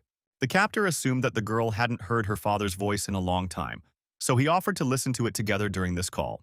After a moment, the man picked up the phone and asked why Rong Rong suddenly decided to call him. The bandit immediately jumped into the conversation and greeted Director Wen, explaining that he was using his daughter's phone to finally talk directly. Mr. Wen tensely inquired who he was talking to right now. Bandit noted that the man was such a busy man and recalled that the Hong Kong Police Department, where Mr. Wen worked, had recently arrested several brothers. The man asked to get straight to the point and asked what he had to do to get the criminals to let his daughter go. The gangster briefly outlined the terms, which were that the police must return all the goods to them and release all his men. Mr. Wen stressed that they must understand that he does not have absolute power in the department, so it will be a tough assignment. The bandit didn't care about that because the man was now responsible for an airplane with passengers and his own daughter. The chief of police was at the police station of X City at that moment and realized that he had no choice. Wen Kai Ming explained that he would need time to hand over the goods and figure out how to release people from prison.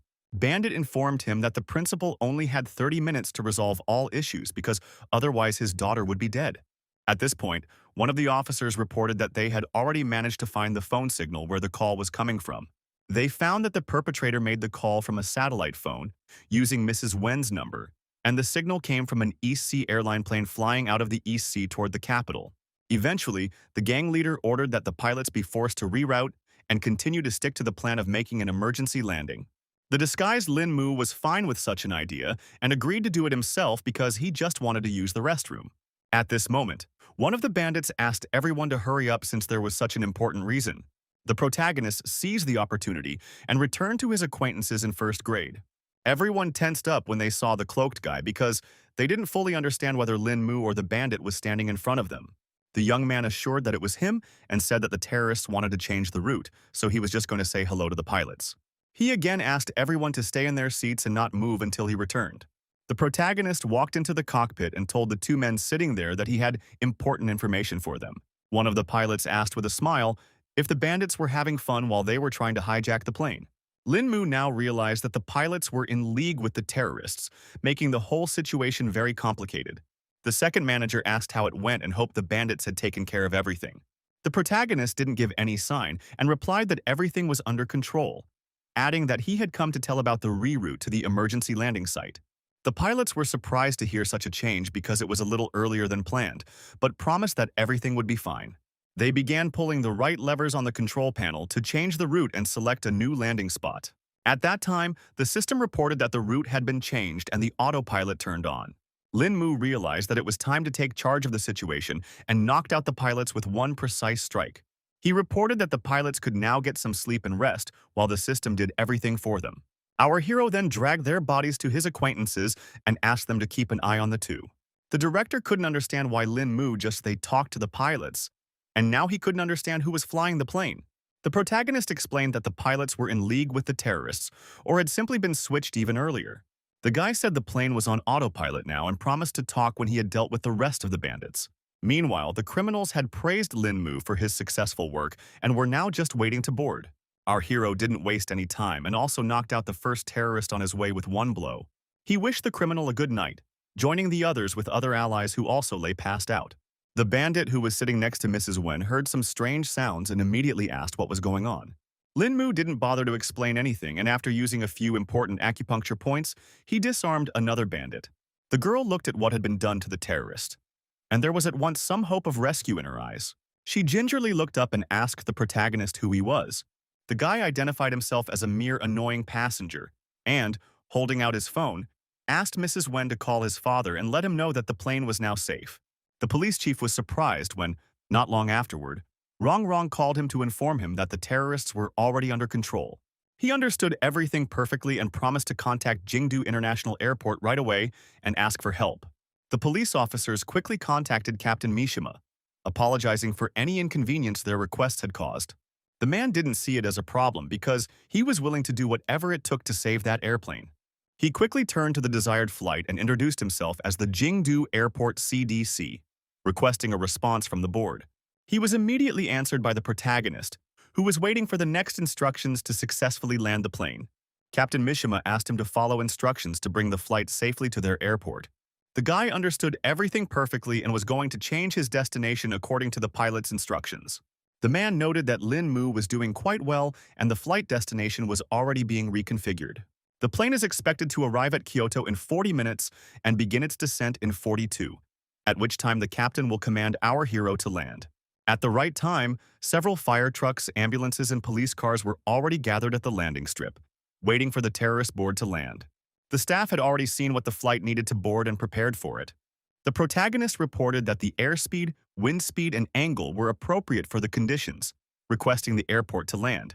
Firefighters also began to gear up and began to notify all units that the plane was coming in for a landing. Meanwhile, Lin Mu asked all passengers to buckle up and be ready for an emergency landing. The plane was about to land and our hero hoped that he would still be able to complete this operation. With a thud, the airplane's landing gear touched the runway, and a moment later, the hull of the aircraft smoothly froze, completing a perfect landing. The staff was about to call the CDC because they were already certain that this was the flight. The young man was happy to report that their plane had landed safely and thanked the captain for his leadership. All the pilots also rejoiced at this news because everyone was worried about the people on that board. The firefighter announced the gathering of all units and ordered the passengers to be escorted to a safe exit. Passengers were urged to disembark in an organized manner and not to panic. Meanwhile, the police were busy apprehending any terrorists who tried to hijack the plane. The captain asked if anyone knew where Mr. Lin Mu was right now because he wanted to meet this person in person. Mrs. Wen was also looking around because she had just seen this guy, but he suddenly disappeared somewhere. Turns out the main character didn't want all this attention at all, so he quickly left for the Silton Hotel. Yao Xianxian, who had left with him, wanted to know why the guy had taken that gun that belonged to the bandits and could now attract suspicion. Our hero explained that it was a limited edition, so he couldn't part with such a treasure. The girl still couldn't understand why he needed a gun when Lin Mu was strong without it. The young man said that there was no point in it because he just took the weapon for his collection. Yao Xianxian thought that guys were very boring because they only played with guns, cars, and other uninteresting things all the time. Then the protagonist suggested that the girl see something more interesting. He quickly unbuckled his belt that had held Chu Hong's sword all this time. The girl was greatly embarrassed to see such strange actions on Lin Mu's part and thought about how obnoxious he was. The guy cut off all her naughty thoughts with his sword, which he pulled from his belt. The protagonist looked at Yao Xianxian carefully and asked if she liked this weapon. The girl was confused by the awkwardness. but still replied that the sword was very beautiful and asked to hold it in her hands. Lin Mu revealed that his blade name was Chu Hongyi, emphasized that it was unique. She was frustrated because suddenly the sword went limp in her hands, and she didn't understand why there was such a change. The protagonist said that a regular long sword would be too conspicuous, while a flexible one could be hidden behind his belt, so such a weapon was convenient for him. For all the girl knew, those who use flexible swords must have a good command of their chi and masterful swordsmanship. Lin Mu then decided to demonstrate his skills to her to prove his skill level. The young man grabbed a block of wood that was lying nearby for his demonstration. The protagonist tossed this piece of wood high and asked the girl not to yawn and watch all his movements. With deft movements, he worked the block of wood on all sides, the blade of the legendary blade easily stripping away the shavings. The girl watched all this action and couldn't believe that an ordinary person could achieve such speed and agility. Eventually, the guy managed to carve a graceful wooden statue that was surprisingly beautiful. Yao Shengxian immediately recognized that it was the heroine of the mythological play she used to act in. The main character confirmed her speculation and explained that the girl played the part so well that he really enjoyed it. The beauty didn't expect that the guy liked her acting so much, and Lin Mu kept talking about how she looked like a beautiful celestial. The young man thought that maybe the stories in the mythological dramas resonated with him in a special way because, after all, at the time he was only one step away from ascension to divinity. Suddenly, the girl said about how Li Er's path would be quite difficult, repeating a line from the drama. She hugged her heroine's wooden doll tightly and continued to say her already memorized lines. The protagonist immediately remembered that this was the last thing Yuan Li had said to her husband before the heavenly abyss took her away and she had to leave the mortal world. At this moment, Lin Mu blinked and saw that they were suddenly in the cultivation realm. The girl also took on a completely different look and now looked like a true priestess. The main character, who had also changed a lot now, couldn't hold back his emotions, so he hugged Li Er tightly.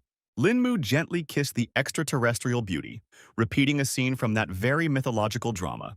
A second later, they had already returned to the real world and Yao Xianxian couldn't understand what was happening. The guy quickly apologized for the misunderstanding, and the actress blushed a lot because she definitely didn't expect them to go this far. The girl couldn't understand what had just happened between them, because she too saw that they were in some strange place and in such strange outfits. Lin Mu thought that it couldn't be a mistake because, at that moment, he had definitely returned to his original cultivation realm. Meanwhile, a group of mutants in America were still trying to save Clove in the same way. The professor explained that their comrades' over-impulsiveness had caused a surge of energy, so now it was only possible to keep him on the borderline between life and death. The captain felt that this garbage was just wasting their strength, so there was no point in keeping it any further. The man asked what were the chances of recovery from the brain injury, and Hamill replied that it was too difficult to determine. It was the old man who had raised this giant all along, so his fate rested on his conscience. He still had one wild idea, for which was to find a powerful mutant with mental powers and thus control Koev's body. The captain guessed that the professor just wanted to make a puppet of the giant to use in battle. Hamill confirmed that theoretically this plan could be put into action. The military man thought it was just a great idea, so he asked the old man to get to work immediately. The professor had already begun to think through how he would pull this operation off and had taken orders from General Thomas. Events now shift to the capital of the United States of America, where all the major officials have gathered. The meeting hall was completely filled, because many important events have taken place in the country in recent times. General Thomas also entered the meeting room, and his appearance at once attracted all eyes. Everyone was hoping that the military man would explain in detail what had happened during the last operation. Mr. Thomas explained to the congressman that the failure was mainly due to the sudden appearance of a very strong figure on the enemy side. The others were unhappy with these results because the military said they had carefully weighed the enemy forces before launching the operation.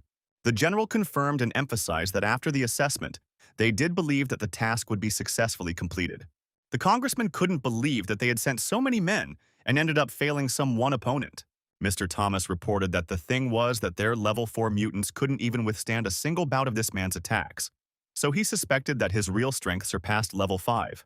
He was sure that against such an opponent, they didn't stand the slightest chance of fighting back. All the officials could not understand how a one-level difference could be so significant. Meanwhile, the first filming days with the main character have already begun in Kyoto. They worked very hard together with Yao Xianxian to make the movie come out perfect. The director, who watched the whole thing through the cameras, was very pleased with their work. In fact, both actors were very shy about being so close on camera, So Lin Mu asked how well he was acting. The man thought the whole thing was just great, and the guy's control of his micro-mimicry was better than any actor he'd seen before. Yao Xian noted that she too had put out a lot of emotion, and so she couldn't understand why no one was saying compliments to her. At this point, there was a slight pause because the assistant reported that someone had called the protagonist's cell phone. It turned out to be Captain Jiang, so the guy immediately asked why the comrade had decided to call him. The man chuckled at the fact that the young man was such a busy man, but at the same time he feared he might undermine his health. Lin Mu still guessed that if the captain called, he definitely wouldn't ask about health, so he asked to get straight to the point. At that time, Jiang Chu directly said that they were currently at the Tenlun Corporation branch and asked the guy to stop by if he had a spare moment. The protagonist didn't expect that Bao Lun's group had branches in Kyoto, so he didn't even consider visiting his friends. Lin Mu arrived at the right place and couldn't stop marveling at Kyoto because even the branches here were great. He remembered that Jiang Chu seemed to have said to go up to the third floor. The protagonist stepped swiftly into the elevator car, his fingers quickly typing the desired floor as the doors closed smoothly behind him. In a matter of moments, the elevator took him to the correct floor, where the disguised branch of Bao Lun's group was located. At the entrance, the protagonist was greeted by Ding Yunyan. His eyes immediately flashed with recognition, because in front of him stood the very person whose name had been on everyone's lips for the past few days. The guy wasn't high with this employee yet, so he asked for an introduction. The man then introduced himself as the staff of the Kyoto branch and shook Lin Mu's hand in honor of their acquaintance. He reported that Captain Jiang was already waiting for our hero inside, so he decided to personally escort him there. The captain was very happy when he saw Lin Mu because he had already missed him. The young man suspected that something serious had happened, but Jiang Chu couldn't what he meant and just offered to have tea like normal friends. Ding Han immediately noticed that the guy was accompanied by a beautiful girl and asked if she would really want to sit with a bunch of old men. Our hero asked not to be laughed at and explained that he had come to Kyoto for work. In the end, Jiang Chu decided to cut to the chase and introduced Xiu Xinshou, the head of the Kyoto branch, and Lu Shuyan, who was a man of the same caliber. The young man immediately heard in his hands in a respectful gesture and said hello to Principal Chu. The man's eyes glistened with curiosity, for rumors of the young hero's exploits had kept him busy for the past few days. The protagonist asked him not to be overpraised because he thought his advantage was only that he was better at martial arts than anyone else. However, Lin Mu had already sensed that Director Q was not a cultivator despite his sturdy physique. Jiang Chu understood that the guy didn't know anything at all about their organization, so he explained that Brother Q was the only leader from the group who didn't know Kung Fu. The protagonist didn't expect that there were even such interesting individuals in Bao Lun. Ding Han joined the conversation and said that Bra Q was not known for his strength, but for his wisdom, which was the reason why he was nicknamed the Sleeping Dragon. The man asked our hero to just not listen to all this flattery in his direction. Finally, Jiang Chu confessed that he had called the guy over to help them with one small matter. The protagonist kept waiting for his comrade to speak up and emphasized that he could go to him for any problems. The captain explained that the task was actually quite simple and needed Lin Mu to give them some cultivation tips. The guy thought they were joking, because one could immediately tell from Brother Dean's aura that he had already reached a very high level. The man was surprised that Lin Mu had a diamond eye and told him that he was practicing the Shaolin Vajra school skill and had now reached the Jade God level. The director said that Yunyan was the symbol of the Kyoto branch, and initially, he was the one they wanted to send to New York to help the Luo family. But Lu Shoyan strongly recommended that our hero be the one to go. Even Master himself agreed that this time, it was better for Lin Mu to go specifically because the enemies sent were very strong. Guy believed that the perfection of martial arts lay in constantly pushing the limits of the body and unleashing his potential fight, which helped him face such opponents. It turns out that the protagonist was invited here to have Ding Yunyan fight him and advance to the third level of Vajra. Lin Mu now realized that he had been entrusted with an important mission and replied that he would be honored to help the Kyoto branch. The guy decided not to put off hurting later and start practicing right now, while the rest of the group stood around watching from the sidelines. The headmaster ordered everyone else to watch carefully because it was extremely rare to observe two masters. Ding Yunyan asked the protagonist not to give in, because he still wants to try to fulfill his potential after all. The young man promised that he would not restrain himself, so his opponent decided to start the fight first. In turn, Lin Mu prepared himself to mount the first attack. Now the Kyoto Philia staff wanted to see if he could break that barrier. In turn, the protagonist calculated that if a warrior wants to awaken his powers, he must experience what might is. He was just waiting for his opponent to attack to demonstrate how easily he would stop that strike. Lin Mu only had enough to put his hand forward for Ding Yunyan's fist to instantly stop. At this, the guy didn't recover and released his spirit dragon because he promised not to hold back in this fight. Director Q immediately recognized the technique that our hero used, and definitely did not expect that he had already mastered the 18 dragon palms. The rest of the staff were also shocked by such ferocious power, and thought it was a long-forgotten technique. The man explained that this technique was not lost, it was just that no one could master it. But now Lin Mu had proven that he was a true martial arts master. Meanwhile, Ding Yunyan had already admitted that the young man was quite good at fighting, but the latter asked him not to stop and attack further. The problem was that now the Filia employee couldn't even move a finger, so the next strike was in doubt. At that time, the guy advised Brother Dean to try to use the Shaolin School's Vajra skill to counter his attack. The man immediately listened to our hero and quickly used Lotus Block to defend himself from the powerful attacks. Before striking, Lin Mu warned that he was about to use more than half of his strength right now. Ding Yunyan had managed to defend himself enough, so now he was only waiting for his opponent to attack him. Finally, they made contact with their palms and a powerful shockwave rippled through the hall. The employees began to feel that their energy was too powerful, so even they themselves needed to hide. Director Q had not expected at all that the young man would be able to pass through Yunyang's finest prime so quickly, and this level of strength was beginning to terrify him. Meanwhile, Lin Mu himself reflected on the fact that his opponent's power was much less than him, but Ding Yunyan was still able to block the flow of his power. The man even started to feel a little nervous because the Lotus Fist was the most powerful technique in his arsenal, and it had always led to victory before, but that wasn't the case now. In the end, it no longer mattered to him whether he would win or not, because all that was already left was the desire to have a glorious fight. Ding Yunyan quickly made the decision to use the 8th Lotus style to attack Lin Mu again. He rejoiced that he was finally lucky enough to meet a master with whom he could unleash all his power to break through the limit. The young man also recognized that the Shaolin Vajra school was something really special because his opponent's strength grew with every strike. Unlike Ding Hun's secret technique, Ding Yunyan's battle technique seemed to contain some unpredictable power.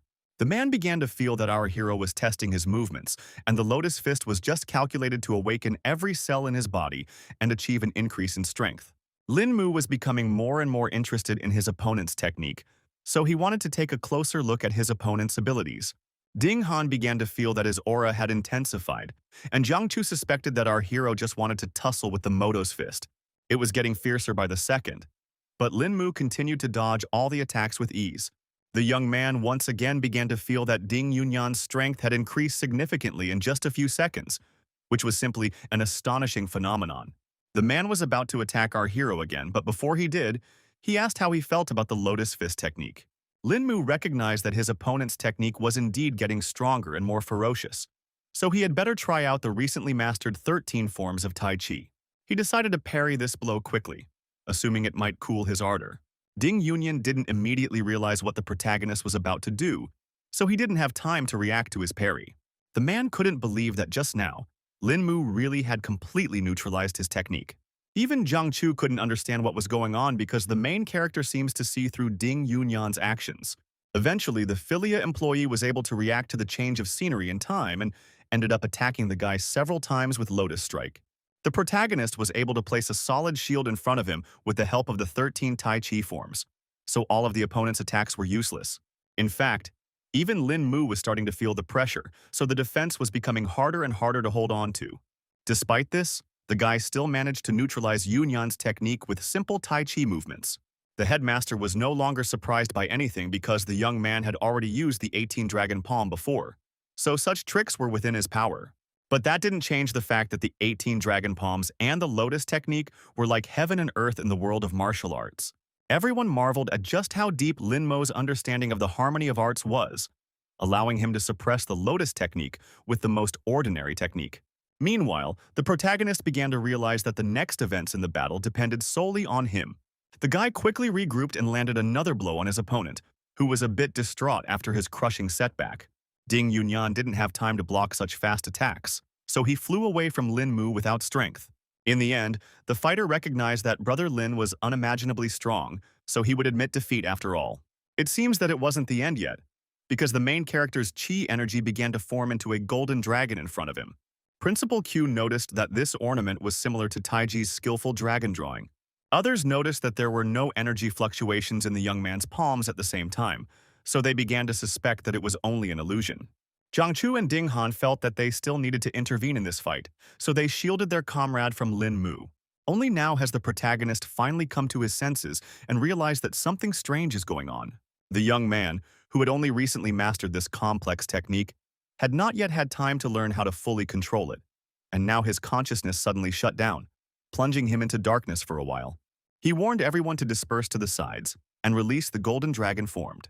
Eventually, a small explosion sounded nearby, but the guy was able to steer it away so much that no one was hurt by it. Seeing the game that had been left in the floor, Ding Yunyan was scared beyond belief because it could have been himself in that spot. It was quite revealing because the walls here were made of the strongest concrete, so the headmaster couldn't even think that Lin Mu was capable of creating such a thing with one palm.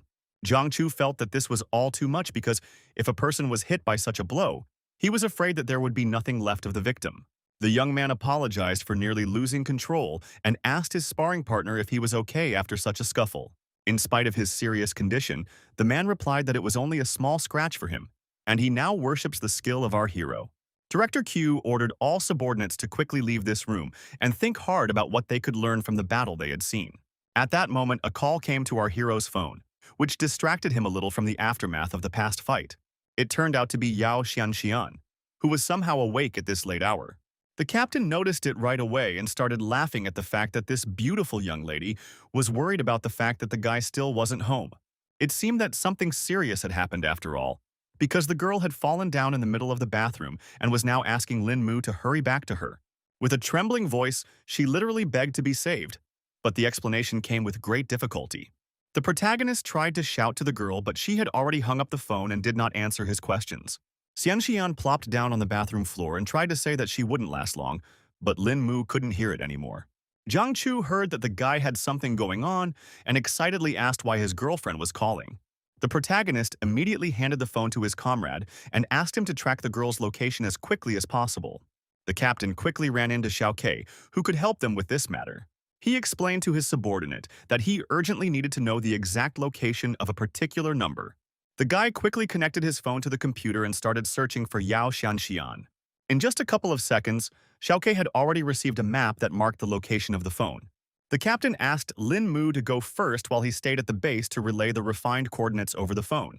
The protagonist quickly jumped into his car, and now with all the speed he was going to help his friend who was in trouble. Mentally, the young man asked Xianxian to hold out to give him time to get to the right place. Lin Mu finally reached the Grand Hotel where his colleague was staying. The guy started running to the upper floors with all his legs to get to Xianxian's aid in time. Out of breath, it took him a couple seconds to run to the right floor, where the girl's room was, presumably. According to Baolun's group, the victim was in a room that was guarded by a large number of bodyguards. The protagonist thought that these were the Xianxian kidnappers and was about to finish off anyone who got in his way. The guards immediately stopped Lin Mu and warned him that he had no right to be here. The guy didn't hesitate and immediately used his skills to knock out the enemies. The rest of the bodyguards immediately ran up to their defeated comrade and began to ask the strange young man what he was allowing himself. The protagonist stated that he was their forefather, and in the name of heaven, he would now finish everyone off. The bandits immediately reached for their guns because they realized that talking alone wasn't going to stop this guy. But it was already too late because Lin Mu jumped high to attack his enemies. Meanwhile, the boss who was inside with Yao Xianxian tried to sneak into her bathroom, but the door was too strong, so he failed. The man was very unhappy that he was not getting anywhere this night with this hottie, who had gotten to the point of closing herself off from him. He promised that sooner or later the girl would be taught a lesson for her behavior. The lad swung the chair again to finally break the lock and get his hands on the defenseless girl. At this moment, Lin Mu finally rushed into the room and ordered the bandit to stop now. The man did stop because he was surprised that someone dared to interrupt him and asked who our hero was. The young man emphasized that it didn't matter at all who he was. What mattered was what the asshole was about to turn into. The protagonist began screaming in an intimidating voice that it was time to die. Bandit felt a chill run down his back because of such calm confidence from Lin Mu. He realized the guy didn't have the nerve to threaten him, and quickly ran to grab the weapon. The gangster emphasized that Jingdu was his territory, so anyone who got in his way. The protagonist informed that no matter who dared to touch his loved ones, even the Heavenly King, he would still destroy the scoundrel. The man noted the young man's eloquence with a chuckle, but his cold gaze made it clear that all those words were not worth a penny in his eyes. Lin Mu didn't wait and made one precise strike on the pistol in the bandit's hands, slicing it in half. The criminal mastermind's face contorted with mute shock, and his brain refused to realize what had just happened. He stared in horror at the disfigured pistol in his trembling hand, in which the useless stump of metal remained. Meanwhile, the protagonist was already behind the rogue's back and confidently continued to attack him. The criminal's eyes ran from side to side. He felt like a hunted beast, unable to unravel the cunning plan of this mysterious young man. Lin Mu didn't hesitate and used his knowledge of acupuncture points to disarm his opponent. Unable to withstand the sudden tension, the fat man pissed himself in shame. His obese body shook and settled to the ground with a thud. In fact, our hero had severed several major meridians in his lower back, so now the bandit was unlikely to harm other people. He finally reached the bathroom door and tried to call out to poor Xianxian, who was inside. Lin Mu swiftly slipped inside the room, his gaze immediately falling on the motionless figure of the girl, lying without any sign of consciousness on the cold floor. He quickly swept his acquaintance up in his arms and promised that it wouldn't be long before they were home. They eventually made it safely back to the CH hotels, where they had been staying for the duration of the shoot from the beginning. Assistant Hong immediately asked what happened to their actress, but the main character did not give details and lied that the girl had a little too much to drink. In a trembling voice, the employee explained that she was overcome with mortal terror when she lost contact with them and asked the actors to be careful not to be spotted by the paparazzi. The protagonist assured that they were very careful and informed her that he needed to take Xianxian to her room. He carefully settled the girl on the cushions and finally exhaled in relief. For this time, the danger was over.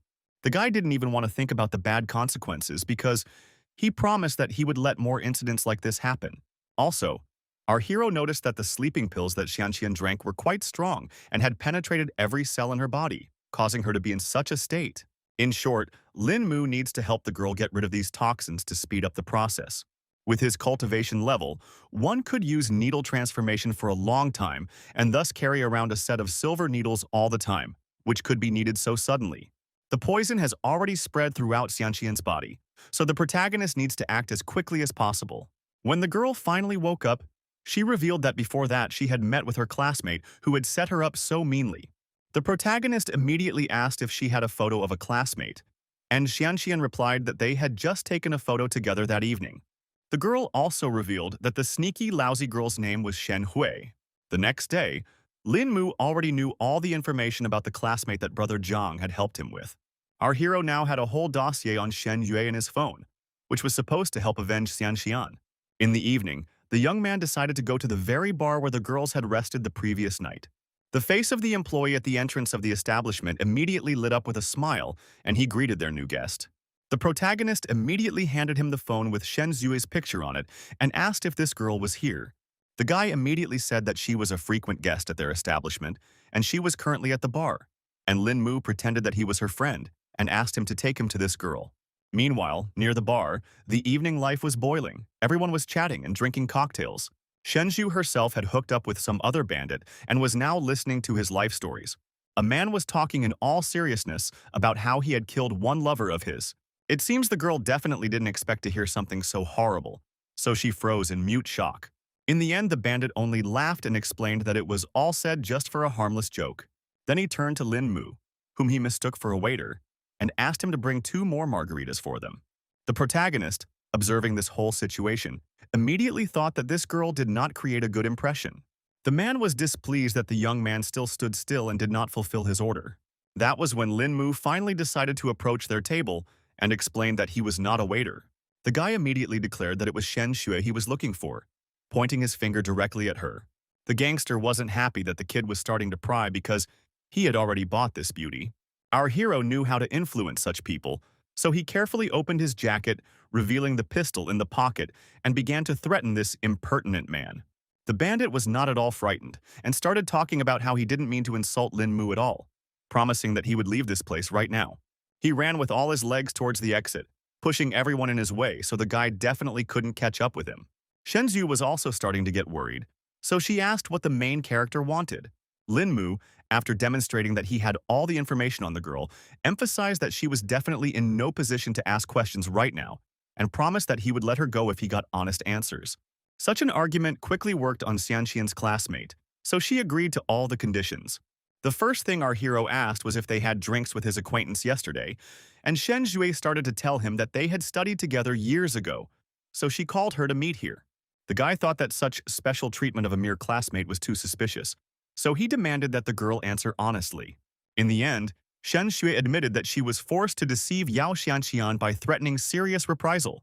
Lin Mu revealed that last night, her friend actually could have gotten hurt, but the girl was only doing it to save herself.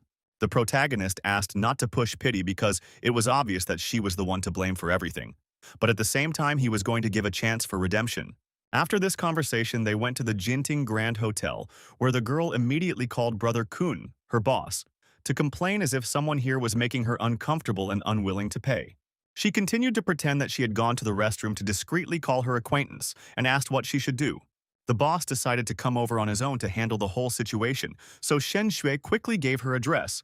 Thus, she fulfilled the very request of the protagonist, who all this time sat next to her and quietly sipped his cocktail. In fact, Lin Mu was in no hurry to let her go so quickly because he was well aware that it could all turn out to be a deception. At the same time, Shen Xue was worried about our hero because she realized that Brother Kun was definitely no match for him. 10 minutes later, the boss was already here and pretending to check out the room. Shen Xue was startled when she realized that the bandits were already here, but Lin Mu continued to keep calm and asked her to open the doors for the guests. There was already a whole group of guys standing in the aisle who had come to deal with the intruder. Brother Kun asked the girl to stand aside while he talked to their client. He didn't expect to see some brat here at all, so he interrogated whether this guy had really offended Shen Xue. The girl immediately nodded and confirmed that it was as if it was the main character without giving away his plan. The ringleader waved a sharp knife in front of Lin Mu's face, and his hoarse voice muttered about paying for everything in this world. The young man understood this truth perfectly well, but thought that no rules were necessary to such people as these. Brother Kun immediately tensed up because he couldn't understand what our hero wanted to say. In the end, Lin Mu directly told him that these scoundrels had a debt to his girlfriend from last night, so they would pay it off today. The bandit instantly understood what was being talked about and guessed that this was the guy who had injured Mr. Dune. The young man himself felt that he had still been quite kind to such trash and had kept him alive, so that man should definitely thank heaven for that. Brother Kun was incredibly angry with me about this incident because it was the first time their client was hurt that night, and such incidents could simply destroy the entire reputation of their organization. The Dong family had also promised a reward of 10 million for the villain's head, so the bandits were only happy that Lin Mu himself had come to their doorstep. In fact, the protagonist was not at all frightened or surprised by the fact that such a high reward was given for his life. Meanwhile, Thug emphasized that anyone who is an enemy of the Dong family automatically becomes their rival as well, and added that they don't use sneaky tricks. The protagonist immediately noticed that this guy definitely did not go for a word in his pocket. He tried again to intimidate his enemies with the gun that had been hiding in his jacket the whole time. The bandit didn't care about that at all, so he was the first to rush forward to attack. Now he decided that such an insolent man must have experienced the full force of his uncontrollable rage. Lin Mu immediately noticed that his opponent had a very high speed, but it wasn't a problem. The guy immediately guessed that the bandit wanted to use the knife to get his attention, then stabbed the blade into his shoulder to prevent him from pulling the trigger. He assumed that this thug had definitely had a lot of practice if he wanted to pull off a stunt like this in one move. Lin Mu was obviously not an easy fighter, so he was easily able to dodge such an attack. Thus, Brother Kun simply forced our hero into hand-to-hand combat, which was much more dangerous for him. The protagonist aimed his fist directly at his opponent's blade without fear of being hurt. With a light flick of his finger, he created an invisible wave of force, and then the knife blade cracked with a clang, splitting into two pieces.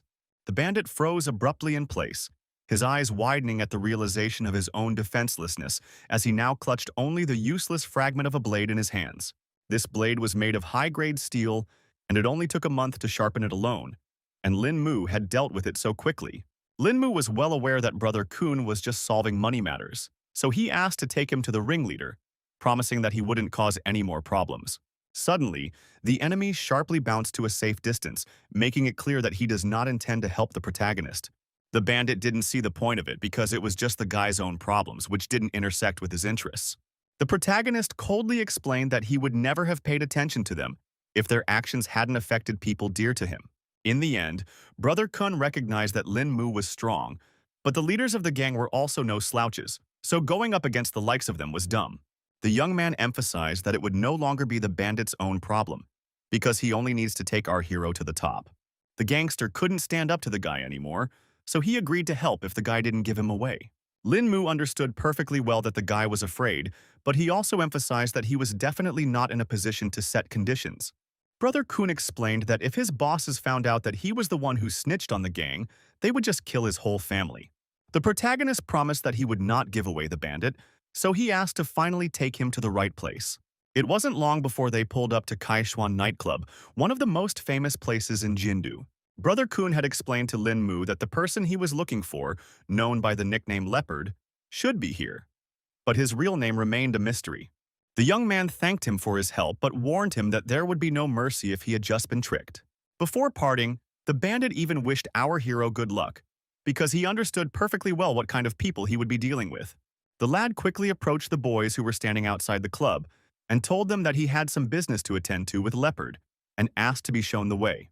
The bandits were outraged that some youngster wanted to talk to their brother Leo and advised him to leave the place nicely. The protagonist has realized that he's not going to have an easy time dealing with these guys, so he needs to deal with them forcefully. All the guards tried to stop Lin Mu, but he scattered them in different directions and went inside without any problems.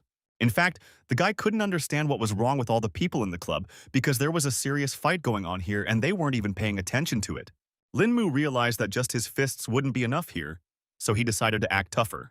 He decided to make a louder noise and pulled out his gun to finally get some attention. Just then, the DJ finally heard some rumbling and stopped the music. The protagonist didn't wait and fired another shot, assuming that now everyone would finally scatter. The clubgoers finally realized it was gunshots and stopped dancing. Lin Mu said that his bullets didn't care who they shot at and gave 10 seconds for everyone to leave the publication. Chaos reigned in the room at the sight of the battle weapons, and the crowd rushed in terror towards the exit, knocking over everything in their path. After that, the dance floor was left a complete mess, and Lin Mu tried to shout for Leopard to come out before the guy blew the entire club to smithereens. The bandit patted such skills of our hero and noted that he had not seen such daring youth for a long time.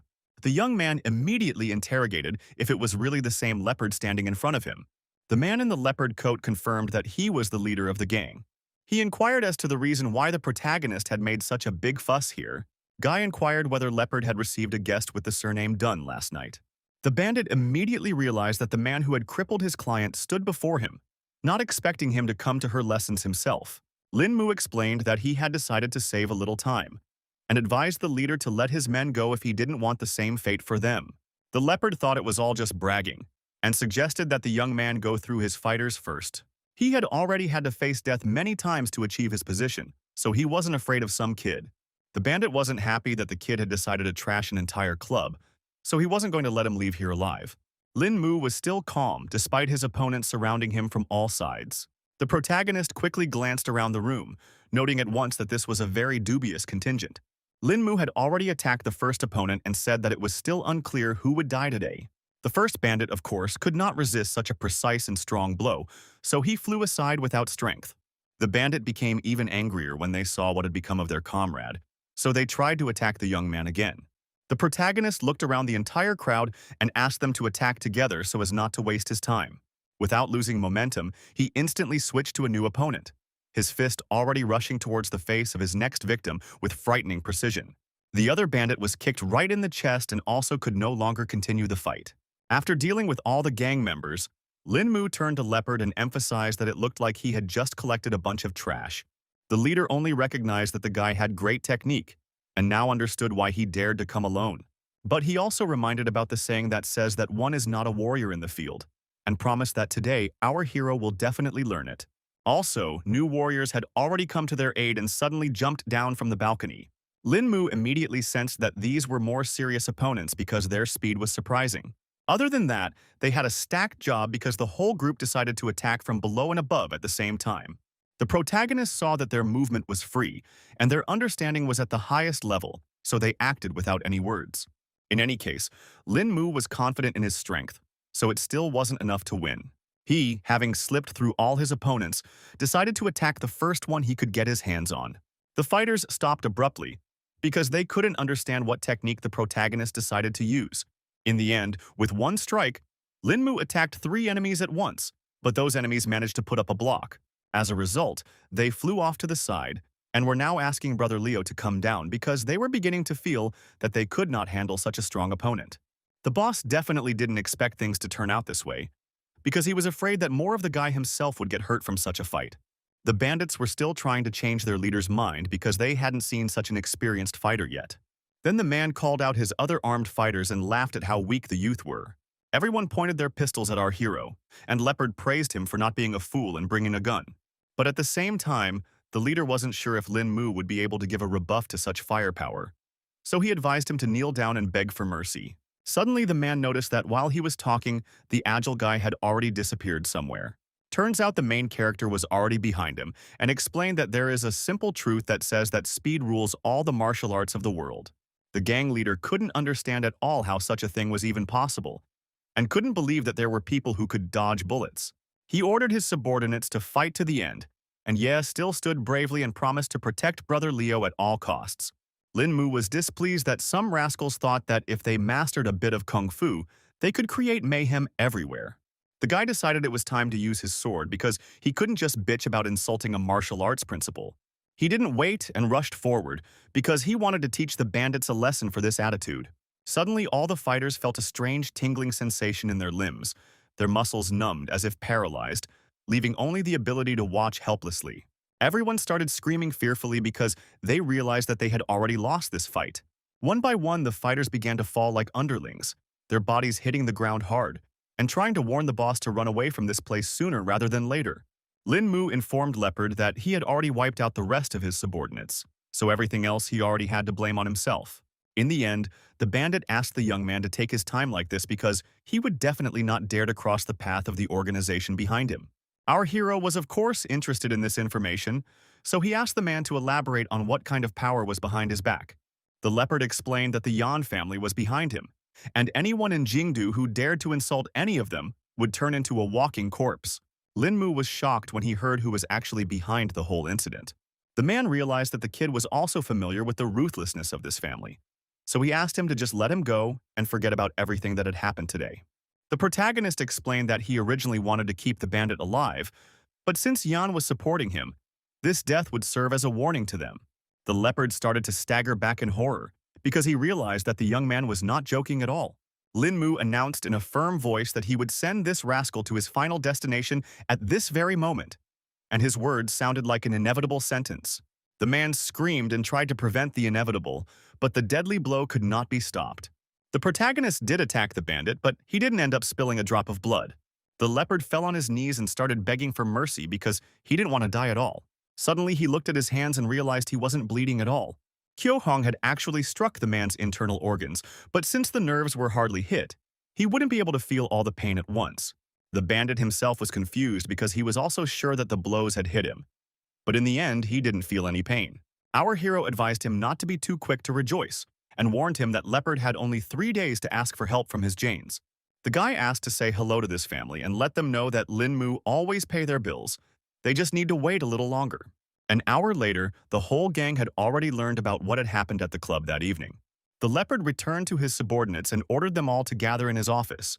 He was finally starting to feel pain and was now asking for help, so the guys were about to get the car ready and take Leo's brother to the hospital. The leader immediately brushed aside their offer because he wanted to see Head Yan right now to report on the latest developments. It wasn't long before all the bandits arrived at the Yan family's house, where no one had heard of Lin Mu's antics yet. The aide had come to the boss and had already reported that the leopard had arrived on the scene. Yan Zhongping, unsuspecting, inquired about what his fixer wanted. The leader of the gang, who had come begging for help, had to be led inside under arms because his legs were already failing. The man was shocked to see the bandit in such a state, so he immediately asked what had happened to him. His voice rumbled like thunder as he demanded the name of the one who dared to raise a hand against his subordinate. Leopard said that yesterday some brat suddenly came to the club, trashed the place, and beat up all his guys. Also gave a message for Mr. Yan Zhongping was already incredibly angry, so he ordered the bandit to quickly tell him. The man was scared to repeat it, but he relayed that the guy wanted to settle the score with his master and would do it in person. Then the head of the family was even more surprised because he didn't expect that there were still insolent people who could throw such a thing towards the Yanyas. Eventually, all the gang members would fall to their knees and start begging the leader for rescue because their boss was already in agony. Yan Zhongping had actually smelled the smell of decomposition back when the leopard had entered the Tui, so she assumed that all of its organs had long since been interrupted. Lin Mu was able to use Leo's inner strength to destroy his organs and leave the outside unharmed, which showed his profound skill. The man suspected that this young man must have easily killed the bandit, but still spared just for a casual message. Then Leopard added that also that guy wanted to see if there was anyone in Yan's house capable of saving him.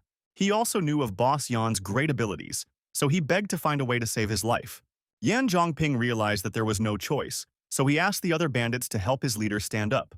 The leopard looked at his boss with hope in his eyes and started talking about how he knew from the beginning that he wouldn't be left in trouble. The leader asked not to be thanked because he was in the same boat as his subordinates anyway. A heart-rending, shrill scream escaped from the bandit's agonized mouth. It turns out that the man had no intention of treating his subordinate, but only decided to put an end to his suffering. As a result, the leopard differed far to the side. Everyone else could not understand why Boss Yan had acted this way. The leopard collapsed helplessly, its body going limp, and in a moment a dark scarlet puddle began to spread rapidly across the floor beneath it. The young thugs stood in a daze, their faces contorted in horror at the sight of their all-powerful boss reduced to a bloody heap on the floor. Mr. Yan indifferently said that his subordinate was dead and asked the others to carry his corpse away. The boys were very frightened by his strength and immediately began to follow orders. They tried to do everything as quickly as possible because they were afraid of getting under Yan Zhongping's hot hand. The head of the family watched Ali doubtfully, realizing that he probably hadn't fully grasped the depth of the reasons that had led to such ruthless actions. The subordinate called himself stupid and admitted that he didn't understand anything, but was sure the boss must have his reasons for doing so. Yan Zhongping explained that he had killed the leopard because it was no longer salvageable, and besides, he had not told the whole truth. He suspected that the bandit had done something unforgivable to get this man to kill him, and since he dared to ask him to deliver a message, this guy must not be afraid of offending the family. Ali understood it all now, but he never would have thought that someone in the world had the audacity to threaten their clan. The man explained that the world is full of people like that, but they just wouldn't dare cross them. The head of the family still understood that it was unlikely that this brash man really had the claimed power, because their dialogue would no longer have to take place. Meanwhile, police officers who wanted to see the girl arrived at Yao Xianxian's hotel. The girl asked the employee why these people would be looking for her, but he also didn't know anything. Assistant Hong immediately appeared beside her and said that she would go along with her to monitor the situation. All this time, Officer Fu had been in the hall looking out the window, waiting for the girl he needed. The police officer escorted the girl to the correct location and informed her that a police officer was waiting for her in the break room. The man would be happy to see Yao Xianxian and friendly extended his hand to say hello to her. The first to enter the conversation was the assistant, who stated that she was the lady's confidant, and for security reasons they needed to look at the officer's ID.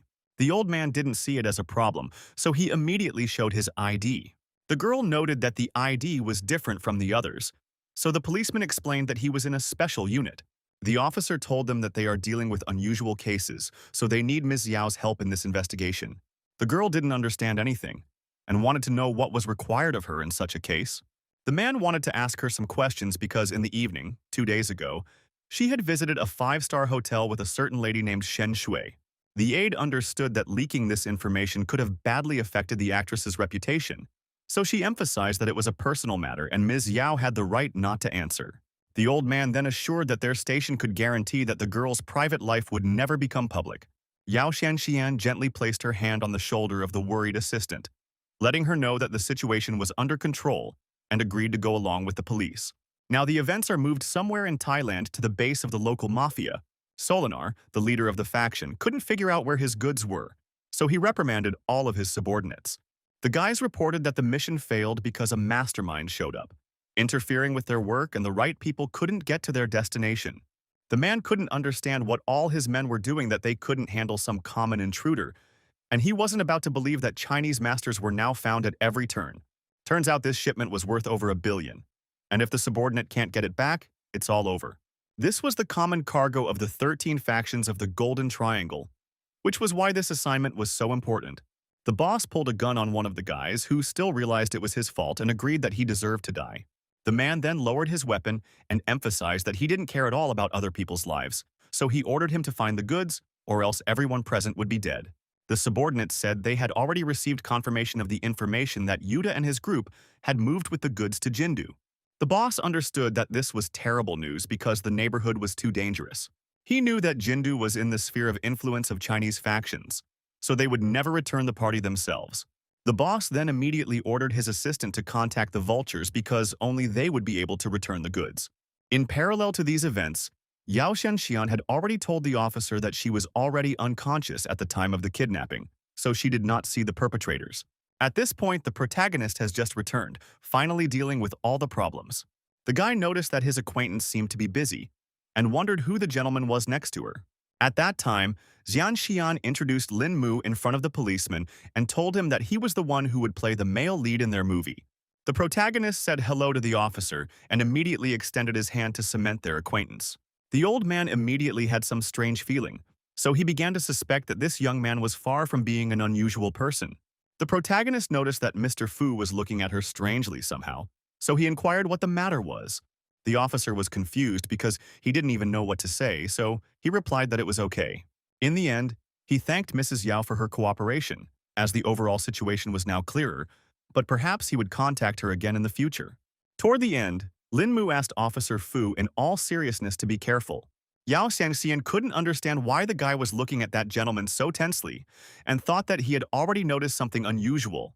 The guy explained that when they shook hands, he had sensed the officer's true qi, so he assumed that he must be a high-level cultivator. The girl was greatly surprised because she couldn't even think that this old man was such a strong master. The protagonist thought that the policeman was intentionally hiding his energy, but he still managed to discover this feature.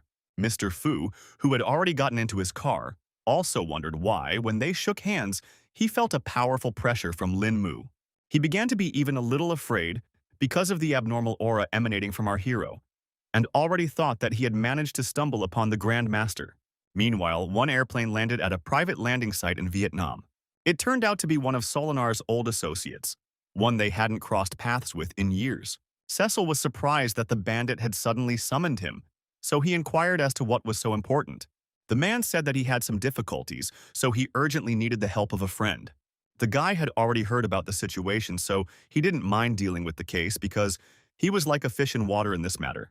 Over dinner, Solinar recounted all the details of what had happened and begged his old friend to help him. The comrade agreed that there were too many craftsmen in that area, so it was not certain that all of them would get out of there unharmed, so the fee would have to be raised a bit. The case was very important, so the man was willing to pay any price for this help. Cecil, given that they were old friends, decided not to bore the chatter and showed two fingers to explain his price. The bandit had only been once to pay $20 million and remembered that, according to the old rules, the first half had to be in advance, the second half after the job was done. Both parties were happy to have this cooperation, so they drank to the success of their mission. Events returned to the Triumph Bar, where the protagonist's recent fight with Leopard took place. Two-Fei pulled into the parking lot next door and wanted to take care of some issues. The man approached the people at the entrance and asked where he could find the local leader. One of the bandits replied that their boss was now impossible to find because he had recently died, and asked irritably to get behind him. Without further ado, Two-Fei abruptly grabbed the guy by the scruff of his neck, his powerful fingers digging into his neck like a steel vise. He pretended he hadn't heard anything and asked what the self-righteous wretch had said. The bandit repeated again that Leopard had long been dead, so Master Chin was now running things here. The man loosened his grip a little because he realized that the leader of the gang was indeed gone. The next day, filming operations moved to Jindu International Airport. The main character masterfully got into character because of his embrace was so natural and warm. The next moment, the director's voice rang out, announcing that the shot had been taken. The staff member reported that the couple had done a great job and could now get some rest, and they would continue after lunch. Lin Mu stepped aside and his attention was caught by some strange crowd of people on the airport grounds. Even though everyone looked like normal passengers, the guy still suspected there was something wrong with them. Meanwhile, a coworker came up to him and suggested we go out for lunch because she wasn't ready to put up with airport cooking. But our hero paid no attention. The young man said he was going to go get a glass of fruit juice for them, but actually went to see what the crowd was all about. Yao Shanxian couldn't understand why the guy went to get the juice again if it was literally in his hands. In fact, the protagonist wanted to find out the key nuances of this mysterious situation. In a few seconds, Lin Mu thought out a small plan for himself and crashed into one man in the crowd. It was as if he had accidentally spilled his juice on the stranger, so he was now apologizing for his soiled clothes. The man replied that there was no problem with that because he could just change his clothes. The protagonist once again asked if it really didn't bother him because he was ready to take the jacket to the wash. The stranger replied that he suspected that he would still meet Lin Mu, but right now, he already had to go about his business. After that, the young man returned to Yao Xianxian, who was waiting for him to grab something to eat for them. Our hero laughed off the fact that she believed he went to get food and told her that he saw something suspicious in the crowd and decided to get a little closer. The girl was immediately interested when she heard such news and began to listen to Lin Mu attentively. Guy suspected that everyone in this crowd was a military man with special training, and there were even 7 with special abilities among them. Yao Xianxian shrieked when she heard such shocking news, and our hero immediately asked her to be quiet because she might attract the opponent's attention. Lin Mu decided to contact his partners and report that a lot of fighters had gathered in Jindu, so something big was going to happen. Meanwhile, Tu Fei arrived at the Tai family mansion after failing to find Leopard. Tai Haisheng was surprised to see little Fei, from whom there had been no word for so many years, and now realized that he had only been abroad. The guy said that he had too many enemies at the time, and if he hadn't run away, they might never have seen each other again. Dawson noted that at least he could have contacted them from across the border during all this time, because he himself thought his comrade had been badly injured when he covered him from the knife. Two-Face sighed heavily and explained that some things couldn't be explained quickly. It took time and details to get the full picture. The old man decided not to rake up the past and asked little Fei why he had come to him in the first place. The guy decided not to hide anything and stated that he wanted to make a big deal with the Tai family. Tai Haisheng remarked that he had succeeded overseas over the years since he could talk to him about big deals, and wondered what it was all about. Two-Face said that after this deal, the old man would be able to get more than 70% of the mainland's supply, and speculated that such a thing might have interested his future partner. The head of the family did show interest, so he asked for more details, but he was also afraid that he wouldn't be able to absorb such a big chunk by himself. Turns out this guy was representing Solinar and had approached the old man for that very reason. Meanwhile, Captain Zhang and his men had already arrived at one of the ports in the city to monitor the whole situation, but no one had discovered anything unusual. The man, betraying his excitement, asked where the protagonist had been all this time. Lin Mu already suspected that something serious had happened in his absence, so Brother Jiang told him that 2 tons of cargo had fallen through the ground. The captain decided not to delay and take the young man to the scene at once. Our hero asked what the guards had to say about it, but even they didn't notice anything unusual. The warehouse was searched up and down, but in the end nothing was found, and moreover the rest of the goods were left untouched, indicating that the cargo had been taken out through the main gate. At the same time, those who had a shift today assured that they did not step down, which only adds to the mystery of the incident. Lin Mu then inquired when they had determined the disappearance, and the partner said that it had happened last night when the police were inspecting the goods. The lad immediately concluded that, in any case, they did not yet know the exact time of the theft. The captain confirmed his words because the last inspection was as long as 3 days ago, but they also have a chance to get a more precise time, so he's already sent his men to get the footage from the cameras, and then at least they'll be able to find out some details. One staff member reported that he did receive the tape, but he wasn't sure if it would help in their investigation. In the end, the problem turned out to be that the data had been deleted by someone and was now unrecoverable. The protagonist inquired about the cargo that caused such a strange occurrence. Jiang Chu said that the goods were seized not long ago from an international terrorist group that is now in intensive care. Suddenly, the capital noticed that his subordinate had already managed to contact his superiors.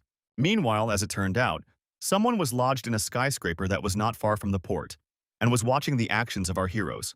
They watched all the group's activities intently from the window through the blinds. The man behind the spyglass informed his allies that so far the harbor was empty. It turned out to be Officer Fu, and in the meantime, his subordinate reported their target out. Even this policeman agreed that this Lin Mu was not as pro as it seemed at first glance. The old man immediately inquired what was so interesting that his employee had noticed. It was so serious that the policeman asked his supervisor to come over and see for himself. In the next instant, Officer Fu's pupils dilated dramatically, his eyebrows flying up at such an unexpected revelation. It turns out that such a strong reaction was because the main character was next to Jiang Chu. The police officer immediately remembered that in a case 2 years ago, the captain had tried to delete everything and asked the officer what the man was all about. The old man said that he too became aware of Jiang Chu from Baolun's group after the same case. The officer was even more surprised when he heard that the man was connected to the very same mysterious organization. The officer explained that Bao Lun was a secret unit of the Chinese army, which included the highest level of armed forces. Now they no longer had the need to continue their surveillance, so Mr. Fu decided to gather everyone else to discuss the situation. Meanwhile, the protagonist met with the port security guard, who reported that the security service conducts a guard change every 6 hours, and surveillance at the post goes on around the clock. Lin Mu took note of this information and said that he would need to examine each soldier. He quickly chose the first guy to examine and used special powers to scan his body. Eventually, after careful examination, the protagonist finally uncovered an important clue. Now the young man realized that it was not at all surprising that the soldiers had not noticed anything unusual. Lin Mu informed the captain with seriousness in his voice that the consciousness of all the guards had been attacked by someone else. The main character explained that no one remembered anything because a time period had been removed from their memories. For his part, Jiang Chu did not expect at all that someone would be able to brainwash their soldiers. Moreover, the protagonist suspected that everyone had been indoctrinated with fake memories, further confusing the situation. Although the guards answered firmly and clearly, they had blank looks on their faces. And it was all because the memories weren't true, causing them to react like robots trying to go back to that day. The captain realized that their enemy was able to affect so many people at once, which proved that a powerful psionic was fighting against them. Lin Mu was sure that they were the same fighters from the airport and asked Jiang Chu where they could be found now. And the latter, after some thought, suggested that the group was probably hiding in one of the major hotels in the city. The supervisor said he had already organized 24-hour surveillance of them, but so far no one had detected anything suspicious. He also showed on a map all the movements of these people in the last 2 days. The protagonist, after considering these routes, immediately noticed an interesting detail. Lin Mu saw that these soldiers were all scattered quite far away for a normal group. The captain wanted to see for himself and realized that this mark had only recently appeared, so he decided to urgently request confirmation. He quickly called his staff and asked what was going on at the site of the last marker. A fighter from the recon squad reported that all these people had suddenly disappeared from sight, and the protagonist was afraid that someone might have alerted them to the surveillance. Nothing was clear to the captain yet, and he decided to wait until the squad was on the trail of this group. Lin Mu was surprised and couldn't believe that these fighters had discovered that they were being followed and erased one of the scouts' memories. Jiang Chu thought it was quite possible, and then the tactical advantage would definitely not be their team's.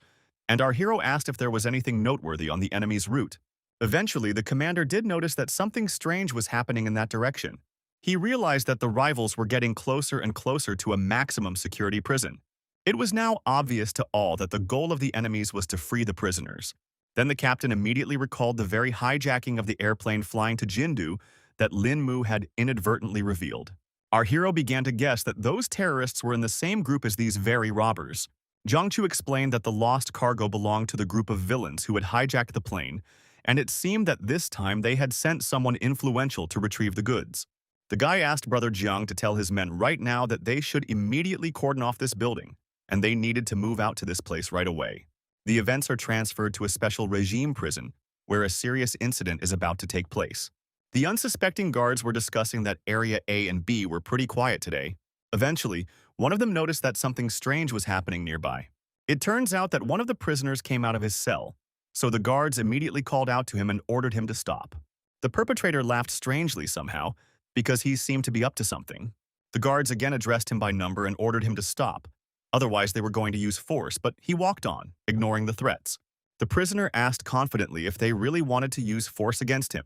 It turns out that all along he had been hiding 2 guns, which he now pointed at prison staff. Now the criminal wanted to see who would kill who first at this rate. The officers certainly didn't expect this turn of events, so they only had time to ask where he got the weapon from. While our heroes were on their way to the prison, they had already been informed of what was happening outside its walls. The captain informed Lin Mu that something had happened there. The prisoners had revolted, so the situation was bad. The guy realized that the circumstances were only getting more complicated, so he hoped they at least had time to get there. A few of the guards had already been interrupted, so the rest were about to call headquarters.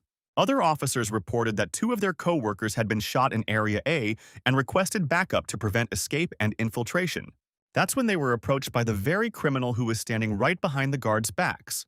He looked at them with an intimidating smile, and there wasn't an ounce of fear in his eyes. Eventually, the prisoner didn't wait any longer and fired a few more shots.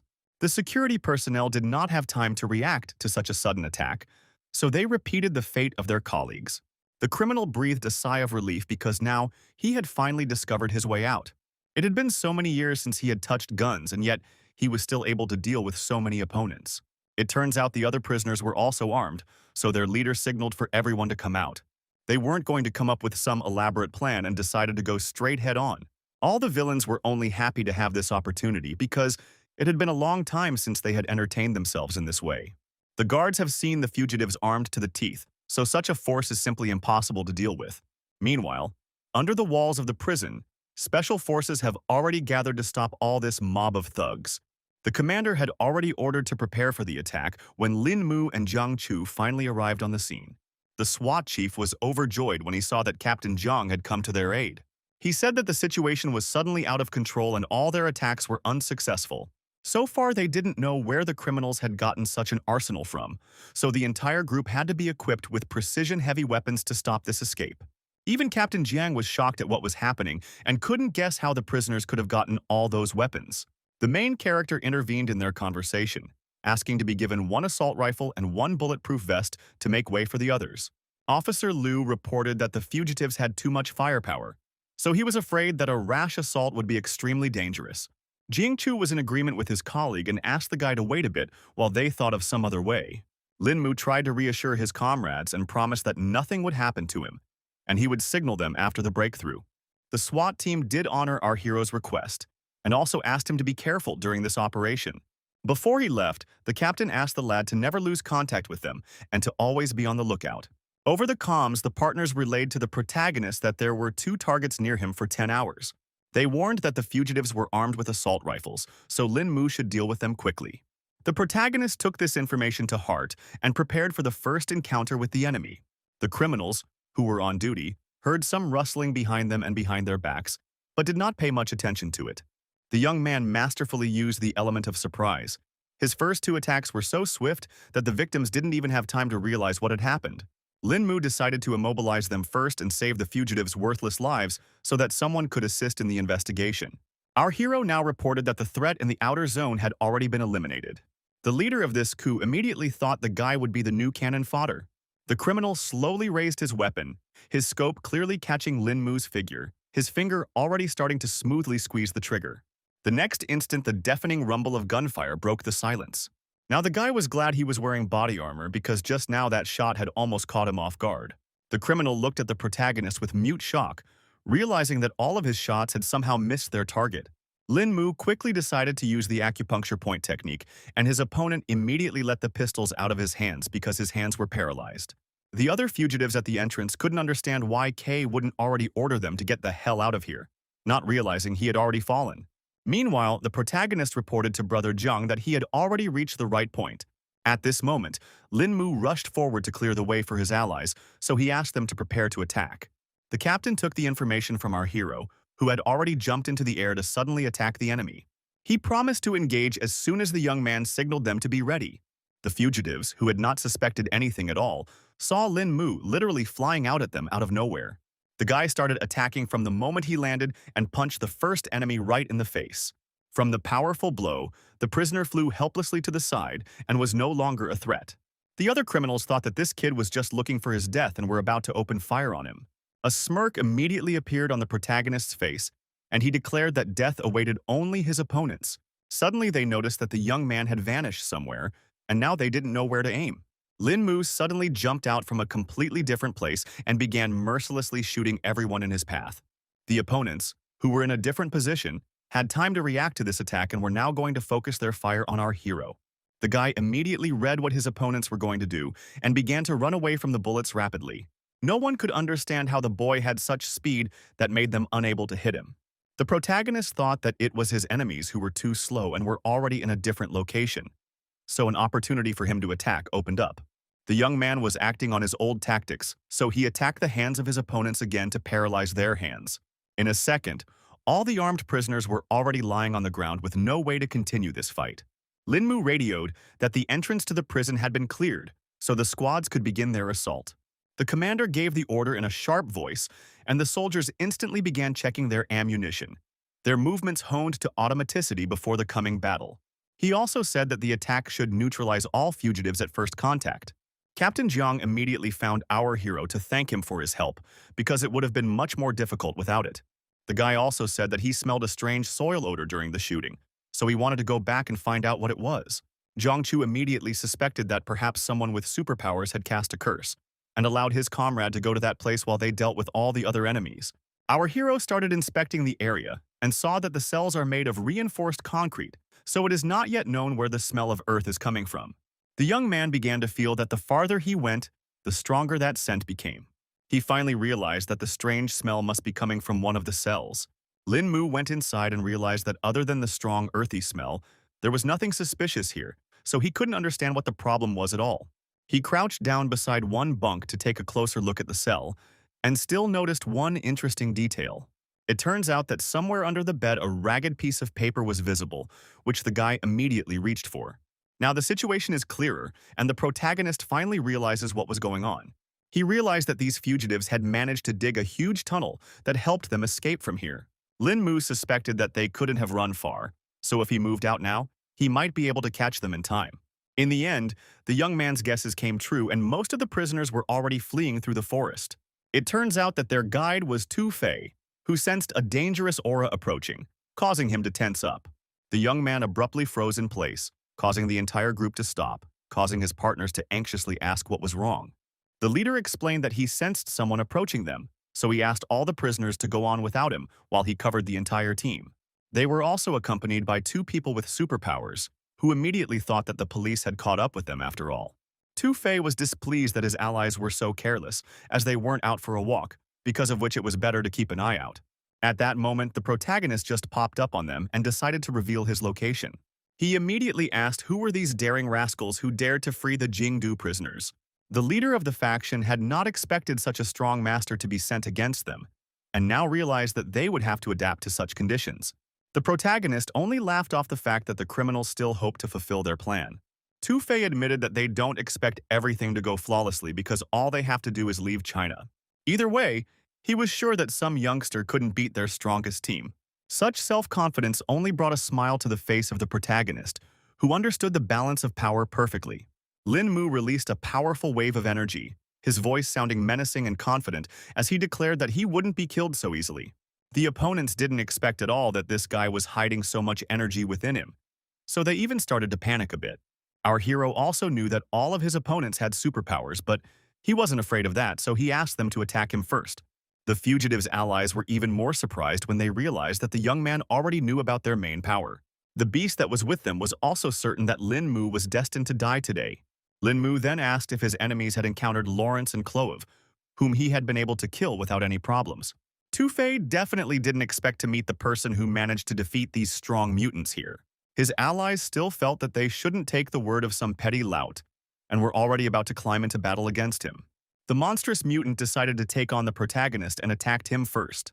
He unleashed a monstrously powerful punch, but Lin Mu lightningly bounced sideways, leaving his opponent punching the void. The young man's eyes flashed with icy flames, his voice sounding like steel as he announced the start of his attack. After his first attempt, he still managed to successfully strike his opponent. The shockwave spread through the mutant's thick layer of fat, creating eerie ripples on his body like a stone thrown into water. Despite the mutant's massive physique, Lin Mu lifted his huge body into the air with a powerful jerk, displaying incredible strength. In the end, the formidable giant could do nothing against our hero and helplessly resigned himself to his fate. The protagonist was still in suspense because he saw that his enemy survived even after being hit so hard. The mutant grinned wryly, watching the bewilderment on the young man's face because he knew the reason for the ineffectiveness of that attack. In reality, it wasn't like that at all, because Lin Mu believed that his opponent had mastered a skill that allowed him to distill power from the earth and adopt its properties. His opponent confirmed his speculation and emphasized that the guy's punches were useless against the power of the ground. He tried to attack the protagonist, who continued to stand still calmly and confidently. The young man waited for the moment of impact and at the last moment bounced off the mutant's massive fast fist. Lin Mu understood that this enemy had a solid defense, but at the same time it was impossible to fight deftly with a clumsy body. Suddenly he saw with his peripheral vision that the other opponents had decided to attack him from the other side. The protagonist abruptly turned around and saw two deadly spheres coming towards him, one of which was burning with hellish flames and the other exuding freezing cold. The guy hadn't counted on such a combined attack, but still managed to dodge in time. The mutants were shocked that Lin Mu was able to bounce back from the deadly strike at the last moment. Meanwhile, our hero was already near his opponents and warned them that their skills were nowhere near their abilities. He quickly grouped up and used the descending dragon palm against the enemies. Only Tu Fei realized that they wouldn't be able to face such an opponent, so he ordered the entire team to retreat back. The leader of the group decides to take on the protagonist to give them time to escape. Lin Mu felt waves of powerful energy emanating from the guy, emitting a good amount of power. Throwing his fist forward, the mutant suddenly tore forward at the young man, who didn't even have time to raise his hands to defend himself. The main character was first hit pretty hard right in the head, despite his attempts at a block. From such a force, the guy flew a few meters away but still managed to stay on his feet. Lin Mu was interested in this turn of events because he now felt that his opponent possessed the ancient Wushu Kuidong, which was truly a unique case. Tu Fei didn't want to waste time on this idle talk, so he quickly moved on to his main objective, concentrating energy in his fist. Our hero responded in kind because he wanted to see Kung Fu with superpowers. Both wars were pretty strong, so they just collided palms down. After such a powerful collision, there was a violent explosion that threw the guys off in different directions. The young man was not afraid at all and only laughed as their fight gained new momentum. Tu Fei abruptly changed his stance, his body moving forward like a deflated spring, trying to take the initiative. The protagonist noticed that his opponent's body was covered in pure yang, making the confrontation rather difficult. In a second, the opponent literally vanished into thin air, and even Lin Mu himself recognized that he had incredible speed. The guy immediately sensed that the enemy was behind his back, so he managed to react in time. The protagonist sharply threw his palm forward, creating a barrier that the fierce attack of the enemy crashed against with a thud. Lin Mu instantly recognized the familiar maneuver, which meant that Tu Fei had already started moving to escape. He finally realized that it wasn't camouflage, but mind-boggling speed, allowing the enemy to instantly move into blind spots for surprise attacks. Tu Fei was sure that our hero would experience the full power of Kung Fu with superpowers right now. The young man had already begun to understand his opponent's tactics, so he prepared himself for his attacks. In the blink of an eye, their fists came together again in a furious duel, each blow accompanied by a flash of energy. After the powerful blow, both fighters flew off in opposite directions, instantly assessing their new positions. Now Tu Fei felt that he had underestimated his opponent's skill after all. The protagonist admitted that he too had initially underestimated the strength and skills of his opponent. But at the same time, he asked his opponent not to think he could win this fight with just a couple punches. Meanwhile, the other mutants began to realize that Tu Fei and Jiang Chu were equal in strength. The allies realized that their leader wouldn't last long, so it looked like they would have to intervene. The protagonist took the opportunity to use the descending dragon palm once again. The hand was rapidly approaching Tu Fei, who realized that he wouldn't have time to dodge. Eventually, Mutant had to block all of these attacks, but it didn't help much. He now realized that the 18 palms of the descending dragon was being used against him, and he couldn't believe that someone had mastered this forgotten teaching. In turn, our hero was surprised that he would have to use this technique against his opponent, because it only happens in extreme cases. Tu Fei said that he had been cultivating in China since he was little, so he was like a fish in water in the field of ancient martial arts. It was for this reason that he was also certain that one ancient technique was not enough to defeat him. For his part, Lin Mu stated that this was just the beginning, and now he was going to show another trick. Suddenly, the guy didn't stop because he felt the aura around him start to actively fluctuate. Ice-cold goosebumps ran down the hero's back as he physically felt the deadly energy of the enemy focused solely on him. Eventually, our hero looked around and realized that it was the work of another mutant who was secretly watching from behind a tree. The guy was beginning to suspect that this had to be the same psionicist who had erased the guard's memory. The enemy began to feel that there was still a little bit left to penetrate Lin Mu's mental barrier, after which he would become defenseless.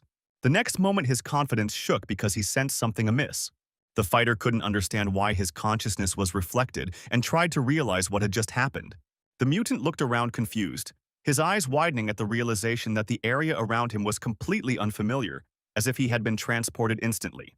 He raised his charge and saw Lin Mu's eyes in the sky, causing him to suspect that he had hit the guy's mental projection.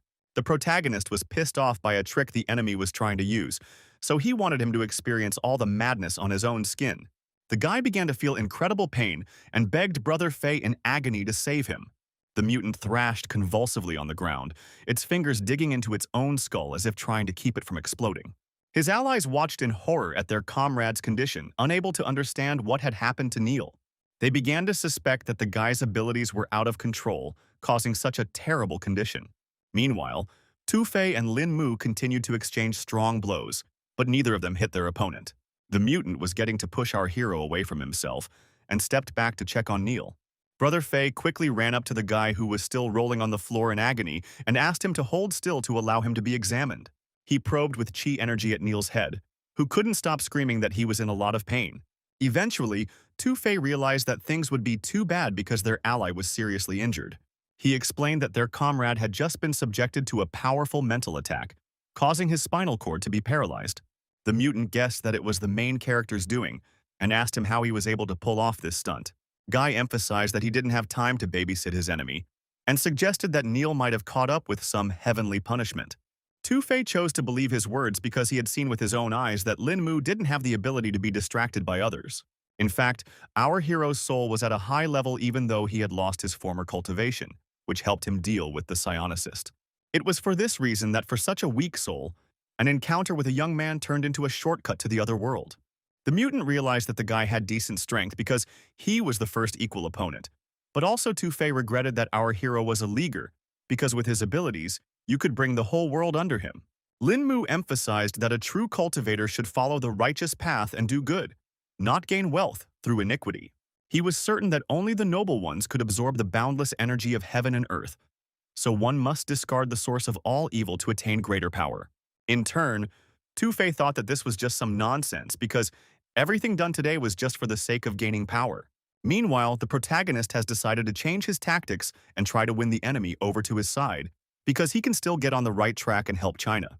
He realized that reaching the same level as himself was not an easy task, but Tu Fei could still save his future. The mutant's eyes widened in surprise, his jaw involuntarily dropping as Lin Mu's suggestion was clearly out of all possible scenarios. The protagonist reiterated again that he can give a chance for a better life, but the choice will be left to the guy himself. Tu Fei's allies, who felt that not a single word of the people from the government could be trusted, finally broke into this conversation. Eventually, the leader ordered Tutus to take all the wounded while he dealt with the enemy. No one could understand what Brother Fei was saying because there was no way they could abandon their comrade. Tu Fei emphasized that they couldn't even realize this person's strength and warned that no one would be able to leave this place alive. Eventually, Tutus realized they would have to leave and hoped the leader would catch up with them after all. Then everyone quickly climbed on the giant to get away from here as quickly as possible. In an instant, the ground beneath the mutant and his companions opened up, completely swallowing them. The protagonist watched closely and realized that his opponents had just simply fallen through the ground. In truth, Tu Fei wanted to give up after such a sermon, but he was afraid that he could no longer turn from his path. The young man accepted his enemy's choice and stated that he would definitely fight him at full strength now. Suddenly, the opponent let out even more energy to show his perfect form. Lin Mu watched as he continued to increase the load on his body with superpowers, not at all afraid that it would cost him dearly. Tu Fei didn't even realize that the young man had such knowledge of superpowers. However, he feared that the protagonist had no idea how much power the mutant could hold within him. After that, the subscriber immediately attacked Lin Mu, who did not expect to see such a deadly speed at all. At the last moment, the young man still managed to put up a block, but Tu Fei's fist was already too close. Thus, the mutant was able to throw our hero back a few meters without any problems. During his rather long flight, Lin Mu had used the Nine Suns block to protect his body from serious wounds. The guy still managed to successfully bounce off and regroup, to now consider that the enemy's strength had indeed increased by several dozen times. It would take at least 5 times the force to create such a shockwave, which now looked rather amazing. The protagonist became as serious as possible because he realized that now he had no right to make a mistake. At this moment, Tu Fei began to catch up with the young man and laughed at the fact that he seemed to have now realized how powerful superpowers were. In any case, the young man felt that compared to true chi, this was all just like child's play. But it wasn't that simple, so our hero froze in place again in shock, not expecting such a strong opponent. Tu Fei once again attacked Lin Mu and suggested that he try to endure a couple more of these blows. Even such a high-level master couldn't resist the mutant's combined attacks and flew from side to side through the forest. The situation was getting worse, and at this rate, even the 18 palms of the descending dragon would not be able to penetrate such an enemy. Our hero was beginning to feel that now all he had to do was use his last hold. Tu-Fei felt that his strength was already enough to knock Lin Mu down, and reminded him that he couldn't be defeated by some kung fu technique alone. The young man agreed that now that his enemy had revealed his full power, he had nothing more to hide. In that case, our hero wanted to see a worthy enemy, so he asked Tu-Fei not to disappoint him. A second later, she attacked first so her opponent didn't have time to react to it. The mutant froze in bewilderment, his brain frantically trying to realize what unfathomable technique the enemy had just used. He recoiled in horror from Lin Mu's unknown strength and cried out slightly in pain. Tu-Fei had already grabbed his arm, which was badly injured from the young man's punch. The guy finally realized that our hero had just used the bone-style Mianzhang against him. Lin Mu decided not to hide his attack and explained that this particular technique could weaken his opponent quite well. The mutant admitted that the kid had caught him off guard, because no one would have guessed that he had been able to master the ancient arts of Jigan and Jizhu at such a young age. Still, he felt that even such high-level techniques wouldn't be able to save our hero from death. Despite such serious threats, Lin Mu didn't believe that the opponent wanted to neutralize Mianzhang's weakening effect by adding more strength. Tu-Fei confirmed his crazy intentions and noted that this was the only way he would be able to understand how this technique weakened him, and then the young man would definitely lose. The protagonist still did not give up and accelerated for another strike, emphasizing that the opponent should not overestimate himself. It turns out that while the mutant was focusing on his defense, Lin Mu managed to find his weak point. Only now did Tu-Fei realize that this entire fight was a huge distraction. In just a second, the guy was already flying off to the side, feeling the full power of true chi on him. He crashed into the ground with a deafening rumble, as his body had no time to react to the protagonist's lightning-fast attacks. Now Tu-Fei could hardly stand on his feet, so he thought that he had encountered a real devil. Suddenly, from somewhere out of the darkness, Lin Mu's hand appeared, who was already about to use the cloud-dispelling stroke. It was still hard for the opponent to realize what was being done by the protagonist, who was definitely not going to stop. At the last moment, he managed to put out his arms and let out sharp spikes from his body to protect himself from Lin Mu's strike. Despite his defenses, the young man found a gap and lightning fast. His fist was already rushing towards the stunned Tu-Fei's face. The mutant didn't expect at all that such a simple technique could release such a large amount of true chi. In the final phase of the fight, Tu-Fei could not even raise his arms, which made his face a target for our hero's fists. The guy only managed to fly off in different directions and could not attack his opponent. He realized that Lin Mu was using two completely opposite true chi, and couldn't guess how such a thing was possible. The protagonist guessed that the enemy would definitely be interested to know how he switched between the two polar chis so easily. Tu-Fei knew very well that people who could cultivate true chi were extremely few, and even they only mastered close chi. Eventually, the young man admitted that it was all a credit to Tai Chi, which he had only recently learned. The mutant was even more surprised because he had previously thought that this martial art only existed in legends. The protagonist also used to count before, but still managed to find the knowledge he needed. But now he had managed to learn the truth of Tai Chi after all, which allowed him to use such powerful techniques. Lin Mu explained that to know Tai Chi means to know the world from beginning to end, to see all things as one. To demonstrate his strength, the guy decided to destroy one tree, which has now shattered into small pieces. Although our hero had only mastered the first stage, it was already enough to demonstrate the full power of Tai Chi. Tu-Fei could now only think of this power instilling terror in anyone who saw its effects. He collapsed heavily to his knees, his head bowed submissively, and his lips whispered one last plea for a merciful death. The protagonist asked his opponent to just get out of here because he can't fulfill such a request. Tu-Fei couldn't understand what the reason for the rejection was, and thought that he wasn't worthy of even a couple punches. In the end, he decided not to wait for Lin Mu's decision and end it all on his own. The young man quickly intervened and gave his opponent a hard slap to finally come to his senses. The main character thought it was all nonsense because Tu-Fei had gone through so much hardship to train this body for cultivation, and ended up getting rid of it so quickly. Lin Mu emphasized that a large number of people in this world cultivated tirelessly to reach the level of this mutant. At that time, the guy revealed that he had been hanging around with local bullies since he was a little kid to get a chance to practice martial arts, all for a chance to cultivate true chi. But after that, those superpowers appeared, causing him to go off the path of cultivation. There was nothing in common between the ability to cultivate and the gradual development of true chi, so Tu-Fei was afraid that it was already too late for him to do the right thing. Our hero reported that he was deeply mistaken because it doesn't matter when the heart is on the right path. It was only now that Tu-Fei realized that he actually had a chance at a normal life. Lin Mu decided to end this conversation because the police would soon arrive on the scene and let the mutant go if he didn't want to be caught. In the end, the lad thanked the master for all these instructions, and before parting they exchanged their names. After that, the protagonist went to the police station, where everyone thanked him for the successful completion of the operation. The young man felt that he didn't need so many thanks for him, and informed him that there was someone he wanted Jiang Chu to meet. There was a bound mutant lying on the bunk, but the captain had no idea what Lin Mu was up to. Our hero explained that it was the psionic Neil who was behind all of their organization's troubles. The man asked what had happened to the guy, and Lin Mu told him that the guy had tried to get into his head during the battle, but had failed for some unknown reason. The young man assumed that Neil couldn't handle his power and ruined his nervous system, so he became an ordinary vegetable. He also added that there were 4 other fighters with abilities with this mutant, and one of them let them hide underground. But still they couldn't get their psionic. Jiang Chu realized that this gang posed a great danger since they were able to escape right out of the hands of the protagonist. The guy also hadn't forgotten that one of the fighters appeared to be almost equal in strength to him. The captain was surprised when he heard that Lin Mu had met a worthy opponent, and immediately asked what ability the enemy had used. The protagonist revealed that he used an unconventional method and combined superpowers to advance in ancient martial arts. Jiang Chu was shocked after such news because it was the first time he had heard of such an approach, and he couldn't understand how such a thing was possible because the body should reject such a power. Lin Mu was also clueless, but he knew for sure that his opponent was perfectly fine. They decided to end the subject for now because the captain remembered that after the incident with the hijacking of the airplane, the head of van wanted to meet with the guy.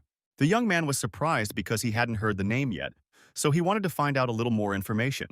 The man explained that the gentleman wanted to reward our hero for freeing the hostages and thank him for saving his daughter. Lin Mu had learned back on the plane that things weren't going well with Mr. Wen with her daughter, so he was surprised at such a reason for the meeting. Jiang Chu only laughed and explained that our hero had a completely wrong idea about the chapter, so he would personally understand everything after the meeting. The protagonist resigned himself to the fact that he would need to fulfill this request, and the man informed him that he needed to pack his belongings as early as possible and head to the right place as early as tomorrow. Events then continue at the Qin family's country estate, where Tu Fei has returned after his defeat. The head of the family at once inquired of the lad how his last case had gone. The guy said that thanks to mutual aid, he was able to avoid a lot of difficulties, so the goods and people of Solinar have already been delivered. The old man was happy about the news because the deal was a big one after all, and offered to talk it over in private. In addition to that, Tu Fei said that he would have another small request. He handed him some piece of paper and asked the old man to look at this. It turned out to be a photo of the main character, so Mr. Qin inquired as to what kind of business he had with this young man. The guy said that this man's name was Lin Mu, and they had encountered him in a fight on this case when Tu Fei had almost gone to the other world. The head of the family didn't expect the Chinese government to have such masters because on the surface, Lin Mu was just a 20-year-old brat.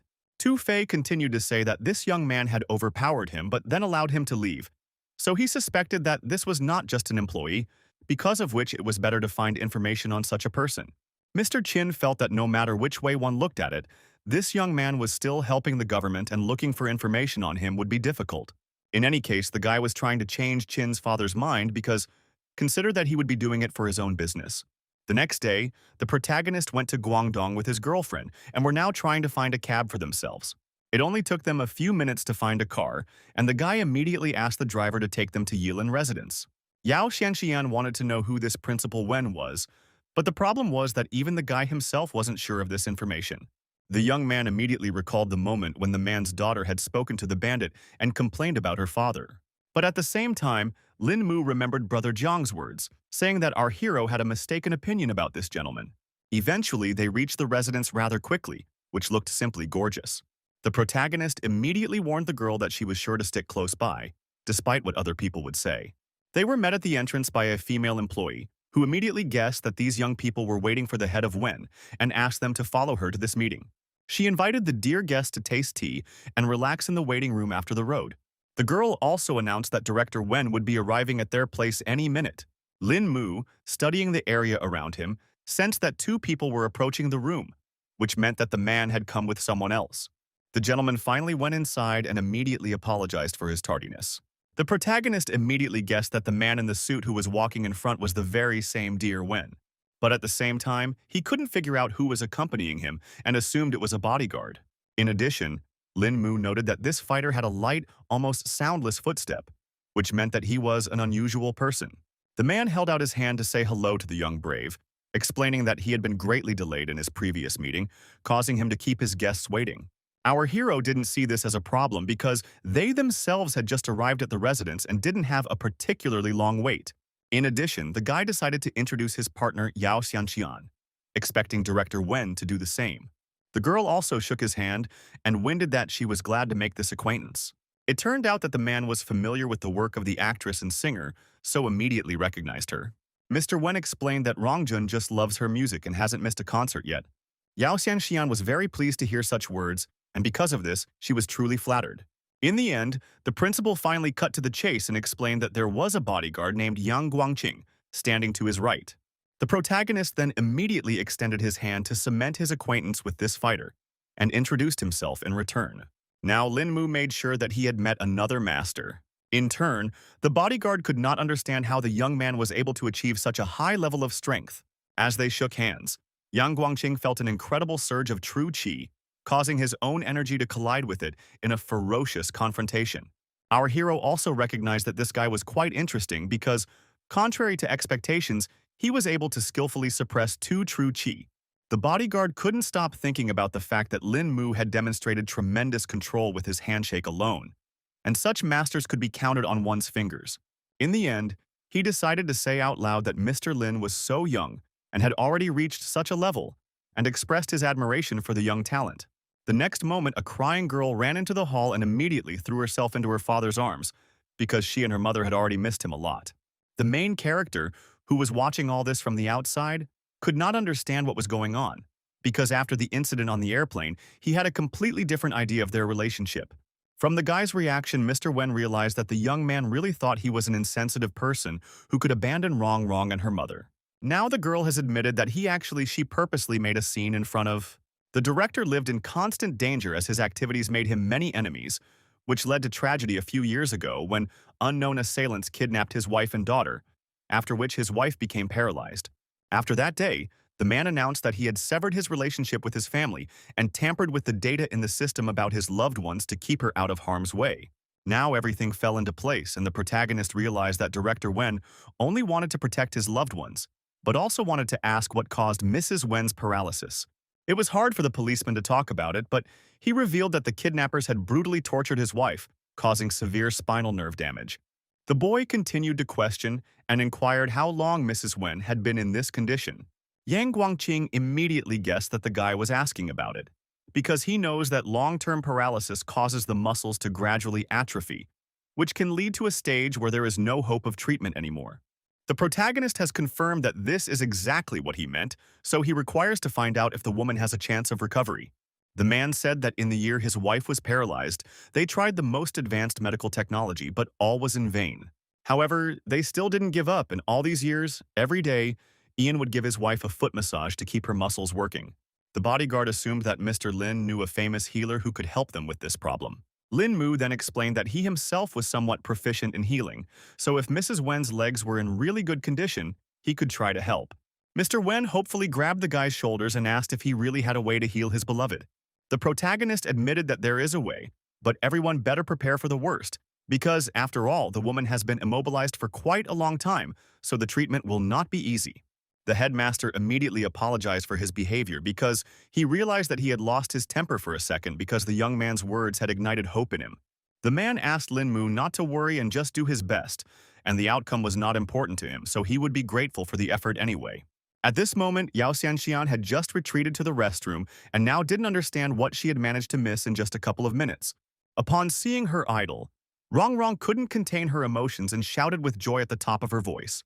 The girl also immediately recognized the principal's daughter and immediately extended her hand to say hello to her. Rongjun still couldn't believe her eyes and realized that her idol was so suddenly right in front of her. She happily revealed that she went to all of the singer's performances because she simply adored her work. Yao Xianxian did not expect that the girl would turn out to be such a loyal fan and also replied that she was happy to make this acquaintance. Principal Wen decided to intervene a little in their conversation, and now that everyone had gotten to know each other, he suggested that they have lunch together. He turned to Sister He, who had already appeared in the hall in a second, and asked for lunch to be served. The protagonist immediately noticed that from the cauldron came a mixed aroma of many kinds of medicinal and kitchen herbs, but they did not interfere with each other at all, and brought a kind of feeling of lightness. Meanwhile, the servant opened the lid, from under which came an incredibly appetizing smell, and asked all the guests to sit down at the table. Xianxian also immediately noticed the flavor that made her mouth fill with saliva, and wondered what kind of soup it was. She too saw that there were a large number of ingredients in the dish, which only made it more appetizing. Mr. Wen said that it was the pride of Yilin Residency, a tonic soup made of 10 herbs, and suggested that Lin Mu be the first to taste it. The protagonist considered this opportunity an honor and picked up the first bowl of soup. The boy's eyes widened in surprise as the first sip of the delicious broth unfolded on his tongue. He pointed out that there was a perfect combination of herbs and spices in this dish, and drinking this soup regularly would definitely help one meet old age and health. The man immediately noticed that Lin Mu was well informed, and regretted that there were almost no people left in China who could make this dish. The guy also realized that to make one kitten of such a soup, it was not enough just to be a good cook, because it required a deep understanding of the properties of medicinal herbs. Director Wen was now happy that they seemed to have finally found someone who could appreciate Master Wang's work. Then our hero asked to be introduced to this distinguished gentleman, because he had some questions about herbalism. The guy actually lacked many of the ingredients for the incense decoction. Even though Qinglin helped, it wasn't enough, so it was Master Wang who could help him in this matter. There was no problem with that because the man had been friends with the herbalist for years and it was the man who had opened this residence. In the end, Lin Mu thanked the Lord for giving him the opportunity to taste such an exquisite delicacy. A couple hours after the meal, the whole company decided to take a walk around the grounds of the residence. The protagonist decided to inquire as to what time it would be convenient for the head of Wen to take him to his wife. The man replied that it could be done immediately after meeting with Master Wang, because after all, he couldn't wait a minute if there was a possibility of his wife finally getting rid of her ailment. Lin Mu didn't see this as a problem, so he promised that they would depart quite soon. Mr. Wen thanked him again for his help and indicated that they needed to go the other way to find the kitchen and the owner of the residence. At this time, the old man, who was definitely not expecting guests, was already preparing his next culinary masterpiece. The boy carefully stepped inside and called out to Master Wang to talk for a bit. From his demeanor alone, the man realized that this was the same Lin Mu whose exploits Yang Guangqing had spoken of with such admiration. The main characters still felt that he didn't deserve Mr. Yang's praise because he still had a lot to learn from his elders. Also, the master had already heard that young man was studying herbs and asked if he wanted to do some research with him. Lin Mu didn't even dare to ask such a thing and explained that he only needed to clarify a couple of questions regarding herbalism. The guy said he had one ancient recipe, but for a long time he couldn't find most of the ingredients, so he wanted to find analogs and see what would come of it. The old man immediately agreed that it was quite a tricky recipe, and even Mr. Wang, who had overlaid the apothecary business, had not heard most of the ingredients on the list. This question also stumped our hero, because of which he did not know if it was even possible to find suitable herbs in this world. Still, the master knew one way if a guy wanted to get all the right ingredients so badly. Lin Mu was very interested in this, so he eagerly asked what the old man meant. Mr. Wang then inquired if the young man had tasted his tent grass, and the latter replied that it was the best soup he had ever tasted. The old man said that there were even several dozen ingredients in this dish, and asked how many of them our hero was able to taste. The young man stood at a complete loss, his eyebrows drawn together in an agonizing attempt to unravel the hidden meaning of the master's words. In the end, Lin Mu guessed that the person was talking about obtaining a new ingredient by mixing. Mr. Wang said that a book called Shen Nun's Treatise on Medicinal Herbs had been passed down in their lineage, which talked about synthesizing ingredients from suitable components. Hearing this, our hero immediately remembered that in the cultivation world, the issue of drug synthesis was still unsolved, so a small error could be fatal. It is for this reason that so few people in alchemy dare to do blind testing, and most rely on long-standing practices. Such knowledge interested Lin Mu, so he asked the old man for permission to familiarize himself with Shen Nung's treatise, and the latter certainly did not refuse, because Guanqing's friend was also his friend. But Mr. Wang in return asked for help with one problem because it was a matter of some difficulty.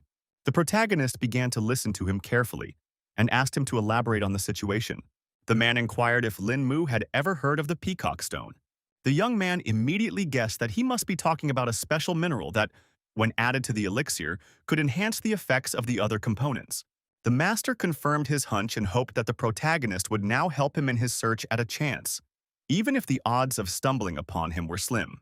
Lin Mu didn't mind helping in such a matter, so he promised to definitely find the peacock stone for Mr. Wang. Then the old man asked to follow him to find the Shen Nun treatise for the young man.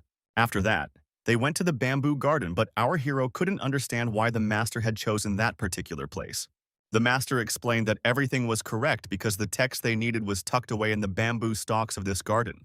It turns out that the restorative effect of bamboo is extremely powerful, so you can leave a rare book in it and not worry about anyone paying attention. The old man already knew the text of the treatise by heart, so there was no point in keeping it to himself now, and handed it to Lin Mu. The young man carefully took the wrapped piece of paper in his hands and could not believe that such knowledge had fallen into his hands. In fact, Lin Mu didn't even know how he could thank the master for such a unique gift. Mr. Wang asked our hero not to worry about all this, because he had nowhere to put this treatise anyway, and went off to finish his pot of soup. After the meeting, the guy immediately went back to Principal Wen and apologized for waiting so long. The man assured that everything was fine because Lin Mu had returned rather quickly, and asked if he had been able to resolve his issue. The young man said that he was able to find help because Master Wang was a man of rare generosity and helped him out a lot. Now he offered to finally take on Mr. Wen's consort's ailment so that no more precious time would be wasted.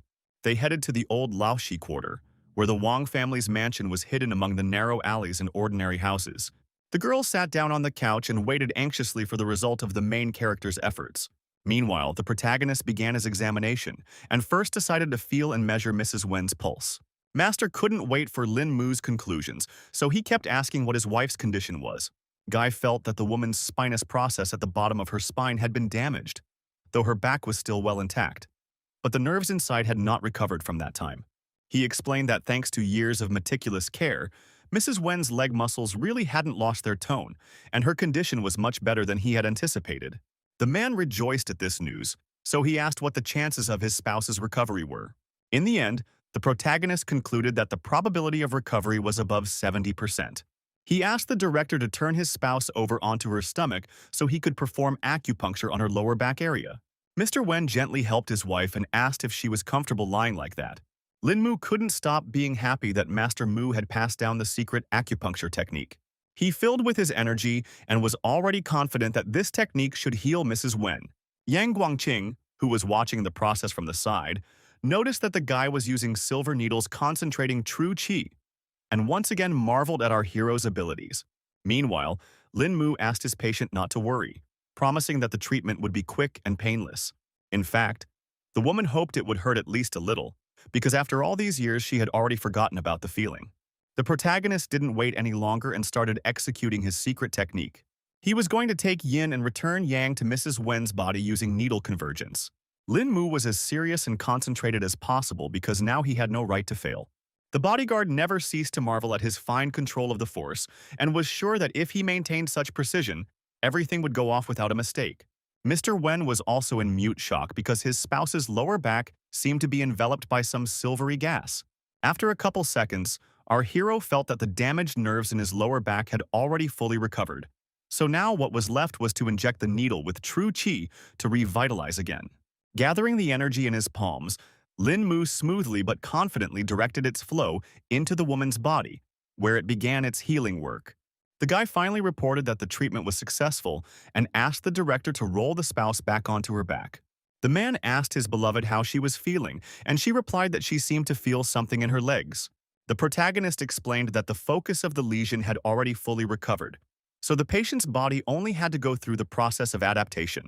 The headmaster was incredibly happy about this news, and now he didn't even know how he could thank Lin Mu. The guy asked him not to worry about it, because the man himself had been a great help long ago when he met Mr. Wang. After that, the man stayed to give more massages to his dear wife, and our hero was left to rejoice that their family would be reunited again. The girls immediately ran up to Lin Mu to ask how everything went, and he told them that after a period of time, Rong's mother would make a full recovery. Yang Guangqing came out after him, who couldn't even think that Brother Lin possessed a healing skill as good as a martial art, and called him a talent sent by heaven itself. The protagonist again asked not to be overpraised because his knowledge was superficial, as were his skills. The bodyguard still believed that Brother Lin had great promise in his years, so he believed that the young man would surpass his predecessors. Lin Mu thanked him for his kind word, and meanwhile, Rong Rong decided to talk to her mom, who was already on the mend. At this point, our hero informed them that it was time for them to go and wished the family a good time together. The man admitted that they had been waiting for this beautiful day for a long time and asked the young man to understand why they wanted to be alone. Yao Shanxian was surprised by what had happened because she didn't know that Lin Mu had mastered healing, so she asked when he had time to learn such a thing. The main character said that the deeper one dives into martial arts, the better one understands one's body, which of course helped in treating people. 2 days later, the filming was finally over and Lin Mu arrived at his home, where a long-awaited vacation awaited him. The girlfriends immediately rounded on the guy and wanted to know how the events had turned out during the guy's departure. The young man said that filming is certainly going well. Only in the middle of the movie there were a few musical numbers, which was another challenge for him. The indignant Zixi immediately called the protagonist a cheat because he starred with Yao Shanxian, so also complained about it. The girl emphasized that Lin Mu simply does not realize how many people would like to meet their idol at least once. Only now did the guy notice that his friend seemed to have injured her shoulder, so he inquired as to what had happened during his absence. Zixi took her time to explain all the circumstances and replied that she had only hurt herself a little. The protagonist still insisted and wanted to know how it happened, but for now he just walked over to inspect the wound. Only the girl's touch was already hurting, so she cried out and tried to flip Lin Mu's hand away. The young man didn't appreciate at all that the shoulder was already in such disrepair and demanded to know what had happened while he was away. Song Liangju also agreed that their friend was not weakly injured, so in a good way, the details of the incident should be told. Zixi finally admitted that they had been noticing the surveillance for several days now, and her attempts to find out the source led to the disturbing revelation that a lot of people were actively interested in Lin Mu. The protagonist didn't expect it was all because of him, and asked if the girlfriends had managed to find out the identities of the agents. The girl explained that that was exactly why she was trying to get on the trail of her enemies, but they eventually figured it out and revealed her plan. The guy was unhappy that she was risking so much just to spy on someone, and emphasized that it was too dangerous. Zixi thought it was okay because she had managed to escape after all, but Lin Mu immediately reminded her of her severe injury. Then the friends, sensing the escalation of the conflict, decided to stand up for the girl and explain that she did all this only for the sake of the young man himself. The protagonist asked them not to do such things again, because if something happened, he wouldn't forgive himself until the day he died. He finally decided to discuss it all later and asked the girl right now to personally couch so he could help her with her shoulder. Lin Mu wondered if her friend realized who had attacked her, but all she knew was that this fighter had a powerful firepower. The guy immediately concluded that they were dealing with a pyromancer and deftly unwound the bandages on Zixi's arm. It was no surprise to him now that the wound had left a mark characteristic of firepower, so if the wound wasn't cleaned soon, it would only get worse. The protagonist wanted to clarify the whole situation in as much detail as possible, so he asked if the enemy knew what the girl looked like. Zixi highly doubted it because she had anticipated everything and wore a mask to keep herself hidden. The young man praised her for such foresight and warned her that he would now clean the wound of the pyromancer's mark. Everything was already ready and all that was left was to inject some true chi to completely heal the injured woman's shoulder. Literally a couple seconds later, the main character announced that he was done and allowed the girl to get up from the couch. Zixi thought that some kind of miracle had just happened now, because her wounds had healed before her eyes. Even all the pain was gone, so she called Lin Mu a true miracle worker, but he blamed himself because he didn't train the girl enough, causing her to get hurt. Her friend immediately tried to lie because she really didn't put much time into training and wasn't really in a hurry with her improvement. Lin Mu quickly recognized this lie because he already knew the girl very well, and suspected that she had already completely forgotten Taijiquan as well. He finally recommended that she get a good night's rest while he took care of a few important matters. The girls were actually hurt because the main character spends so little time with them and has now become such a busy man. After meeting with his girlfriends, Lin Mu went to a certain mansion in Huaiwan. The owner said that he bought the house not more than a year ago, and if their family wasn't leaving the country in such a hurry, he wouldn't have sold the mansion so cheap.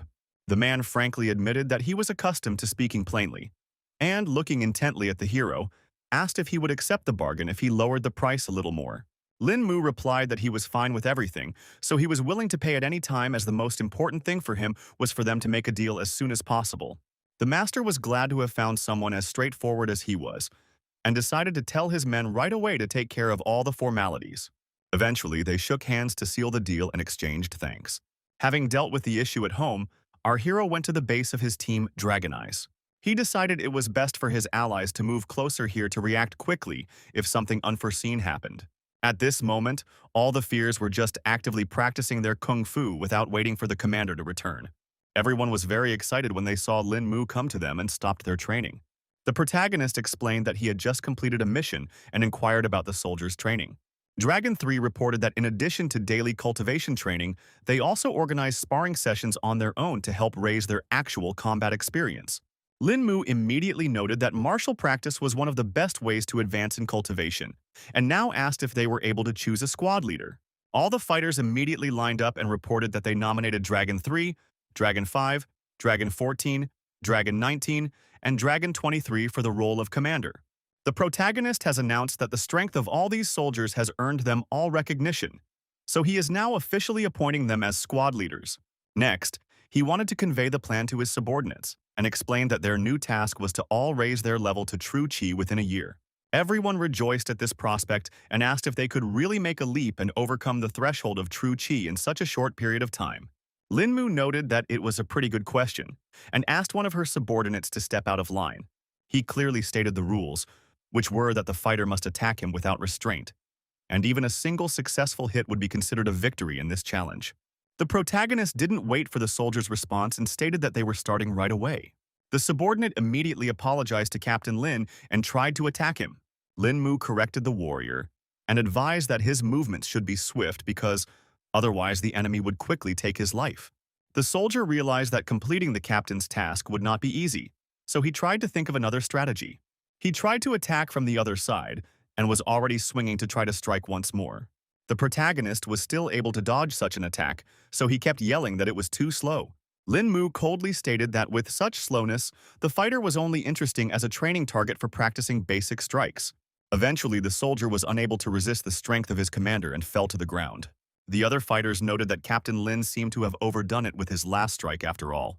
The protagonist explained that in order to quickly raise his chi level, he was willing to personally conduct a real battle with each of the Dragon Eyes without sparing his strength. The subordinate reported that he was fine and thanked Lin Mu for such a lesson anyway. After that, the guy handed Dragon 3 a list of healing remedies that he should get from the main headquarters and bring to the base as soon as possible.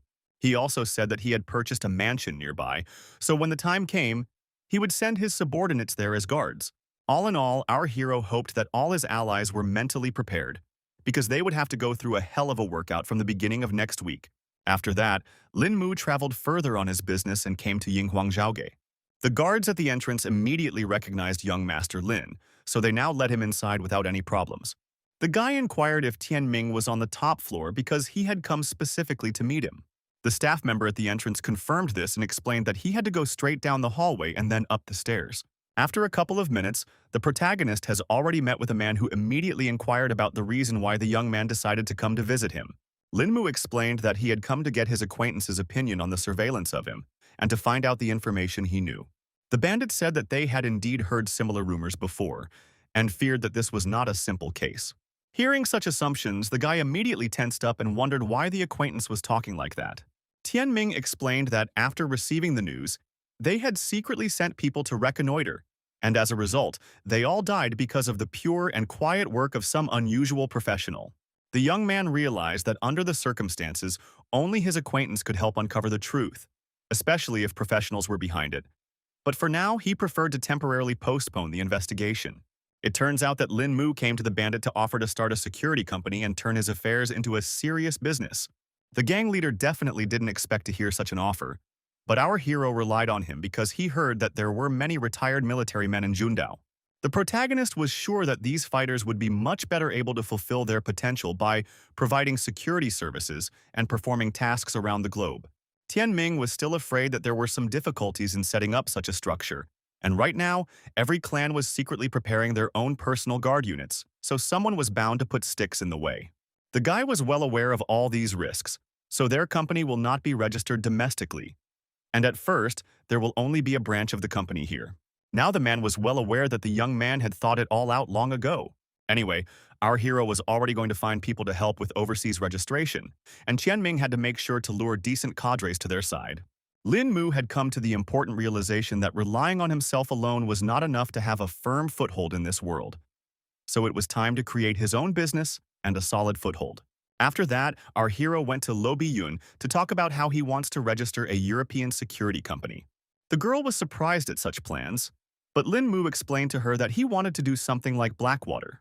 Bi-yun agreed that owning something like this in China was indeed unlikely, but in Europe it was a different matter. She immediately suggested choosing Italy for the case, but the protagonist did not fully understand why this country. Then the girl explained that there were only two countries in the world for this kind of company, namely Italy itself and their eastern neighbor Japan, which didn't fit all the conditions so much. The protagonist absolutely trusted the choice of his businesswoman acquaintance and chose a European country without any hesitation. Finally, Luo Biyun decided to ask why Lin Mu suddenly decided to start his own company. Without hiding anything, the guy revealed that Guangdong is now a complicated environment, so he has a lot of important issues to deal with, which he needs to prepare for now. The girl had agreed to help him register the company, so now the foundations had been laid. After that, the protagonist went to a military hospital to visit someone. He recalled the last conversation with Duan Fuxing, who had turned out to be a very trustworthy old man, so it would be good to have the support of such a person. At the entrance, the young man approached the receptionist to find out which room head Duan was currently lying in. On the way, the protagonist immediately crossed paths with Mr. Wang, who was surprised at such an unexpected meeting. Lin Mu immediately guessed that his uncle had come to check on the head, so he immediately inquired about his well-being in the past few days. The man said that the commander-in-chief had not been feeling particularly well lately, so doctors had reported several times that he was near death. It turns out that our hero has come just for the purpose of curing the head of Duan, because he has a way that can finally curb his ailment. Mr. Wang froze in mute shock, because he couldn't believe that the commander could actually be cured. Meanwhile, the doctors puzzled over the fact that their patient's condition was getting worse and worse.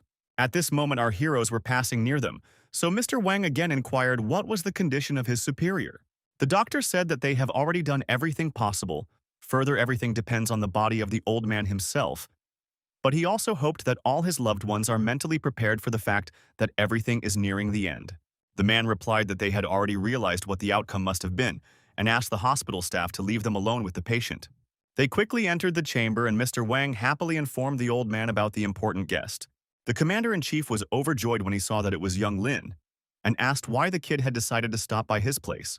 The protagonist noticed that the skin between the patient's eyebrows had blackened, and the furrow above his lip had become sunken, which meant that, from the looks of it, he didn't have long to live. He didn't hide anything and directly stated that he had come here for a special occasion, specifically to cure head Duan. The old man was happy that Lin Mu cared for him so much, but still, he was afraid that the disease was incurable. Guy emphasized that there was no need to be confident about this outcome, and promised to do his best to bring tranquility to Guangdong.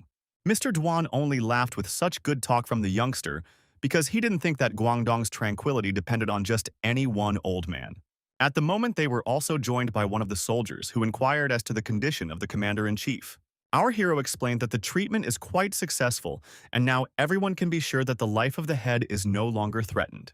The old man slowly came to his senses, his cloudy gaze sliding helplessly around the room as if trying to figure out where he was and how he had gotten here. Lin Mu had been nearby the entire time, so he immediately asked how head Duan was feeling. Now the commander-in-chief felt that life was beating in him, which was incredible, because not so long ago he was already waiting for his death. The young man calmly explained that he had performed a deep cleansing of his internal organs, removing years of accumulated impurities, which would now be naturally excreted over the course of a month. The energetic old man now didn't even know how to thank Lin Mu for once again saving his life. The soldiers were also happy for their leader, and Mr. Lin was described as a truly exceptional doctor. The protagonist calmed down because another problem had been solved, so now he went to the base to take care of training the Dragon Eye brothers. Mr. Wang asked the lad to take his time like this because he wanted to thank the talented master on behalf of all of Dunhai, and promised that the young man could now ask for their help in any matter. Lin Mu was also extremely grateful to head Duan and promised to check on him in a few days. Our hero was now confident that the work of his new company within the country should go without obstacle with such good support. Events are moved forward a month as the members of the Dragon Eye team continued their grueling training. They recalled how the captain had put the whole team on the back foot at the first practice, causing everyone to be treated for a week. The fighters realized that ordinary people would have died from this long ago, but they were holding on to their last breath due to Commander Lin's help. In fact, supporting the protagonist scared them the most, as everyone caught in his arms envies the dead. Lin Mu suddenly found himself behind the backs of his subordinates and noticed that they seemed to be well rested already. The squad leader then immediately ordered everyone else to stand up and line up in front of their leader. Our hero reported that it had already been a month of training, and the number of true key-level Dragoneye cultivators had increased from 9 to 14. He was pleased with the results and thought it showed the obvious effect of his rigorous training. Although a few people have not yet reached the level of true Qi, the intensity of the training will continue, and they will definitely succeed. All the soldiers didn't mind and were willing to go all the way to the end with Captain Lin to achieve high success. Lin Mu was happy to see such an attitude in his subordinates and suggested starting with the first squad. The protagonist stood in the center and asked all the fighters to show what they had learned along the way.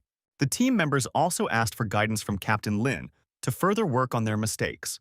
The first soldier overcame his fear and lunged forward, his fist whistling through the air, aiming precisely at the target, just as the commander had ordered. Lin Mu noted that he had pretty good speed, but accuracy was still lacking. Our hero was still able to dodge all attacks with no problem, so he ordered his team to attack all at once. After only 15 minutes, all the fighters hit the ground without strength and once again lost to their teacher. The captain announced that this was the end of today's training and praised all the students who had done well today. Everyone around them could not get up from their seats because the pain from the wounds was too strong, and the attempt to move caused new waves of agonizing spasms. The main character realized they needed help, so he asked everyone to relax so he could heal all their bruises. Lin Mu concentrated true Qi and used the awakened spring, enveloping the entire hall with energy. He warned that for now the pain would remain, but in any case the soldiers could already at least move around on their own. The team member who was in charge of medicine said that he had already prepared the medicines, so everyone could go to the infirmary and be treated themselves. Our hero began to notice that the fighters were getting used to this pace of training and indicated that they would meet after they had fully recovered. After the training session, Lin Mu went to the office building where they were already waiting for him. Tianming revealed that their company had now leased this large office as young Lin had requested. The guy was satisfied with such successes, but noted that it would be possible to rent a simpler building because the Saber Group was just taking its first steps. The protagonist decided not to muse on the subject and asked how his comrade was getting on. The man said that so far everything is going smoothly and about 1,000 people want to join them, which is far beyond expectations. Lin Mu was glad that events were unfolding this way, but he also warned that the company only wanted the best of the best, so the selection should be well controlled.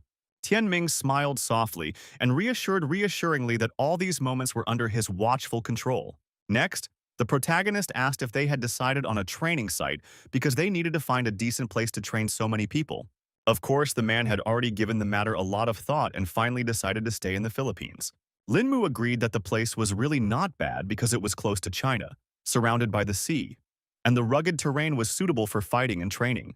However, the man specified that it would be difficult to train so many people, because after all, each of them is an experienced retired military man, and it would definitely be difficult for ordinary people to learn anything. The protagonist asked him not to worry about it, because he took care of everything in advance and specially prepared a whole platoon for this task. Tianming definitely didn't expect such training from a guy, and wanted to know how he managed to find so many capable people. The young man did not hide anything and said that he had beaten this team to a pulp, at the same time not allowing them to vent their anger. So now he suspected that the future Saber employees would soon have a hard time. The man only laughed in response, for he was sure his men were not afraid of hardship. Their conversation was abruptly cut short by the phone ringing, Qinglin's name glowing on the screen, demanding an immediate response. It turns out that the girl was having trouble with True Qi, so our hero asked her to take control of herself and control that power. Tianming immediately noticed that the leader was greatly agitated, so he asked what was wrong. The guy said that a friend had gotten in trouble during practice, so the situation was quite dangerous and required emergency intervention. The protagonist traveled to Qinglin, where he immediately began to feel a flow of unstable qi. The guy finally saw his friend somewhere down below who was in serious trouble. The girl was lying under the rock without strength, trying to deal with the surges of her qi energy. Lin Mu was incredibly frightened and reported that he had finally come to Qinglin's aid. Despite the pain throughout her body, she found the strength to turn her head and see our hero. The qi energy was literally destroying the girl from the inside out, so she periodically coughed up her own blood. The young man asked her not to say anything so as not to stress her out, and was about to give her an examination. In the end, he came to the conclusion that the true qi within Qinglan was completely rampant, and if this continued, Her meridians simply wouldn't be able to withstand it. In any case, the brave protagonist was not going to put his hands down and wanted to help his girlfriend right here and now. He made the decision to infuse his true chi into the girl to suppress her own aura. After a second, he had already started to feel that Qinglin's energy was little by little starting to accumulate. At the right moment, the protagonist asked her friend to focus her attention and take control of her chi. The girl, despite all the unpleasant sensations, obeyed Lin Mu and did everything according to his instructions. Now the young man felt that her chi was beginning to return to normal, so he asked her to continue in the same manner. Very soon, the true chi had already returned to its place, so this whole nightmare was finally over. The protagonists asked how Qinglin was feeling, hoping she was feeling better by now. The girl did come to normal because at the very least her chi was already under control. Lin Mu immediately asked her to tell him how come she had fallen into a trance because, from what he remembered, her cultivation technique was purifying the mind and spirit, so she couldn't allow such a thing to happen. Qinglin herself didn't remember anything because this was the first time something like this had happened to her in so many years of cultivation. Meanwhile, our hero grabbed her in his arms to carry her away from here, and in parallel asked if anything unusual or unforeseen had happened to the girl lately. After thinking for a bit, she replied that she had recently found the root of a rare medicinal herb at home that was very helpful in cultivation, and decided to take it. Father told Qinglin that this plant is called shiksun, which translates to heart-eating. The protagonist was surprised when he heard the familiar name and asked again if the girl was sure. She confirmed that it was Qinglin, so the guy stopped barraging her with questions and promised to walk her home. It wasn't long before they arrived at the Ji family's house, but the girl asked Lin Mu to stop nearby because his past visit had left unpleasant memories. The lad took no offense at all at this, for such a trifle cannot lay his heart low. At this moment, one of the estate staff appeared on the horizon and inquired on what business a guest was visiting a lady so deep in the night. Qinglin was very confused, so she didn't even know how she could to justify herself to Fobur. At this point, the old man noticed that there was dried blood on the girl's lips, so he inquired what had happened to her. Grandpa found out about the incident almost instantly, so he immediately went to see what had happened to his granddaughter. In turn, the girl herself immediately began to talk about the fact that it was the main character who saved her from death. Mr. G immediately began to suspect that it was because of the attention of Qinglin's friend, whom he disliked so much. The young man stood silently by, but was outraged that the old man still had the nerve to say such things about his granddaughter's savior. Meanwhile, the girl was certain that everything had only happened due to her carelessness, so she desperately tried to prove that it wasn't Lin Mu's fault. Lin Mu himself finally broke into the conflict, asking what outcome the family had expected after giving Qinglin the shiksun herb. The rest of the family, who had been silent all this time, finally made a sound because they were shocked that the young mistress had been poisoned by this plant. Our hero briefly confirmed their speculation and emphasized that one should not get into healing if one doesn't know much about it. The herbalists were still confident that this herb was used according to strict formulation rules, so they couldn't believe that somehow shiksun had harmed Madam. The girl's father also reminded that the guy was in the G family's house, so he definitely shouldn't be handing out his nonsensical edicts here. In the end, he couldn't help himself and attacked Lin Mu to teach him and the entire Lin family a lesson. The protagonist also could no longer tolerate this attitude towards himself, so he prepared to fight back. The girl raised that things would turn out badly for Mr. G, so she asked her acquaintance to stop, but he no longer listened to her. Lin Mu had already concentrated the chi energy in his hand to teach the man who dared to insult him like this a lesson. It seems that the opponent definitely didn't expect our hero to be so strong, so he just bumped into his fist. The man had been hit incredibly hard in the stomach, and now couldn't understand and how the young man managed to move with such speed. In the end, he couldn't do anything against Lin Mu's strength and simply flew off to the other end of the room. In turn, the protagonist solemnly announced that the battle was over before it had even begun. The head of the family couldn't believe his eyes because he never suspected that this boy hid such power behind him. He didn't wait and decided to also engage in battle with Lin Mu to learn similarly strong techniques. The young man was only glad of this opportunity and, preparing for a new fight, concentrated even more energy around his body. The others noticed that our hero had absolute control, because a second ago his aura was raging, but now it was centered in the palms of his hands. In fact, the secret was that the guy had learned to freely mix the power of opposing elements thanks to Tai Chi. Meanwhile, Mr. G had already gotten into a fighting stance and motioned for Lin Mu to attack first. As always, the protagonist didn't trifle and immediately unleashed the Tai Chi dragon towards his opponent. One of the brothers couldn't watch the head of the family being put at such risk, so he covered him with his own body. The man with confidence in his eyes instantly moved into a fighting stance, his body tensed like a spring, ready for action. He quickly used the Chankun space technique and completely engulfed the dragon with his palm. The protagonist couldn't understand what was going on because he hadn't encountered such techniques before.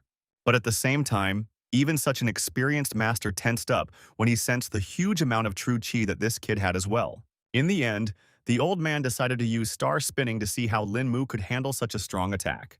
The opponent declared with confidence in his voice that the sword that Lin Mu pulled out of its sheath would stab into his own chest. The protagonist instantly recognized his opponent's intention to deploy a strike, and now it was clear that the Jia family really possessed a lost martial art, which completely explained their arrogant behavior. Now the Tianji dragon flew into Lin Mu himself, who was a bit confused by this turn of events. Eventually, the guy pulled himself together because he finally realized that he couldn't be defeated by such simple tricks. The protagonist wanted to teach Mr. G a lesson for insulting his family, so he unleashed an even stronger and fiercer dragon. A powerful vortex of chi suddenly formed in the center of the hall, and with a rumbling sound, it began to smash everything around it, tearing rocks from the floor and sweeping away objects in its path.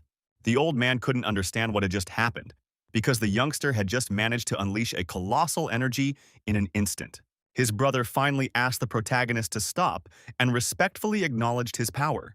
Master Ji Xiongchun, introducing himself as Qinglin's great uncle, asked the young man with genuine amazement in his voice how he had reached a level beyond all possible rivals at such a young age. Lin Mu then revealed that he had no mentor and had learned everything on his own through cultivation. Mr. G couldn't understand how this was possible, because even with innate talent, it was impossible to reach such a result on one's own. In turn, his brother believed that our hero had a talent sent down from heaven, and asked if he had really saved the girl from a seizure. Lin Mu confirmed his words and explained that Qinglin was in serious danger, and if he had come a little late, terrible things could have happened. Ji Xiongchun wanted to know how the girl could go into a trance with such a stable cultivation technique, and the guy briefly explained that the reason was because of the shixin herb taken. The old man noticed that our hero was clearly knowledgeable in healing, so he asked him to teach his family how to use this herb, which was a valuable resource. The young man didn't mind making a recipe for them, so the master immediately inquired about what it would take. The protagonist said that he would get all the supporting ingredients, but they should keep the shixin herb for him. Mr. G immediately advised the guy to roll his lip because no one would give him such a valuable resource. Lin Mu then refused to help and suggested that the family conduct this research on their own, since they were such professionals. The old man was incredibly angry at our hero, so he could not restrain his emotions. Ji Xiongchun decided to take the situation into his own hands and promised that the guy would get the rest of the shixin herb, provided he handed over the recipe to the family. Of course, the protagonist appreciated the man's talkative nature and now asked to be taken to his lab to do some research. The master immediately turned to one of his companions and asked him to fulfill Lin Mu's request and provide him with whatever he required. When the guy stepped away, the brother started talking about how he really isn't as easy as he seems. Ji Shunchun even admitted that the main character was stronger than himself, causing Mr. G to be even more surprised. The head of the family immediately recalled that his brother had studied martial arts since he was 7 years old, so there was no one more experienced in the world.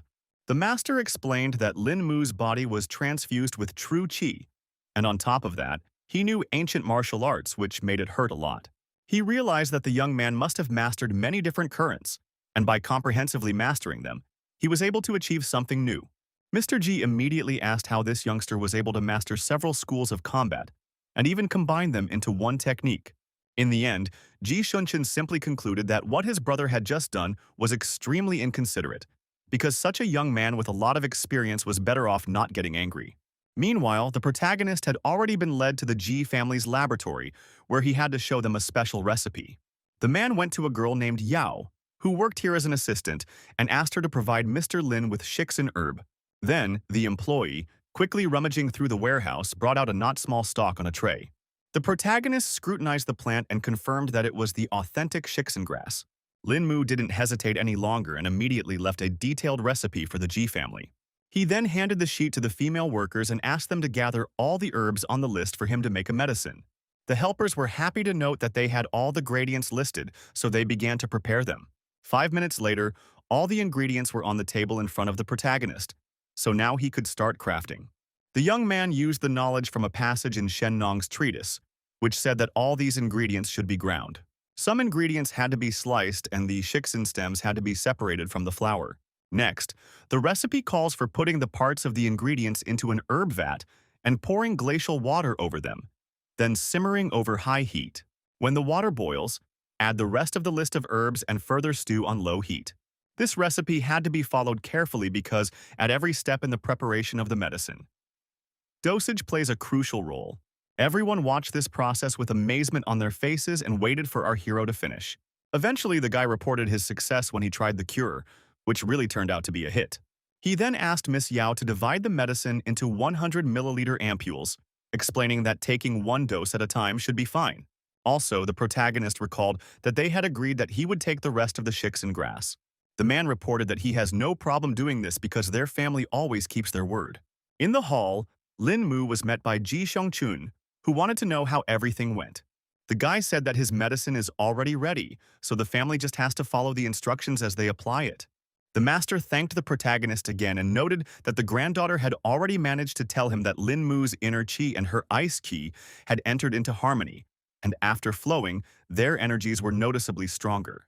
The young man confirmed his words and emphasized that this was one of the reasons why he and Qinglin had met, but he didn't know the reason for this phenomenon.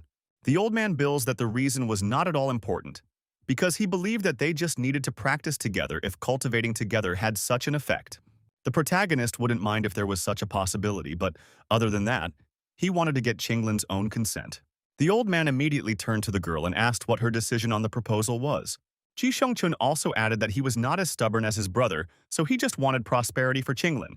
The girl ended up getting very embarrassed, but replied that she wouldn't mind continuing those workouts either. Afterwards, the protagonist and the master decided to talk some more about their recent fight. The old man said that the star rotation technique had been passed down from the earliest ancestors of the Ji family and was capable of neutralizing an enemy attack. Lin Mu pointed out that the martial arts of the Celestial Empire were truly limitless, so he had a lifetime of learning to do. The master agreed with him because he knew that the Chinese civilization was more than 5,000 years old, and their martial schools simply could not be enumerated. He also noted that our hero showed simply amazing techniques, but the latter behaved modestly and did not consider it some kind of discovery. After that, the old man remembered that he had a small request for Lin Mu and directly asked if he was willing to keep his promise. The protagonist had no idea what he could ask for, so he asked Mr. Ji to explain himself. The master said that the ice key that Qinglin cultivated was quite far from their family's school, so this was the first time in many millennia. For this reason, no one can mentor the girl, and Lin Mu had tremendous abilities that he can channel into her training. The young man realized that the old man's anxiety stemmed from fear for Qinglin's safety, as today's events could happen again at any moment, putting her in danger. Ji Xiongchun also emphasized that he would not ask our hero to work for nothing and promised to give him a book of the star rotation technique for one day. Lin Mu was immediately interested when he realized that he could have such a great opportunity to improve his skills. The master assured me that he meant what he said, but the amount of knowledge the boy would be able to absorb depended only on himself. Qinglin warned that the guy might turn out if he wasn't happy with those conditions. Ji Xiongchun confirmed that the girl was saying all the right things and asked what the protagonist thought about it. In the end, the boy firmly replied that he would help Lady Jai and learn a new technique in return. The old man was glad that Lin Mu was so accommodating and decided to take the young man to the library right now. The protagonist thanked the Lord for giving him such a great opportunity to increase his power level. Meanwhile, the head of the family had already learned that his brother had gone to train Lin Mu in star spinning. The man couldn't understand what Ji Sunchun wanted to accomplish because he couldn't believe that this brat liked him so much. The aide said that the old man planned to get the young man's help in order to supervise Qinglin's training. In the end, Mr. Ji relented because the main character would only get a textbook for one day, so it was unlikely that he would be able to learn anything at all. He understood that star spinning was the highest technique of the Jia house, and a large number of people in their lineage had dedicated their entire lives to mastering it, but had ultimately failed. Meanwhile, the protagonist has already made it to the library to pick up the promised payment for his help. Lin Mu noticed that this place was heavily guarded because he saw a large number of traps on the way here. The master explained that their family simply wouldn't have lived to see these days if they had forgotten precautions. After going through all these obstacles, Ji Xiongchun finally reported that they had come to the right section. There were many ancient texts collected here, but the old man wasn't sure if they would be useful to Lin Mu. He quickly found the right shelf of books to give our hero the star-spinning technique. The textbook had fallen right into his hands, so now the master announced that the young man could finally begin his training. In fact, the protagonist did not expect these very texts to fall into his hands. The young man froze, his eyes widening at the realization that he was holding a book on the heavenly Tao in his hands. For his part, Ji Xiongchun thought that one day was too short, but the guy could still read as much as he could under his supervision. Lin Mu did not expect that the founder of this school had somehow managed to learn the secret of the heavenly Tao on Earth, where spiritual powers were so weak. The ancient text says that each type of energy has a human seal-bearer of the great power, and when two mediums want to combine their energy, it has to be by consent. Otherwise, mutual exclusion will occur. If something goes wrong, the colossal energy will rupture the deadly shell, and the consequences will be catastrophic. However, the rotation of the stars allows the mortal shell to be tempered as if it were in the heavenly Tao, and the resulting body will be able to accommodate any form of energy. In fact, the guy had already managed to memorize the entire content of the book, so all that remained was to gradually penetrate its sacred intent. After that, the young man closed the textbook, so Ji Xiongchun thought that he had already managed to solve the entire mystery. Lin Mu pretended that he had not been so successful so far, and agreed that the knowledge of this forgotten teaching was worth its weight in gold. In any case, Ji Xiongchun was happy to help in any way and suggested that the young man take another look at the text because he still had some time left. The protagonist decided not to take on too much because he felt that when his cultivation level was insufficient, it was much better to take it easy and practice. Now the master believed that Lin Mu definitely had a great future, because not everyone would be able to gain strength and overcome their greed with unique knowledge in front of them. Having finished all matters with the Jai family, the guy finally crossed the threshold of his native home, where he was waiting for a long-awaited rest after the intense events. Entering the courtyard, our hero immediately felt some strange aura, so he did not hurry to go inside. Turns out there's a real craftsman here, showing up so late and uninvited. In the end, the guy saw that Zixi was communicating with the person from whom that energy was emanating. Lin Mu was even more interested because he couldn't understand why a girl would go out with a master for. The woman still sensed the presence of the protagonist and immediately guessed that it was the same young man Zixi had mentioned. The guy couldn't understand how this could happen because he tried his best to hide his aura. Lin Mu immediately apologized for following them and explained that he had just returned and had unwittingly overheard their conversation. Zixi then explained that it was her abbess who had been teaching the girl since she was a little girl. Even such an experienced craftswoman didn't expect the main character's skill to be so impressive, because of which she didn't immediately manage to locate him. Lin Mu finally suggested that everyone go inside and continue their conversation at home, but the woman replied that there was no need for that because she had only come here to pick up Zixi. In fact, the girl didn't want to go back to the mountains at all because it was too boring. The abbess didn't want to force her student, but emphasized that they had a serious matter to deal with. She said that Zixi's older sister was severely injured at the foot, so the mentor had no one else to turn to. The girl didn't expect it was that serious, so thankful how something like this could happen. The woman then said that one of her students was still in a coma, and even she herself had no idea what had happened that day. Zixi realized that there really wasn't any way around here without her help, so she decided to head for the mountains right now. Before leaving, the mentor told our hero that she represented the EMI school and asked what kind of teachings the young man himself was undergoing. Lin Mu replied briefly that he was self-taught, so he didn't belong to any school. The woman admired the guy's amazing skills and was displeased that her student lived under his side, but conducted her teachings behind her sleeves. She said that on that note they had to depart and promised to meet up in a few days. At this moment, the girl remembered that Lin Mu was also proficient in healing, so she assumed that he would be able to help her sister. The abbess then turned to the protagonist and asked if he really possessed the healing arts. Zixi also added that the guy was no ordinary healer, and told the story of how she was shot in the shoulder. That day, Lin Mu managed to heal this serious wound in just a few minutes, which was a true miracle. The woman couldn't believe it was possible, but her student would never lie. The mentor immediately thanked God who leaves ways to save her student whose condition was already critical.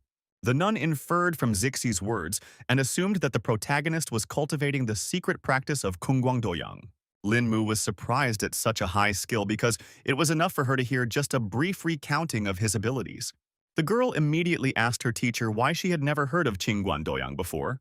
Mentor said that in her youth, she had seen the practice in action with her own eyes and had ascertained that it was capable of healing even the living dead and returning flesh to white bones. She thought that the master had personally passed on this practice to our hero, but the latter admitted that he had mastered this skill by a fortunate coincidence when Mu Genqing had long since left this world. Hearing such news, the abbess was not surprised that in their time no one could find traces of the healer anymore. She finally asked us if the protagonist would be willing to heal her student if he had reached such heights in his training. The guy didn't seem particularly eager, but he wasn't even allowed to say a word. Zixi immediately started talking about how she and the abbess were too close to each other, so she wanted to save Big Sister. The woman wasn't happy that her student was being so brash, so she asked her to drop the nonsense. The old nun had respect for our hero, so on her knees she begged him to save the novice and give some glimmer of hope. Lin Mu was immediately confused because he didn't expect Master to resort to something like this. At the same time, the woman realized that this technique takes a tremendous amount of energy, so she just didn't know how to pay for such help. The protagonist then explained that he was misunderstood because he couldn't stand by when someone was dying anyway, and warned that he couldn't guarantee the healing of the student. The old nun asked him not to worry about it, because she would be happy even with a simple examination of the novice. And as for curing the ailment, we could leave that to nature. In the end, Lin Mu asked his girlfriend to pack immediately because they would be departing very soon so they wouldn't waste time. Zixi understood the responsibility, so she promised to pack in a flash. It wasn't long before they arrived at the Dunghai International Airport to head to the mountains. The girl couldn't understand how the teacher hadn't even picked up the documents after leaving the house. But she explained that she hadn't used them in a long time, so she had forgotten where they were. The disciple then inquired how the abbess had reached Dunhai, and she replied that a layman had given her a ride here by car. The protagonist asked not to worry about this problem and promised that he would figure something out now. After all, he had arranged their plane tickets in just one call, so Zixi began to doubt if there was anything impossible for Lin Mu to do. After a couple hours, they arrived at the right place, where our hero was already waiting for a driver who would take them to Dogra Imi. The girl was even more surprised when she saw that the young man was even able to get the car ready. The driver stopped at the foot of the mountain and informed Mr. Lin that they would go no further. Then the protagonist turned to his mentor and asked her to show him the way forward. Then the woman showed the shortest way up the mountain and asked Lin Mu and Zixi to stick to her side. The boys immediately obeyed the teacher, who now began to run rapidly upward.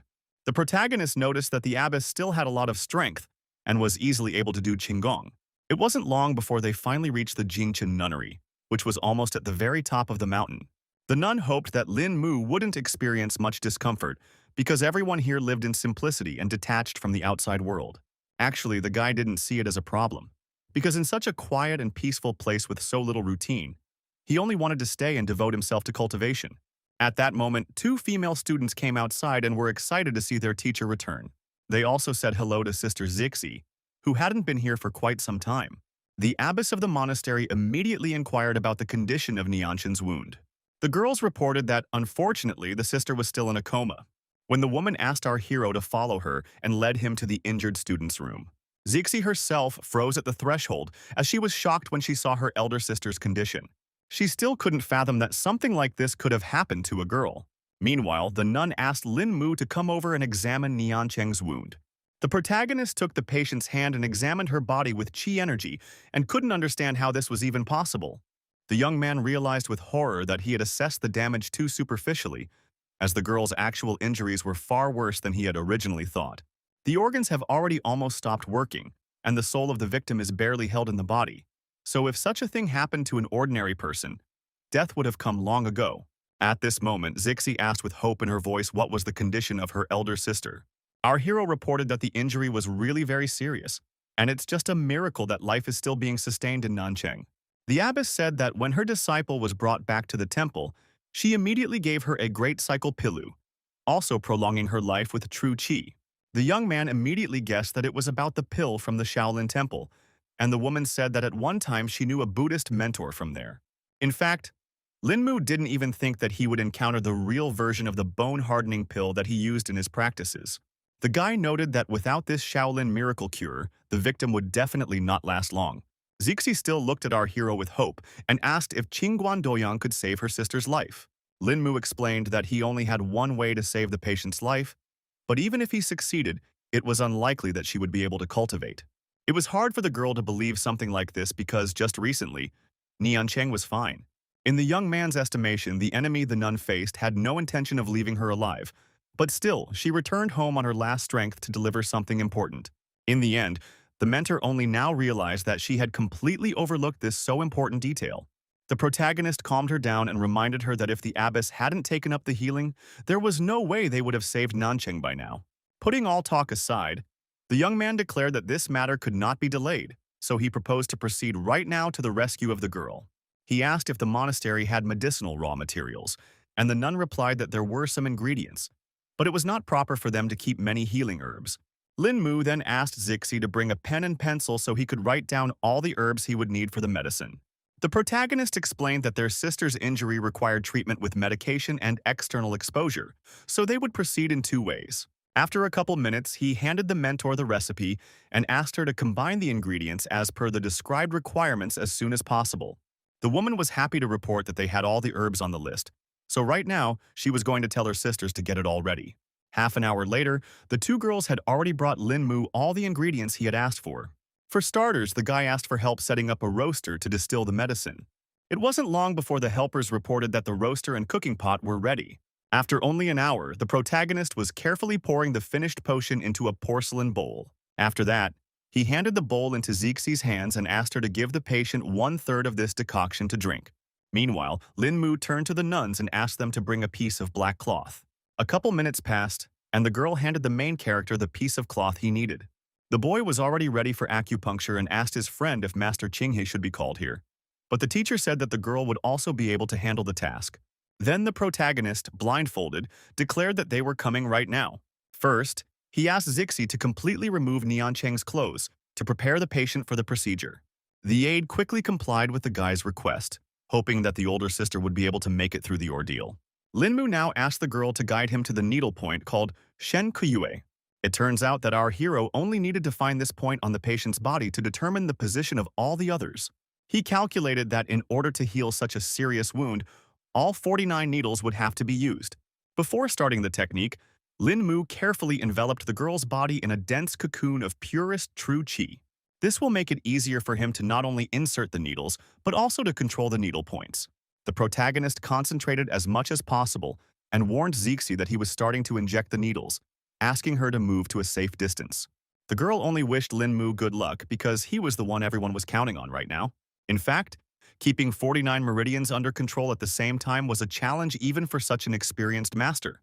In any case, the guy wasn't going to give up so easily, so he did his best not to make a mistake. Zixi, who was watching from the side, noticed that her sister was enveloped from head to toe in a silver haze. It all looked as if the girl A was now in a cocoon of silver. This method of acupuncture is called huade, and the patient is given a second life by coming out of this cocoon. In the art of acupuncture, this technique is one of the most sophisticated in the world. Although the protagonist's true qi can't run out in such a short period of time, his concentration won't last long. The young man didn't even know if he could save Niancheng because it was all too complicated. Because of his worries, Lin Mu was a bit distracted from the process and almost made a fatal mistake. At the last moment, he almost made a fatal mistake, accidentally blocking the flow of true qi, which would have completely ruined the entire effect. The girl also began to notice that the protagonist had almost reached her limit, and now she didn't know how to help her in such a case. Lin Mu himself was well aware that now was the most important moment, so he tried to gather himself and concentrate on the main task at hand. The next moment, he sensed that Huadi had already reached the final stage because Shi's silver cocoon showed cracks. The last moment of leaving the cocoon was to release the maximum of true qi to fan the fire of a new life, and only in this way would the guy be able to fully open the barrier. The silvery glow around the body intensified to a dazzling glow, signaling that the treatment process was nearing its final stage. It turns out that the protagonist miscalculated after all, and the cocoon can't open in any way. Lin Mu realized that he couldn't give up on this, and tried once more to break the silver barrier. He had failed again and was now beginning to guess that true qi only penetrated his hands, and that was only for a single moment, which would not be enough to open the cocoon. The young man realized that he had no more time, because if it went on like this, there would be a complete failure, and in such a situation, the only thing left was to break the road by force. The protagonist remembered that he needed to open up the paired meridians if he wanted to utilize all of his body's true qi at once. If you start at the Hui Yin acupoint and go up the center straight up to Chengjiang, this is the right meridian. If you go up the back along the spine and reach the top of the head, This is the main meridian in the body. In turn, the first meridian is responsible for blood circulation, and the second for the circulation of qi. So together they form a single stream that runs along 8 meridians that cross 100 veins. True qi will flow through the entire body along these 100 veins, and then it will be possible to break through the cocoon. The girl noticed that there were some strong changes happening inside Lin Mu's body, so she couldn't even guess what was about to happen. The protagonist still also realized that all his attempts to get through were to no avail, and the meridians were already at their limit. A scarlet drop protruded from the corner of Lin Mu's mouth, a clear sign that his energy channels were working at their limit and were about to fail. In any case, the guy thought that the consequences would not be critical for him, but at the same time, Niancheng, whose life was held by his flow of true qi, was lying in front of him. The girl began to worry about the protagonist himself because she could see perfectly well that he was maxed out. Meanwhile, the young man was still thinking that he couldn't interrupt the flow of qi in the paired meridians, because then his patient wouldn't be able to be reborn. Despite all this, Lin Mu didn't lose faith and continued to stand his ground for the injured girl. Despite the obvious hopelessness of the situation, he clenched his teeth and gathered his last strength for one more attempt, refusing to admit defeat. The cocoon once again flashed with an incredibly bright light that gave a small ray of hope, piercing this darkness of despair. Zixi watched this without taking her gaze away, and at him that our hero had managed to complete the technique after all. The young man's plan worked after all, so the paired meridians in Niancheng's body finally came into harmony. Lin Mu began to feel countless meridians opening up all over her body, as if all the pathways had merged into a single stream, open in front of him as if in the palm of his hand. A clear path to completing the Huad ritual now lay before him.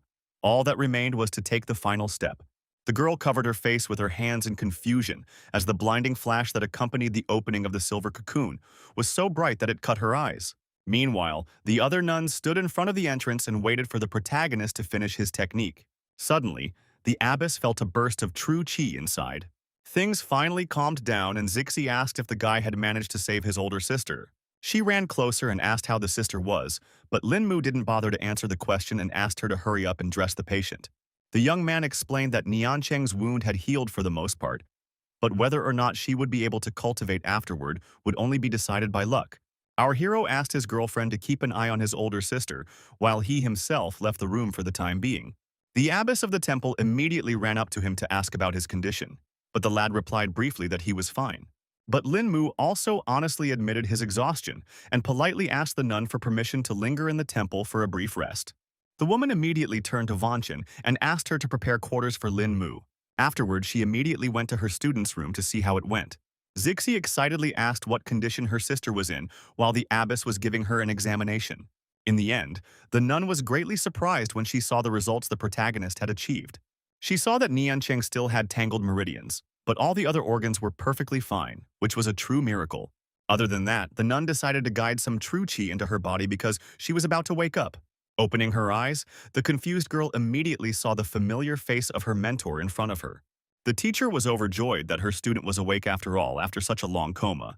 Niancheng couldn't endure this wave of emotions, so she immediately threw herself into her mentor's embrace. The girl also looked around and saw that even Zixi, whom they hadn't seen in a long time, had arrived here. The nun wanted badly to know how this incident had happened to her student, and asked for a quick account of the events of the evening. Without wasting a second, Niancheng revealed that during her wandering, she had found a scarlet fruit that was over 300 years old, after which she had been attacked by a robber. She immediately realized that she couldn't defeat such an enemy, but then her opponent came out of nowhere and inflicted this serious injury on her. The abbess was beginning to guess that her student had met with a certain scoundrel she knew. Now the nun began to blame herself for what had happened, because in her years she had not nailed this brute who had now nearly taken Niancheng's life. Zixi could sense that the teacher had become enraged, and she felt that her sister had been attacked by the same man who had once turned her head, which was the reason she had come to this monastery in the first place. She immediately remembered that this person was also from the Wulin school, and he and Niancheng had once been a happily married couple who enjoyed a free life. But then this man coveted power and to get it, sold his wife to another man, setting a trap. After that, the girl was bullied, because of which she almost killed herself. But fortunately, the teacher saved her and took her to a convent. The mentor couldn't even think that after so many years, the wily hands of this animal would reach her student again, and promised that this time he would have no mercy. Meanwhile, Lin Mu stayed in the commuter room and meditated to recover his strength. He immediately sensed that someone had entered the building, so he stopped his practice. Turns out it was Zixi, who came to inquire if our hero was able to recover from such a strain. He replied that he was already fine, so the girl promised to bring something to eat because she was sure Lin Mu was exhausted for such a hard day. The young man did not refuse such help because he was indeed a little hungry. The girl had warned him that they didn't eat meat at the monastery, so she had prepared a snack for him from what was available here. She made vegetable soup for our hero, which was often prepared for the Mother Superior. The guy's eyes flashed with delight at the sight of the dish, because the aroma and the sight were so tempting that he immediately drooled. Zixi was expecting an assessment from our hero, but he didn't even expect that Lenten soup could be so delicious. At this moment, Niancheng walked in and wanted to express her gratitude for saving her. The protagonist quietly spread his hands, explaining that helping his friend Zixi was just as urgent for him. Then the nun placed some kind of scroll on the table and explained that she couldn't repay Lin Mu's noble deed anyway, but this way, she would at least do a good deed for him. The boy wondered what the young masteress had prepared and added that he did not need any gifts because he did everything from the bottom of his heart. For her part, Niancheng emphasized that she was a lonely nun, so she did not have any wealth with her, but she was able to find a small gift for her savior. Zixi asked the guy to accept this gift from her sister, but he was in no hurry to do so because he felt too awkward. It turns out that the girl decided to give our hero the very fruit she found during her wanderings. Upon seeing it, the protagonist could not believe that he had gotten the very fruit he had only heard about in legends. Lin Mu still asked the nun to keep this item because it would come in handy when recovering. Niancheng was very upset because she thought that her gift was not enough for Mr. Lin. The protagonist shook his head, explaining that the situation was exactly the opposite, and he simply could not accept such a valuable gift. She explained that she was now going to quit cultivation and lead the life of a simple nun from this day forward, so she no longer needed the scarlet fruit. Suddenly, someone's shrill laughter was heard in the building, and it definitely didn't belong to someone from the monastery. Niancheng immediately reacted to the stranger's presence and confidently asked loudly who was here. Meanwhile, the protagonist felt that the uninvited guest must have high skill. The mentor also went outside and asked who dared to break into her chambers deep in the night. She asked the stranger to show himself and promised that the old nun would treat the guest to a good tea. This person's voice only laughed from the fact that 30 years had passed and old lady Qinghe was still as old-fashioned as ever. The nun asked what her old acquaintance wanted, and he explained that a bird had whispered to him that a 300-year-old scarlet fruit had appeared in the convent. The abbess immediately tried to pretend that it wasn't true, because their small monastery would definitely not be able to get their hands on such a rare fruit. The stranger didn't care whether it was true or not, because either way he was going to look for this fruit on his own. Qinghe suggested with a slight irritation in her voice that her mysterious acquaintance stop hiding and start talking substantively if he really had something to say. In the end, the woman was the first to throw herself into the fray and emphasize that he definitely didn't need to underestimate the old nun. The stranger chuckled again at the fact that the abbess had trained for so many years, but never added to her strength. The nun herself realized that this demon was impossible to catch, so if there was a serious fight, she could only strike at random, but then there would be nothing left of the convent. Meanwhile, Zixi had already realized that something wrong was going on, so she asked her sister to hide the scarlet fruit sooner. Turns out it was already too late because the stranger had found his main target. Lin Mu was the first to react to his presence and immediately alerted the girls that Ra was already inside. It turned out that it was indeed Niancheng's husband who had decided to visit his wife.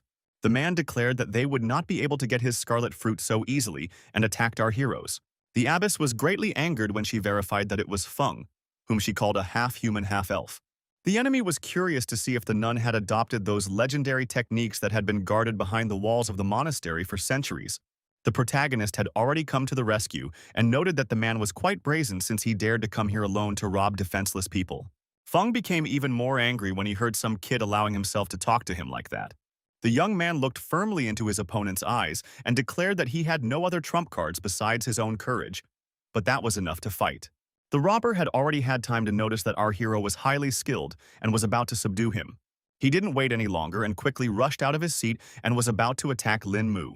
The abbess at once warned our hero that he must be careful, for the adversary was not so simple. Feng only continued to laugh at the fact that some brat dared to stretch his strength. He stated with cold certainty that even the most outstanding natural gift wouldn't help the protagonist stand up to his power. A moment later, space shook from the monstrous release of the villain's dark power. The protagonist was not at all afraid of such an opponent and was about to see who would die first today. Feng also wasted no time and had already used the Nine Suns Bone Claw technique to finish off the young man. The abbess, who was watching the duel from the side, realized that the guy, although he was an outstanding cultivator, was still not capable of handling such an enemy. After a couple seconds, the strongest competitors collided and tried to overpower each other. Feng didn't suspect at all that the main character would use a spirit dragon against him that would pierce through his chest. In the end, the opponent helplessly fell to the ground, unable to respond to Lin Mu to this strongest attack. The woman could not understand how such a thing was possible, and did not guess at all about the real level of our hero. Feng now realized that he had indeed been too arrogant, and had simply underestimated his opponent, who taught him a lesson for it. In fact, even the young man himself didn't think that his strength threshold would increase so much after the opening of the paired meridians. Qinghe recognized that young Lin was gifted with genius because he was able to unleash the 18 Palms dragon of unparalleled ferocity. The man also realized that some little kid was able to master an ancient forgotten technique and applied it to this simple world to be quite a challenge. Then he decided to inquire who was our hero's mentor and was able to impart to him the knowledge that others have been seeking for ages. The boy chuckled in response because he really wished he had such a teacher, but unfortunately he hadn't met such generous people so far. Feng still didn't believe our hero and demanded the name of his mentor or he would show no mercy. Lin Mu maintained an icy calm as he reiterated that he had never had a mentor, and added that his own skill was enough to teach others. The man now realized that he seemed to have spent too much time in the mountains, causing the current generation to forget about the Blood Reaper. The nun explained that this bastard was originally a nickchum fighter until he mastered the bone claws of the Nine Suns, and after only a couple years, he got such an intimidating nickname. Lin Mu instantly realized that such a nickname could only come about after many brutal murders, so eliminating this criminal would be a restoration of justice. The Blood Reaper wasn't afraid at all, because a lot of clans had been trying to finish him off for years, but until now, no one had ever found out where he was. In the end, he simply suggested that our hero compare the Descending Dragon's 18 Palms technique and his bone claws of the Nine Suns. The guy immediately remembered that his opponent had almost hit him with poison claws during his last strike, so he would have to fight seriously after all. He, pulling a hidden sword from his belt, declared that he could kill his enemy without secret techniques. Feng thought that the kid had already gone completely insane with his insolence since he dared to go against the Reaper himself. Our hero decided not to waste time on idle talk and made several accurate and strong blows. The villain had no idea about Lin Mu's flexible sword, so he was at a loss to understand why the attacks were so strange. The young man, who was about to mercilessly massacre the scoundrel, had swept his claws of the Nine Suns definitely didn't know how to do that. In the end, Feng was unable to resist this whirlwind and snapped off all of his poisonous claws. Still, he managed to group up and re-attack with his extra huge arms. The protagonist stood frozen in amazement for a moment, feeling a cold sweat on his back as a sight so sinister and unnatural appeared before him, as if the darkness itself had come to life. He was sure that such a man was a real nuisance to the locals. After a couple of attacks, the man realized that Lin Mu wasn't being taken by his usual attacks, so he decided to try a new method. In fact, Feng realized that the youngster's strength was immeasurable, and he might not be able to bear his second blow. He realized it was better to back off now, because Scarlet Fruit already belonged to him. Our hero had time to see that the dastardly coward had decided to hide behind a poisonous cloud. Lin Mu declared that it was not easy to escape from him and prepared to chase after his opponent. He wasted no time and concentrated the energy in his hand to form a dragon splitting the field. Very soon, the kid managed to catch up with the enemy, who didn't expect that the little guy had already brought the nether dragon technique to such a high level. The protagonist was going to see how Feng would dodge such a thing. The man tried to dodge at the last moment, but the powerful blow still caught up with him, sending his body into an agonizing flight, and he screamed loudly in unbearable pain. Still, the guy suspected he had miscalculated his strength a bit and let his enemy get away. It turned out to be true, so Feng had the opportunity to come back after a time and take revenge on the damn brat who had humiliated him so much. Lin Mu didn't waste any time and went in pursuit of his rival because he was sure that the old man was living his last day today. The young man stopped abruptly and felt that there was someone in the bushes near the monastery. The protagonist stopped where he was and tried to figure out where Feng had gone. Now he began to guess that the blow was so powerful that it not only knocked the fugitive off his feet, but gave his body an additional acceleration, hurling him forward with unexpected force. Meanwhile, the insistents pondered that during the last battle with the old demon, their strengths were equal. But now Lin Mu appeared. It was still hard for the woman to believe that the young man could defeat his opponent with such ease. She couldn't even guess what kind of training the main character went through to harden his body to such a degree. At this moment, Lin Mu's familiar voice sounded above the abbess's head, announcing that he had returned. He reported that the old man knew how to save his own skin after all, so he couldn't catch up with him, but ended up bringing some other people. It turned out that the young man had managed to catch some two guys in the woods who had appeared here in some unknown way. Lin Mu suspected that these guys were climbing under the temple walls at this late hour, not out of good intentions. Afterward, it turned out that these guys were familiar with Master Qinghe, so they were even more scared because of that. The woman finally realized that it was He Jiangcheng, but she couldn't believe that this person still had the conscience to show up here. The terrified young man raised his trembling hands in panic, covering his face, and began desperately begging the teacher for mercy. Then the protagonist decided to intervene in the conflict, who asked the mentor to calm down and figure out what's wrong first. Qinghe explained to Lin Mu that this worm was the one responsible for what happened to the novice of the convent. The protagonist was also angry when he heard that this particular guy almost killed a defenseless girl. At this moment, Nianshan herself came out, finding it hard to hold back after seeing her abuser. Through clenched teeth, she uttered the name of He Jiangcheng, who had inflicted so much pain on her. Meanwhile, the protagonist guessed that the guy must have been here at the behest of old Demon Feng, since he wanted to steal the scarlet fruit. He also noticed that the combat skills of these thieves were higher than the local disciples, so he couldn't understand why they didn't just rob the monastery and take the fruit while the teacher was away. The bandit was pretty scared, so he promised right here and now to tell them why they were here. He explained that the trail had brought their team here that day, but they had sensed the presence of a strong master and decided to step back and enlist Mr. Feng's help. Now everything fell into place for the mentor, and she realized that the villains were only working with the old demon because of a strong rival. He Jiangchen immediately promised that he would definitely make amends for what he had done to his ex-wife. The girl only held back her tears and kept silent because she hadn't believed her husband for a long time. The abbess couldn't stand it and grabbed the vile creature, whose words sure meant nothing, about to cut his doggy life short. The man was frightened for himself and hoped that the nun would still show him some mercy. It was already too late because Lady Xinghe had made the decision to end such a scoundrel who had no place on this earth. He Jiangcheng, unable to resist the crushing force of the blow, was thrown aside. The helpless boy had no choice but to scream in pain and choke on his own blood. The abbess believed that if one death saved 100 lives, it meant that it would do a good deed for all.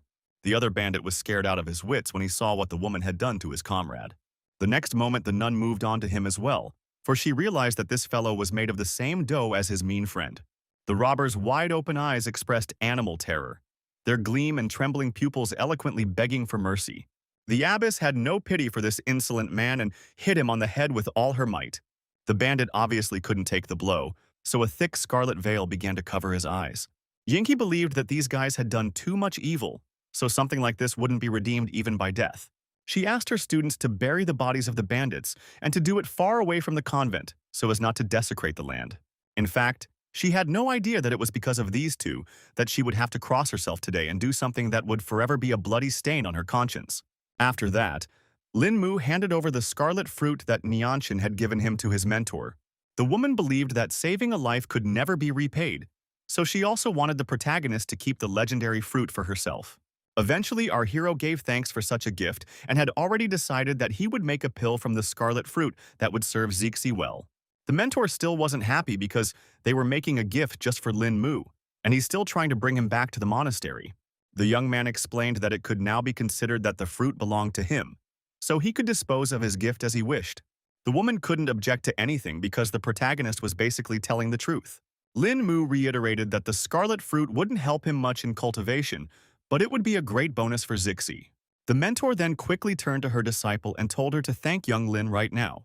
The guy asked not to do all these formalities because he was doing all this out of old friendship.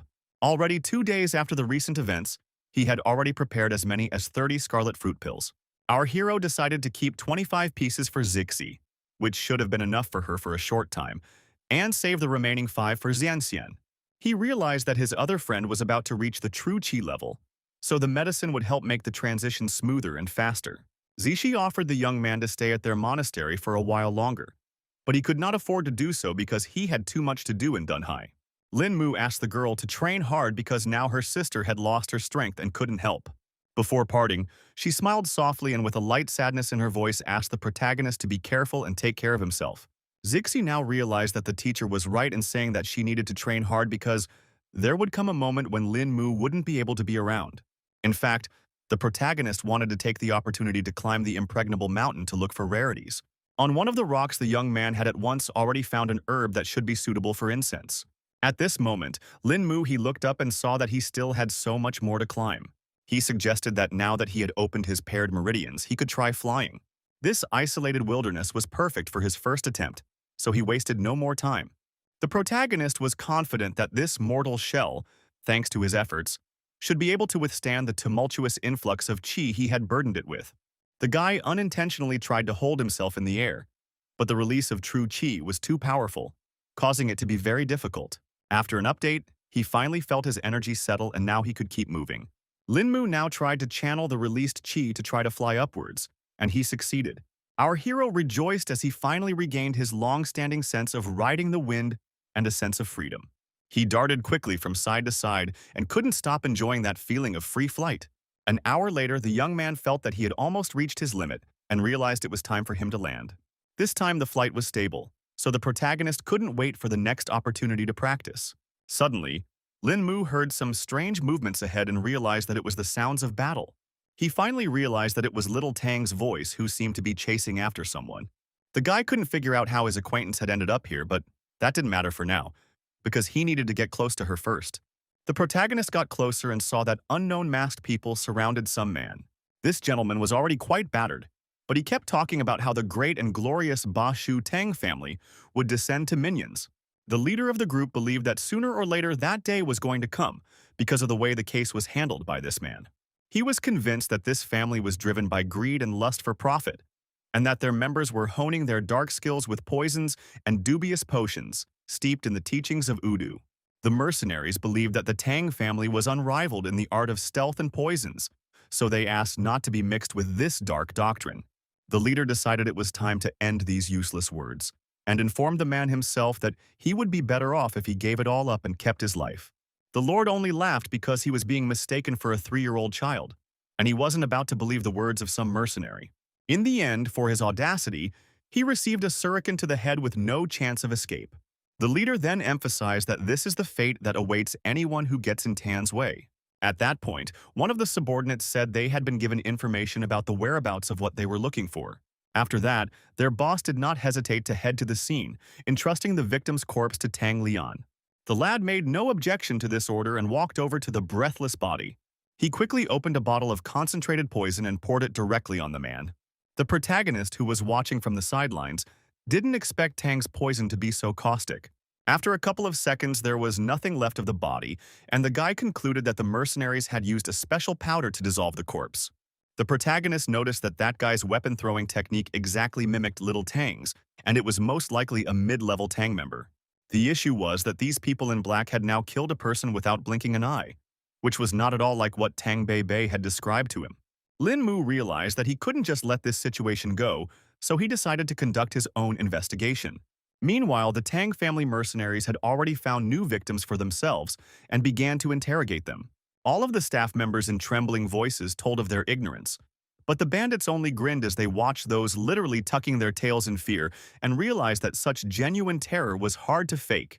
Eventually, the leader decided to take one of them with him and asked him to inspect the place they had just been given. The main character immediately noticed that they were going out in such a hurry, so he was afraid that it might not end well for Little Tang. Afterwards, everyone went to the Haochain parking lot to cover their tracks.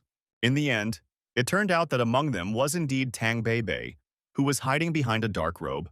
Lin Mu continued to keep an eye on this grouping and now made sure that his classmate was among them. The protagonist realized they were heading to an address they got from one of the hostages and tried to find a way to follow them as quickly as possible. He quickly made the decision to borrow a car from the Tang family's comrades who still hadn't made it back from the forest. The guy connected the right wires to start the car and easily found the contact. Lin Mu quickly rushed after the mercenaries because their haste said that the matter must be quite important.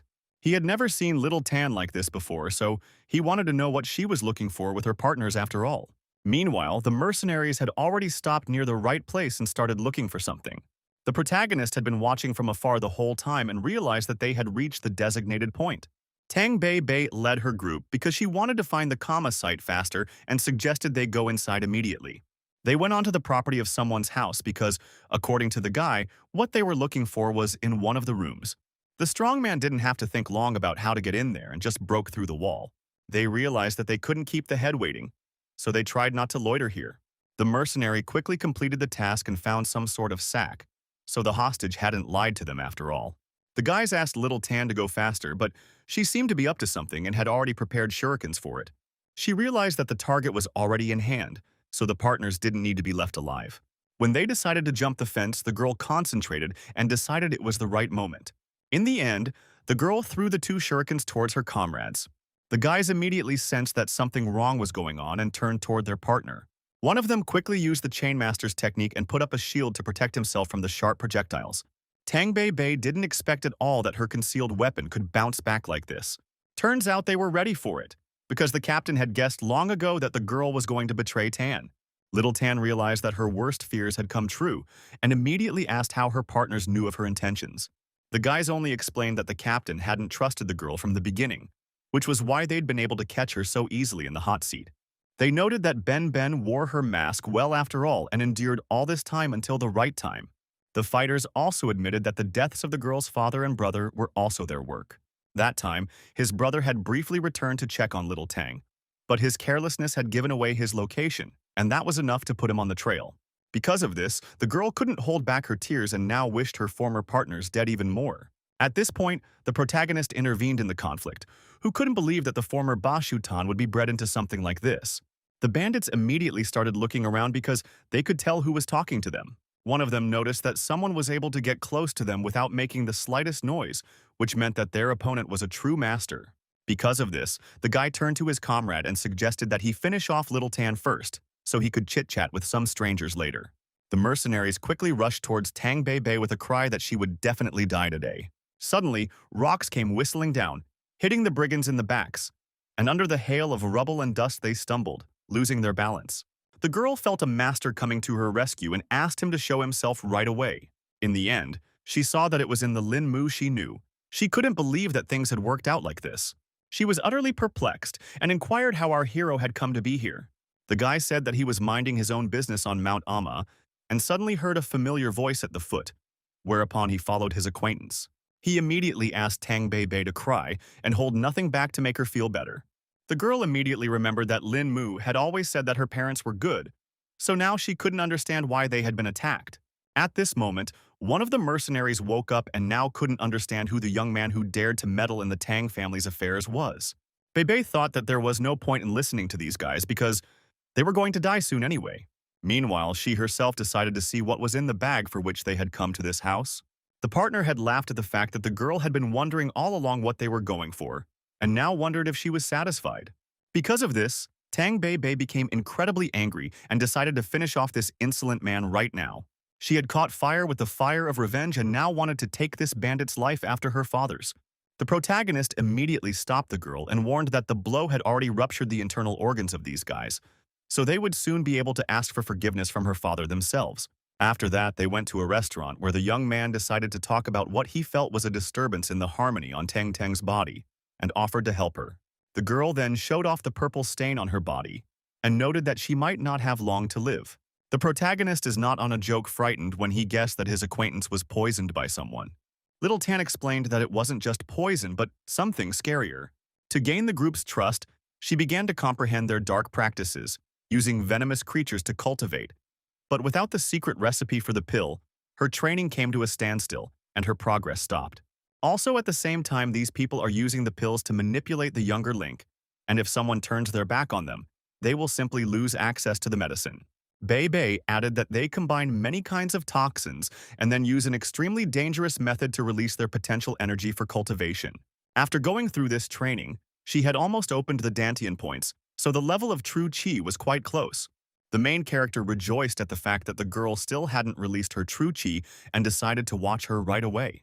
He began to guess that the toxins in Bei Bei's body were balancing each other in a mysterious way, creating a balance, and they would soon cease to be dangerous. In the end, the young man reported that his acquaintance could still be saved because she still hadn't reached the highest level. At this moment, Boss Tang had already arrived at a private house in Emi City and saw that his subordinates had died 3 or 4 hours ago. In addition to that, the man saw that the guy's true chi connections in all of their internal organs had been severed. The subordinates couldn't believe that the girl was being helped by someone from outside, which meant that someone was interfering in their family's affairs. The boss also concluded that the bag had indeed once been here, but it was now in the hands of little Tang and a certain craftsman. At this time, the protagonist had already proceeded to cure Tang Bei Bei with his pricking technique. The girl was already lying on the table and waiting for Lin Mu to finish his preparations. It wasn't long before Lin Mu commanded her to freeze and warned her that he was about to inject needles into her body. At the same time, the young man was well aware that neutralizing toxins was not comparable to the usual treatment of an injury. So there was no way to fix everything in one fell swoop. You have to go through a lot of steps of pricking it to gradually reduce the toxicity, but that takes a lot of your own energy. During the process, our hero noticed that I was also too deeply entrenched in little Tang's body, so he needs to increase the flow of energy. Then he used snow-crumbling winter plums, which was so named because during this method many impurities of white color come out. 15 minutes later, the protagonist continued the treatment and asked his acquaintance to hold on until the end because it was very unpleasant. Eventually, almost all of the poison finally came out of the body, which had concentrated into one large drop. The toxins removed were already out of balance, and if they penetrated deeper into the skin, the effects would be irreversible.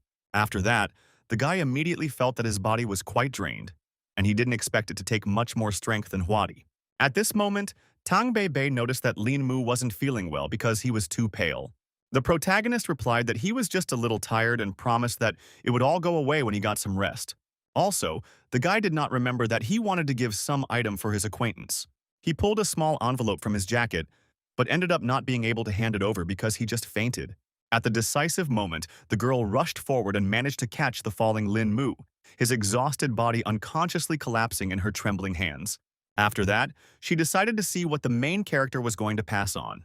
Tang Bei Bei couldn't believe her eyes when she saw what the young man clutched in his hands. After the events of last night, our heroes found themselves at Dunghai International Airport.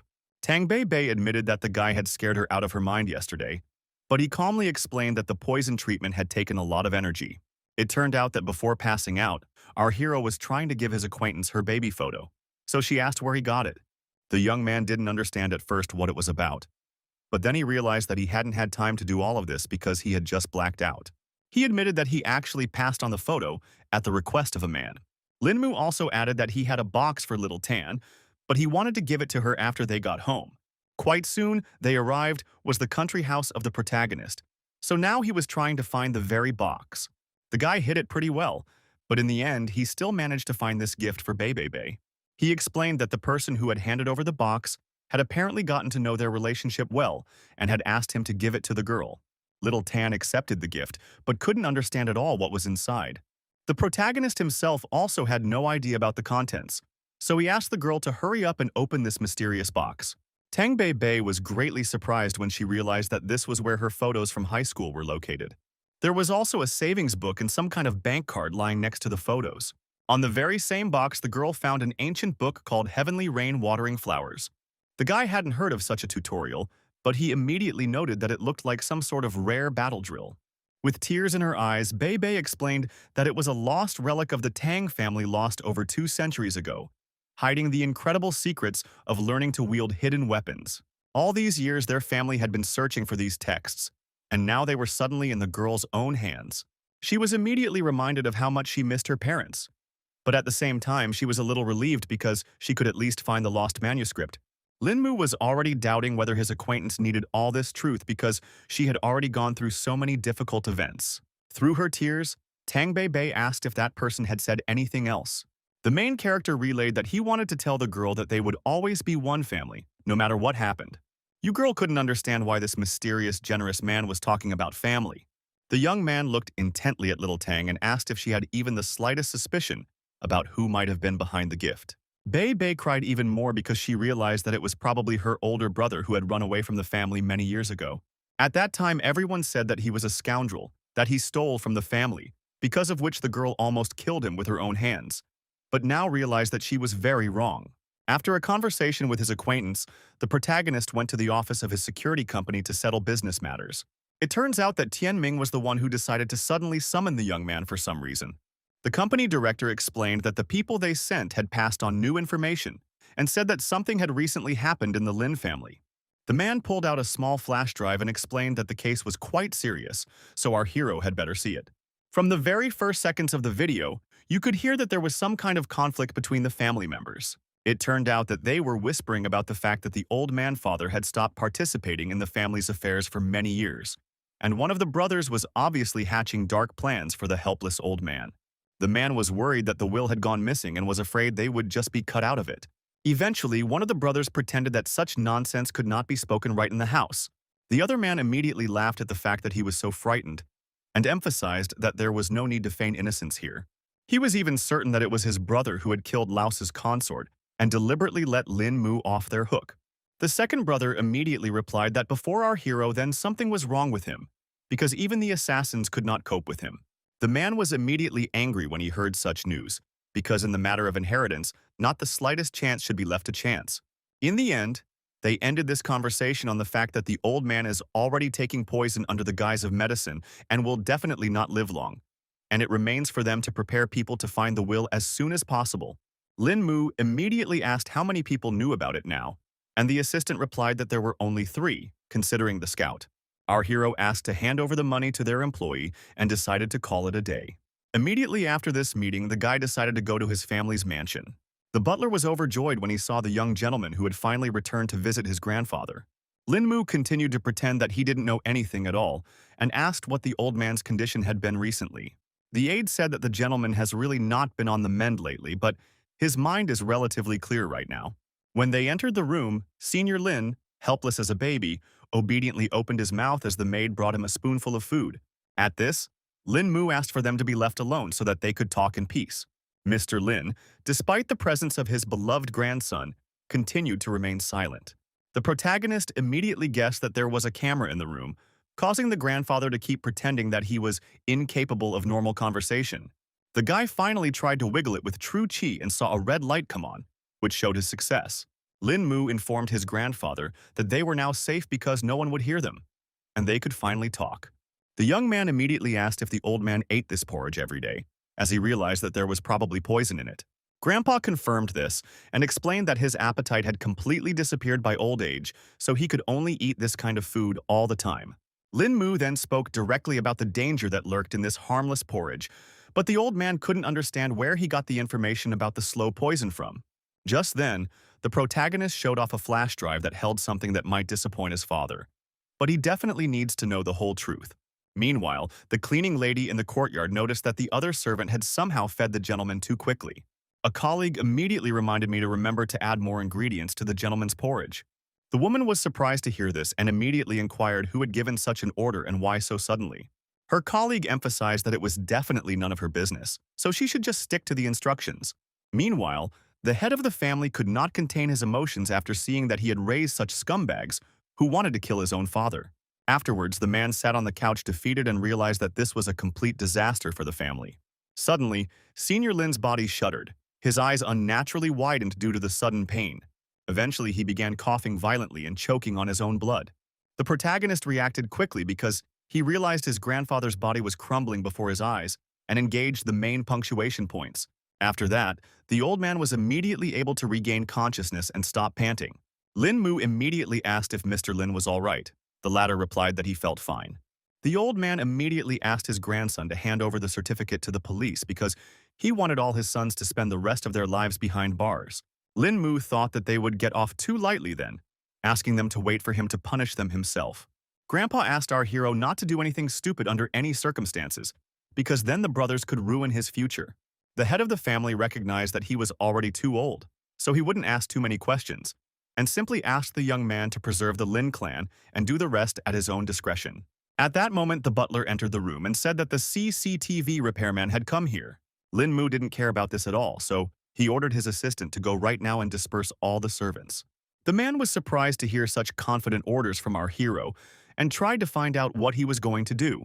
Then his voice fell the head of the family, who was informed that from this day forward they all obeyed Lin Mu Kama, in whose hands was the future of the House of Lin.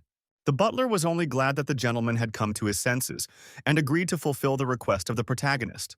The servant was very displeased that he had been given such an order and could not understand what the reason was. Just at this moment, the protagonist and Mr. Lin entered the courtyard to deal with all the subordinates who were not as loyal as expected.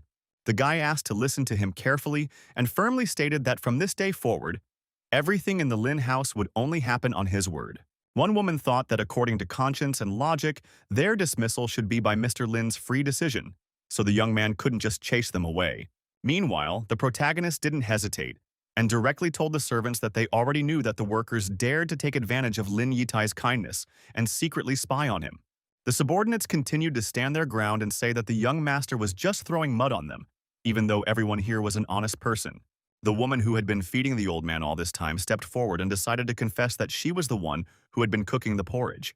Then the guy asked her to bring one serving of this poisoned food as soon as possible. A couple minutes later, the maid had already carried out the instructions and returned with a full plate of porridge. Turns out our hero's plan was that everyone had to eat a bowl from here and whoever sheds a drop has to get the hell out of here.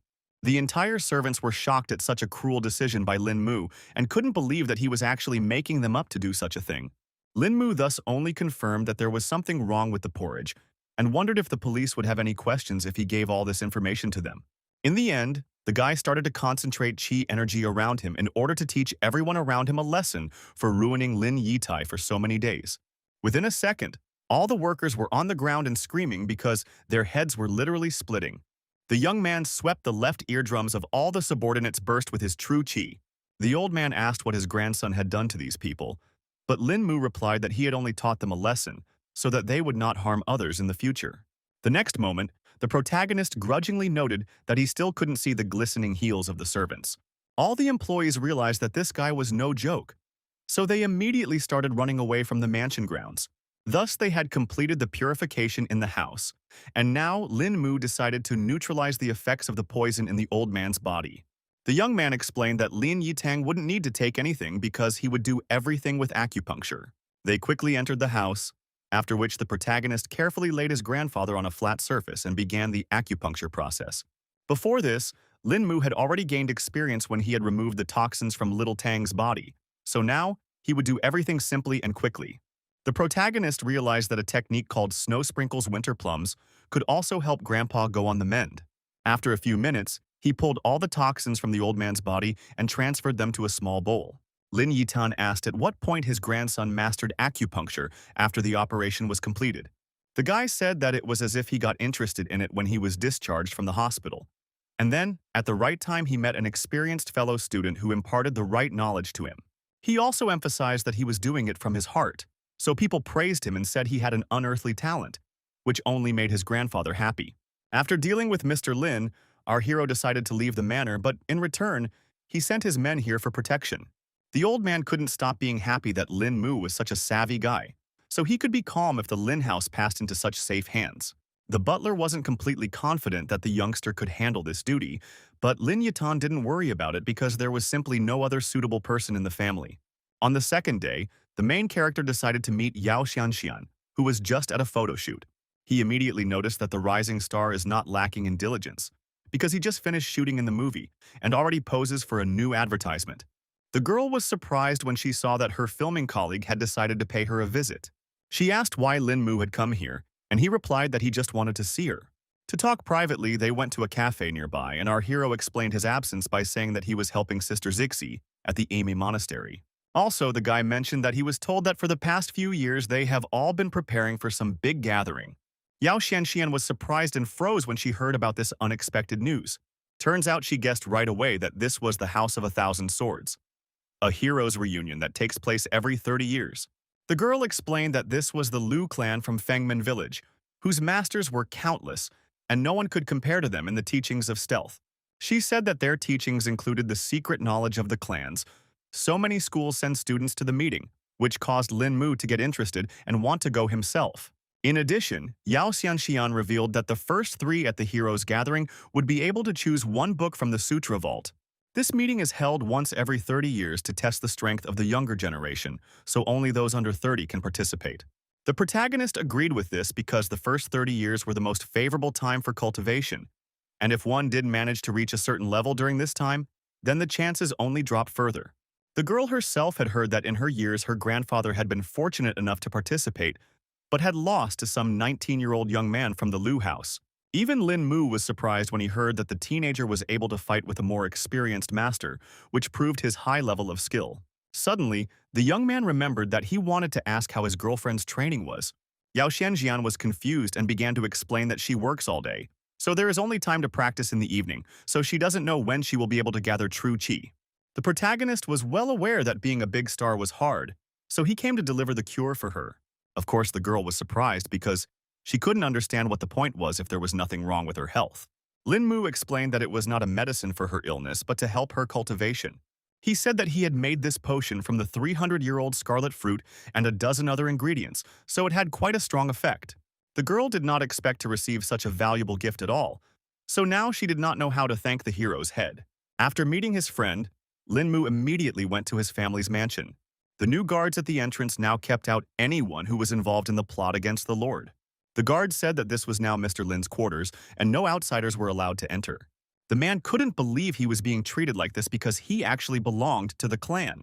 He thought Junior couldn't manage the house, and still wanted to get in. Eventually, the staff began threatening Big Brother with weapons because young Lin had told them to eliminate all intruders.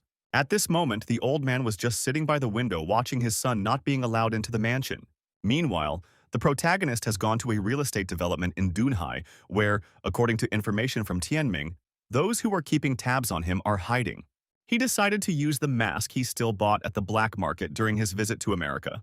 Just now, there was a gathering of Chris's second squad of superhumans, at which the staff were to report for their catch. All the soldiers talked about how tracking the right person goes quite hard because they can't even learn anything new besides the name of their target. Suddenly, they heard some unfamiliar voice address Mr. Chris, apologizing for the impertinence.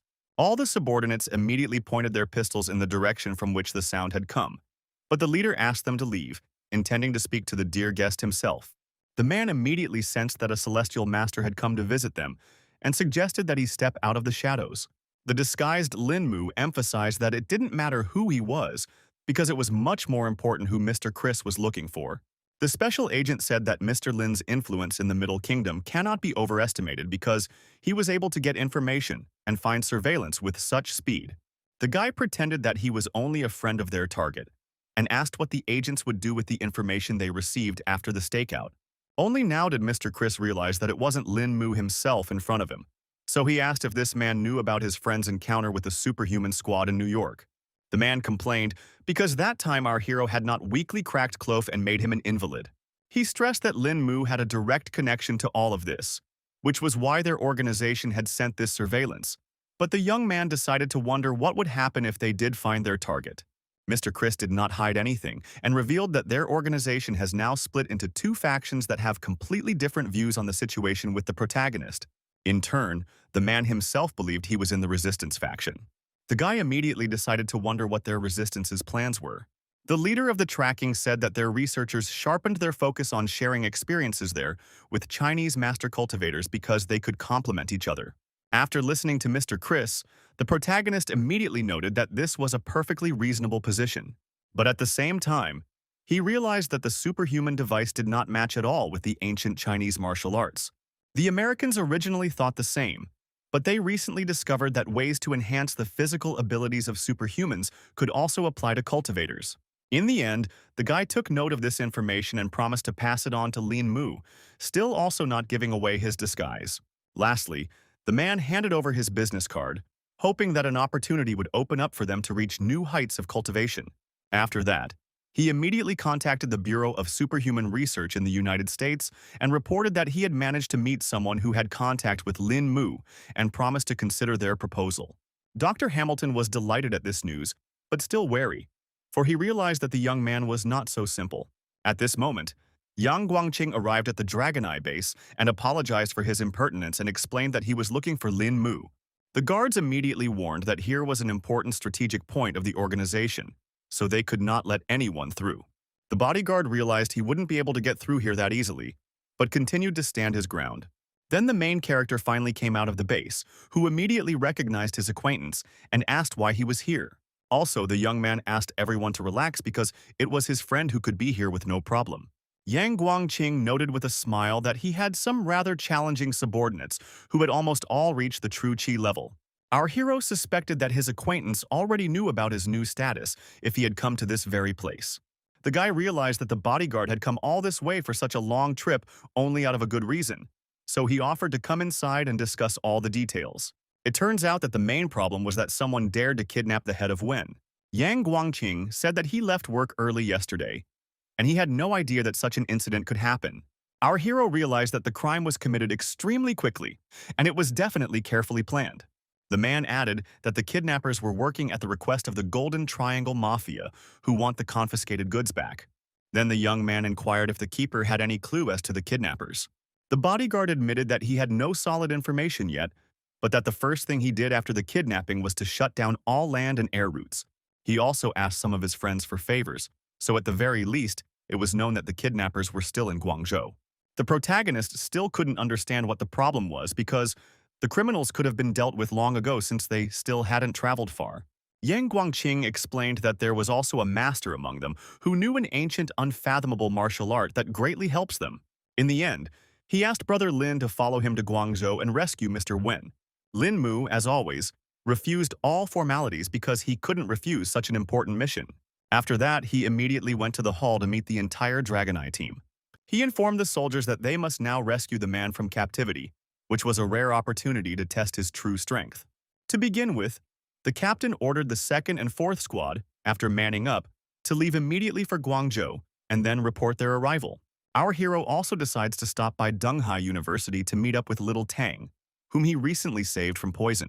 The girl immediately inquired why Lin Mu had decided to appear at the university and asked who was beside him. The young man introduced Yang Guangqing as an old acquaintance and said that they were planning to take Beibei to Guangzhou for a while. The girl did not even have time to agree to this adventure, but the protagonist has already pulled her along and informed her that he had already packed all the things. That same night, some strangers tried to sneak into the grounds of Lin Mu's new mansion. They hoped that there were only 2 girls left in the house now, who they could easily take hostage and do all their bad deeds. They then tried to hide in the shadows, and their leader asked them to act quickly and not make a mess. It turns out that the enemies didn't miscalculate at all that the protagonist had a good security system. Only now did the bandits realize that they had been given inaccurate information, but it was too late because the guards had surrounded them on all sides. The trained fighters of the protagonist were the first to rush into battle, because under no circumstances were they going to let the outsiders escape from this place. Eventually, the enemies decided to engage after all and see what these guys were capable of. After a second, the bandit created that he didn't manage to hit his target at all because he was fighting against a nimble kid. In just a second, the guard was behind the intruder's back and disarmed him with one precise blow. In this way, they spent another long time beating up all the strangers who dared to so boldly break into the mansion's territory. In the meantime, the guards were trying to act as quietly as possible so as not to disturb the girls who were relaxing inside. They were quite successful in doing so because Song Liangru didn't pay attention to some quiet noise outside the window. Meanwhile, our heroes have stopped at an abandoned construction site and have been keeping an eye on the factory across the street where, according to information received, Van is located. Lin Mu was already actively solving matters on the phone because he was immediately informed of the territory invasion. All the allies immediately inquired what had happened, but the fellow briefly only explained that some leisurely guests had paid a visit to his house, but they had already packed for them.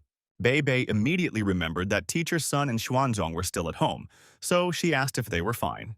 The protagonist asked not to worry about their friends because they had everything under security control. At this moment, Yang Guangqing interrupted their conversation because he saw some important detail. The bodyguard was already certain that this was the place where Mr. Wen was being held. The guy looked through the binoculars and now couldn't understand why the factory across the street was still running at this hour. The protagonist began to suspect that the workers inside had also been taken hostage, and Yang Guangqing confirmed that more than 1,000 people were now in danger. At that moment, a panting soldier came running in and reported that he had managed to get a plan of the factory building. He said that there were too many hostages, so they could not afford to storm the factory, and now no one knows what is going on inside. Yang Guangqing, after comparing all these facts, came to the conclusion that the special forces should wait for the order at the starting position and would only receive the command when the situation was clear. In turn, the protagonist suggested to start by penetrating deep into the territory of the factory to reconnoiter the situation. The bodyguard has also agreed to this adventure because the two of them can definitely figure out what's going on inside. Very soon, our heroes have already found themselves on the territory of the factory, where everything is swarming with enemies. Yang Guangqing, who was walking in front, emphasized that time was of the essence, so they should get into the deepest depths as quickly as possible. The young man asked his companion not to rush so forward, for there was surveillance posted everywhere. Our hero emphasized that they would have to be more cautious, and the bodyguard agreed because things would go badly if they were spotted. Meanwhile, the workers inside the factory were actively engaged in some kind of work. Yang Guangqing assumed that the kidnappers were dressed as employees, so it was no wonder no one suspected anything. He realized that this was a gamble that would be to the bandits' advantage, and for the time being he suggested going around the building from the other side. The protagonist immediately calculated that there were 54 kidnappers disguised as workers along the road, and memorized the position of each of them. Yang Guangqing said that there was only one warehouse left that they hadn't looked at, and that was most likely where Wen was being held. The young man was about to go there, but for some reason he asked his partner to wait a bit. It appeared that Lin Mu had sensed the fierce qi energy emanating from there, so there must have been two masters there at once. In the end, our hero sensed that there was someone else there whose yi was very secretive, so he missed him. The bodyguard also sensed that there were as many as 3 masters there, and our hero began to fear that their actual power might have been far greater than his own. He thought it all seemed too strange because they were using 3 such strong fighters to protect some ordinary principle. Anyway, the situation was that they had learned the kidnappers' location around the factory, so now it was better to go back and think about the whole plan of action. They quickly returned to the observation point and, opening the map, began pointing out the areas that needed special attention because there was a large group of bandits concentrated there, hiding among the workers. Eventually, our heroes laid out everything they'd managed to scout and began to plot the course of the operation. Bei wasn't standing idly by, so she asked if she could borrow a sniper rifle from one of the SWAT team. The bodyguard was surprised to hear such a request and wondered why the girl needed such a serious weapon. She replied that she was only doing it to help, and said that in conditions without wind, she could hit a coin-sized target from 5 kilometers away. The soldiers were shocked by such a statement and thought that little Tan had decided to play a joke on them. Yang Guangqing also agreed that there might be difficulties here, but Bei asked him not to forget that she was from the Tang clan. With confidence in her voice, the girl stated that the entire team could count on her skills. The bodyguard saw that she had a lot of confidence, so he decided to rely on her gut. Before the operation began, the main character filled that their goal was to save the head of Wen, so all the soldiers must carry out the capture in the shortest possible time and avoid casualties among ordinary workers. He emphasized that they cannot give the enemy the slightest chance because then the whole operation would fail. Yang Guangqing lastly said that the code name of their operation would be Pull the Piles. It turns out that members of Bao Lun's group had also arrived on the scene and decided to help with the operation. The bodyguard hadn't even guessed what kind of people were standing in front of him, so he asked Lin Mu who they were. Our hero reported that it was Jiang Chu and Ding Han, and explained that he had asked for their support to eliminate the slightest possibility of failure. The man had heard of these heroes Chu and Han before, but the two had asked not to overpraise them because they thought they were just minor sleuths in this city. Eventually, the guy offered to put all pleasantries aside and save Wen for starters. Lin Mu quickly established communication with the Dragon Eye squad, giving a brief command. Check his watch, as the operation would begin in exactly 5 minutes. Meanwhile, the bodyguard contacted the special unit and also informed them of the start of their mission, and warned of radio silence. The protagonist before starting also contacted Little Tan, who was now in a sniper position. The girl took up a position on a lighthouse nearby the plant and reported that she was ready. She had already assumed a fighting position, so she could open fire on the enemy at any moment. Meanwhile, the workers couldn't understand why they had left them to recycle all night out of the blue. Suddenly, one of the men froze abruptly when he heard a suspicious creaking sound in the far corner of the shop. He thought it was some kind of bottle that had broken, so he went to check it out for himself. The employee didn't understand why he had to do all this anymore, but he still went downstairs to check it out. His hunch proved to be true, so he saw in the middle of the room only a pile of broken glass. The plant employee noticed that no one was around, but a bottle had come from somewhere which looked rather strange. It turned out to be an ambush from the main character's team, so that's when one of the special agents jumped out of the shadows. The cloaked bandit only had time to raise his head to see the figure that would fly straight at him. His companions immediately noticed the disappearance, but thought the man had done it to slyly shirk work. Meanwhile, the soldier had already reported to the captain that he had managed to neutralize the first target. He then reported that he was already preparing to attack the second target, and proceeded to execute the plan. At this point, the masked workers began to suspect that something fishy was going on, so they noticed the fighter. The young man froze like a hunted animal for a moment, feeling the heavy glares of his enemies. The employee attempted to radio that an intruder had broken in, but it was too late. The next second, a bullet flew lightning fast near his hand, blowing the device into tiny slivers. Bei Bei herself, upon seeing the result of her work, only laughed at the fact that her opponent was so badly unlucky. As a result, the man's hand began to bleed profusely, but the employee was still unable to realize what had just happened to him. The remaining agents immediately seized the opportunity and attempted to finish off the third enemy in their path. Eventually, they cold-bloodedly scrambled over their opponent's head to disarm him for sure. The fighters exhaled when it went like this, because it could have ended badly on the third enemy. Bei Bei smugly informed her comrades that she would definitely ensure the success of this operation in any case. After a while, the agents were already reporting that they had managed to neutralize as many as 54 targets. After a couple more minutes, the operation reported that all guards had been completely eliminated. Then the protagonist asked them not to hesitate and right now to vacate the territory of the factory, after which they had to wait for the next orders. After that, Lin Mu turned to his longtime comrades from Bao Lun and Yang Guangqing and emphasized that it was time for them to take the stage. The bodyguard was charged with fighting spirit, so he was already looking forward to meeting the other masters. Meanwhile, the kidnappers sat quietly in the factory warehouse and chatted with Mr. Yang about coming to the rescue this time. Gu at the same time put a large number of people in danger. Goob was also unhappy that his partners were prying, though he too knew the pitfalls in China. Jian Changlin recalled that they had negotiated the price in the beginning, so he couldn't understand why the fighter was so unhappy with his small fee. The man then explained that the situation had already changed a lot, because the plan was for them to have already left China. But in the end, they were still sitting in the factory, and the bandits agreed that it smelled like kerosene, because they demanded a raise for such a dangerous job. Jian Changlin didn't expect things to turn out this way at all, so he asked the other to give his opinion. The man confessed that he too wanted Boss Qin to raise his salary and figure out a way to quietly get out of here. The gentleman was well aware of this attitude of the workers about the whole thing, so he promised to raise the pay and not disappoint them. For his part, Goob understood that everyone had long since heard that Qin didn't want money, and stressed that just a word from Mr. Jiang would be enough to turn the tide. Suddenly, everyone felt that a criminal had sneaked into the area and immediately forgot all questions about money. The next second, the protagonist, accompanied by his legendary team, burst into the warehouse, and Zhang Chu wondered why Qing Haisheng's right-hand man was in Jingdu, Guangzhou. Lin Mu finally made sure that the enemy's strength was not inferior to his own after all, which made everyone tense up. In turn, the man was also surprised that he had not sensed this young man's chi until now. The guy did not hesitate and said directly that these people kidnapped his manager in China and openly and brazenly in the center of the city. Obviously, this was all to bring back the very same party and gang people. But Jian Changlin had no idea that he would meet such a young man here who was able to achieve high skill at such a young age. Lin Mu emphasized that he didn't belong to any school and his cultivation skills were superficial, so he joked that he hoped to receive guidance from his opponent. The man still kept saying that a person who had reached a high cultivation level on his own was incredibly rare, so he would never be able to accept Lin Mu properly. The protagonist felt that all this talk was going to come to a dead end anyway, so he asked the bandits for permission to inspect the warehouse.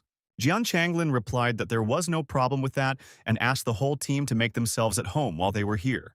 He looked behind his back and pointed to a box they had asked not to touch, because it was as if a friend had handed its contents into the possession of the bandit. Then Yang Guangqing intervened in their conversation. He just wanted to look at everything in this warehouse and see if these guys were lying to them. Also, the protagonist understood that Mr. John was hospitality itself, and again asked for guidance from him. In the end, the man finally agreed because he too wanted to see what the guy's training had gotten him to. Thus our hero drew off one enemy and left a couple of masters behind him for his companions, while the remaining man would go to rescue the head of Wen. Ding Hanyu and Zhang Chu only needed one look for them to understand each other's plan perfectly. They managed to pull the other couple of masters away, and in the meantime, Yang Guangqing had to save the principal. A furious battle had already broken out in the confined space of the warehouse, so the air was filled with the muffled sounds of blows and the sharp exhalations of warriors. The protagonist had emphasized from the beginning that he was asking courtesy of Mr. Jiang, so now he had decided to use dragon appeasement. The man immediately felt this power because he was also aware that it was the lost 18 dragon palms. The young man noted that his opponent was very observant, but was no longer going to stop and attacked him. Jiang Changlin was also of the uneasy kind, so he used the Tianshan plum fracture to protect himself from being hit hard. The protagonist was immediately interested when he saw his opponent using such a rare technique. He immediately remembered that he had seen this technique on a flash drive that Liu had handed over, and under that name, all the martial art techniques were broken down. In turn, the bandit leader himself could not even think that such a young man would be able to oppose him in any way. Now that the man knew that Lin Mu was familiar with his techniques, he decided to make him feel the power of the Tianshan plum fracture. Meanwhile, Yang Guangqing confidently advanced through the warehouse while everyone was busy fighting. The bandit noticed that the bodyguard was trying to seize the moment and wasn't about to let him finish the job. The bodyguard didn't see at all that he had already been spotted, so he ran with all his legs to the cherished box with the principal. In the next instant, a dazzling flash appeared right in front of Yang Guangqing, and the shockwave hurled him to the side. Suddenly, the man saw that it was definitely unusual pyrotechnics, which surprised him even more. Everything around him began to ice up rapidly, and the bodyguard was a couple of steps away from being hit by the wave as well. Next, someone used the vortex against the guard, but the guard thought it was just child's play. Regardless, he still wasn't able to dodge another attack from his side so easily. In the end, Yang Guangqing only now realized that all this time the other masters had been hiding in the box. These two strong fighters said that Lin Mu's team had to go through them first if they still wanted to save at least someone. The protagonist could not even think that the most real superhumans would be present here, and realized that until this moment the power of these enemies was insensible to him. A mutant named Ross, who was skilled in the ice arts, noted that the Chinese master was not at all impressed with his appearance. That was why he aimed all of his ice spikes at him, so that Yang Guangqing would definitely experience his full power. For his part, the bodyguard wasn't afraid at all because he wasn't impressed by some superhuman who allowed himself to talk so smugly. He promised that the foreigner would learn what the Chinese school taught today, and immediately used the golden dome for protection. Ross was not in the least startled when he saw that his ice had ricocheted off to the side after all. Meanwhile, on the other side, he was attacked by Weber with a hurricane shaft that seemed to demolish everything in its path. Our hero desperately tried to shout to his comrade and warn him about this superhuman with a whirlwind not so easy. The bodyguard was not at all afraid of his rivals and asked the leader not to be afraid, promising that he could take on these two enemies. The man used the golden dome again, causing that energy tornado to scatter in different directions. After a second, the vortex had gathered itself together and now descended upon Brother Ian with renewed vigor. Muden still believed that Chinese kung fu was not cool at all, and that all this praise was just empty words. Meanwhile, the protagonist had already moved into close combat with Zhang Changlin, who was also obviously not going to give up. At this moment, Yang Guangqing noticed a whirlwind that was somehow different from all the previous ones. The man thought he had already been mistaken for a weakling, and then declared that an old tiger never shows its true strength. Lin Mu even had to distract himself from his fight because he couldn't understand what his comrade was up to. After observing the bodyguard's technique, the guy finally concluded that he had decided to use the palm behind the clouds. The man did not stand still and immediately entered the vortex to destroy it from within with his own hands. Eventually, the bodyguard realized he was failing and couldn't believe that nothing worked against the superpower. All the while, Mutant kept laughing off the fact that it turns out Chinese kung fu is worthless. Yang Guangqing was already at his limit because the tornado ring suddenly engulfed his palm behind the clouds. Gradually, the man began to feel that he would now completely lose control of his true qi, which would be a complete failure in this battle. Yaroi clenched his teeth, realizing that it was only going to get worse as the tornado ring gradually consumed his partner. The guy decided to intervene in this confrontation and asked his comrade to stop the true qi and just trust him. The bodyguards himself knew how to act in such situations, but now it was several times more difficult to control everything. The superhumans were already beginning to suspect that this guy was going to be in trouble soon, because he had simply underestimated the power of the devouring tornado. Weber himself rejoiced that his technique had never yet failed him in battle. At this time, the protagonist had already had to return to his rival who was keeping him from their battle. Jian Changlin's movements sped up because he must have noticed that the young man wanted to help his friend, so he was in no way willing to let him do so. But Lin Mu was not going to give up so easily and decided to use his strongest techniques to show that he was no match for this mutant. The guy let out so much energy that it sent fiery sparks throughout the warehouse. The opponent had only to cover his hands from such bright flashes and marvel at the incredible strength of our hero. Jian Changlin couldn't believe that the boy had actually managed to escape from his strongest control. Meanwhile, the protagonist turned to his brother Ian and asked him to stop his admission now. The bodyguard didn't hesitate and immediately complied with Lin Mu's request, who must have known what he was doing. After exerting himself so hard, he coughed up blood and almost fell back into the vortex again. The young man had already concentrated as much as possible to continue this fight and asked his comrade to take a break on the sidelines for now.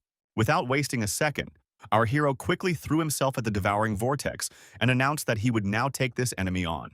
Lin Mu quickly ran up close to this green tornado and used the Great Flying Dragon technique.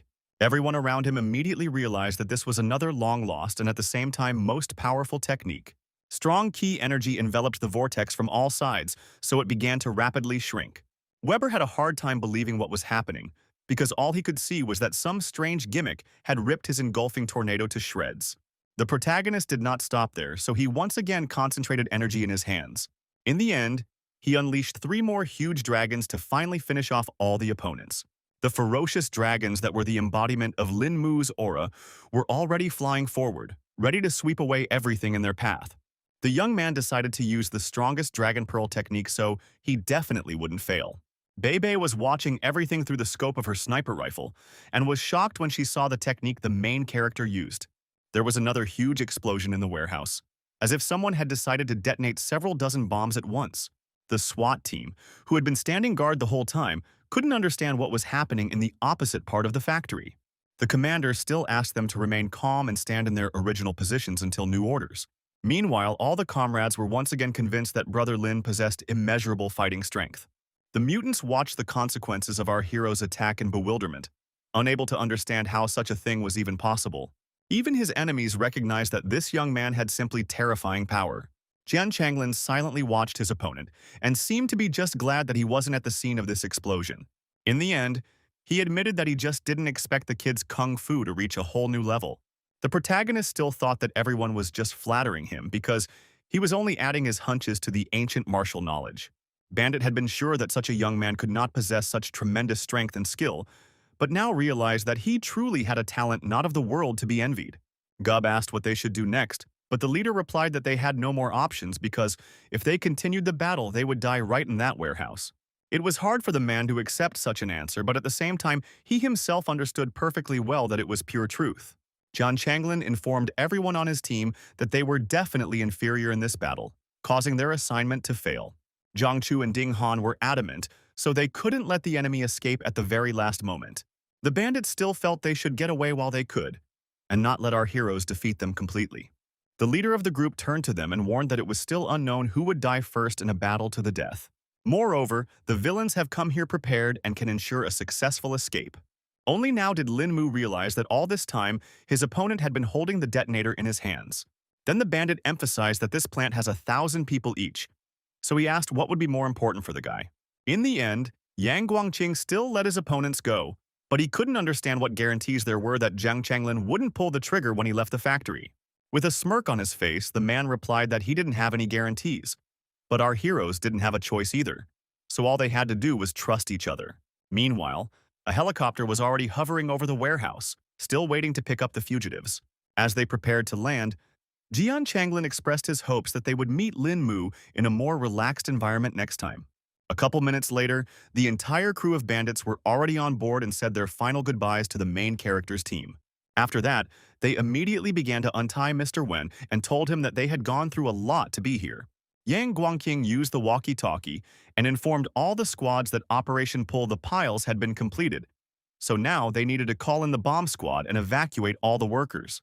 The protagonist tried to reassure his comrade and assured him that no one would blow up the factory, but here he was still tense. The man didn't trust the bandits, so he asked how Lin Mu had such confidence. It turns out that the young man had felt a deep reverence for ancient martial arts in his heart during the battle with his rival, so there was still some nobility left in him. At the same time, the helicopter was flying calmly over the city, saving all the criminals from justice. During the flight, Jian Changlin thought about the fact that there was finally someone with the power to unite ancient martial arts, and speculated that Lin Mu might have been that heaven's chosen warrior from the legends.